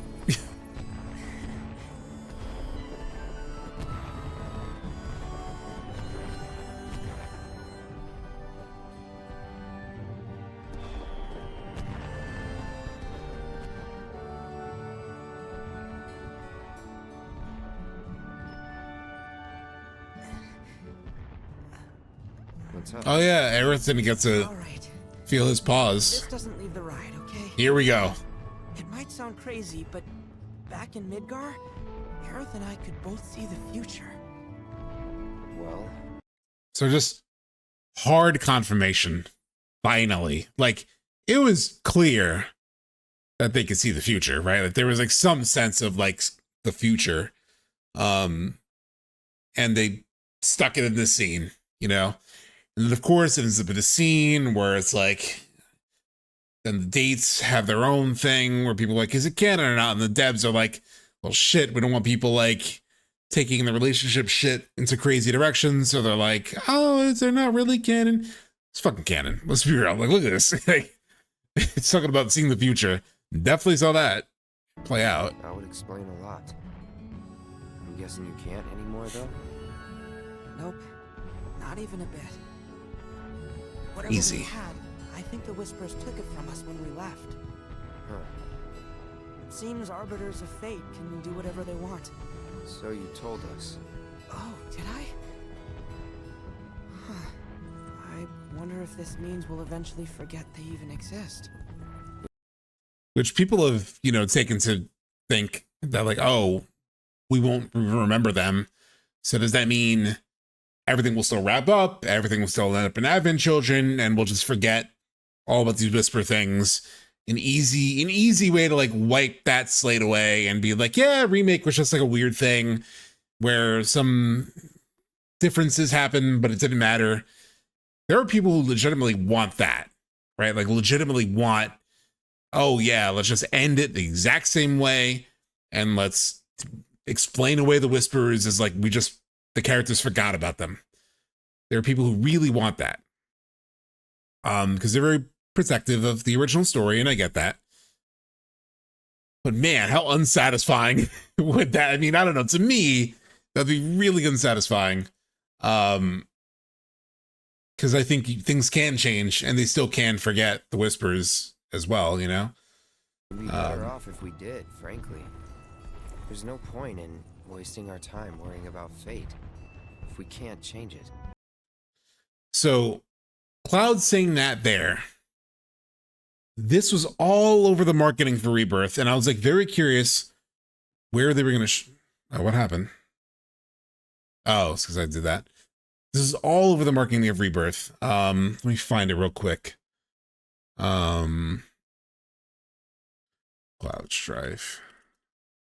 No point worrying about fate if we can't change it. I remember seeing this. It was like on every promotional thing about Rebirth. Whenever they profiled Cloud, this line was shown. So let me pull it up here. So here, this is a tweet from September 21st, 2023, right? They did like character bios for all the characters. And for Cloud, they had this. Meet or reacquaint yourself with the cast of FF7 Rebirth.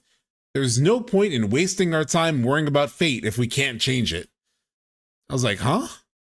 Hey, Danae, what's going on?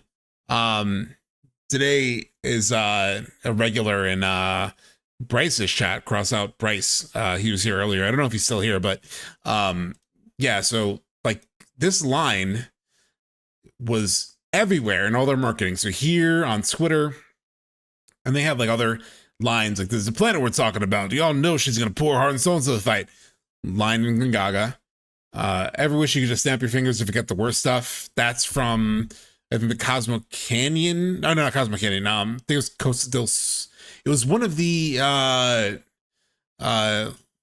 like side conversations you could have with her. I think maybe Costa del Sol. Then here, just look at it all, living, breathing planet. Even after everything we've done to it, that's when they go into the grasslands. I may be clad in fur, but that doesn't mean I'll purr. I don't know where that is, to be honest. If I win, you get the honor of serving yours truly. That must have been like some side comment. Oh, that might have been like one of the challenges that you do with her. Maybe even the gold saucer one. All right, everyone. By popular request, a fortune or two to steer you true. He says that, I think, in Corel. Don't be afraid. That's Homecoming. That's Major Line. I don't know. Hope Streams maybe. Except this line is with Biggs. So all these lines, right, are like pretty central moments in the game. And then you have this line that was in their marketing. There's no point in wasting our time worrying about fate if we can't change it, which got me worried that things weren't going to change, to be honest. And then here, the Rebirth website, Cloud Strife. There's no point in wasting our time worrying about fate if we can't change it. It was everywhere. They had this line of dialogue everywhere in the marketing. And where it actually is, it's just hidden in this Red 13 date. Which is crazy to me. The line didn't get changed. It's the same line, unless you're talking about a different line. This line is exactly the same, but it's hidden in this date scene with Red 13. Exist. We'd be better off if we did, frankly. There's no point in wasting our time worrying about fate if we can't change it. You're right. So I remember I got through the entire game and I was like, where does Cloud say that line? Because I remember that line in the marketing. Where does Cloud say it? Because I didn't see him say it at any point during the game. And it was only later when I watched all the dates, I was like, oh, he says it here. And I think it's telling to some of the themes that I mentioned in my video. So I mentioned this line in my video. But yeah. I agree with your famous video. It's about the planet's fate, not Aerith's. Yes. Hamaguchi referenced it directly during his announcement. Oh, did he really? The English translation uses multiple variations of the world to be saved but will you. What did Hamaguchi say in the Xbox announcement? There is one thing. If you have a link to Bunkai, if you have a link to Hamaguchi, his like Xbox announcement that you're referencing, while this finishes playing, if you could find that, I could pull that up. That'd be super helpful if you could find the link. It is funny that that line appears in one of several alternate versions of the scene. Yeah. Remember, you have to keep Aerith safe. I mean it, Cloud. I don't remember. I didn't know your change fate wasn't your real fate all along. So I think that's something I've heard people talk about, right? Like the whole like, maybe you can't change your fate, which this game introduces that concept, right? With the way Aerith dies, with Zack constantly ending up in front of a firing squad of Shinra troopers. It constantly presents that idea that maybe fate can't be changed. Cloud says it here in this very scene. So I don't think it's that compelling of a resolution to everything if something that seems almost like obvious as a thought in the second game ends up being the same exact endpoint in the third game. It's just like there's no real evolution of the concept or idea. It just stays stagnant, stays the same. It's like, oh, well, it's all the same. So yeah, I just don't find it a compelling thing. Thank you so much. We'll watch that next. So yeah, so I don't know. That's where I stand on that. Yeah, the fate that's changed will be the planet, not Aerith. They literally have her look into the camera and say, this isn't about me, it's about, yeah, exactly. Oh my God, this Cosmo Canyon theme that comes in is so good. Listen.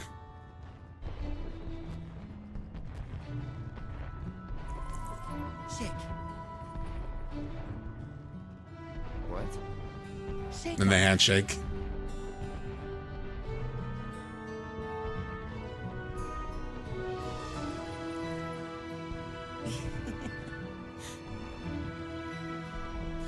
I love this. They are soft.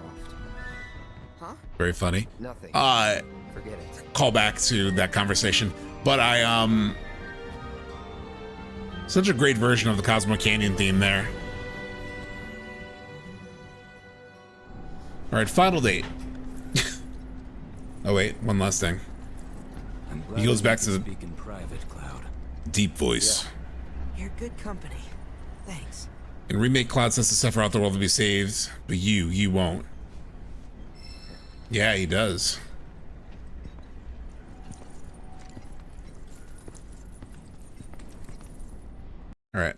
Final date. Just happened to stumble across some tickets to... No, Stumbled across some I wanted to tickets. invite everyone, but they'd already gone off on their own. Except for these two. The real stragglers. Play with the guys. Come on.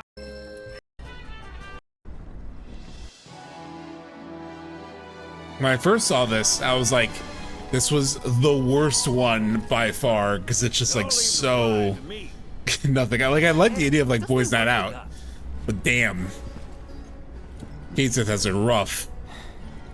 Which I now find kind of funny. But the first time I was like, man, this would have been a terrible date to get. Like as a player. That seems joysticky. Oh.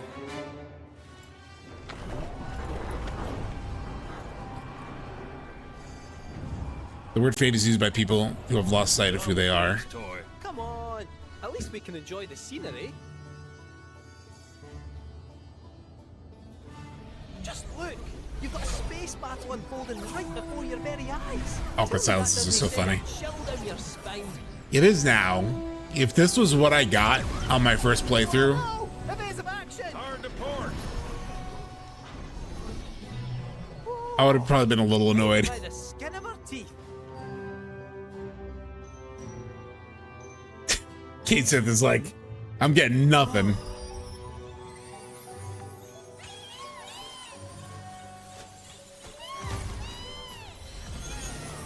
A bunch of viewers got the scene because they had speed through the ending and did no side quests. Of course they did.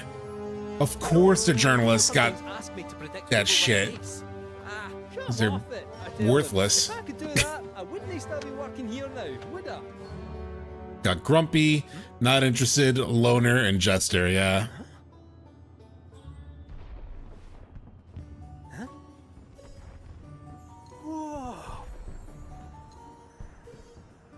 Keith is like, he's into everything. Spectacle. Seriously, are you lads seeing this? That's a good quote, Bunkai, and that ties into what Zidane's been talking about, right? To hell with you, you wee scunners. Barbarians. I provide entertainment in spades, and all I get is crickets. Crickets. Can we go any faster? This is torture. And how do you think I feel? Kate, zip it. Why are you taking his side? I'm the one trying to make this fun.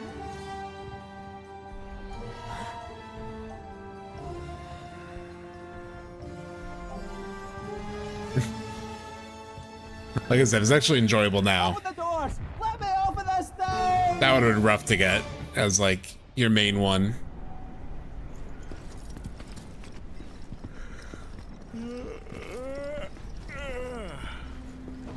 Well, I'll be in the stands rooting for you tomorrow. Knock 'em dead. McBain, the Red 13 date laughs and just Capricorn.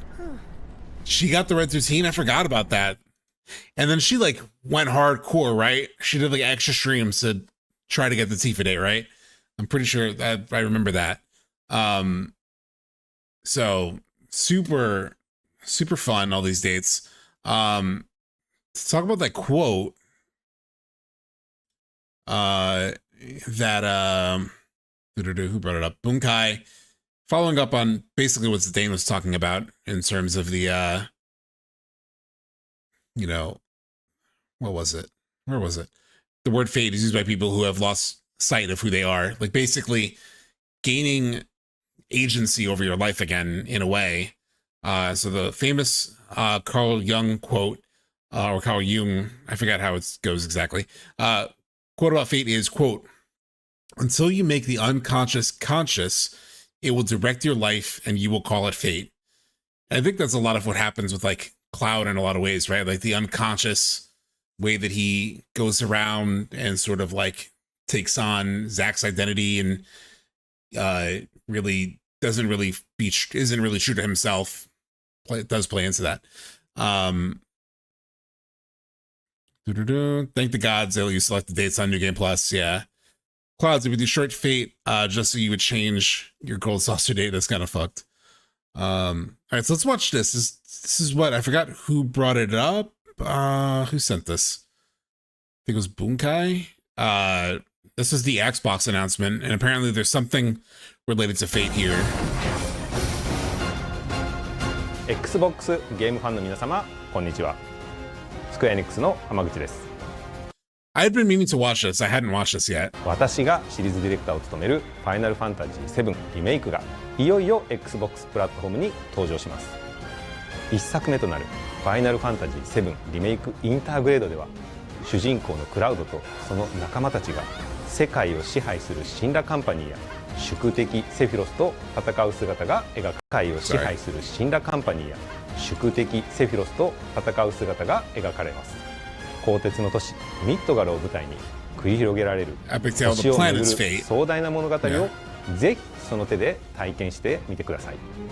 さらに本作には忍びの少女ユフィを主人公とする番外編も収録されているので、even back to the 合わせて original, 楽しんでいただ it け was ま always す。 about like 本作 the は fate of the planet was at risk. Play Anywhere に対応していますので、I do think they talked about fate as a more general concept, Xbox as like PC what さらに the characters themselves are facing. プレイ可能です。Um, いつでもどこでもあなたのスタイルでファイナルファンタジー7の世界へ飛び込んでください。So yeah, I actually wouldn't ファイナルファンタジー7 take that quote インターグレードは too seriously as like he just means the fate of the planet, because fate of the planet was the thing in the original, and I think it's very clear in remake that they expanded the concept of fate to like even the concept of the characters in a way. Like this can't be our future, is what Tifa says during the Whisper Harbinger scene. So I do think there's that. Let's watch this. Just Capricorn getting Red 13. Hey.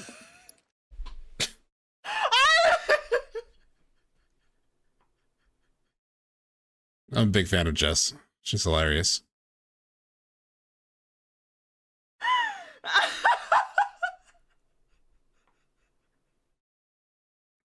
She's just like laughing her ass off.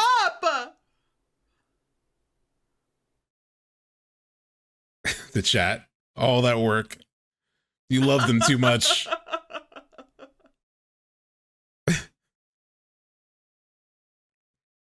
Tifa was not impressed.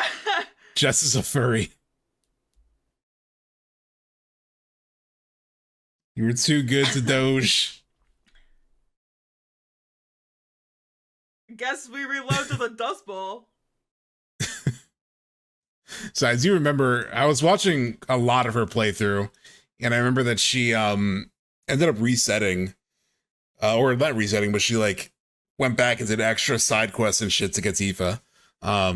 Very funny. All right. So let me throw you all to a BRB, run to the bathroom, then we'll go back and we'll do the Gold Saucer fights, and then we will hopefully be done, ready for Temple of the Ancients next week. Let's see how it goes. If it takes too long, I will end stream early. But hopeful that we can at least get the Turks done, maybe, even if we don't get Rufus done. So I'll be right back.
So chat. It's so funny how I remember for so many years I would watch streamers and I would be like, I don't know how they stream so long. I don't know how they stream for like 9 hours, 10 hours, 11-hour stream. What the hell? And then here I am. Currently, the current stream is 6 hours, but leading up to this, we started at noon my time, and it is currently 9:30 almost. So 1, 2, 3, 4, 5, 6, 7, 8, 9, about 9.5 hours in total. So I never expected I'd be one of those streamers, but I've been having a good time. I hope you all have been enjoying it. Bunkai, at the end of Remake, the idea was that fate can be defied. At the end of Rebirth, the idea was that fate can't be defied. So there's a thesis and an antithesis. I've been thinking, what's the synthesis for part 3, or for the third game? Perhaps it is worry about the fate you can change versus what you can't.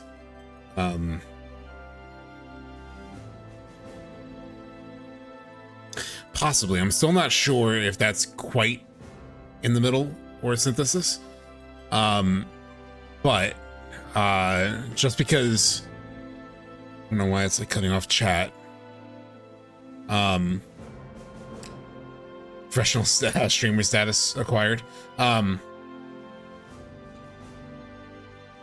just feel like it's supposed to be something a little more definitive than that, because I think maybe it could be to worry about the fate you can change, right? Because it's like there was one fate that they couldn't change in terms of Aerith, so maybe it's about the fate you can change. Like maybe you can't change everything, but there's always opportunity to change something.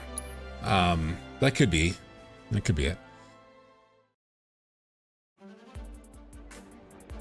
Back to the best bench music in all of history. If there's any claim that Rebirth can make definitively, it is the best rest music in all of gaming history.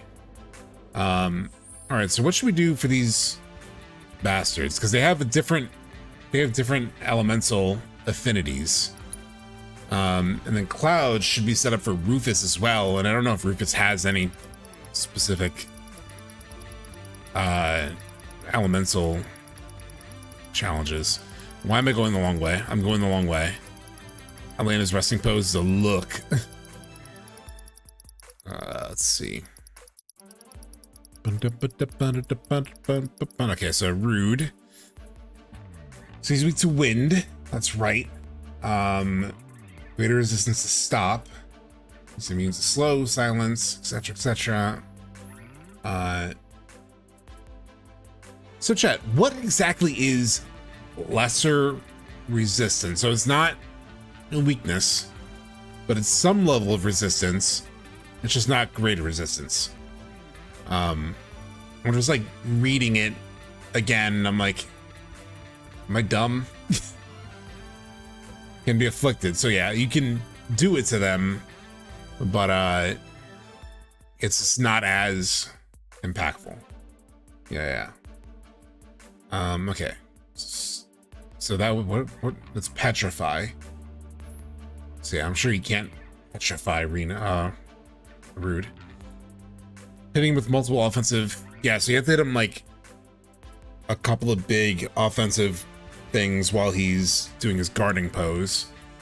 And then Elena is weak to lightning. And then anytime you hit her with 2 powerful offensive abilities in a row or interrupt her synergy, pressure her. Rufus has no weaknesses. Attacking him while he's reloading is really the big thing. Landing an ATB command after he attacks will pressure him. ATB commands will leave him open longer than basic attacks. Hitting him with certain attacks while he's reloading or after he attacks will stagger him instantly. So the certain attack is always braver, right? I assume it's the same.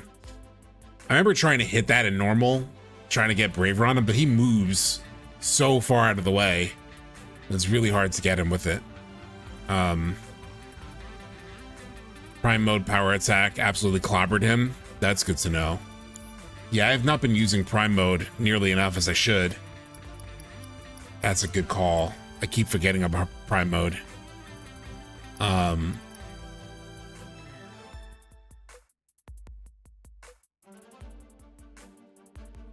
Greater sway status effects list once. Okay. Yeah, what is that ability exactly? Prime mode. It's a stronger Punisher mode, I know that. Increases Berserk's potency. Yeah, I don't use prime mode. I use it a lot in normal, but I haven't really used it. I should. Okay. Let's play with materia.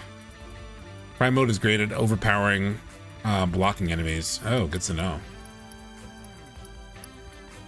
Okay, so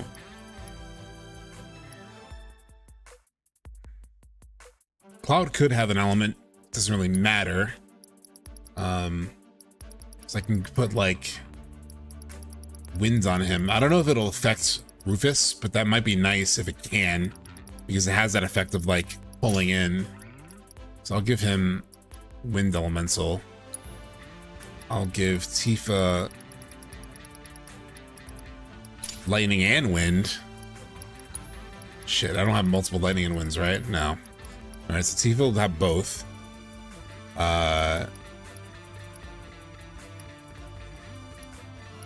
Healing. It feels like prayer might be a waste of a slot.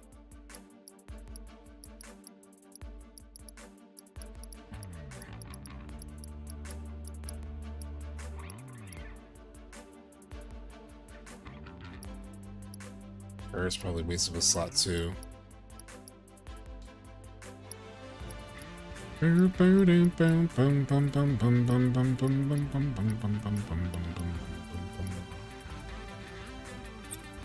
Time might be handy.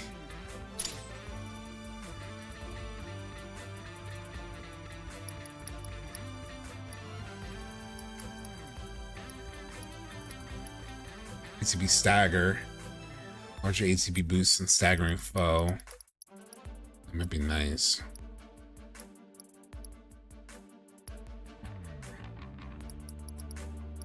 Put that for siphon stagger. I'll move limit siphon to Yuffie.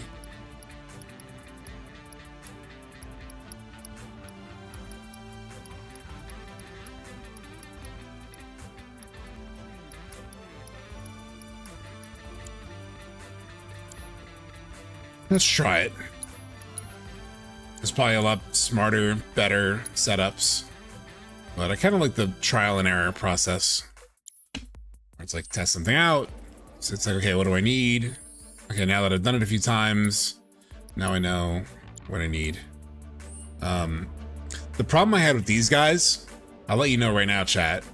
Every time I fought these guys, it was their like phase switch where they started to synergize. I feel like you need to like stagger them both, right? Because if they got that synergy attack off at the start of that phase, they insta wiped me. For an instance stop, if they have greater resistance, well, that makes me curious. Does Elena, can she be stopped? Might be cool to like throw a stop on them when they try their synergy bullshit. Did I pass it? Yeah. She has greater resistance to stop. Yeah.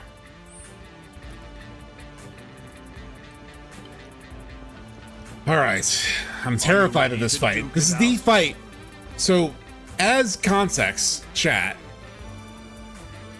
Rude and Elena, Gold Saucer, this was the fight that broke me in hard mode when I was playing on PS5. Granted, I was feeling some level of urgency because I was doing the hard mode playthrough to get footage for the video. And so I really wanted footage of the video, but I also wanted to enjoy just playing the game on hard. And I was just so impatient to get to the video that I was like, you know what? I dropped it back down to normal or dynamic maybe. And I did chapter 12 that way. So I haven't done hard mode past this coming fight. I have not passed this fight yet in hard mode. Fantastic. So in a lot of ways, I have a mental block that this fight is like the hardest fight in the history of Final Fantasy VII. It took you all day? Great.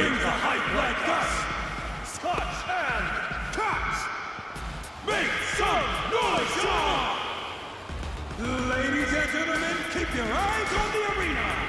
Cause ready or not, it's time to rumble! Because he's at Rufus too. Yeah. Let's get it on!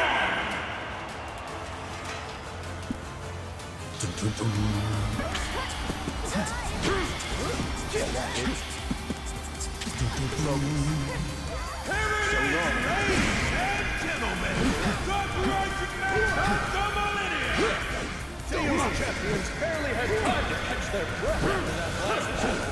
But the man and girl in black are Counters if you hit him too many times like that. Only one of these teams will lead with the keystone. Damn, so you can't parry that. We've enlisted the aid of Tornado Man's soon-to-be ex-owner, Dio. A pleasure, Ditto. We thought you'd be well suited to assist, seeing as you have a history with the Turks. Well, the bold one and I did come to blows. I can't get ACB boost yet. From the moment our tussle began, it was plain that Turk was not only strong, but strategic. God damn it.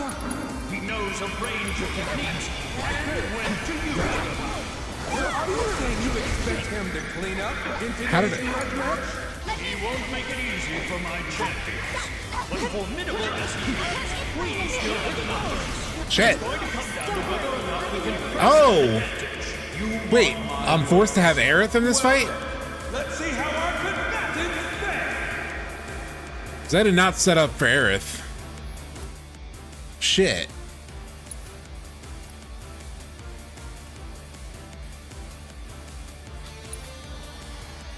I did not set up for Aerith. I set up for Yuffie. I thought it carried over. Damn it. All right. Now I gotta redo the materia.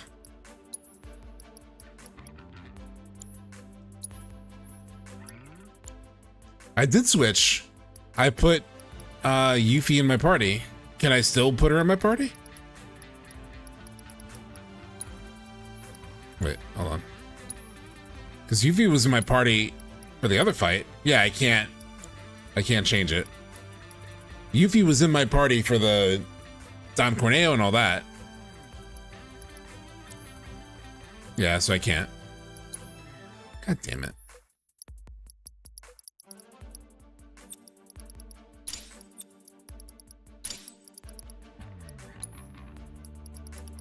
Let's set her up with like something relevant to their weaknesses.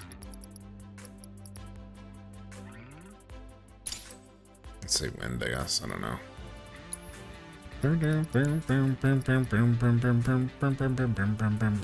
Oh, she had the lightning and wind. Oh, yeah. Yeah, she did.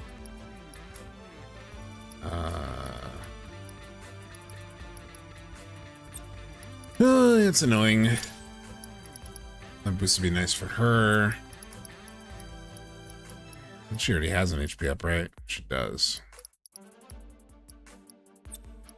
Yeah, she could use this actually. I don't mind ATB boost on her. She needs healing magnify for sure.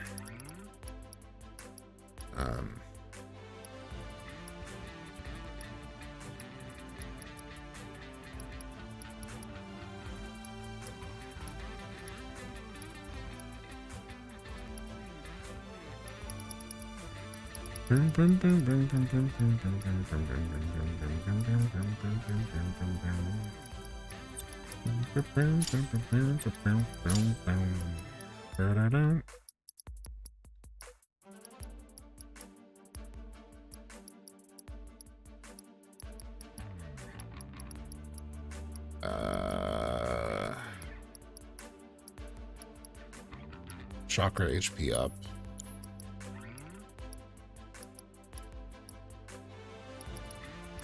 Oh, it's 2 HP ups. We could do without that.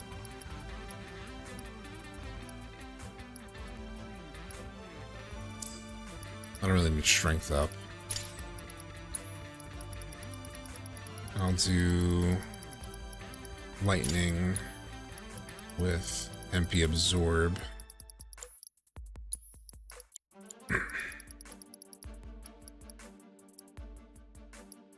Oh, she has MP absorb. Where does she have MP absorb on? Oh, she has that on wind. Shit, I'll have her heal with... I'll have her heal her HP that way. Synergy plus lightning and wind did a lot for me. Ooh, that's a good one. That is a good one.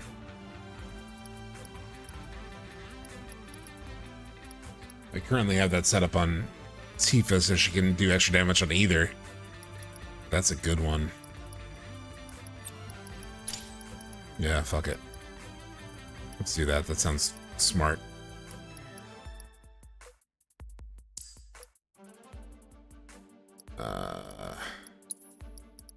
Plus, what was it? Synergy? That makes sense.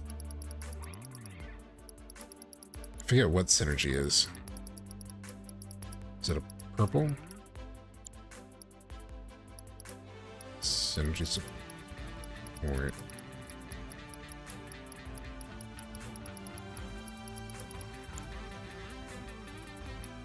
Oh, here it is. Lightning and wind synergy.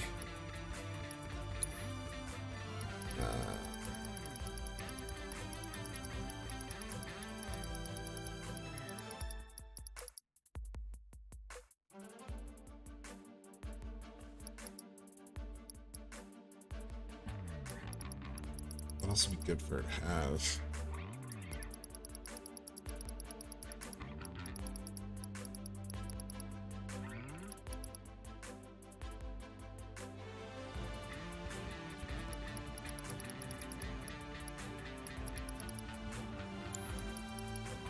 Revival? Does she not have revival? Oh, there we go.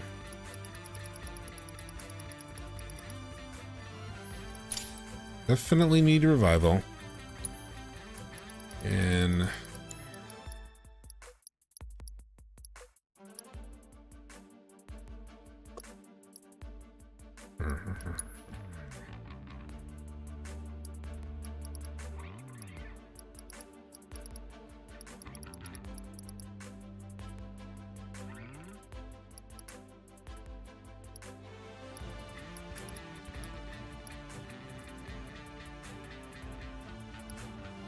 limit siphon. Because that'll be helpful for her, because she can, her level 3 limit break gives limits to everyone else in the party. That's good to have.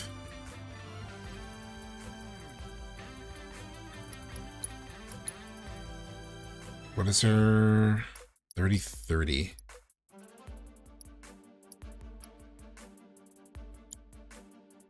It's fine, I guess. She could use a better accessory. Increases max MP and magic power by 8%. Immune to silence. Pretty good. She just, they don't, these guys don't cast silence, but that's not bad.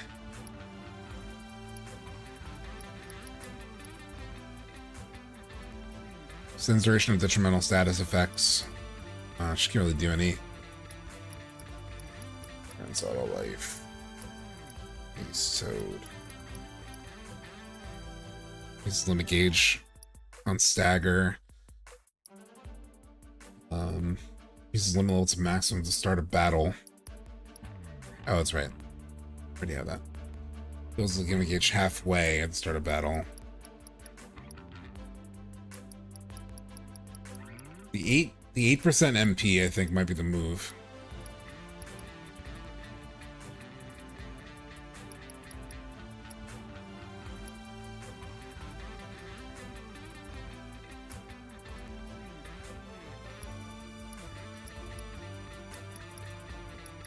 Yeah, that one might be the move. The MP 8%. Yeah.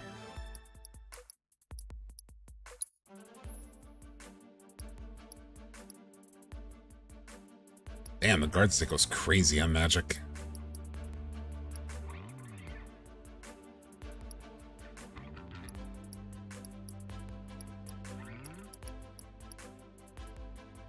Damn, look at this one's stats. 92, 171. Doesn't have enough materia slots. The guard stick is just better, isn't it? Shit, the guard stick is better on both stats. I just need to set up these things.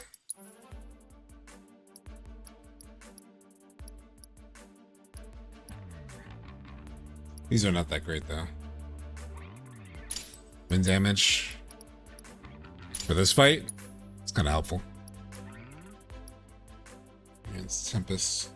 Increase the amount of MP absorbed with Soul Drain. That's good. Okay. Fingers crossed, chat. Are you ready to duke it? I don't know why of all the fights, it's Rude and Elena Fantastic. Then without further ado, that has me so scarred and fearful. Galleon Beast, can't wait. Enotalk, very difficult. But I was like, can't wait.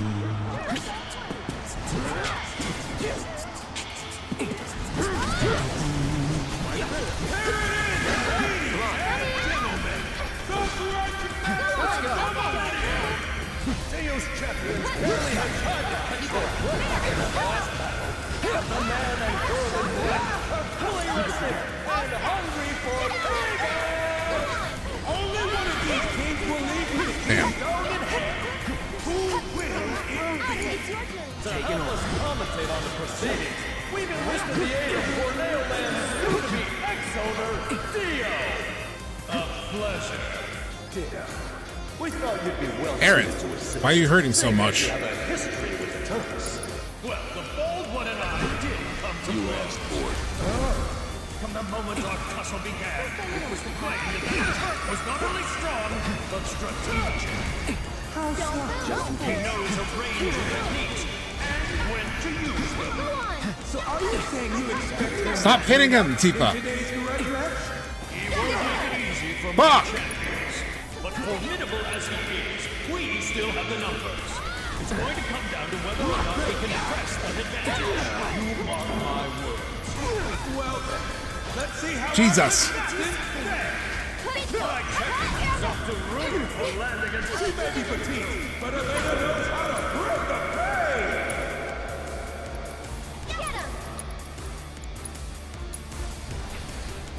Good to Look go. out, folks!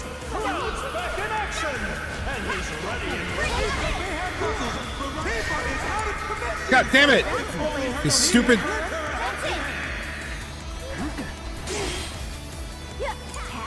Hang back.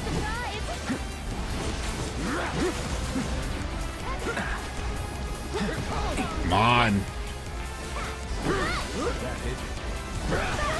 Stupid grenades. Stops her opponent! Feisty Elena has been brought to her knees! It's your turn now. Sorry, but I gotta. Team Dio's hanging on by a thread. Come on. Should he get the raise up? Hey, smart cookie. Yeah, seriously, Rude. Relax, bro. Cloud isn't wasting any time at all. The young champions are focused on their target soft spot. It's bullseye after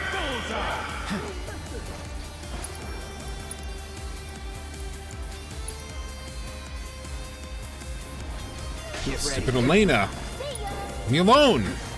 Eric took one hit too many, and now Jesus. he's down. Not a great development. It's looking like Cloud is unwilling. Clever of them to capitalize. Stupid stun bullshit. He's got an insatiable need for speed. This is not going well.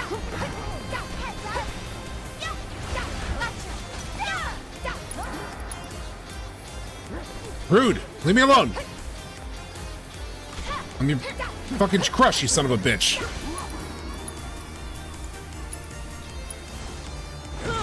No!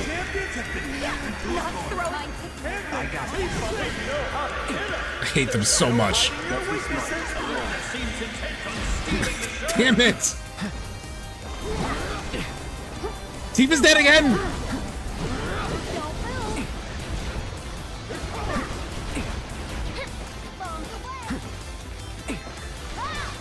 They're non-stop!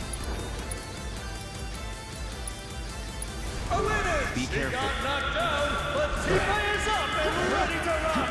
Now let's see if she can help her team claim victory.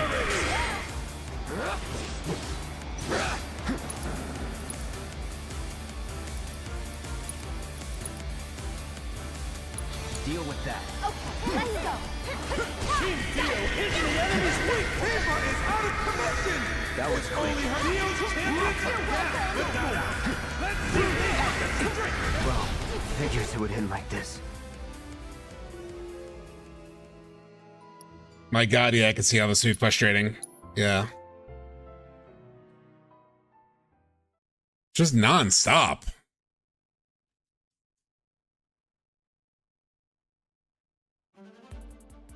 You run away from the grenades, and suddenly Rude's lightning bullshit hits you. You run away from Rude's lightning bullshit, and suddenly Elena's stun grenades hit you. And the other thing is, like, when Rude has his like defense up, if you hit him, he then counters you.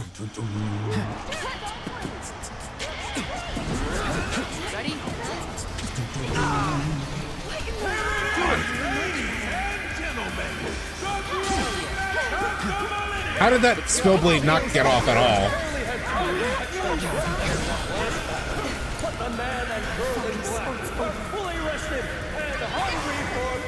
What the fuck? Only one of these teams will leave with the keystone in hand. Who will it be? To help us commentate on the proceedings, we Great, 2 of them are dead already. soon-to-be ex-owner Dio. A pleasure. We thought you'd be well suited. And then he's shockwaving me! To return yet. I remember I was having fun on stream. Do you remember that? Do you remember when I was having fun on stream? That was fun. Are you ready to duke it out? Fantastic. Then without further ado... Yeah, maybe I need to move more to defense than offense. Take the lead. I'll hit it. I'll take care of them. Here it is, ladies and gentlemen. The great match of the millennium. Elena, stop fucking shitting me! But the man and girl in black are fully rested and hungry for payback. Only one of these teams will leave with the keystone in hand. Who will it be? To help us commentate Jesus. on the proceedings, we've enlisted the aid of Cornellland's soon-to-be ex-owner, Dio. A pleasure. Let's get this over with. We thought you'd be well suited to assist. Seeing as you're Yeah, check that out. well, the bold one and I did come to blows. From the moment our tussle began, it was plain that Turk was not only strong, but strategic. How so? He knows a range of techniques and when to use them. So are you saying you expect him to clean up in today's grudge match? He won't make it easy for my champions. But formidable as he is, we still have the numbers. It's going to come down to whether or not we can press that advantage. You mark my words. Well, let's see how our combatants stand. Elena's kicking ass and taking names today, folks.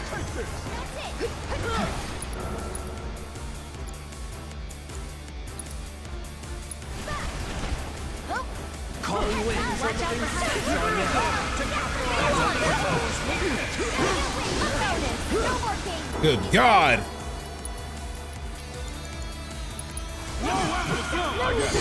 Not over yet. Tio's champions have just clawed their way back into the fight. They know how to hit us. There's no hiding your weaknesses from the champs. Try this. These feisty arena has been brought to our knees. Tifa, I'm in. Cloud is crushing it with Tifa at his side. Dio's phone is ringing off the hook. Who's on the other end? Damn it. Hello. Yes, this is he. Oh, Mr. President. To what do I owe the pleasure? Sorry, you'll have to excuse me. I have some business to attend to. Uh-oh. Must be pretty urgent to pull the director away. Especially since our heated match between Dio's champions and the Turks is about to reach a fever pitch.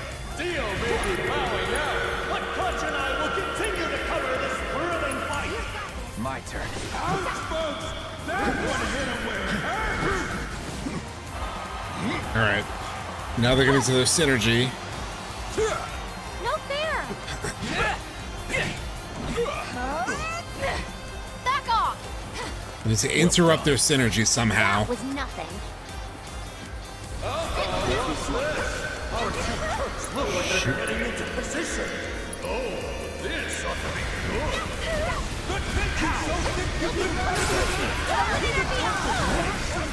All right, interrupted that shit. Here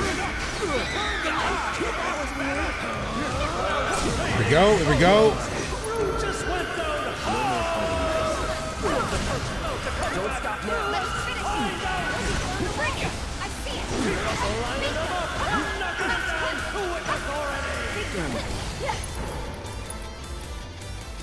Let's go. Let's go. An insatiable need for speed. Enjoy the ride. All right, Rude's done. Okay, it's all right. It all rests upon young Elena's shoulders now. Is this new recruit capable of avenging her partner all by her lonesome? Let's see. Hang back. Dio champions are focused on their target soft spots. Let's finish this. All right.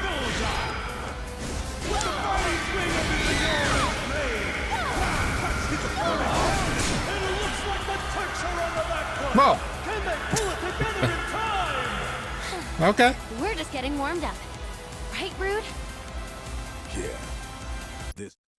Chat. Genuinely. Days. I try to beat these guys for days. Back on PS5. On hard mode. Couldn't do it. Here, what was this?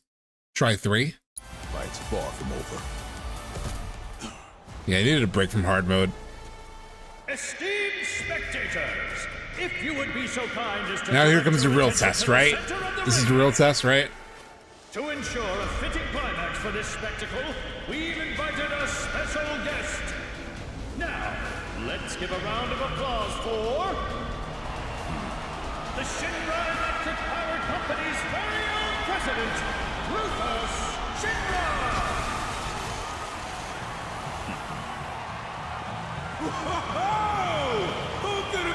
I'm feeling hungry.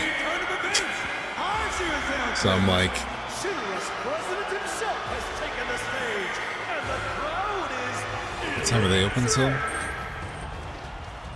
Mr. President, what are you With doing order now. here?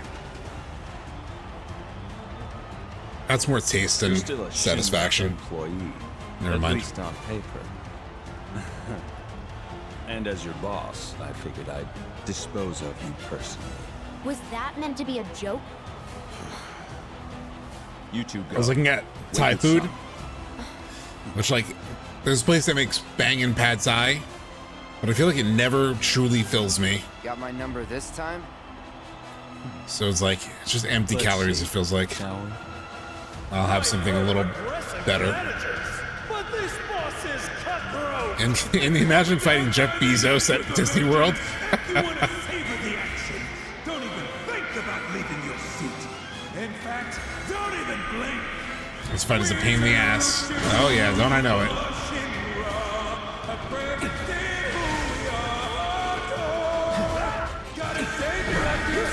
wasn't expecting such an impressive special guest. Nor was I.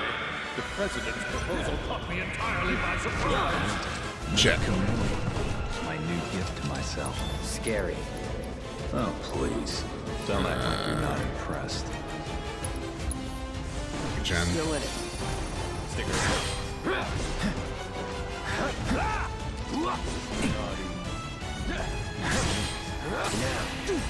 Oh, nice.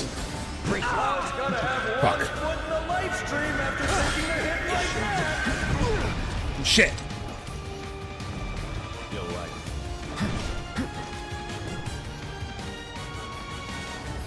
Ooh, mama, look at that!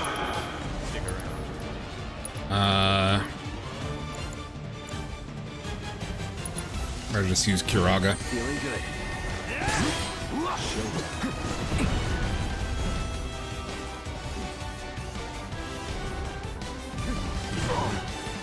Damn. Mistime that a little bit. Shit.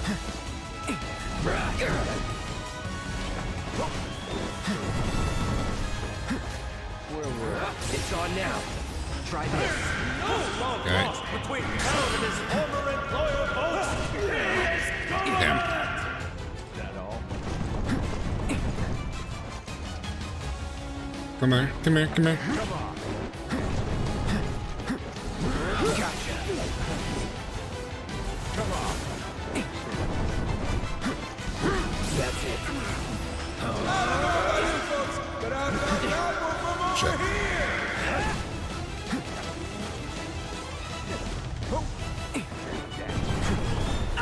Damn it.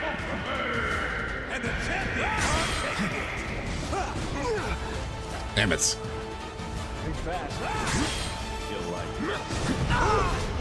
Shit, that was dumb.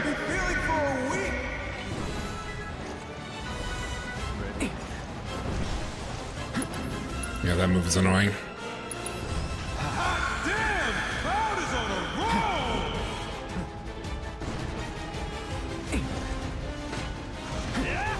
Shit.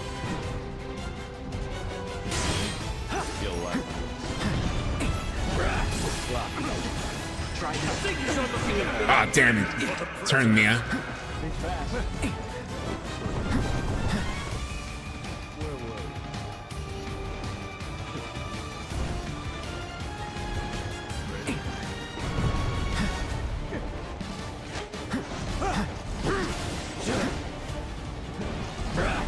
That's it. Yeah. Come on. Shit. Champions are gonna be feeling that one in the morning. Where were we?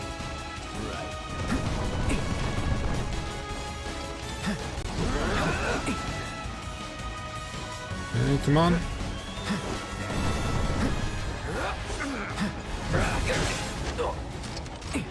Damn it.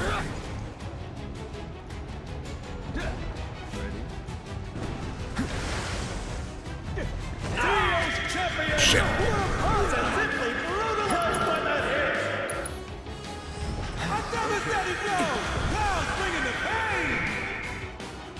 Come on. Damn, I should have.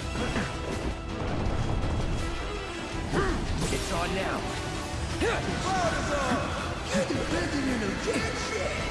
Showing his opponent utter disrespect. Guess that's Damn it. never learned how to dodge. Come on.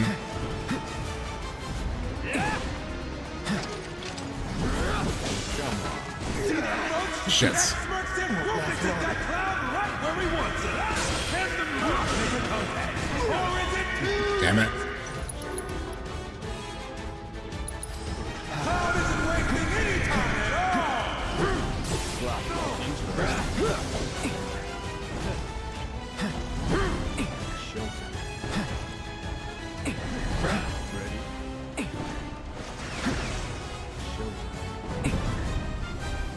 Come on.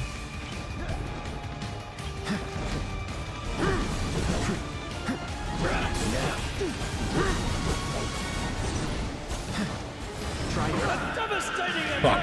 That left Theos champions reeling. But I've got a hunch that they are gonna take him lying down. Come on. Oh shit. Too late.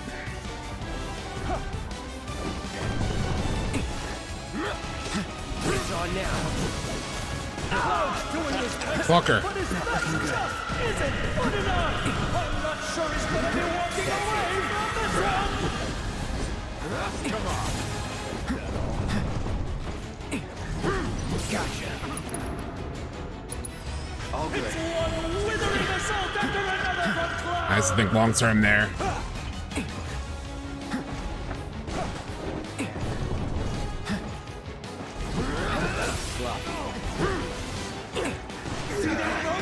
Shit balls.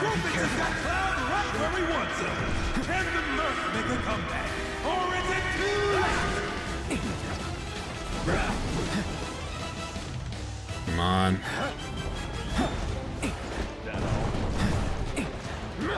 Okay. Let's see. Can you feel that? Cloud is landing some real earthshakers today. I just gotta. Kira. Fuck. I'm saving my limit for the dog, by the way.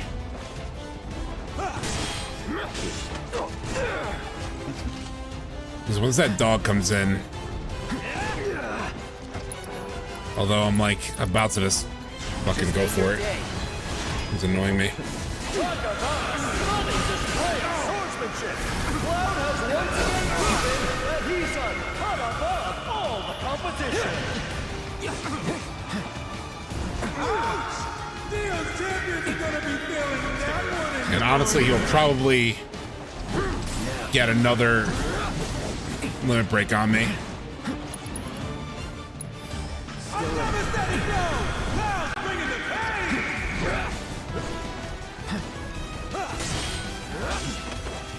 Ah, why did I do that? Yeah, I'm a big fan of like the fluidity and feel of this fight, you know? We have to time things like that. It's on now. Try this. And Rufus is forced to eat shit. That was a grave punch doing his Shit. best, but his cast just isn't good enough. I'm not sure he's gonna be walking away from this one. Fast, stick around. Damn it.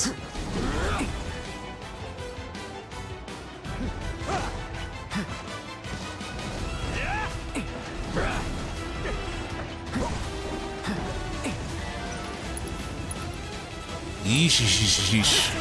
Withering assault after another from Cloud. See that, folks?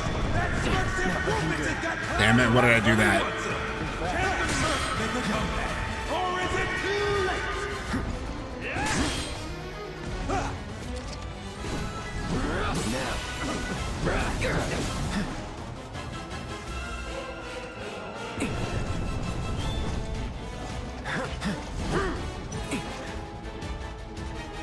Come on. Come on. I need to cure bad. Shit, I'm at a... How am I so low on MP? Shit. It's on now.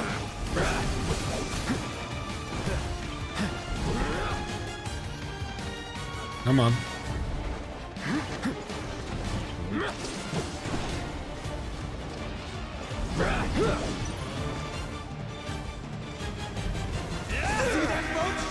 Shit.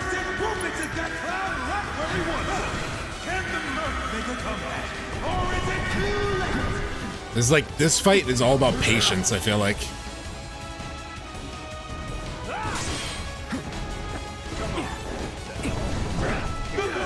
Whoops. And if you get impatient at any point in it, that's when you're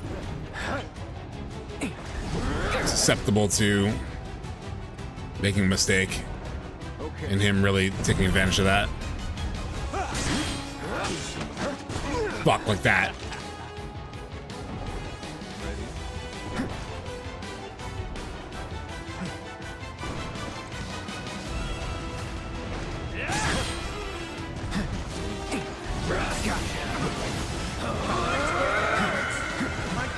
President enjoyed that.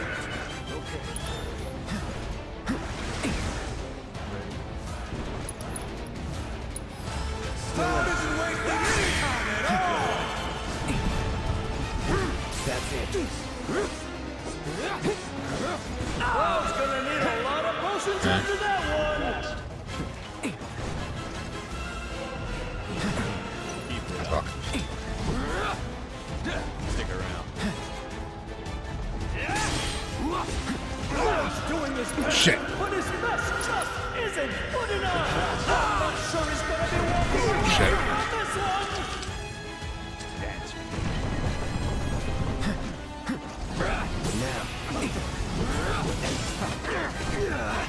Mm.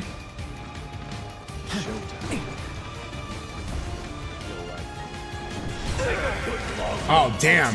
This is what happens when you dare to defy Shinra. Oh, you got Fuck. You got me. All right, I need to use the bathroom real quick. But that wasn't too bad. That was a good attempt. For first attempt.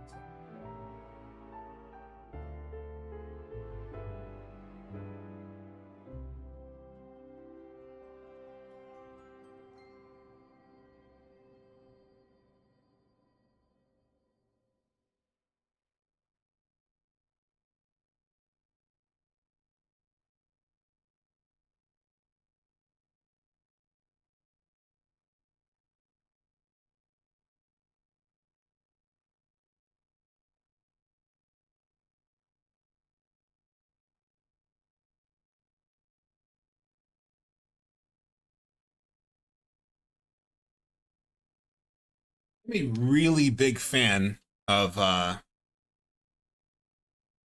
fights that like require timing, like perfect parries and shit. I love those. As you can tell, like I loved it in the Roche fight. I love it in this fight. It really is like the FromSoft itch that and I'm not even like a big FromSoft guy.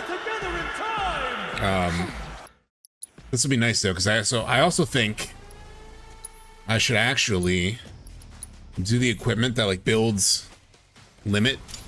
That builds limit with Draconic Ring as I successfully block, because I really need limits on this, especially when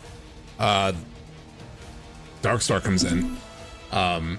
So I won't have a level 3 limit break, but a limit break is still better than nothing. So I kind of like that setup.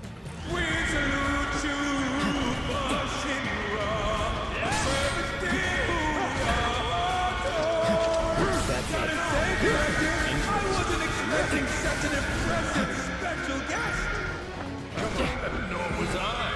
The president's proposal caught me entirely by surprise. Now that our VIP has entered the fray, how do you envision this fight playing out?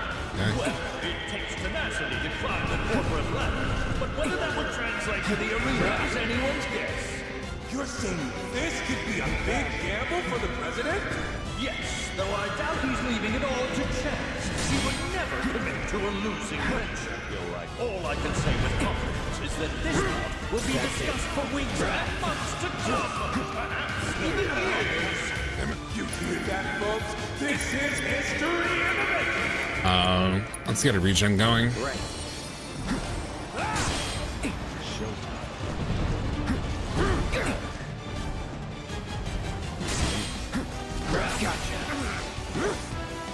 Ouch!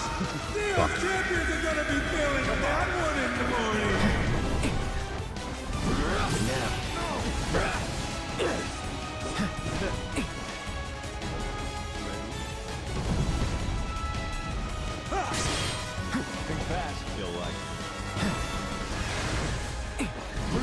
It's on now. Here it comes. Right where it hurts. I thought the president enjoyed that. Stick around.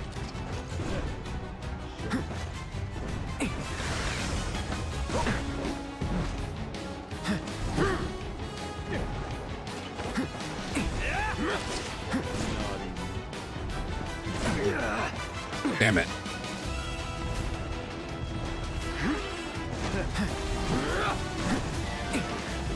Come on. Okay. Now.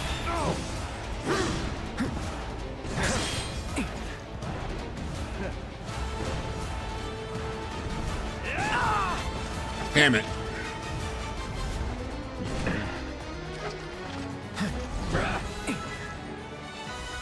Come on.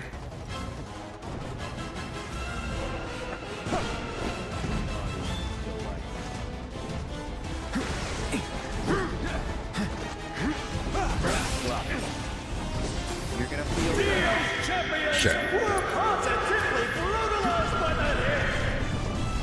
It's on now. Things are looking a bit grim for the president.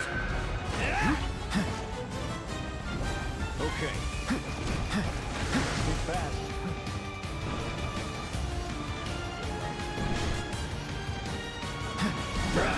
Now. World's gonna need a lot Damn it. of potions after that one.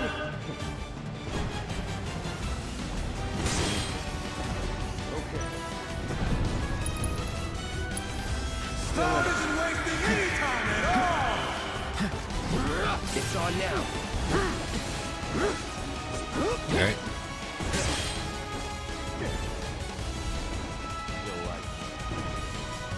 This is so fun.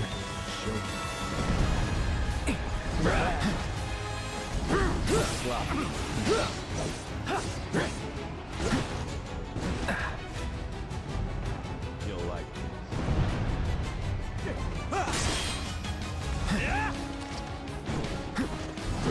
Now. Back to the planet. I didn't counter that final part of that. Where were we? Okay.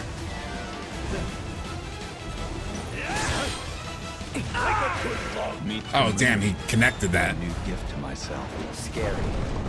Oh, please. Don't act like you're not impressed.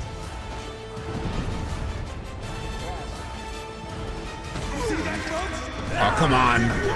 You got that off? That's crazy. Can the mirth make it right? Or is it too late? Stick around.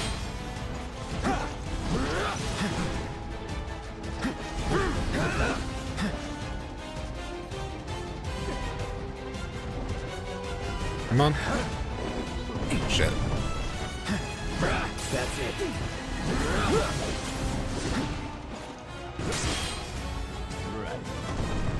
Nothing feels better than getting that perfect parry.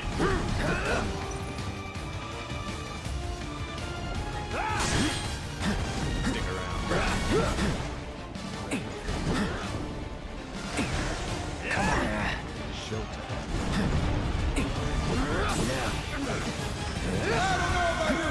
Okay. Cloud's doing his best, but his best just isn't good enough.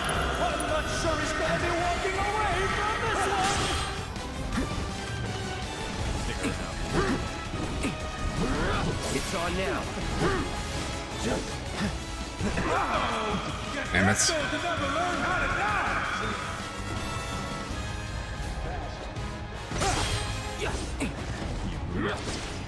More than anything else, I'm afraid of Darkstar when he comes in. Cloud's gotta have one Shit. foot in the live stream after taking a hit like that.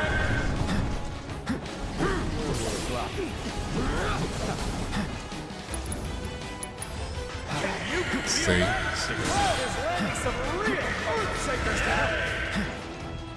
Think fast. Stick around. Damn it.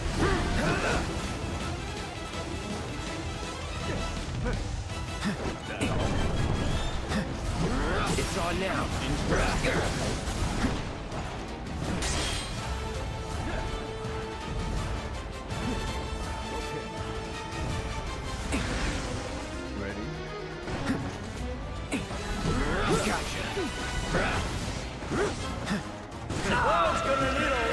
emotions after that one. Whoops, that was dumb. That was dumb. That was dumb.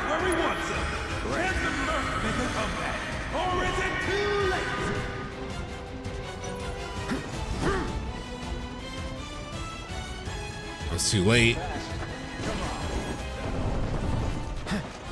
It's on now. Try this. And Rufus is forced to eat shit. That was a grave misjudgment of the executive cutthroats. Damn it.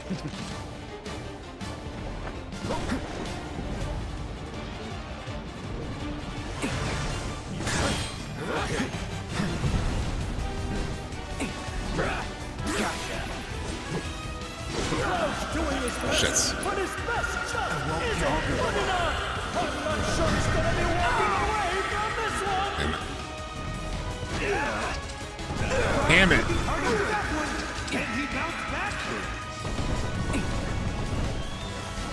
It's on now. Shit. Not looking good. Right. I've never said you know. Clown's bringing the pain.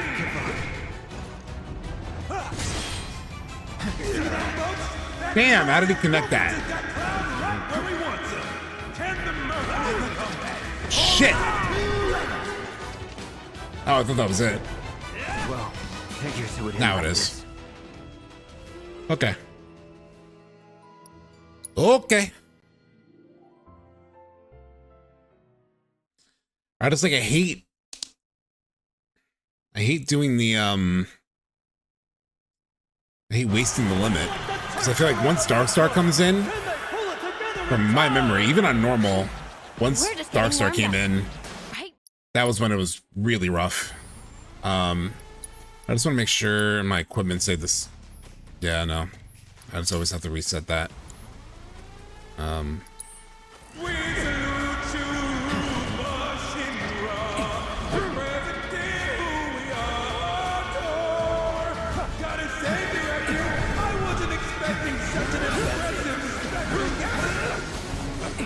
Nor was I. The president's proposal caught me entirely by surprise. Now that our VIP has entered the fray, how do you envision this fight playing out? Well, damn it. Tenacity to climb the corporate ladder, but whether that would translate to the arena is anyone's guess. Damn it, I hate when he connects that. Scary. Oh, please. Damn, he got me.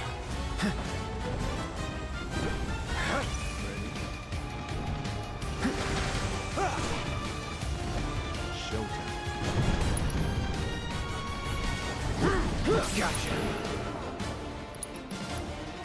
I need... Sorry, I need, regen on me. Fuck.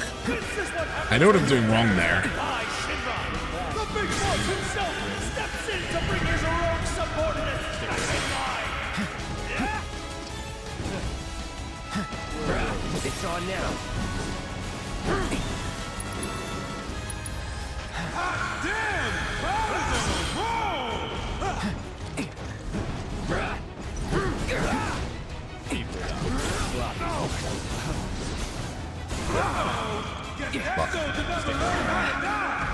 You'll like it. This is turning up the heat! Does Cloud even stand a chance against this onslaught? That's it. Cloud is all bacon into jack shit, showing his opponent utter disrespect. Can you feel that? Cloud is landing some real earthshakers today. Gotcha.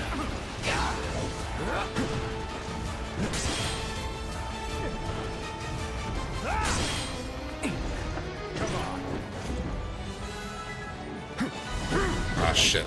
Too late.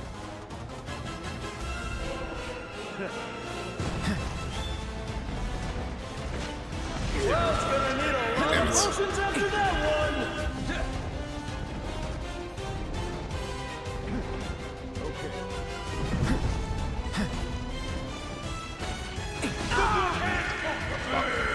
And the the champions are taking it.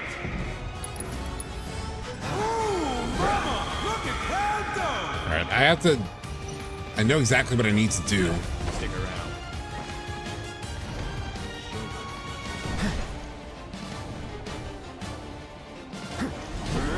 Fuck.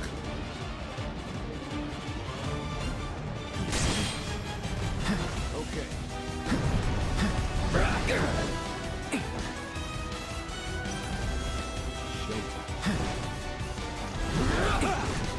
Where were we now? And Rufus is forced Right. to eat shit.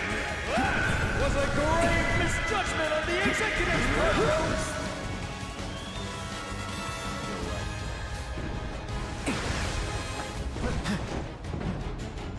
Stick around.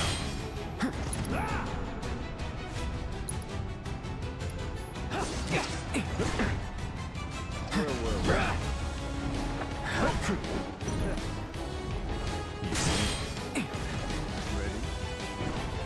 Okay.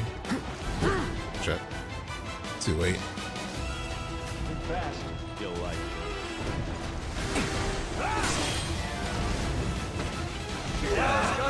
Damn it. Put the live stream after taking a hit like that.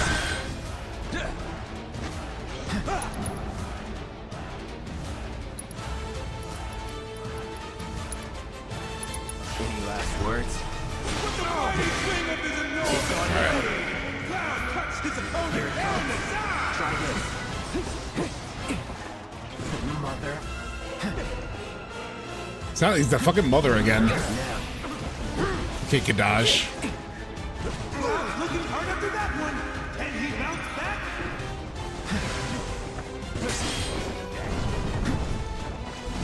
Gotcha. Damn it. Got me. It's just the Braver is so hard to get off in like the small window that you have.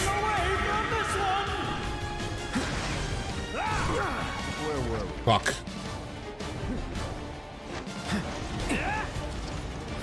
Clouds out here showing everyone just what a soldier can do. Shit. All good. Come on. Try this. Right where it hurts. I doubt the president enjoyed that.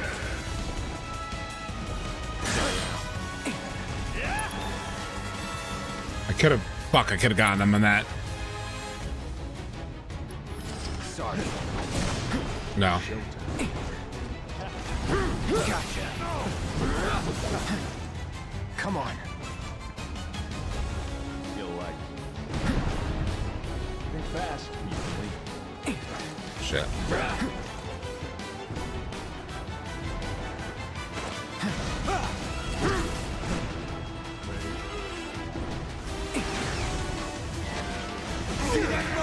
Fuck. Rufus has got Cloud right where he wants him. Can the murder make a comeback? Or is it too late? Shit. No, no, no. Reload, go and reload, go and reload.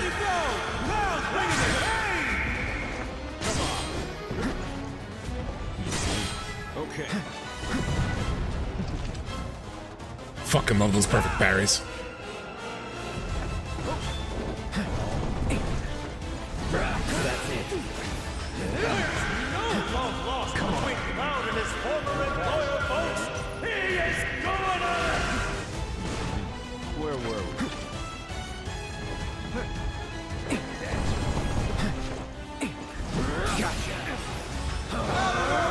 Okay. Cloud's doing his best, but his best just isn't good enough. I'm not sure he's gonna be walking away from this one. Okay.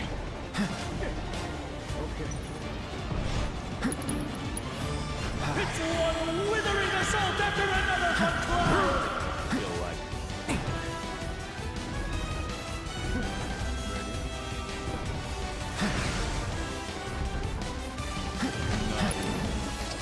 keep it up. Come on. That all?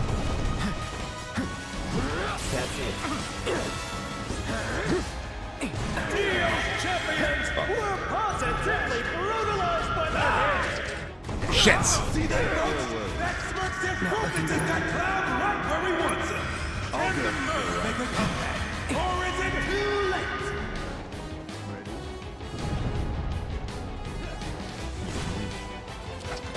Gotcha. A devastating attack that left Dio's champions reeling. But I've got a hunch that they are gonna take Shit. it right down. Cloud's doing his best, but his best just isn't good enough. I'm not sure he's gonna be walking away from this one. Cloud's found a second win, and he might still have a shot at beating his old boss. Stick around.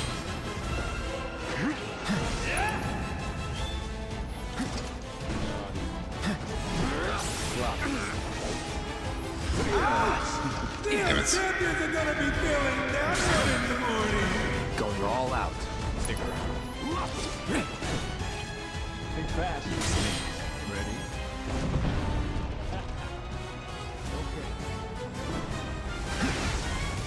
Come on. Cloud's gotta have Shit. one for the live stream after taking a hit like that.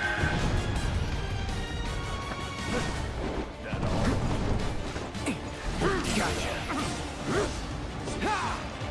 A devastating attack that left Dio's champions reeling. But I've got a hunch that they are gonna take it lying down. Come on.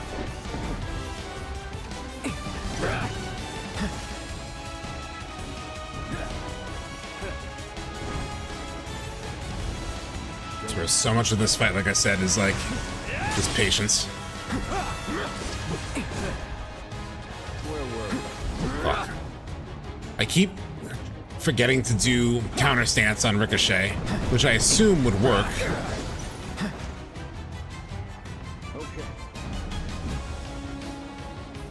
Fucker.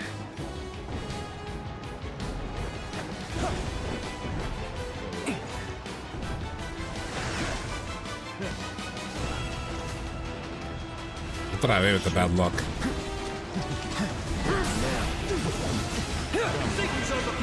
Okay, get away.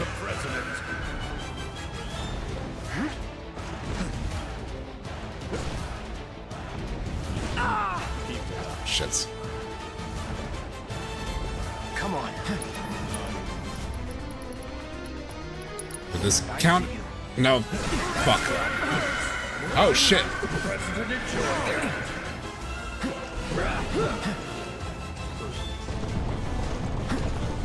Gotcha.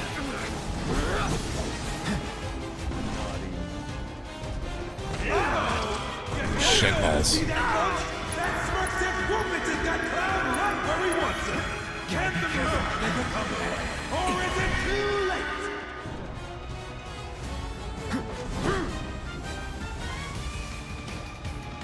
Okay. Okay. I'm not sure if counter stance works, but you can triple slash to interrupt the beginning of most attacks, really. Damn, reading that.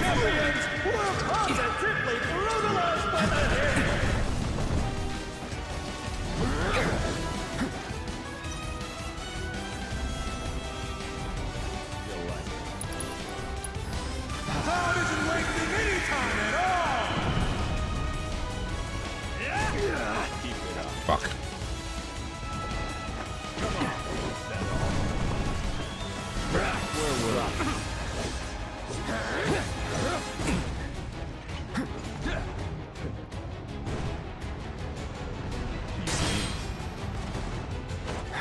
Stick around.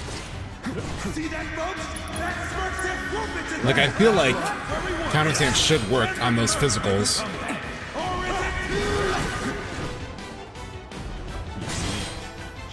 That's just based on how the game usually works versus specific to this.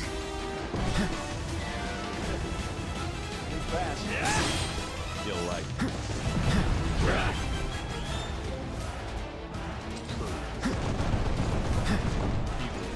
It's on now. Try this. Damn it. Showing his opponent how to disrespect. All Be good. still, my beating heart. This soldier's got style to spare. That's it. Trying to be patient. Come on. That all? Fuck.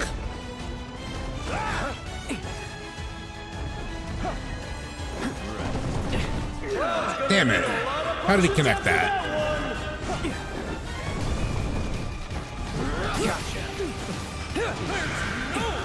Build that pressure. Slowly but surely.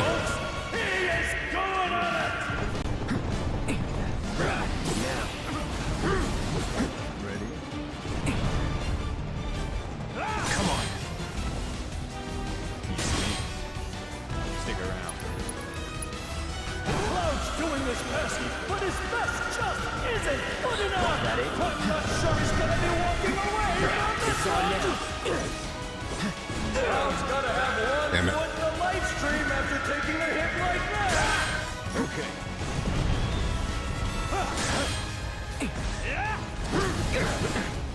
Gotcha. Try this. And Rufus is forced to eat shit. Was a grave misjudgment on the executive. See that, folks? Expressive movement is that cloud right where he wants it. Can Oh, come on. make a comeback? Or is it too late?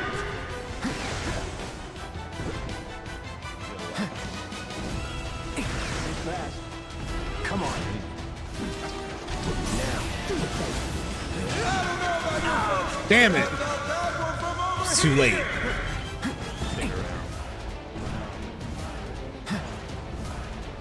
Cloud's doing his best, but his best just isn't good enough. I'm not sure he's gonna be walking away from this one. Stick around. Ready? I won't give up. Cloud isn't wasting any time at all! Okay.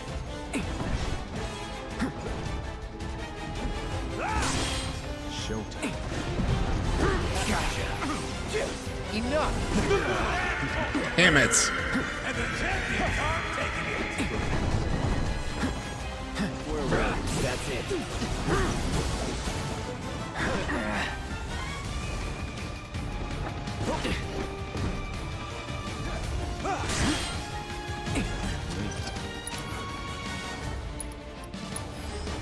Could have attacked him there. Probably should have. Expressive movement is that cloud right where he wants it.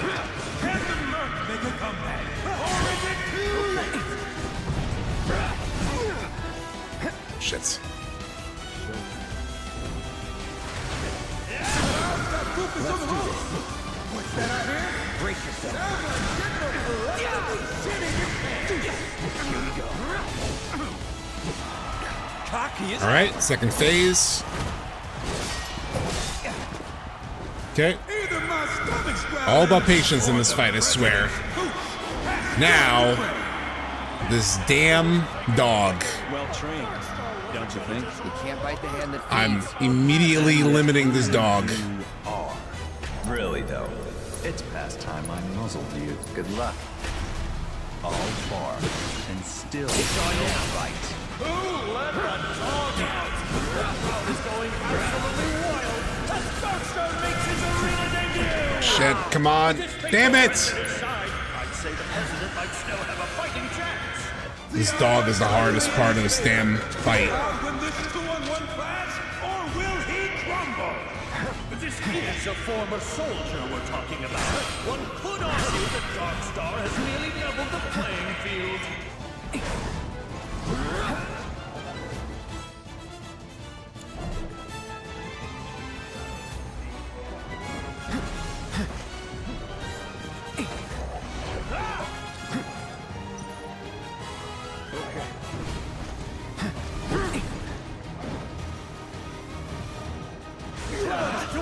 Fucking god damn it!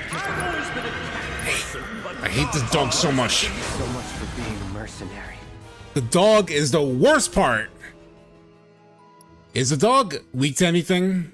Because I apparently don't have assess on it. Does anybody know?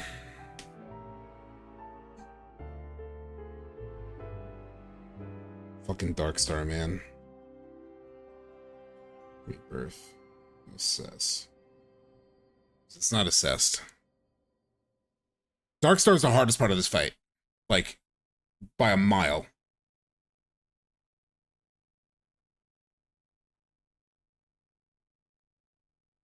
I don't think there's really no weaknesses on him. Damage affinities. Normal, normal, normal. Damn. No, he has nothing.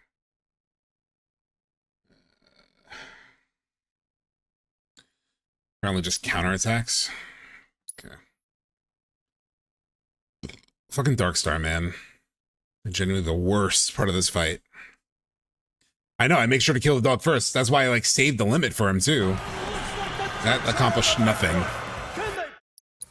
Actually, it's fine. I'll just keep the expeditionary. My new gift. Jesus Christ. Scary.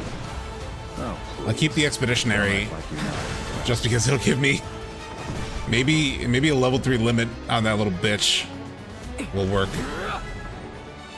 Stick around. Big fast. Showtime.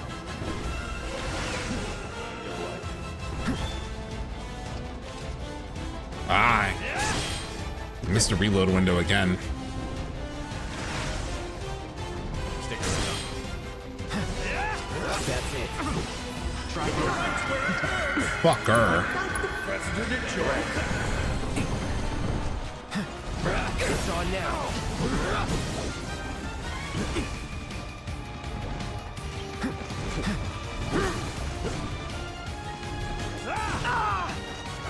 Come on. Come on. Gotcha.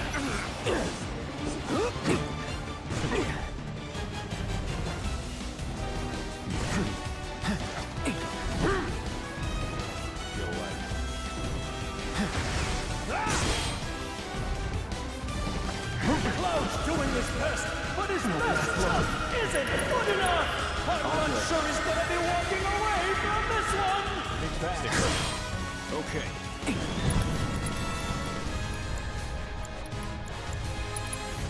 Right.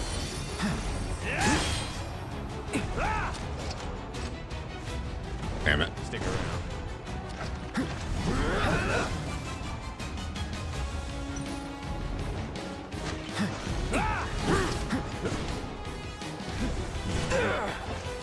Come on.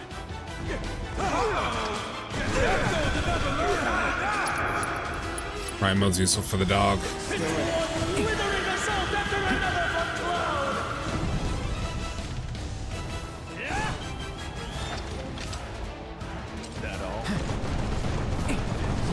Looking hard after that one. Can he bounce back?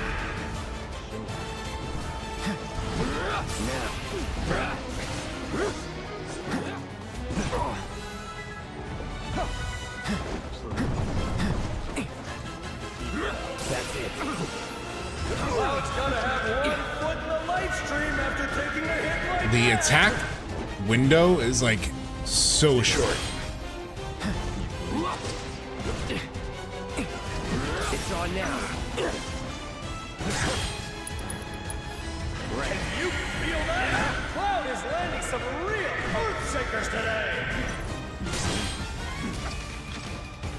Fuck.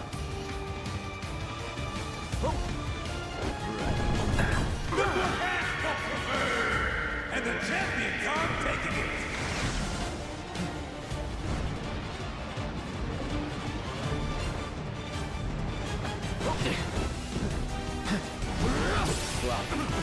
Here it comes. Things are looking a bit grim for the president. Come on. Gotcha. No love lost between Cloud and his former and loyal folks. He is going at it. Okay. Come on.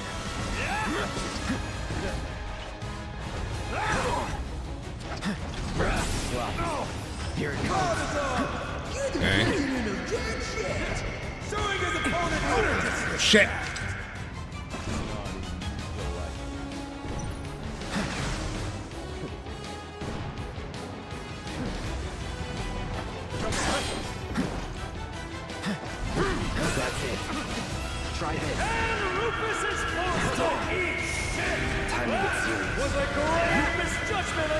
I was wondering if Scotch and Koch were saying eat shit, and they were. Which is a little surprising. Like, I would say eat shit.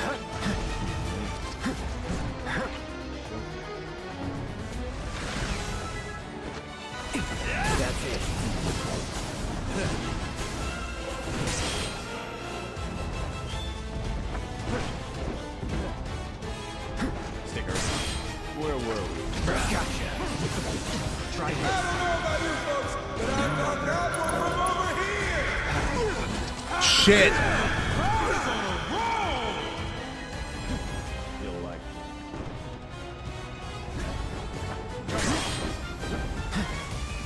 stick around. That's it. See that, folks? Shit. Rufus got Cloud right where he wants him. Can the Smurf make a comeback? Or is it too late? All good. Cloud isn't wasting any time at all.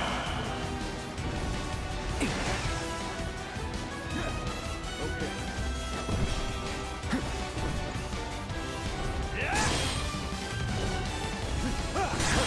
Keep it up. Gotcha. Okay. Showing his opponent utter disrespect. It's on now.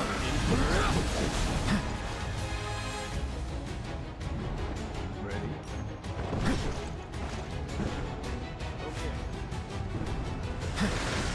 Okay. Shit.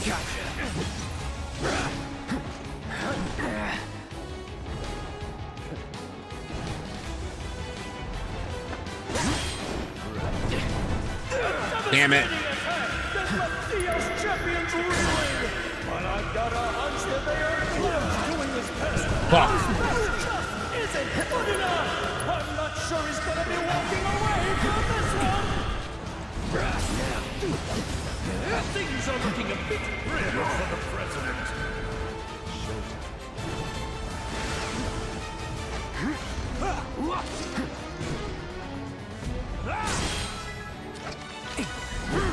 Damn it.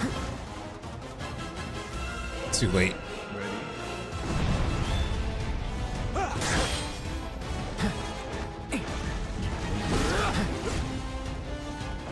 Feel like Right where it hurts. I thought the president enjoyed that. Cloud's out here showing everyone just what a soldier can do. That's it. Here it goes. And Rufus is forced to eat shit. Come on. Was a grave misjudgment on the executive's part, folks. think fast. Ready?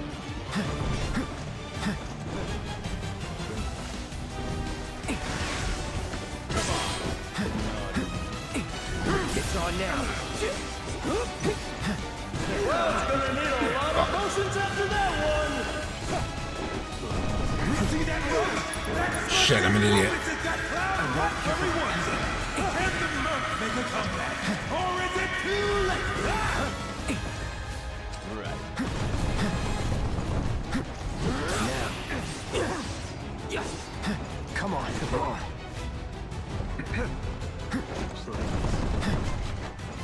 It's on now.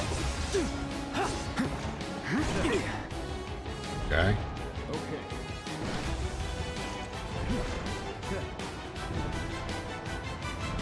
Bad luck. Doing his best, but his best just isn't good enough. I'm not sure he's gonna be walking away from this one. Shit balls. You'll be feeling for a week.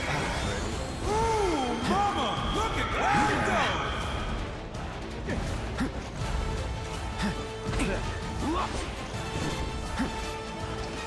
That's it. Cloud's gotta have one foot in the live stream after taking a hit like that. Let's try that again. Now.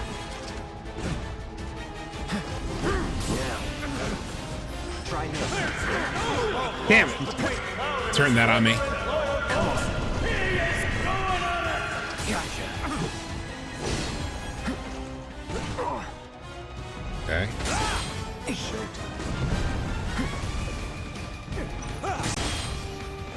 It's on now. Okay.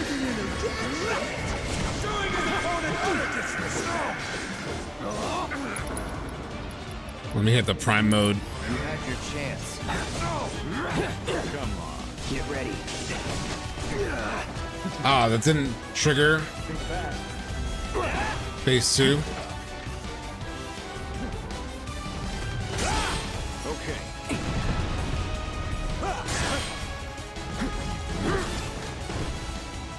Where were we now? I don't know about you folks, but I got that one from over here.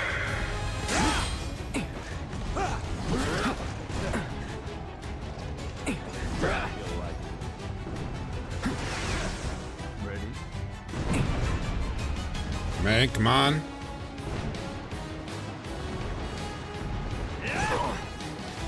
Fuck.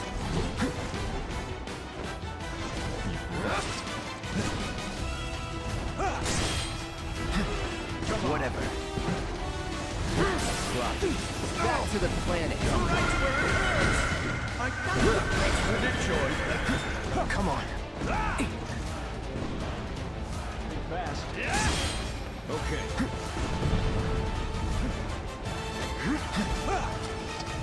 Brakes on now. Cloud's looking hard after that Fucker. and he bounced back. He has like such a small window for attacks. I swear it's crazy. Come on.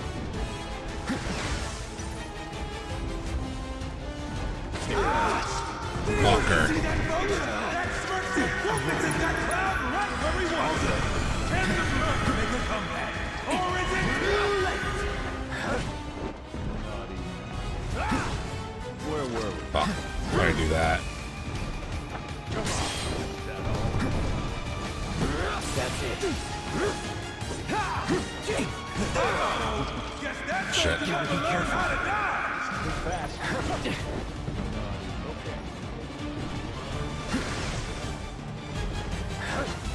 That. Oh, you got? Damn it.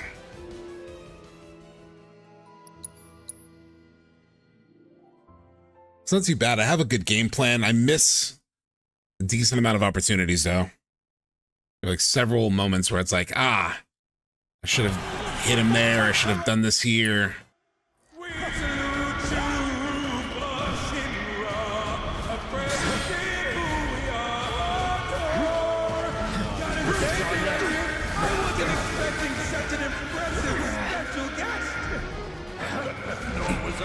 You just have to be like absolutely on top of your shit. Now that our real has entered the fray, how do you envision this fight playing out? Well, it takes tenacity to climb the corporate ladder, but whether that will translate to the arena is anyone's guess. This could be a big gamble for the president. Yes, though I doubt he's leaving it all to chance. He would never commit to a losing venture. All I can say with confidence is that this bout will be discussed for weeks and months to come, perhaps even years. You hear that, folks? This is history in the making. It's on now. Come on. Damn it. How did he get that off? The champions reeling, but I've got a hunch that they are going to take it lying down. Fuck.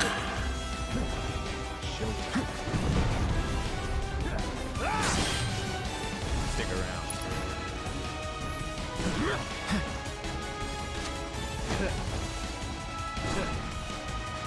Gotcha. Here it comes. You're the president of jack shit. Showing his opponent utter disrespect. Hit him in the dick. Meet Fucker. my new gift to myself. Scary. Oh, Your prime mode, hold the attack button, sensor fury. Yeah, I mean, I need to get attacks off though. Like, you hit him, and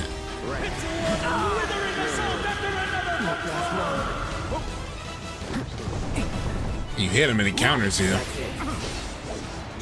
It's like, Prime mode is nice and all, but it's kind of useless right now. Fuck me! Can the Merc make a comeback? Or is it too late?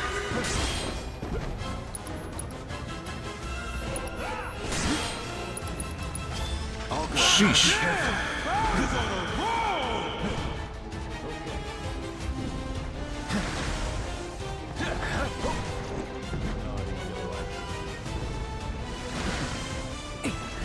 Oh, damn, he was reloading. Fuck.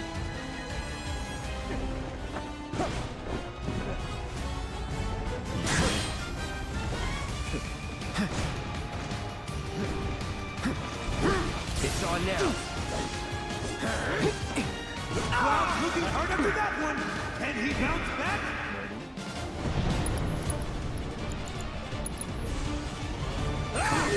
Yeesh. But his best just isn't good enough. I'm not sure he's gonna be walking away from this one. Rufus is turning up the Oh, come on. I have baited that. stand a chance against this onslaught. Okay.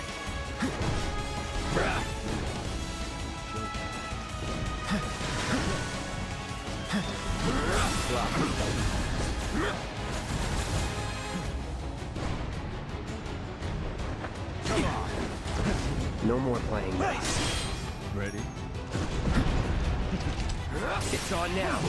Rufus is forced to eat shit. That was a great misjudgment on the executive's part, folks.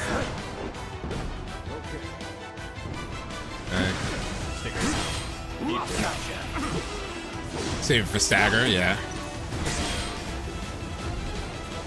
Just right now I'm using all my ATB for everything else.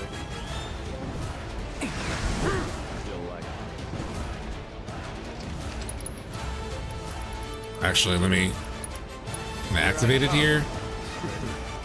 Okay. At least it's active. Now. Cloud's gonna need a lot of motions after that one. Stick around. Ready?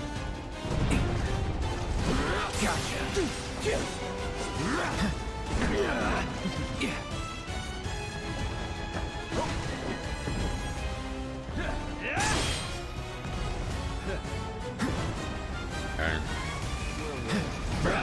It's on now.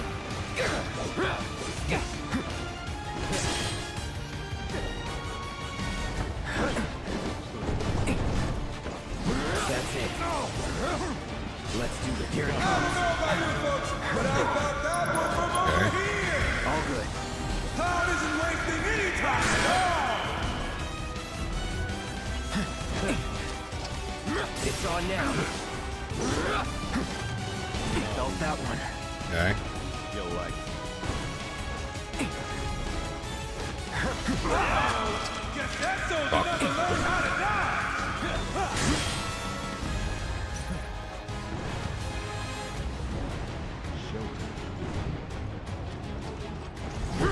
Fuck. I was late. If you die again, I would honestly practice the Braver Rhythm if you feel like you could do it. I mean, I tried it for a million years on normal and struggled. Because he gets so far, you know? Oh, come the fuck on. He had just been staggered. He had literally just been staggered. Everyone just what a soldier can do.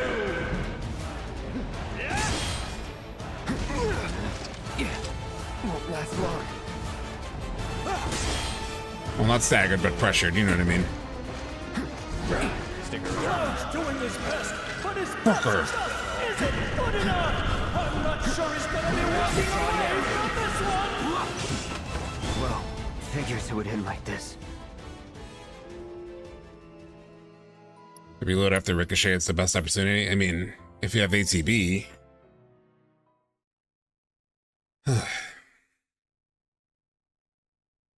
Come on.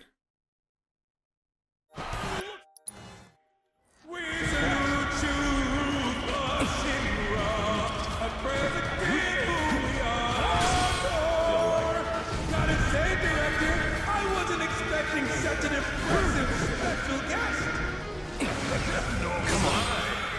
president's proposal caught me entirely by surprise.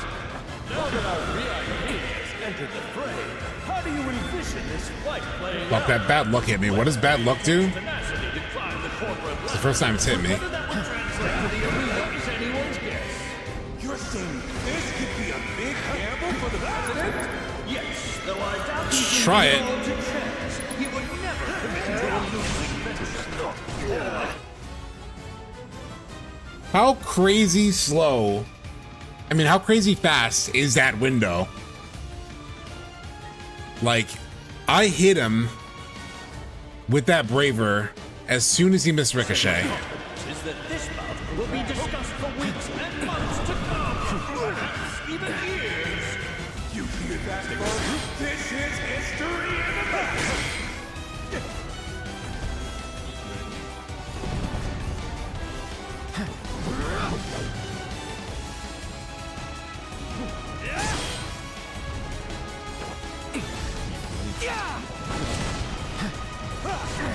Okay. All Clouds out here showing everyone just what a soldier can do. Meet Kamui, my new gift to myself. Scary. Oh, please. Don't act like you're not impressed.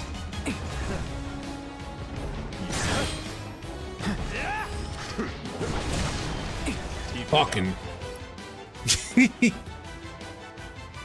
He did Ricochet.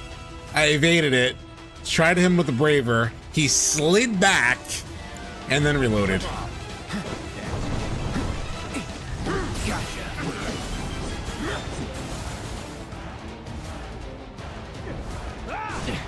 Where were we?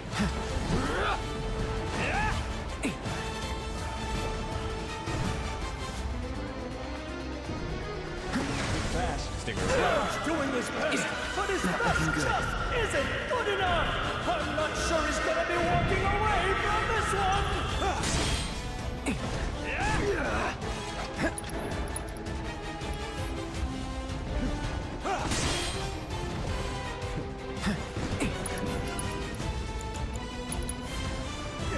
Cloud is nearly done for, but he's back in the fight and ready to take his revenge. Cloud's looking hard after that one. Can he bounce back?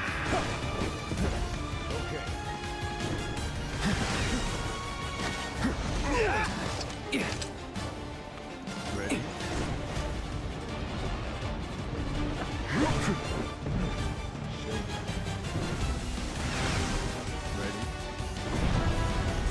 That's it. Here it comes. I don't know about you folks, but I got that one from over here.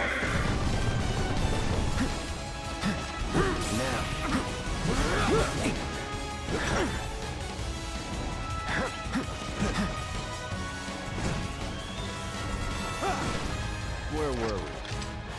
Ah, damn. I could have probably gotten him there. Come on. So long. Fuck. Damn it. I was afraid of him, like, pulling away.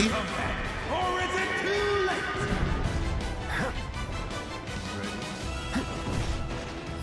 Can you feel that?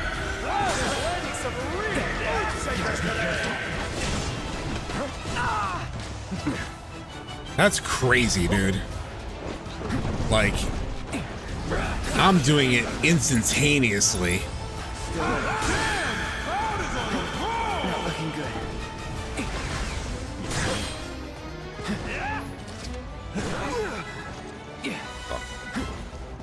Sticker. Cloud's doing his best, but his best isn't good enough. I'm not sure he's gonna be walking away from this one. It's one withering assault after another from Cloud. Sticker. Where were we?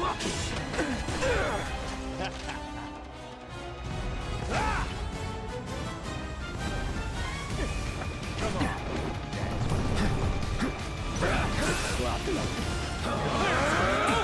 Come on. Between Cloud and his former employer. Come on. He is going on it.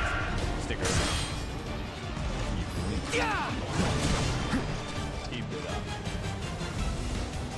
Yeah, that post ricochet timing is crazy.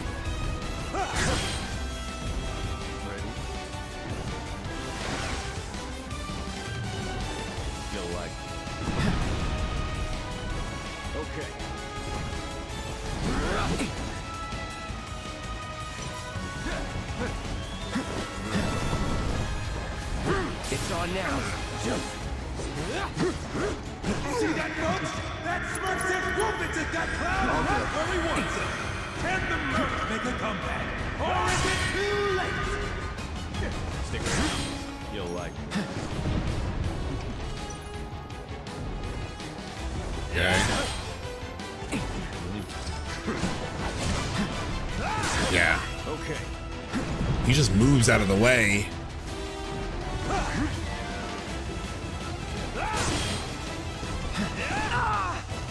Fuck. Cloud's doing his best, but his best just isn't good enough. I'm not sure he's gonna be walking away from this one. Where were we? Cloud isn't wasting any time at all. That's it.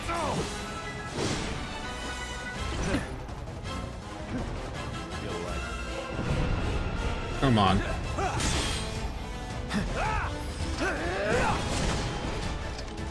It's on now. It's really annoying that post ricochet, man. I would love to get that off because I see the window you're talking about, but he just does not budge. Well, he like runs if you do it immediately. So long.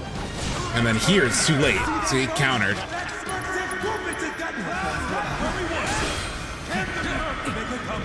Or is it too late? Okay.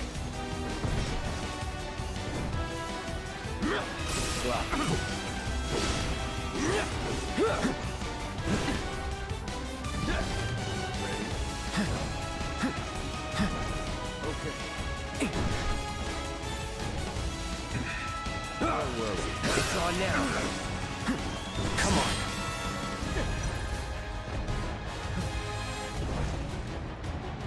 Hey, come on.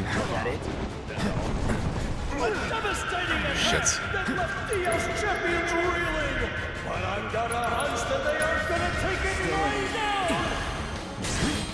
Ready? Fuck.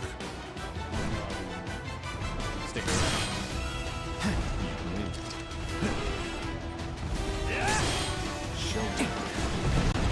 Yeesh. No, it's too late. Yeah, getting that braver is kind of ridiculous.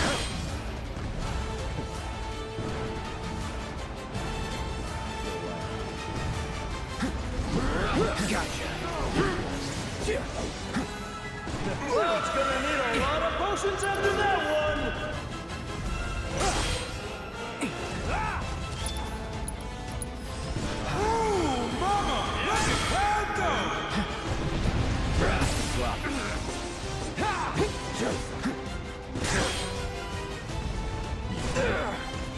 Damn it.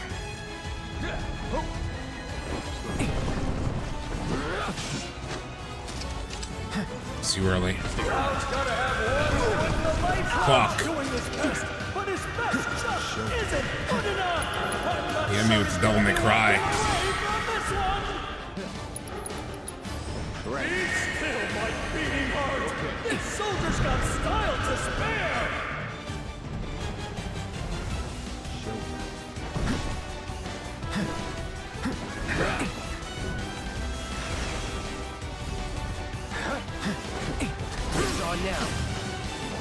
Fuck, that might have been the one.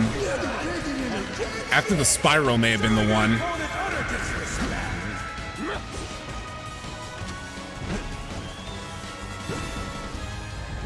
Stick around.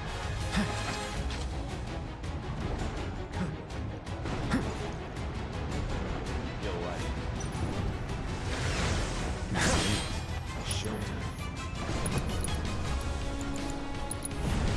Alright, let's cure up. Try that again.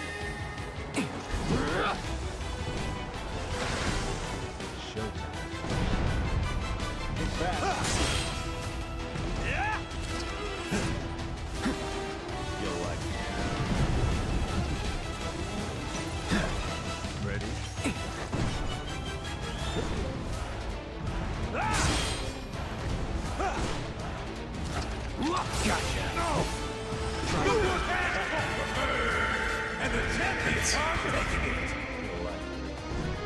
the amount of like focus that he takes is crazy.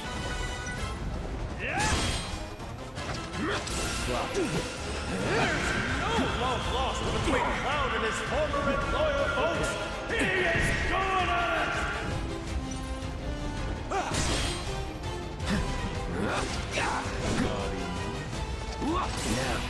And Rufus is forced to Keep building that Sagger. That was a grave misjudgment on the executive's part. It's on now. Who's gonna keep building the pressure?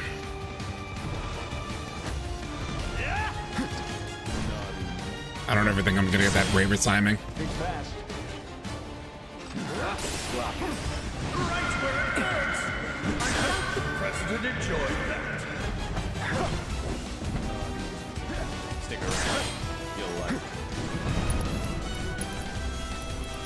I'm gonna get myself ready for prime mode.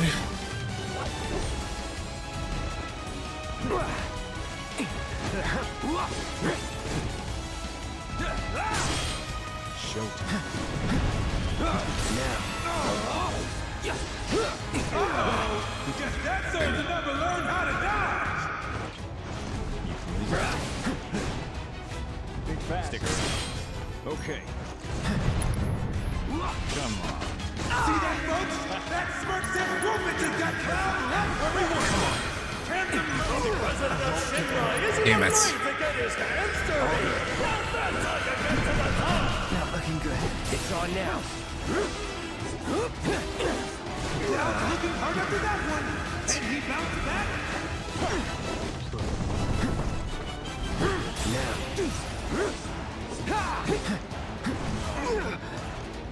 Cloud's doing his best. Damn it. But his best just isn't good enough. I'm not sure he's gonna be walking away from this one. You'll like it. That's it.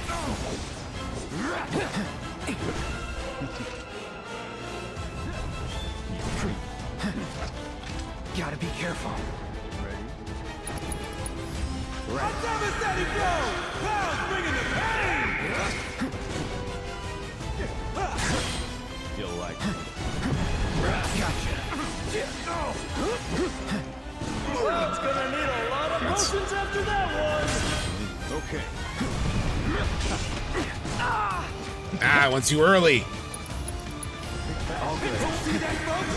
That smirk says Rufus has got Cloud right where we want him! Can the Merc make a comeback? Or is it too Damn it. late?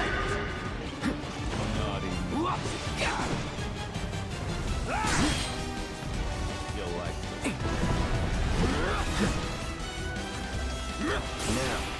Here it is. Okay. We're in prime mode.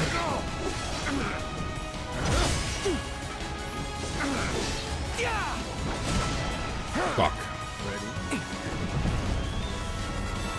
Cloud's doing his best, but his best just isn't Come on. good enough. I'm not sure he's gonna do it. That's the Oh, kind come of the hit fuck on. you'll be feeling for a week! Okay. I want to use my limit so bad, but it's. I'll use my summon. Duty calls. But I'm definitely saving my limit for Darkstar.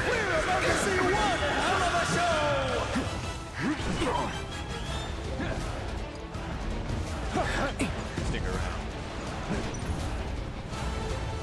See that, folks? That smirk says Rufus has got Cloud right where we want him! Can the Merc make a comeback? Or is it too late?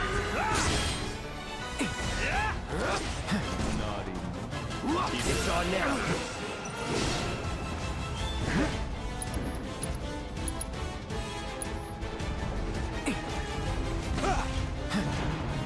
Come on.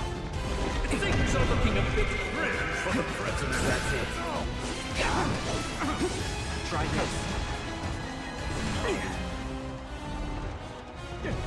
Okay. Stick Come around. on. Gotcha. There's no long lost between Cloud and his former and loyal folks. Oh, summon, you're in the way. Okay. Hit him. Do a lot of damage, Kujata.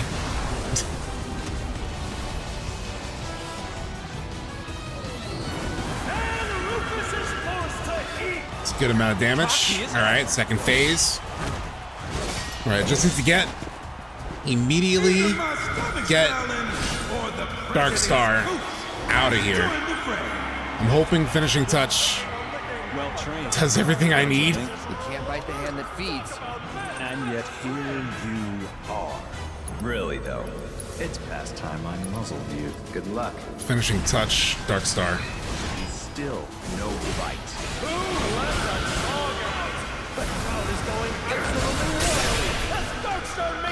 Wasn't everything. With his faithful friend at his side, Fuck you. Fuck you, Darkstar. Fuck you. Fuck you with Akimbo, you're bullshit.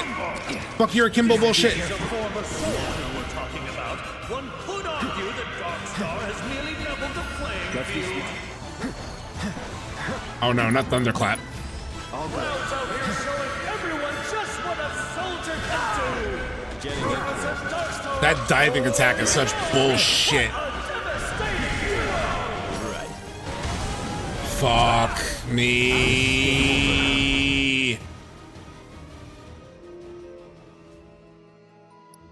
Fucking Darkstar, dude.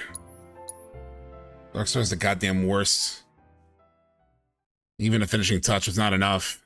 And then he gets you with that bullshit. And that fire, I could have done counter fire, but I thought of it too late.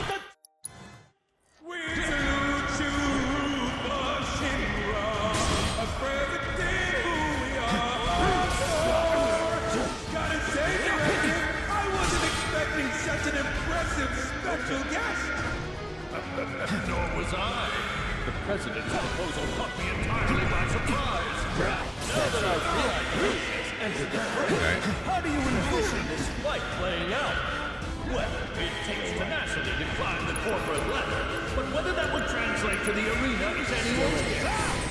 You're saying this would be a big gamble for the president? Yes, though I doubt he's leaving it all to chance. He would never commit to a losing venture. All I can say with confidence is that this bout will be discussed for weeks and months to come. Perhaps even years. You come on, folks. This is history in the making.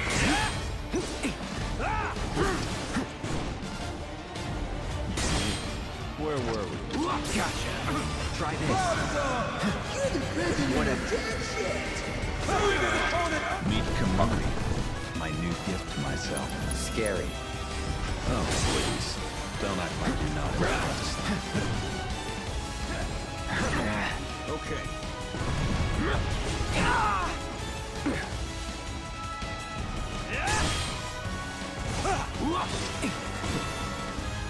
Stick around.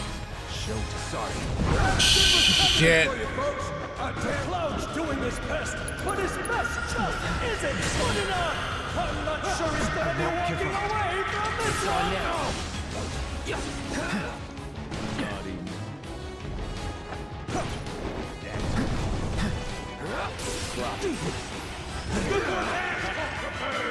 And the champions are taking it.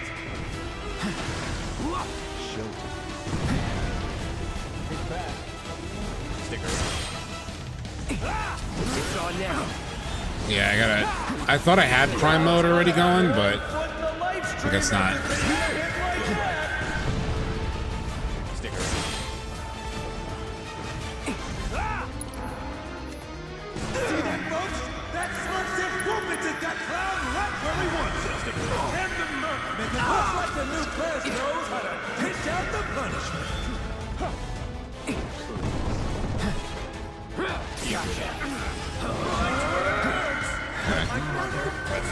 I'll end this.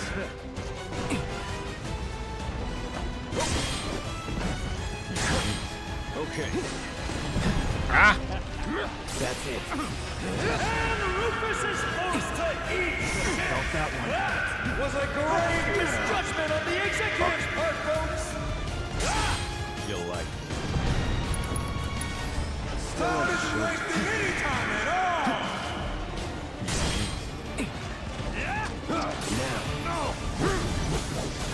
A devastating attack that left Theo's champions reeling! But I've got a hunch that they aren't gonna take it lying down! Stick around. Showtime. Not too soon.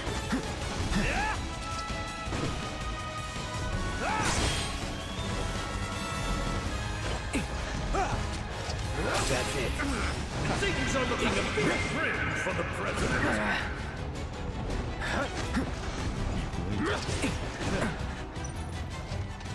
It's on now.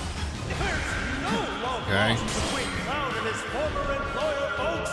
He is going at it.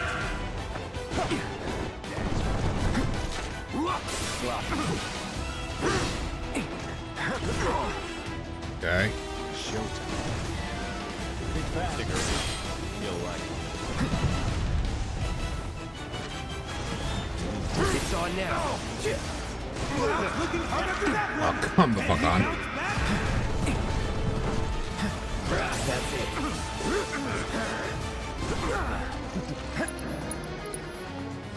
I never let it go! Cloud bringing the pain! It's on now. I don't know about you folks, but I felt that one from over here! Think fast. Now. Here it comes. And Rufus is forced to eat shit. That was a grave misjudgment on the executive's part, folks. Okay. I've definitely sort of figured this part of the fight out. Mother. Stick around. You'll like it. Now. Things are looking Okay. for the president. Ooh, mama! Look at Cloud! Oh, why did I do that? Stick around. Fuck. I got distracted looking at chat.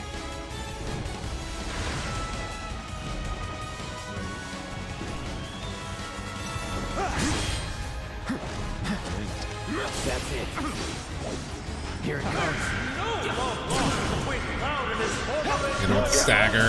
He is going at it. Prime mode. Fuck.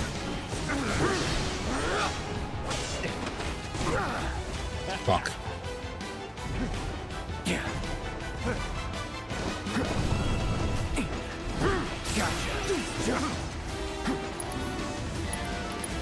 All good. Damn! Cloud is on a roll! Jada. Get him.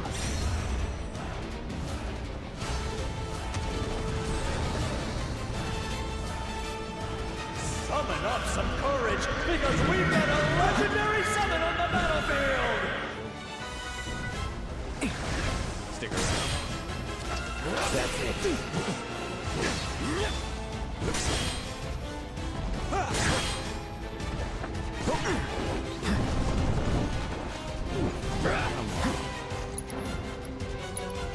Alright. Ujata. Actually, I'll wait for your... You two. Crackling Horn.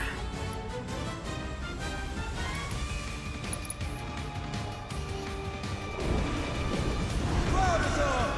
You're the president of jack shit! Showing his opponent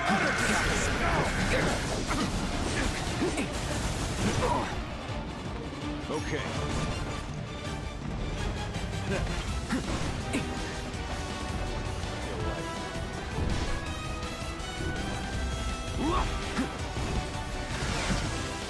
Shit. Yeah. Isn't good enough! I'm not sure he's gonna be walking away from this one! Alright, Kujata, do your thing. Oh, Phoenix has re-raise. Oh, good point. I got the president in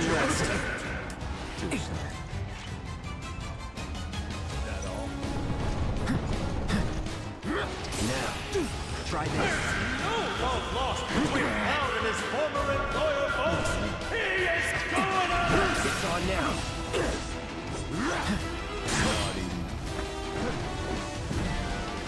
Stick around. Come on. See that, folks?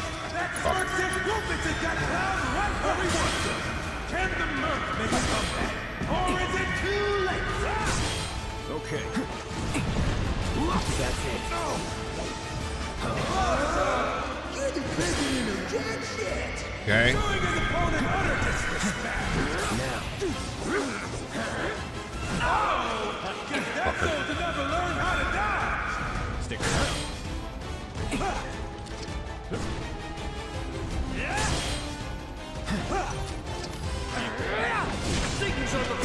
Yeah, that was too late. I gave it a try. Ready?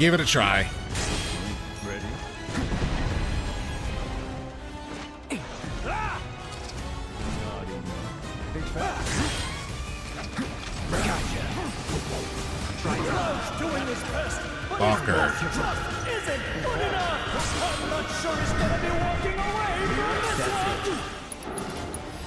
Be still, my beating heart.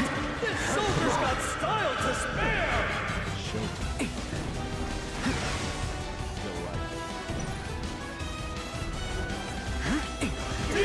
Champions Shit. were positively brutalized by the hit. It's on now.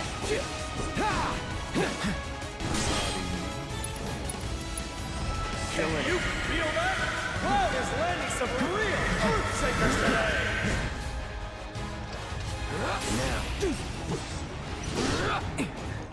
Cloud's looking hard after that one. Can he bounce Okay. back? I'm surprised. Think fast. Take a good long look, folks. This is what happens when you I'm not in phase 2 yet. SubTXT Rufus has got Cloud right where we want him. Can the Merc make a comeback? Or is it too late? It's on now.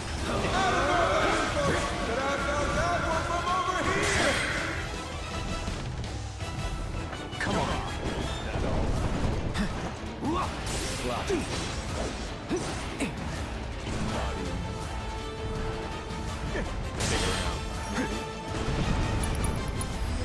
Cloud's out here showing everyone just what a soldier can do.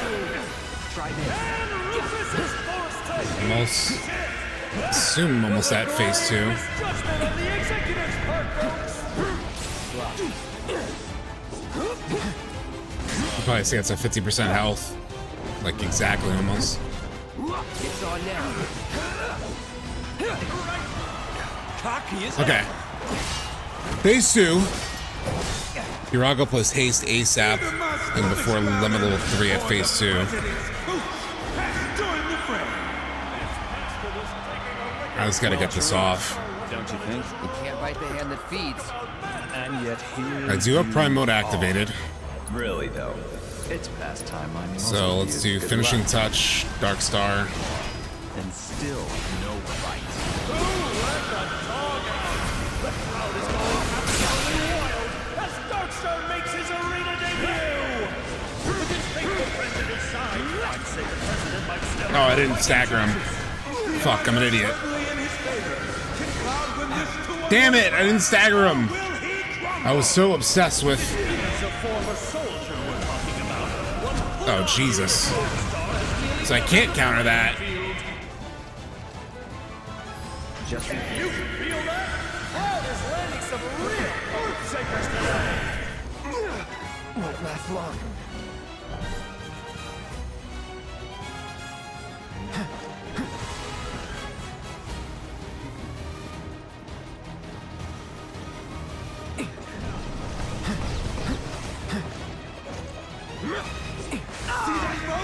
well, figures it would end like this. Commend me for keeping my cool. Well, I actually do find the fight fun. I'm just gonna make one adjustment. It really is just because of the damn dog. Turks are on the back foot.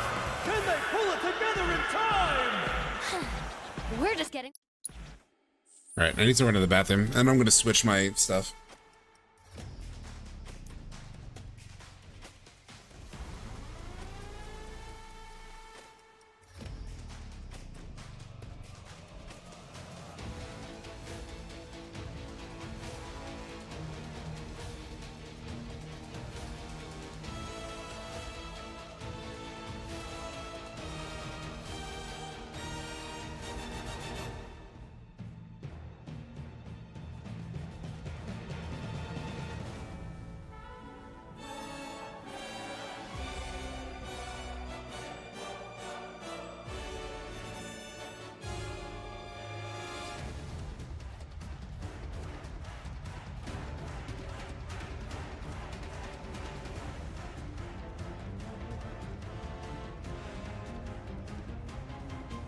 Also, are you kidding me? Aroga is a instant stagger?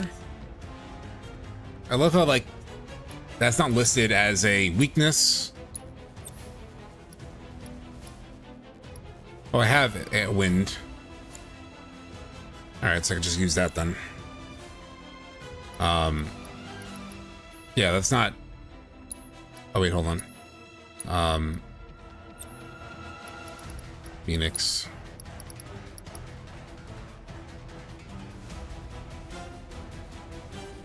There's a large amount of fire damage. So what is re-raising? Oh, I already have it automatically. Okay. So does he cast re-raise? Do I have step block? No, I don't. I don't think I do. I'm not even using time. Oh, no, I do. I do have steadfast block. Never mind. To the such an armor with 8 slots. I do. It's on somebody else right now. But I can take it from Tifa, I guess. What else would you put in here?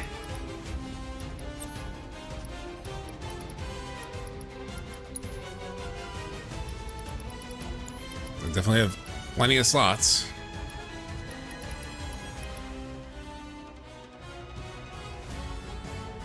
What is...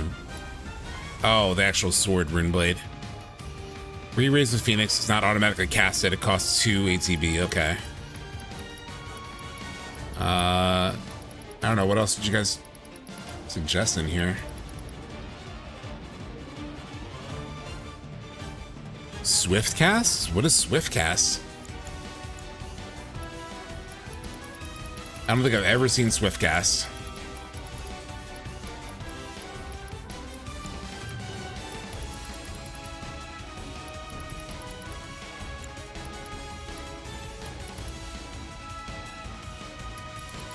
All right, where is Swiftcast? Literally, where is it?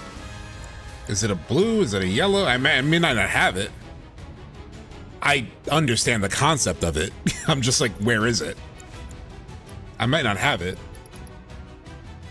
Should be blue.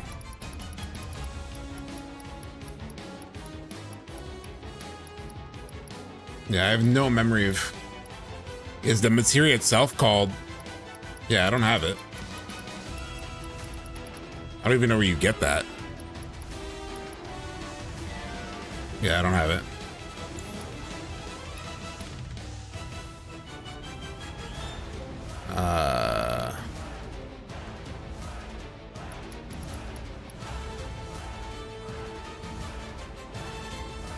HP absorb plus wind.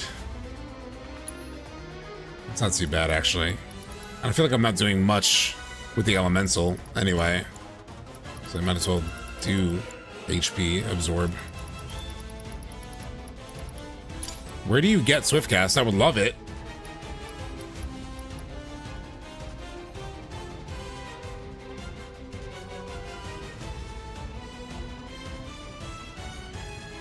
Why are you saying enemy skill?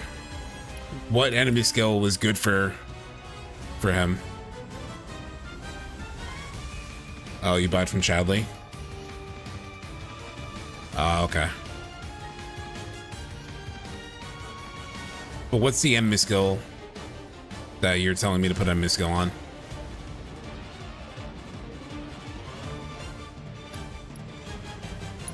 Sonic Boom. Is that good for Rufus? Is it good for Darkstar?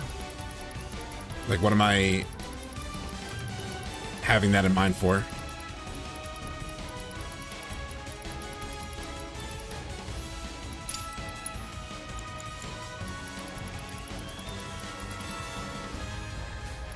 Rufus.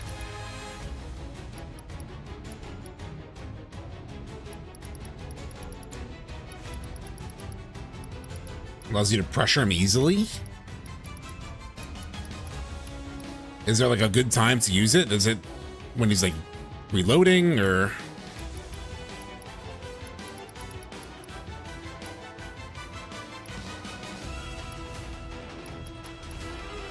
Well, yeah, I always use focus thrust.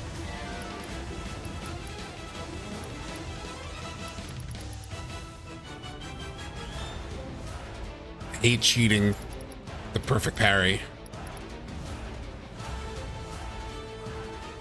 Slightly fills ATB when multiple ATB commands are performed.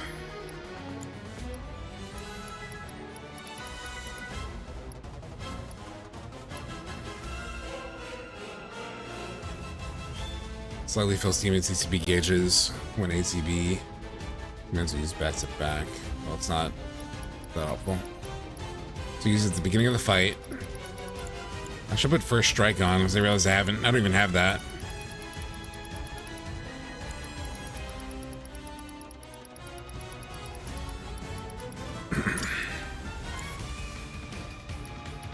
Alright, let's go with that for now.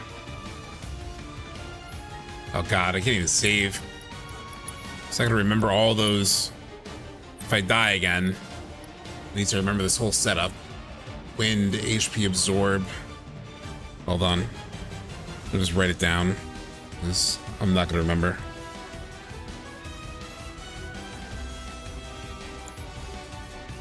Jesus.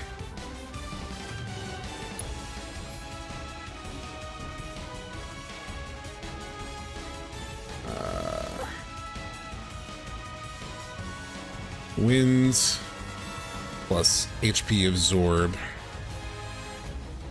And then I have... On somebody saying Rune Blade is best? I'm such a lover of like Buster Sword. For like the canon of it. But sure.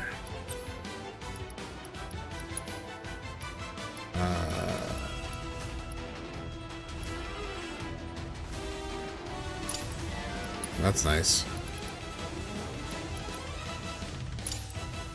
Break damage. ATB charge is nice too.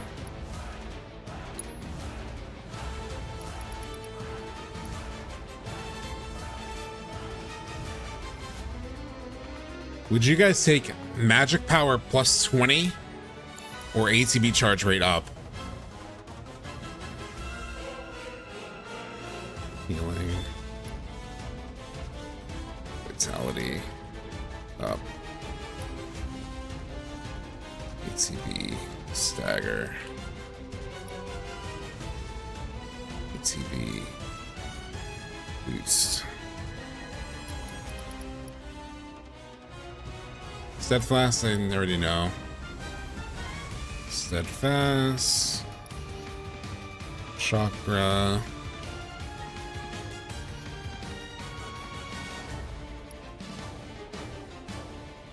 Five. Time, even though I'm not using it. Look up. Enemy. Skill. First. ATB charge rate. So you would keep magic plus 20. Oh shit, what did I just do?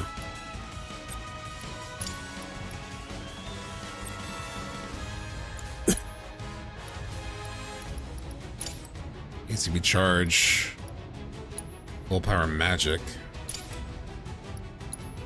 Stagger recovery.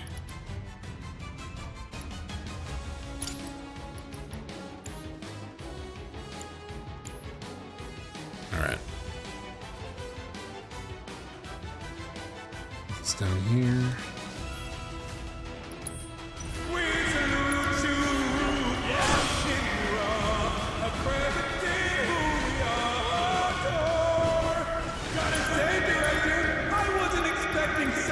Sonic Boom. Nor was I. The president's proposal caught me entirely by surprise. Now that our VIP has entered the fray, how do you envision this fight playing out? Well, it takes tenacity to drive the corporate ladder, but whether that would translate to the arena is anyone's guess. You're saying this on now? Big gamble for the president? Yes, though I doubt he's leaving it all to chance. He would never commit to a losing venture. All I can say with confidence is that this bout will be discussed for weeks and months to come. Oh, you got? What the fuck just happened? What was that?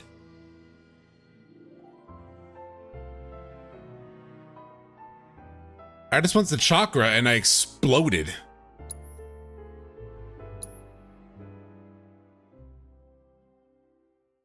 What the fuck? I hit self-destruct? I thought I hit chakra. Because I went to the bottom of the ability list, I thought. We're just getting warmed up. Right, Rude? I must have hit. Yeah, I must have hit that. I picked the wrong ability.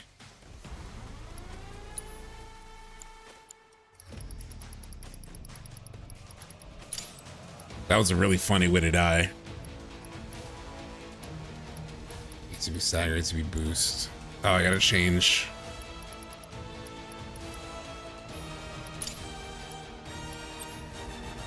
It's really funny. That was really fucking funny, actually.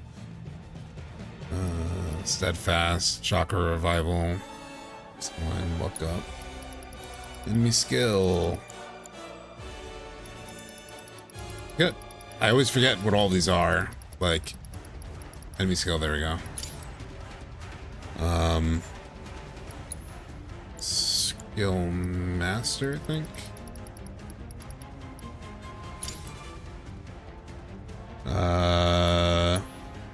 And first strike.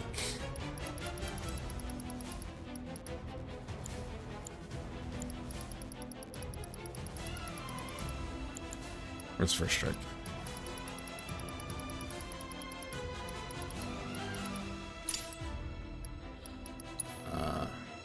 Then what was it? Here was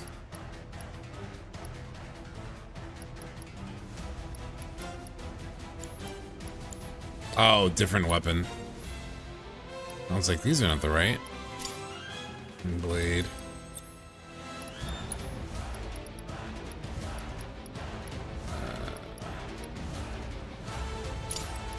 Charge rate, stagger recovery, fire magic.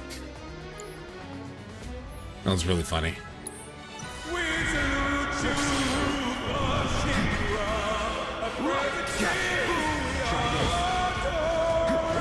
Gotta say, Director, I wasn't expecting such an impressive special guest. Nor was I. The President's proposal caught me entirely by surprise. Now that our reaction has entered the fray, how do you He's immune. see this fight playing out? Well, it's tenacity to climb and corporate ladder, but whether that would translate to the arena is Did that not affect him then? You're saying this could be a big gamble for the President? Yes, though I doubt he's leaving it all to chance. He would never commit to a losing venture. All I can say with confidence is that Try it again, I guess. will be discussed for weeks and months to come. There we go. Even years. You hear that, folks? This is history.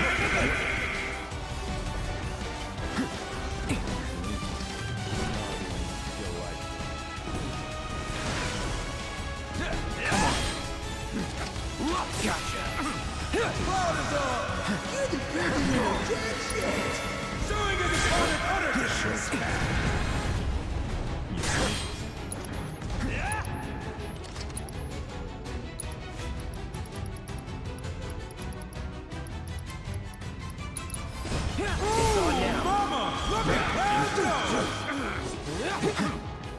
Alright, Sonic Boom's crazy.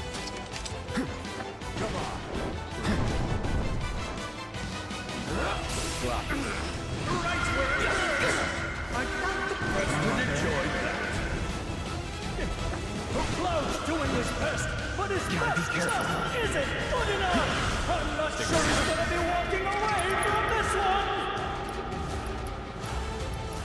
Oh. Chakra moved up the order. That's why. I have like muscle memory for just like go up one.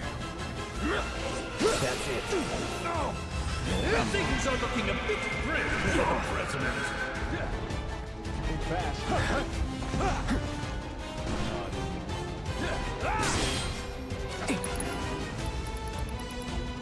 Shit. Cloud isn't wasting any time at all. Yeah, come on, buddy.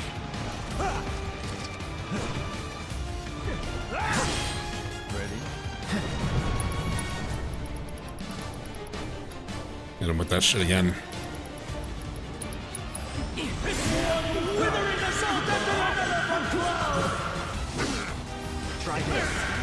Yeah, that shit is crazy. Damn it. My new gift to myself. Scary. Oh, please. Don't act like you're not impressed. I almost self-destructed again. I really need to unlearn that behavior. Come on, stand a chance against this onslaught. I won't give up.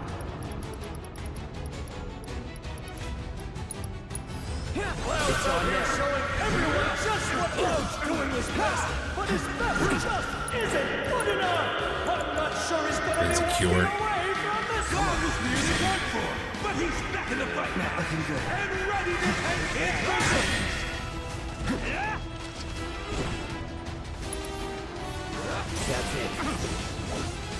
And Rufus is forced to eat shit. That was a grave misjudgment on the executive's part, folks. Okay, hot pursuits. Look at how like up his stagger gauge is already. That's crazy. Mostly because of Sonic Boom.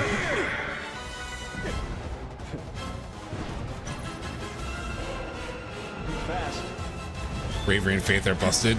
Yeah, clearly. It's crazy. Damn it, son of a bitch.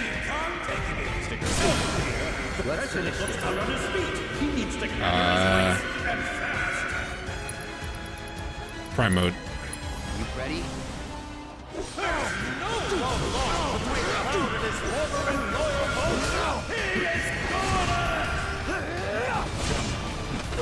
Oh, damn it. He got out of that already.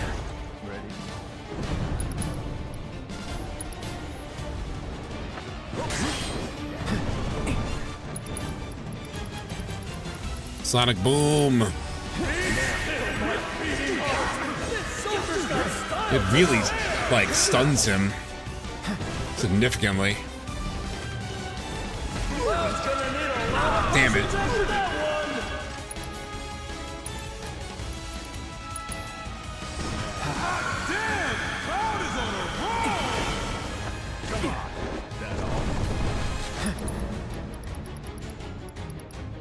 Sonic Boom.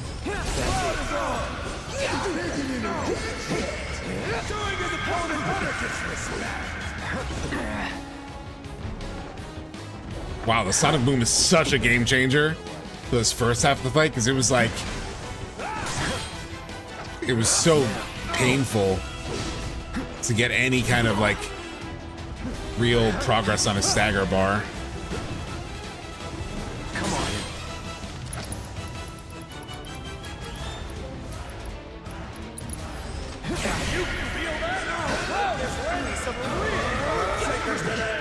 Like, look at that. Holy crap, dude.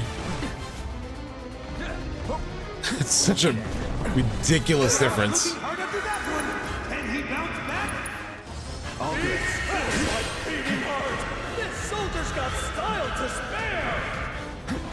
You wish you knew about Sonic Boom, yeah.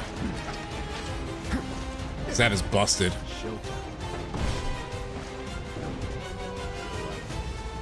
I could probably get him just on the next regular reload. It's on now. Yeah.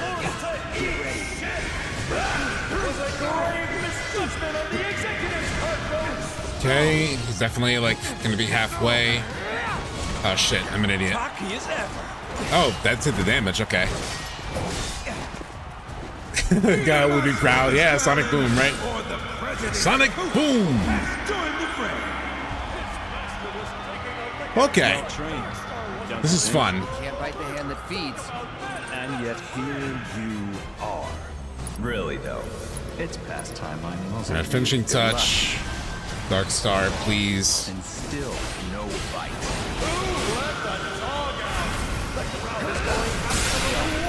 As Darkstar makes his arena debut! ATB boost, please. Fuck you. The odds are certainly in his favor. Can Cloud win this 2-on-1? Oh no, oh no, oh no, not that. Not the insta-kill. Oh, I got reprieve. I got reprieve. Reprieve doesn't work there? Okay. What is that insta-bullshit, man?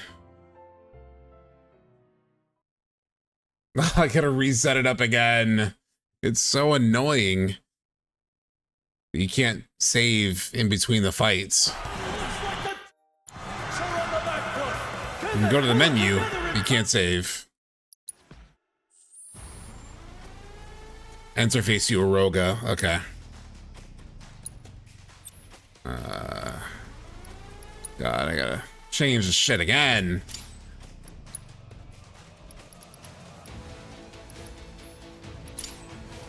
Cetron Bangle.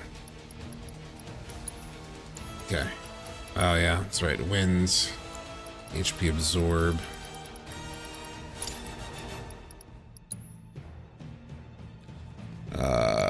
Enemy skill.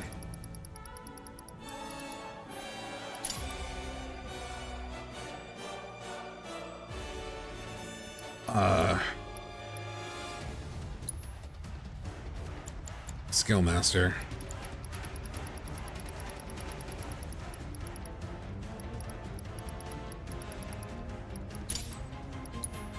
And then first strike.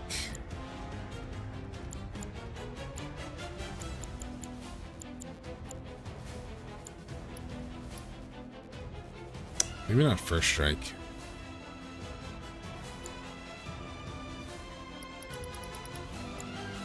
Yeah, first strike. Which is over here, I think. Yeah, with the wind, I need to like... Yeah, this is where Swift Cast would be helpful. Well, I can give it a shot, I guess.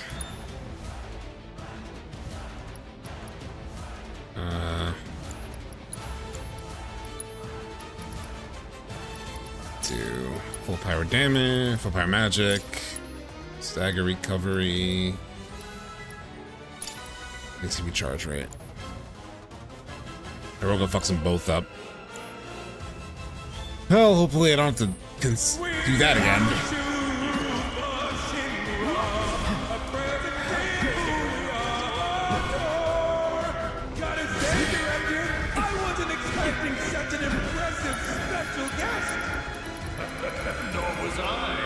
Sonic Boom!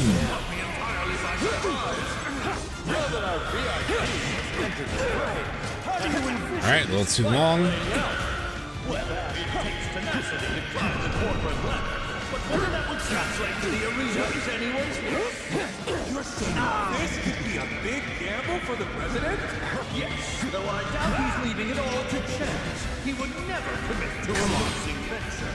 All I can say with confidence is that this bout will be discussed for weeks and months to come, perhaps even years. You hear that, folks? This is history in the making. Damn.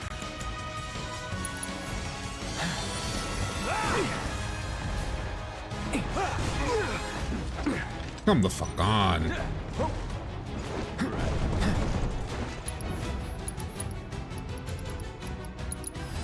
Clouds out here showing everyone just what a soldier can do. I was still hurting. Chakra. My beating heart! This soldier's got style to spare! Sonic Boom! Oh, that's immune. It's too late, I guess. That's it.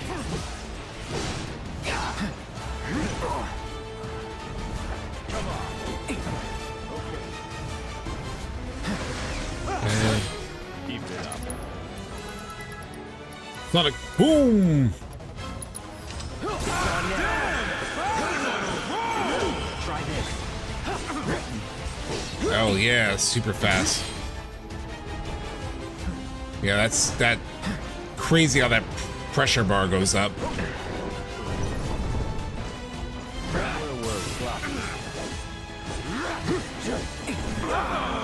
Guess that soldier never learned how to dodge. A devastating blow. Clouds bringing the pain.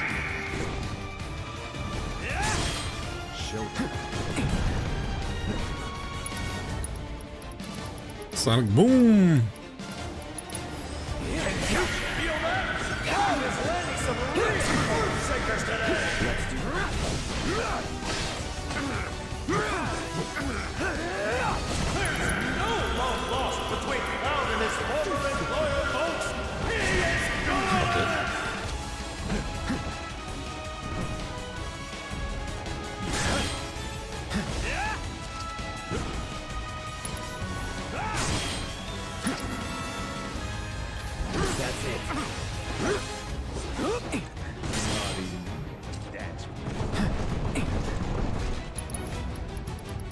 Sonic boom. Alright, I think I have a game plan here. Game plan's going well.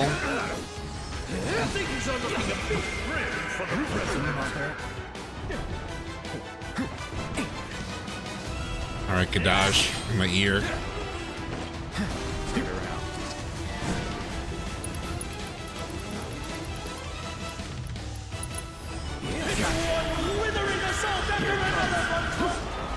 Cocky as ever. Okay, oh wow. Second. Either my stomach's growling. Damn, I don't even have my limit yet. Has joined the fray. Well trained, don't you think? Damn, I don't have my limit. I don't have enough to get like ATB boost off. Really though. Cloud's gotta have 1 foot in the live stream after taking a hit like that. Oh, I didn't put Phoenix either.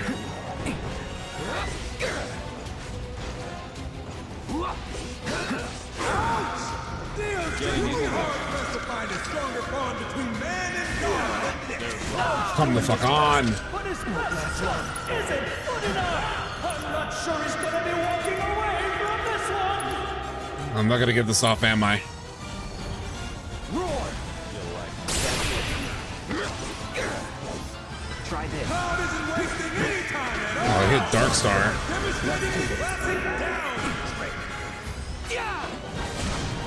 Stick around. So long. Right where it hurts. I thought the president enjoyed that. You're not getting away. Shit. With the mighty blade of an enormous blade. His opponent's down to the ground.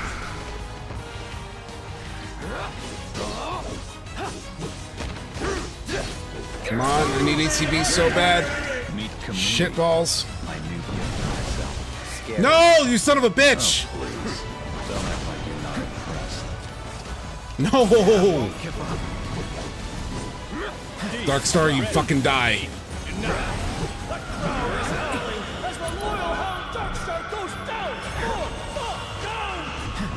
No, no, no. With his tail between his legs after this showing.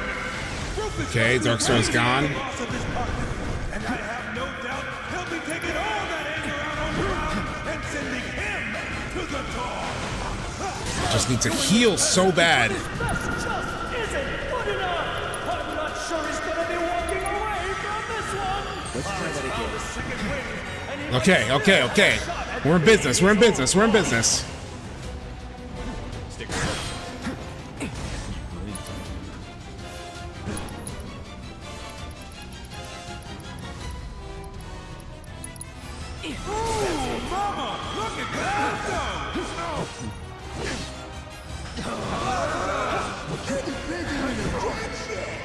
Okay, we're in business, y'all. By the skin of our teeth. Okay. Stick around. Pop back. Hit you with the sonic boom. Here we go, here we go. He needs to gather his wits. Let's finish this. Farewell, Rufus.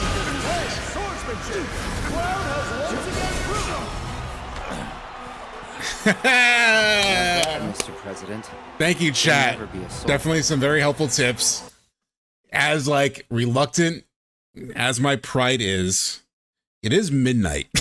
It's a 12-hour stream combined. So I am thank you, Black Lion Guard, for the 5 gifted subs. Thank you so much. So yeah, thank you for the tips, and definitely my brain getting over my ego and just listening. Thank you again, Black Lion Guard. Thank you so much. Really appreciate it. And appreciate like all the tips that you gave me there. So many tips that you gave me there. I wouldn't have beaten him tonight without that for sure. Except PayPal. So yeah, that was great.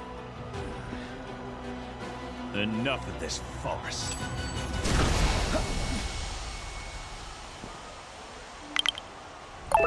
We actually did it, man. So, We got through the double chapter day. First, thank you again for another sub to Bunkai. All right, let's finish this chapter off. Why don't we? Right? 12-hour stream. Ladies and gentlemen, both teams are disqualified. I don't think anyone could have predicted this outcome. Wow, an all-day stream. Could you? I couldn't imagine. Should we look for the others too? Thank you for another. Okay. Or is that the earlier 5? It's hard to. We have a little bit of a train going. But it's hard to imagine I would be in a position where I would want to play this game this much. Like a year, more than a year later, right? Like 12 hours. I would be expecting it would not be a stream this long every Sunday. I really wanted, this one's a really special situation, right? In terms of it's a holiday weekend, so I don't have to get up for work tomorrow. Let's search in here. And it's just fun. These chapters, Vincent, these fights, the dates. We covered so much. And we covered so much at the start of stream too, right? Like the reacting to Vincent, talking about that voice actor panel. Just an absolutely packed stream. We can't let him get away. And just crazy how we can talk about this game for so long. Forget playing about it for so long, but like still finding reasons to like come back and play this. As ooh my goodness. Hold on. FPS dip was crazy there. Okay.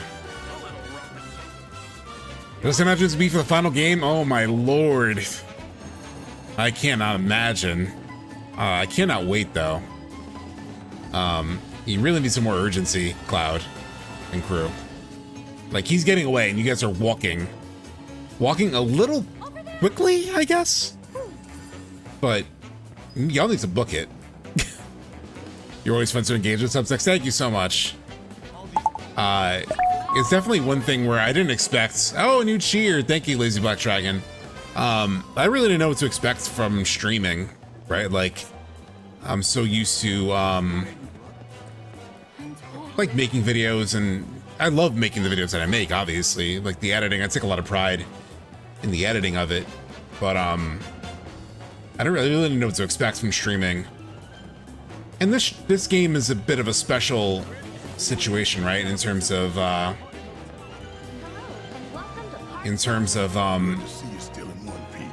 I know this game so well, so it's really easy to talk through versus like a game that I haven't played before, like Ghost of Yote, which I plan to do a stream on.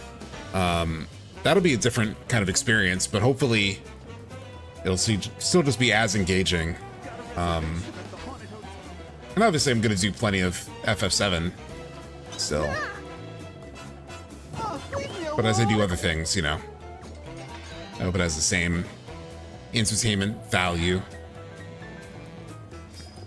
Okay, let's see what we got. I love this back room area. Look at a little Moogle, a little Tomberry. I know it's like I'm supposed to be like rushing, right? Look at them. Look how fucking adorable those are. I love the guy back here who's like in the chocobo outfit. Shit, and late again. He's bad at his job on top of it. Yeah, the part 3 streams are gonna be absolutely crazy. I'm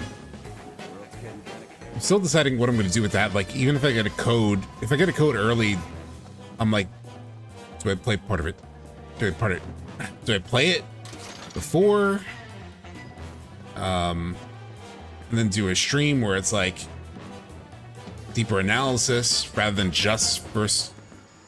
And I can record my playthrough if I get it early, and I can have those videos for like my reaction. I'm afraid of getting spoiled, to be honest. Like, given the fact that I put out a video that went really wide and popular, like, I'm afraid if I stream it, people will like drop in and they'll be like, oh, you were wrong, or you were this or that. And, you know, it's really hard to avoid spoilers. And I feel like I would be a real target for it. I'll be watching anyone play part 3 until I play and finish it. Yeah, so a lot of you guys wouldn't even be ready for a stream, you know, right at release. Can you explain, Cat? It's, not how it looks. What was I thinking? Trusting you. The company man with a heart of gold. Huh. What a joke. Even though it is true, I mean, Reeve is that way. Screw it. You know, the Reeve story is really interesting in terms of, oh, wow, we reached level 3 on the, oh, that was with the bits too, that helped us get to level 3. But, what was I going to say? With Reeve as a character, right? Like, he really represents probably a lot of people who are in corporate America and working on things that they're not sure about, you know, like, what am I contributing to? But then again, it is my livelihood and it's the only job in this area. Like, there's a lot of things that can contribute to that sort of like moral challenge as you do stuff, right? Like, I've had projects that I've worked on where I'm like, I don't know if I really support the company I'm helping with this, but it's kind of my job and kind of, you know, like, it's tough. Reeve is in a very understandable position, you know, and him sort of doing things, you could say, in the favor of Shinra. It's not really about in the favor of Shinra. It's just, he's just torn between two worlds and he's just starting to really change his mind. Granted, Platefall probably should have got him well over the edge, but he's also trying to operate from inside the company, right? He's trying to act as a spy within Shinra. So he's really balancing a couple different worlds. The battle between loyalty to yourself and loyalty to your job, which includes people you care about, like your coworkers. Yeah, I have work stuff coming up that's really going to be tough. Not looking forward to. Yeah, so we all have these situations where we relate to, right? So I really feel for Reeve. I've always liked Reeve as a character a lot. I've really liked him as a character. So this is just so fun. Oh, we got a hype chest. What happens if I open the hype chest? Oh, we got a emoji or an emote. A choo-choo with a iconic. Piece of shit ain't worth the bullets anyway. Iconic I don't woman. understand. Why? Cause he's an He counterbalances Barrett's cynical view. Yeah. one we should have never trusted in the first place. Don't. He deserves it. And it does give you questioning of who do you trust, right? Especially given that trust, like a fortune. I knew from the start it had to end this way, but it still stings. For a moment there, it felt like we were friends. Like, I mean, we've talked all day about the characters that they've improved, right? Barrett, hopefully Sid, I am so Yuffie, pissed at Kate right now. and then Kateseth, Probably laughing right? at us from his new office. A lot of the core casts and characters we've always loved. He played us for fools from the Cloud, Aerith, Tifa, you know, Barrett, even for me, Red 13, like a lot of these characters were strong in the original, but all the other perimeter characters, they've added so much, which takes us back to the beginning of stream and the conversation about Vincent. And obviously he hasn't gotten a lot of time in this game because he just joined the party. He's still a guest. But with all that they have put into all the other characters, could you imagine once they really dive into Vincent? It's going to be really good. Just thinking about it makes me want to beat the crap out of him. Hey, are you okay? I'll be fine. Just thought I was a better judge of character. Forget him. So what's the plan then? We are not just gonna let him take the black materia, right? We're gonna go after him, right? And how are we supposed to do that without any leads? He's got a point. The only one who knows where the temple is Kate Seth. But he told the Turks, whose chopper I should be able to track. Speak of the devil. Really? I know which radio frequencies they use. The moment they get on comms, I'll find them. Well now, the old gal's got a transmitter. Then we're in business. All right, I'll run on ahead and get her warmed up for you. Later. It's settled then. We follow Shinra to Here we the go. temple. And the black materia will be ours.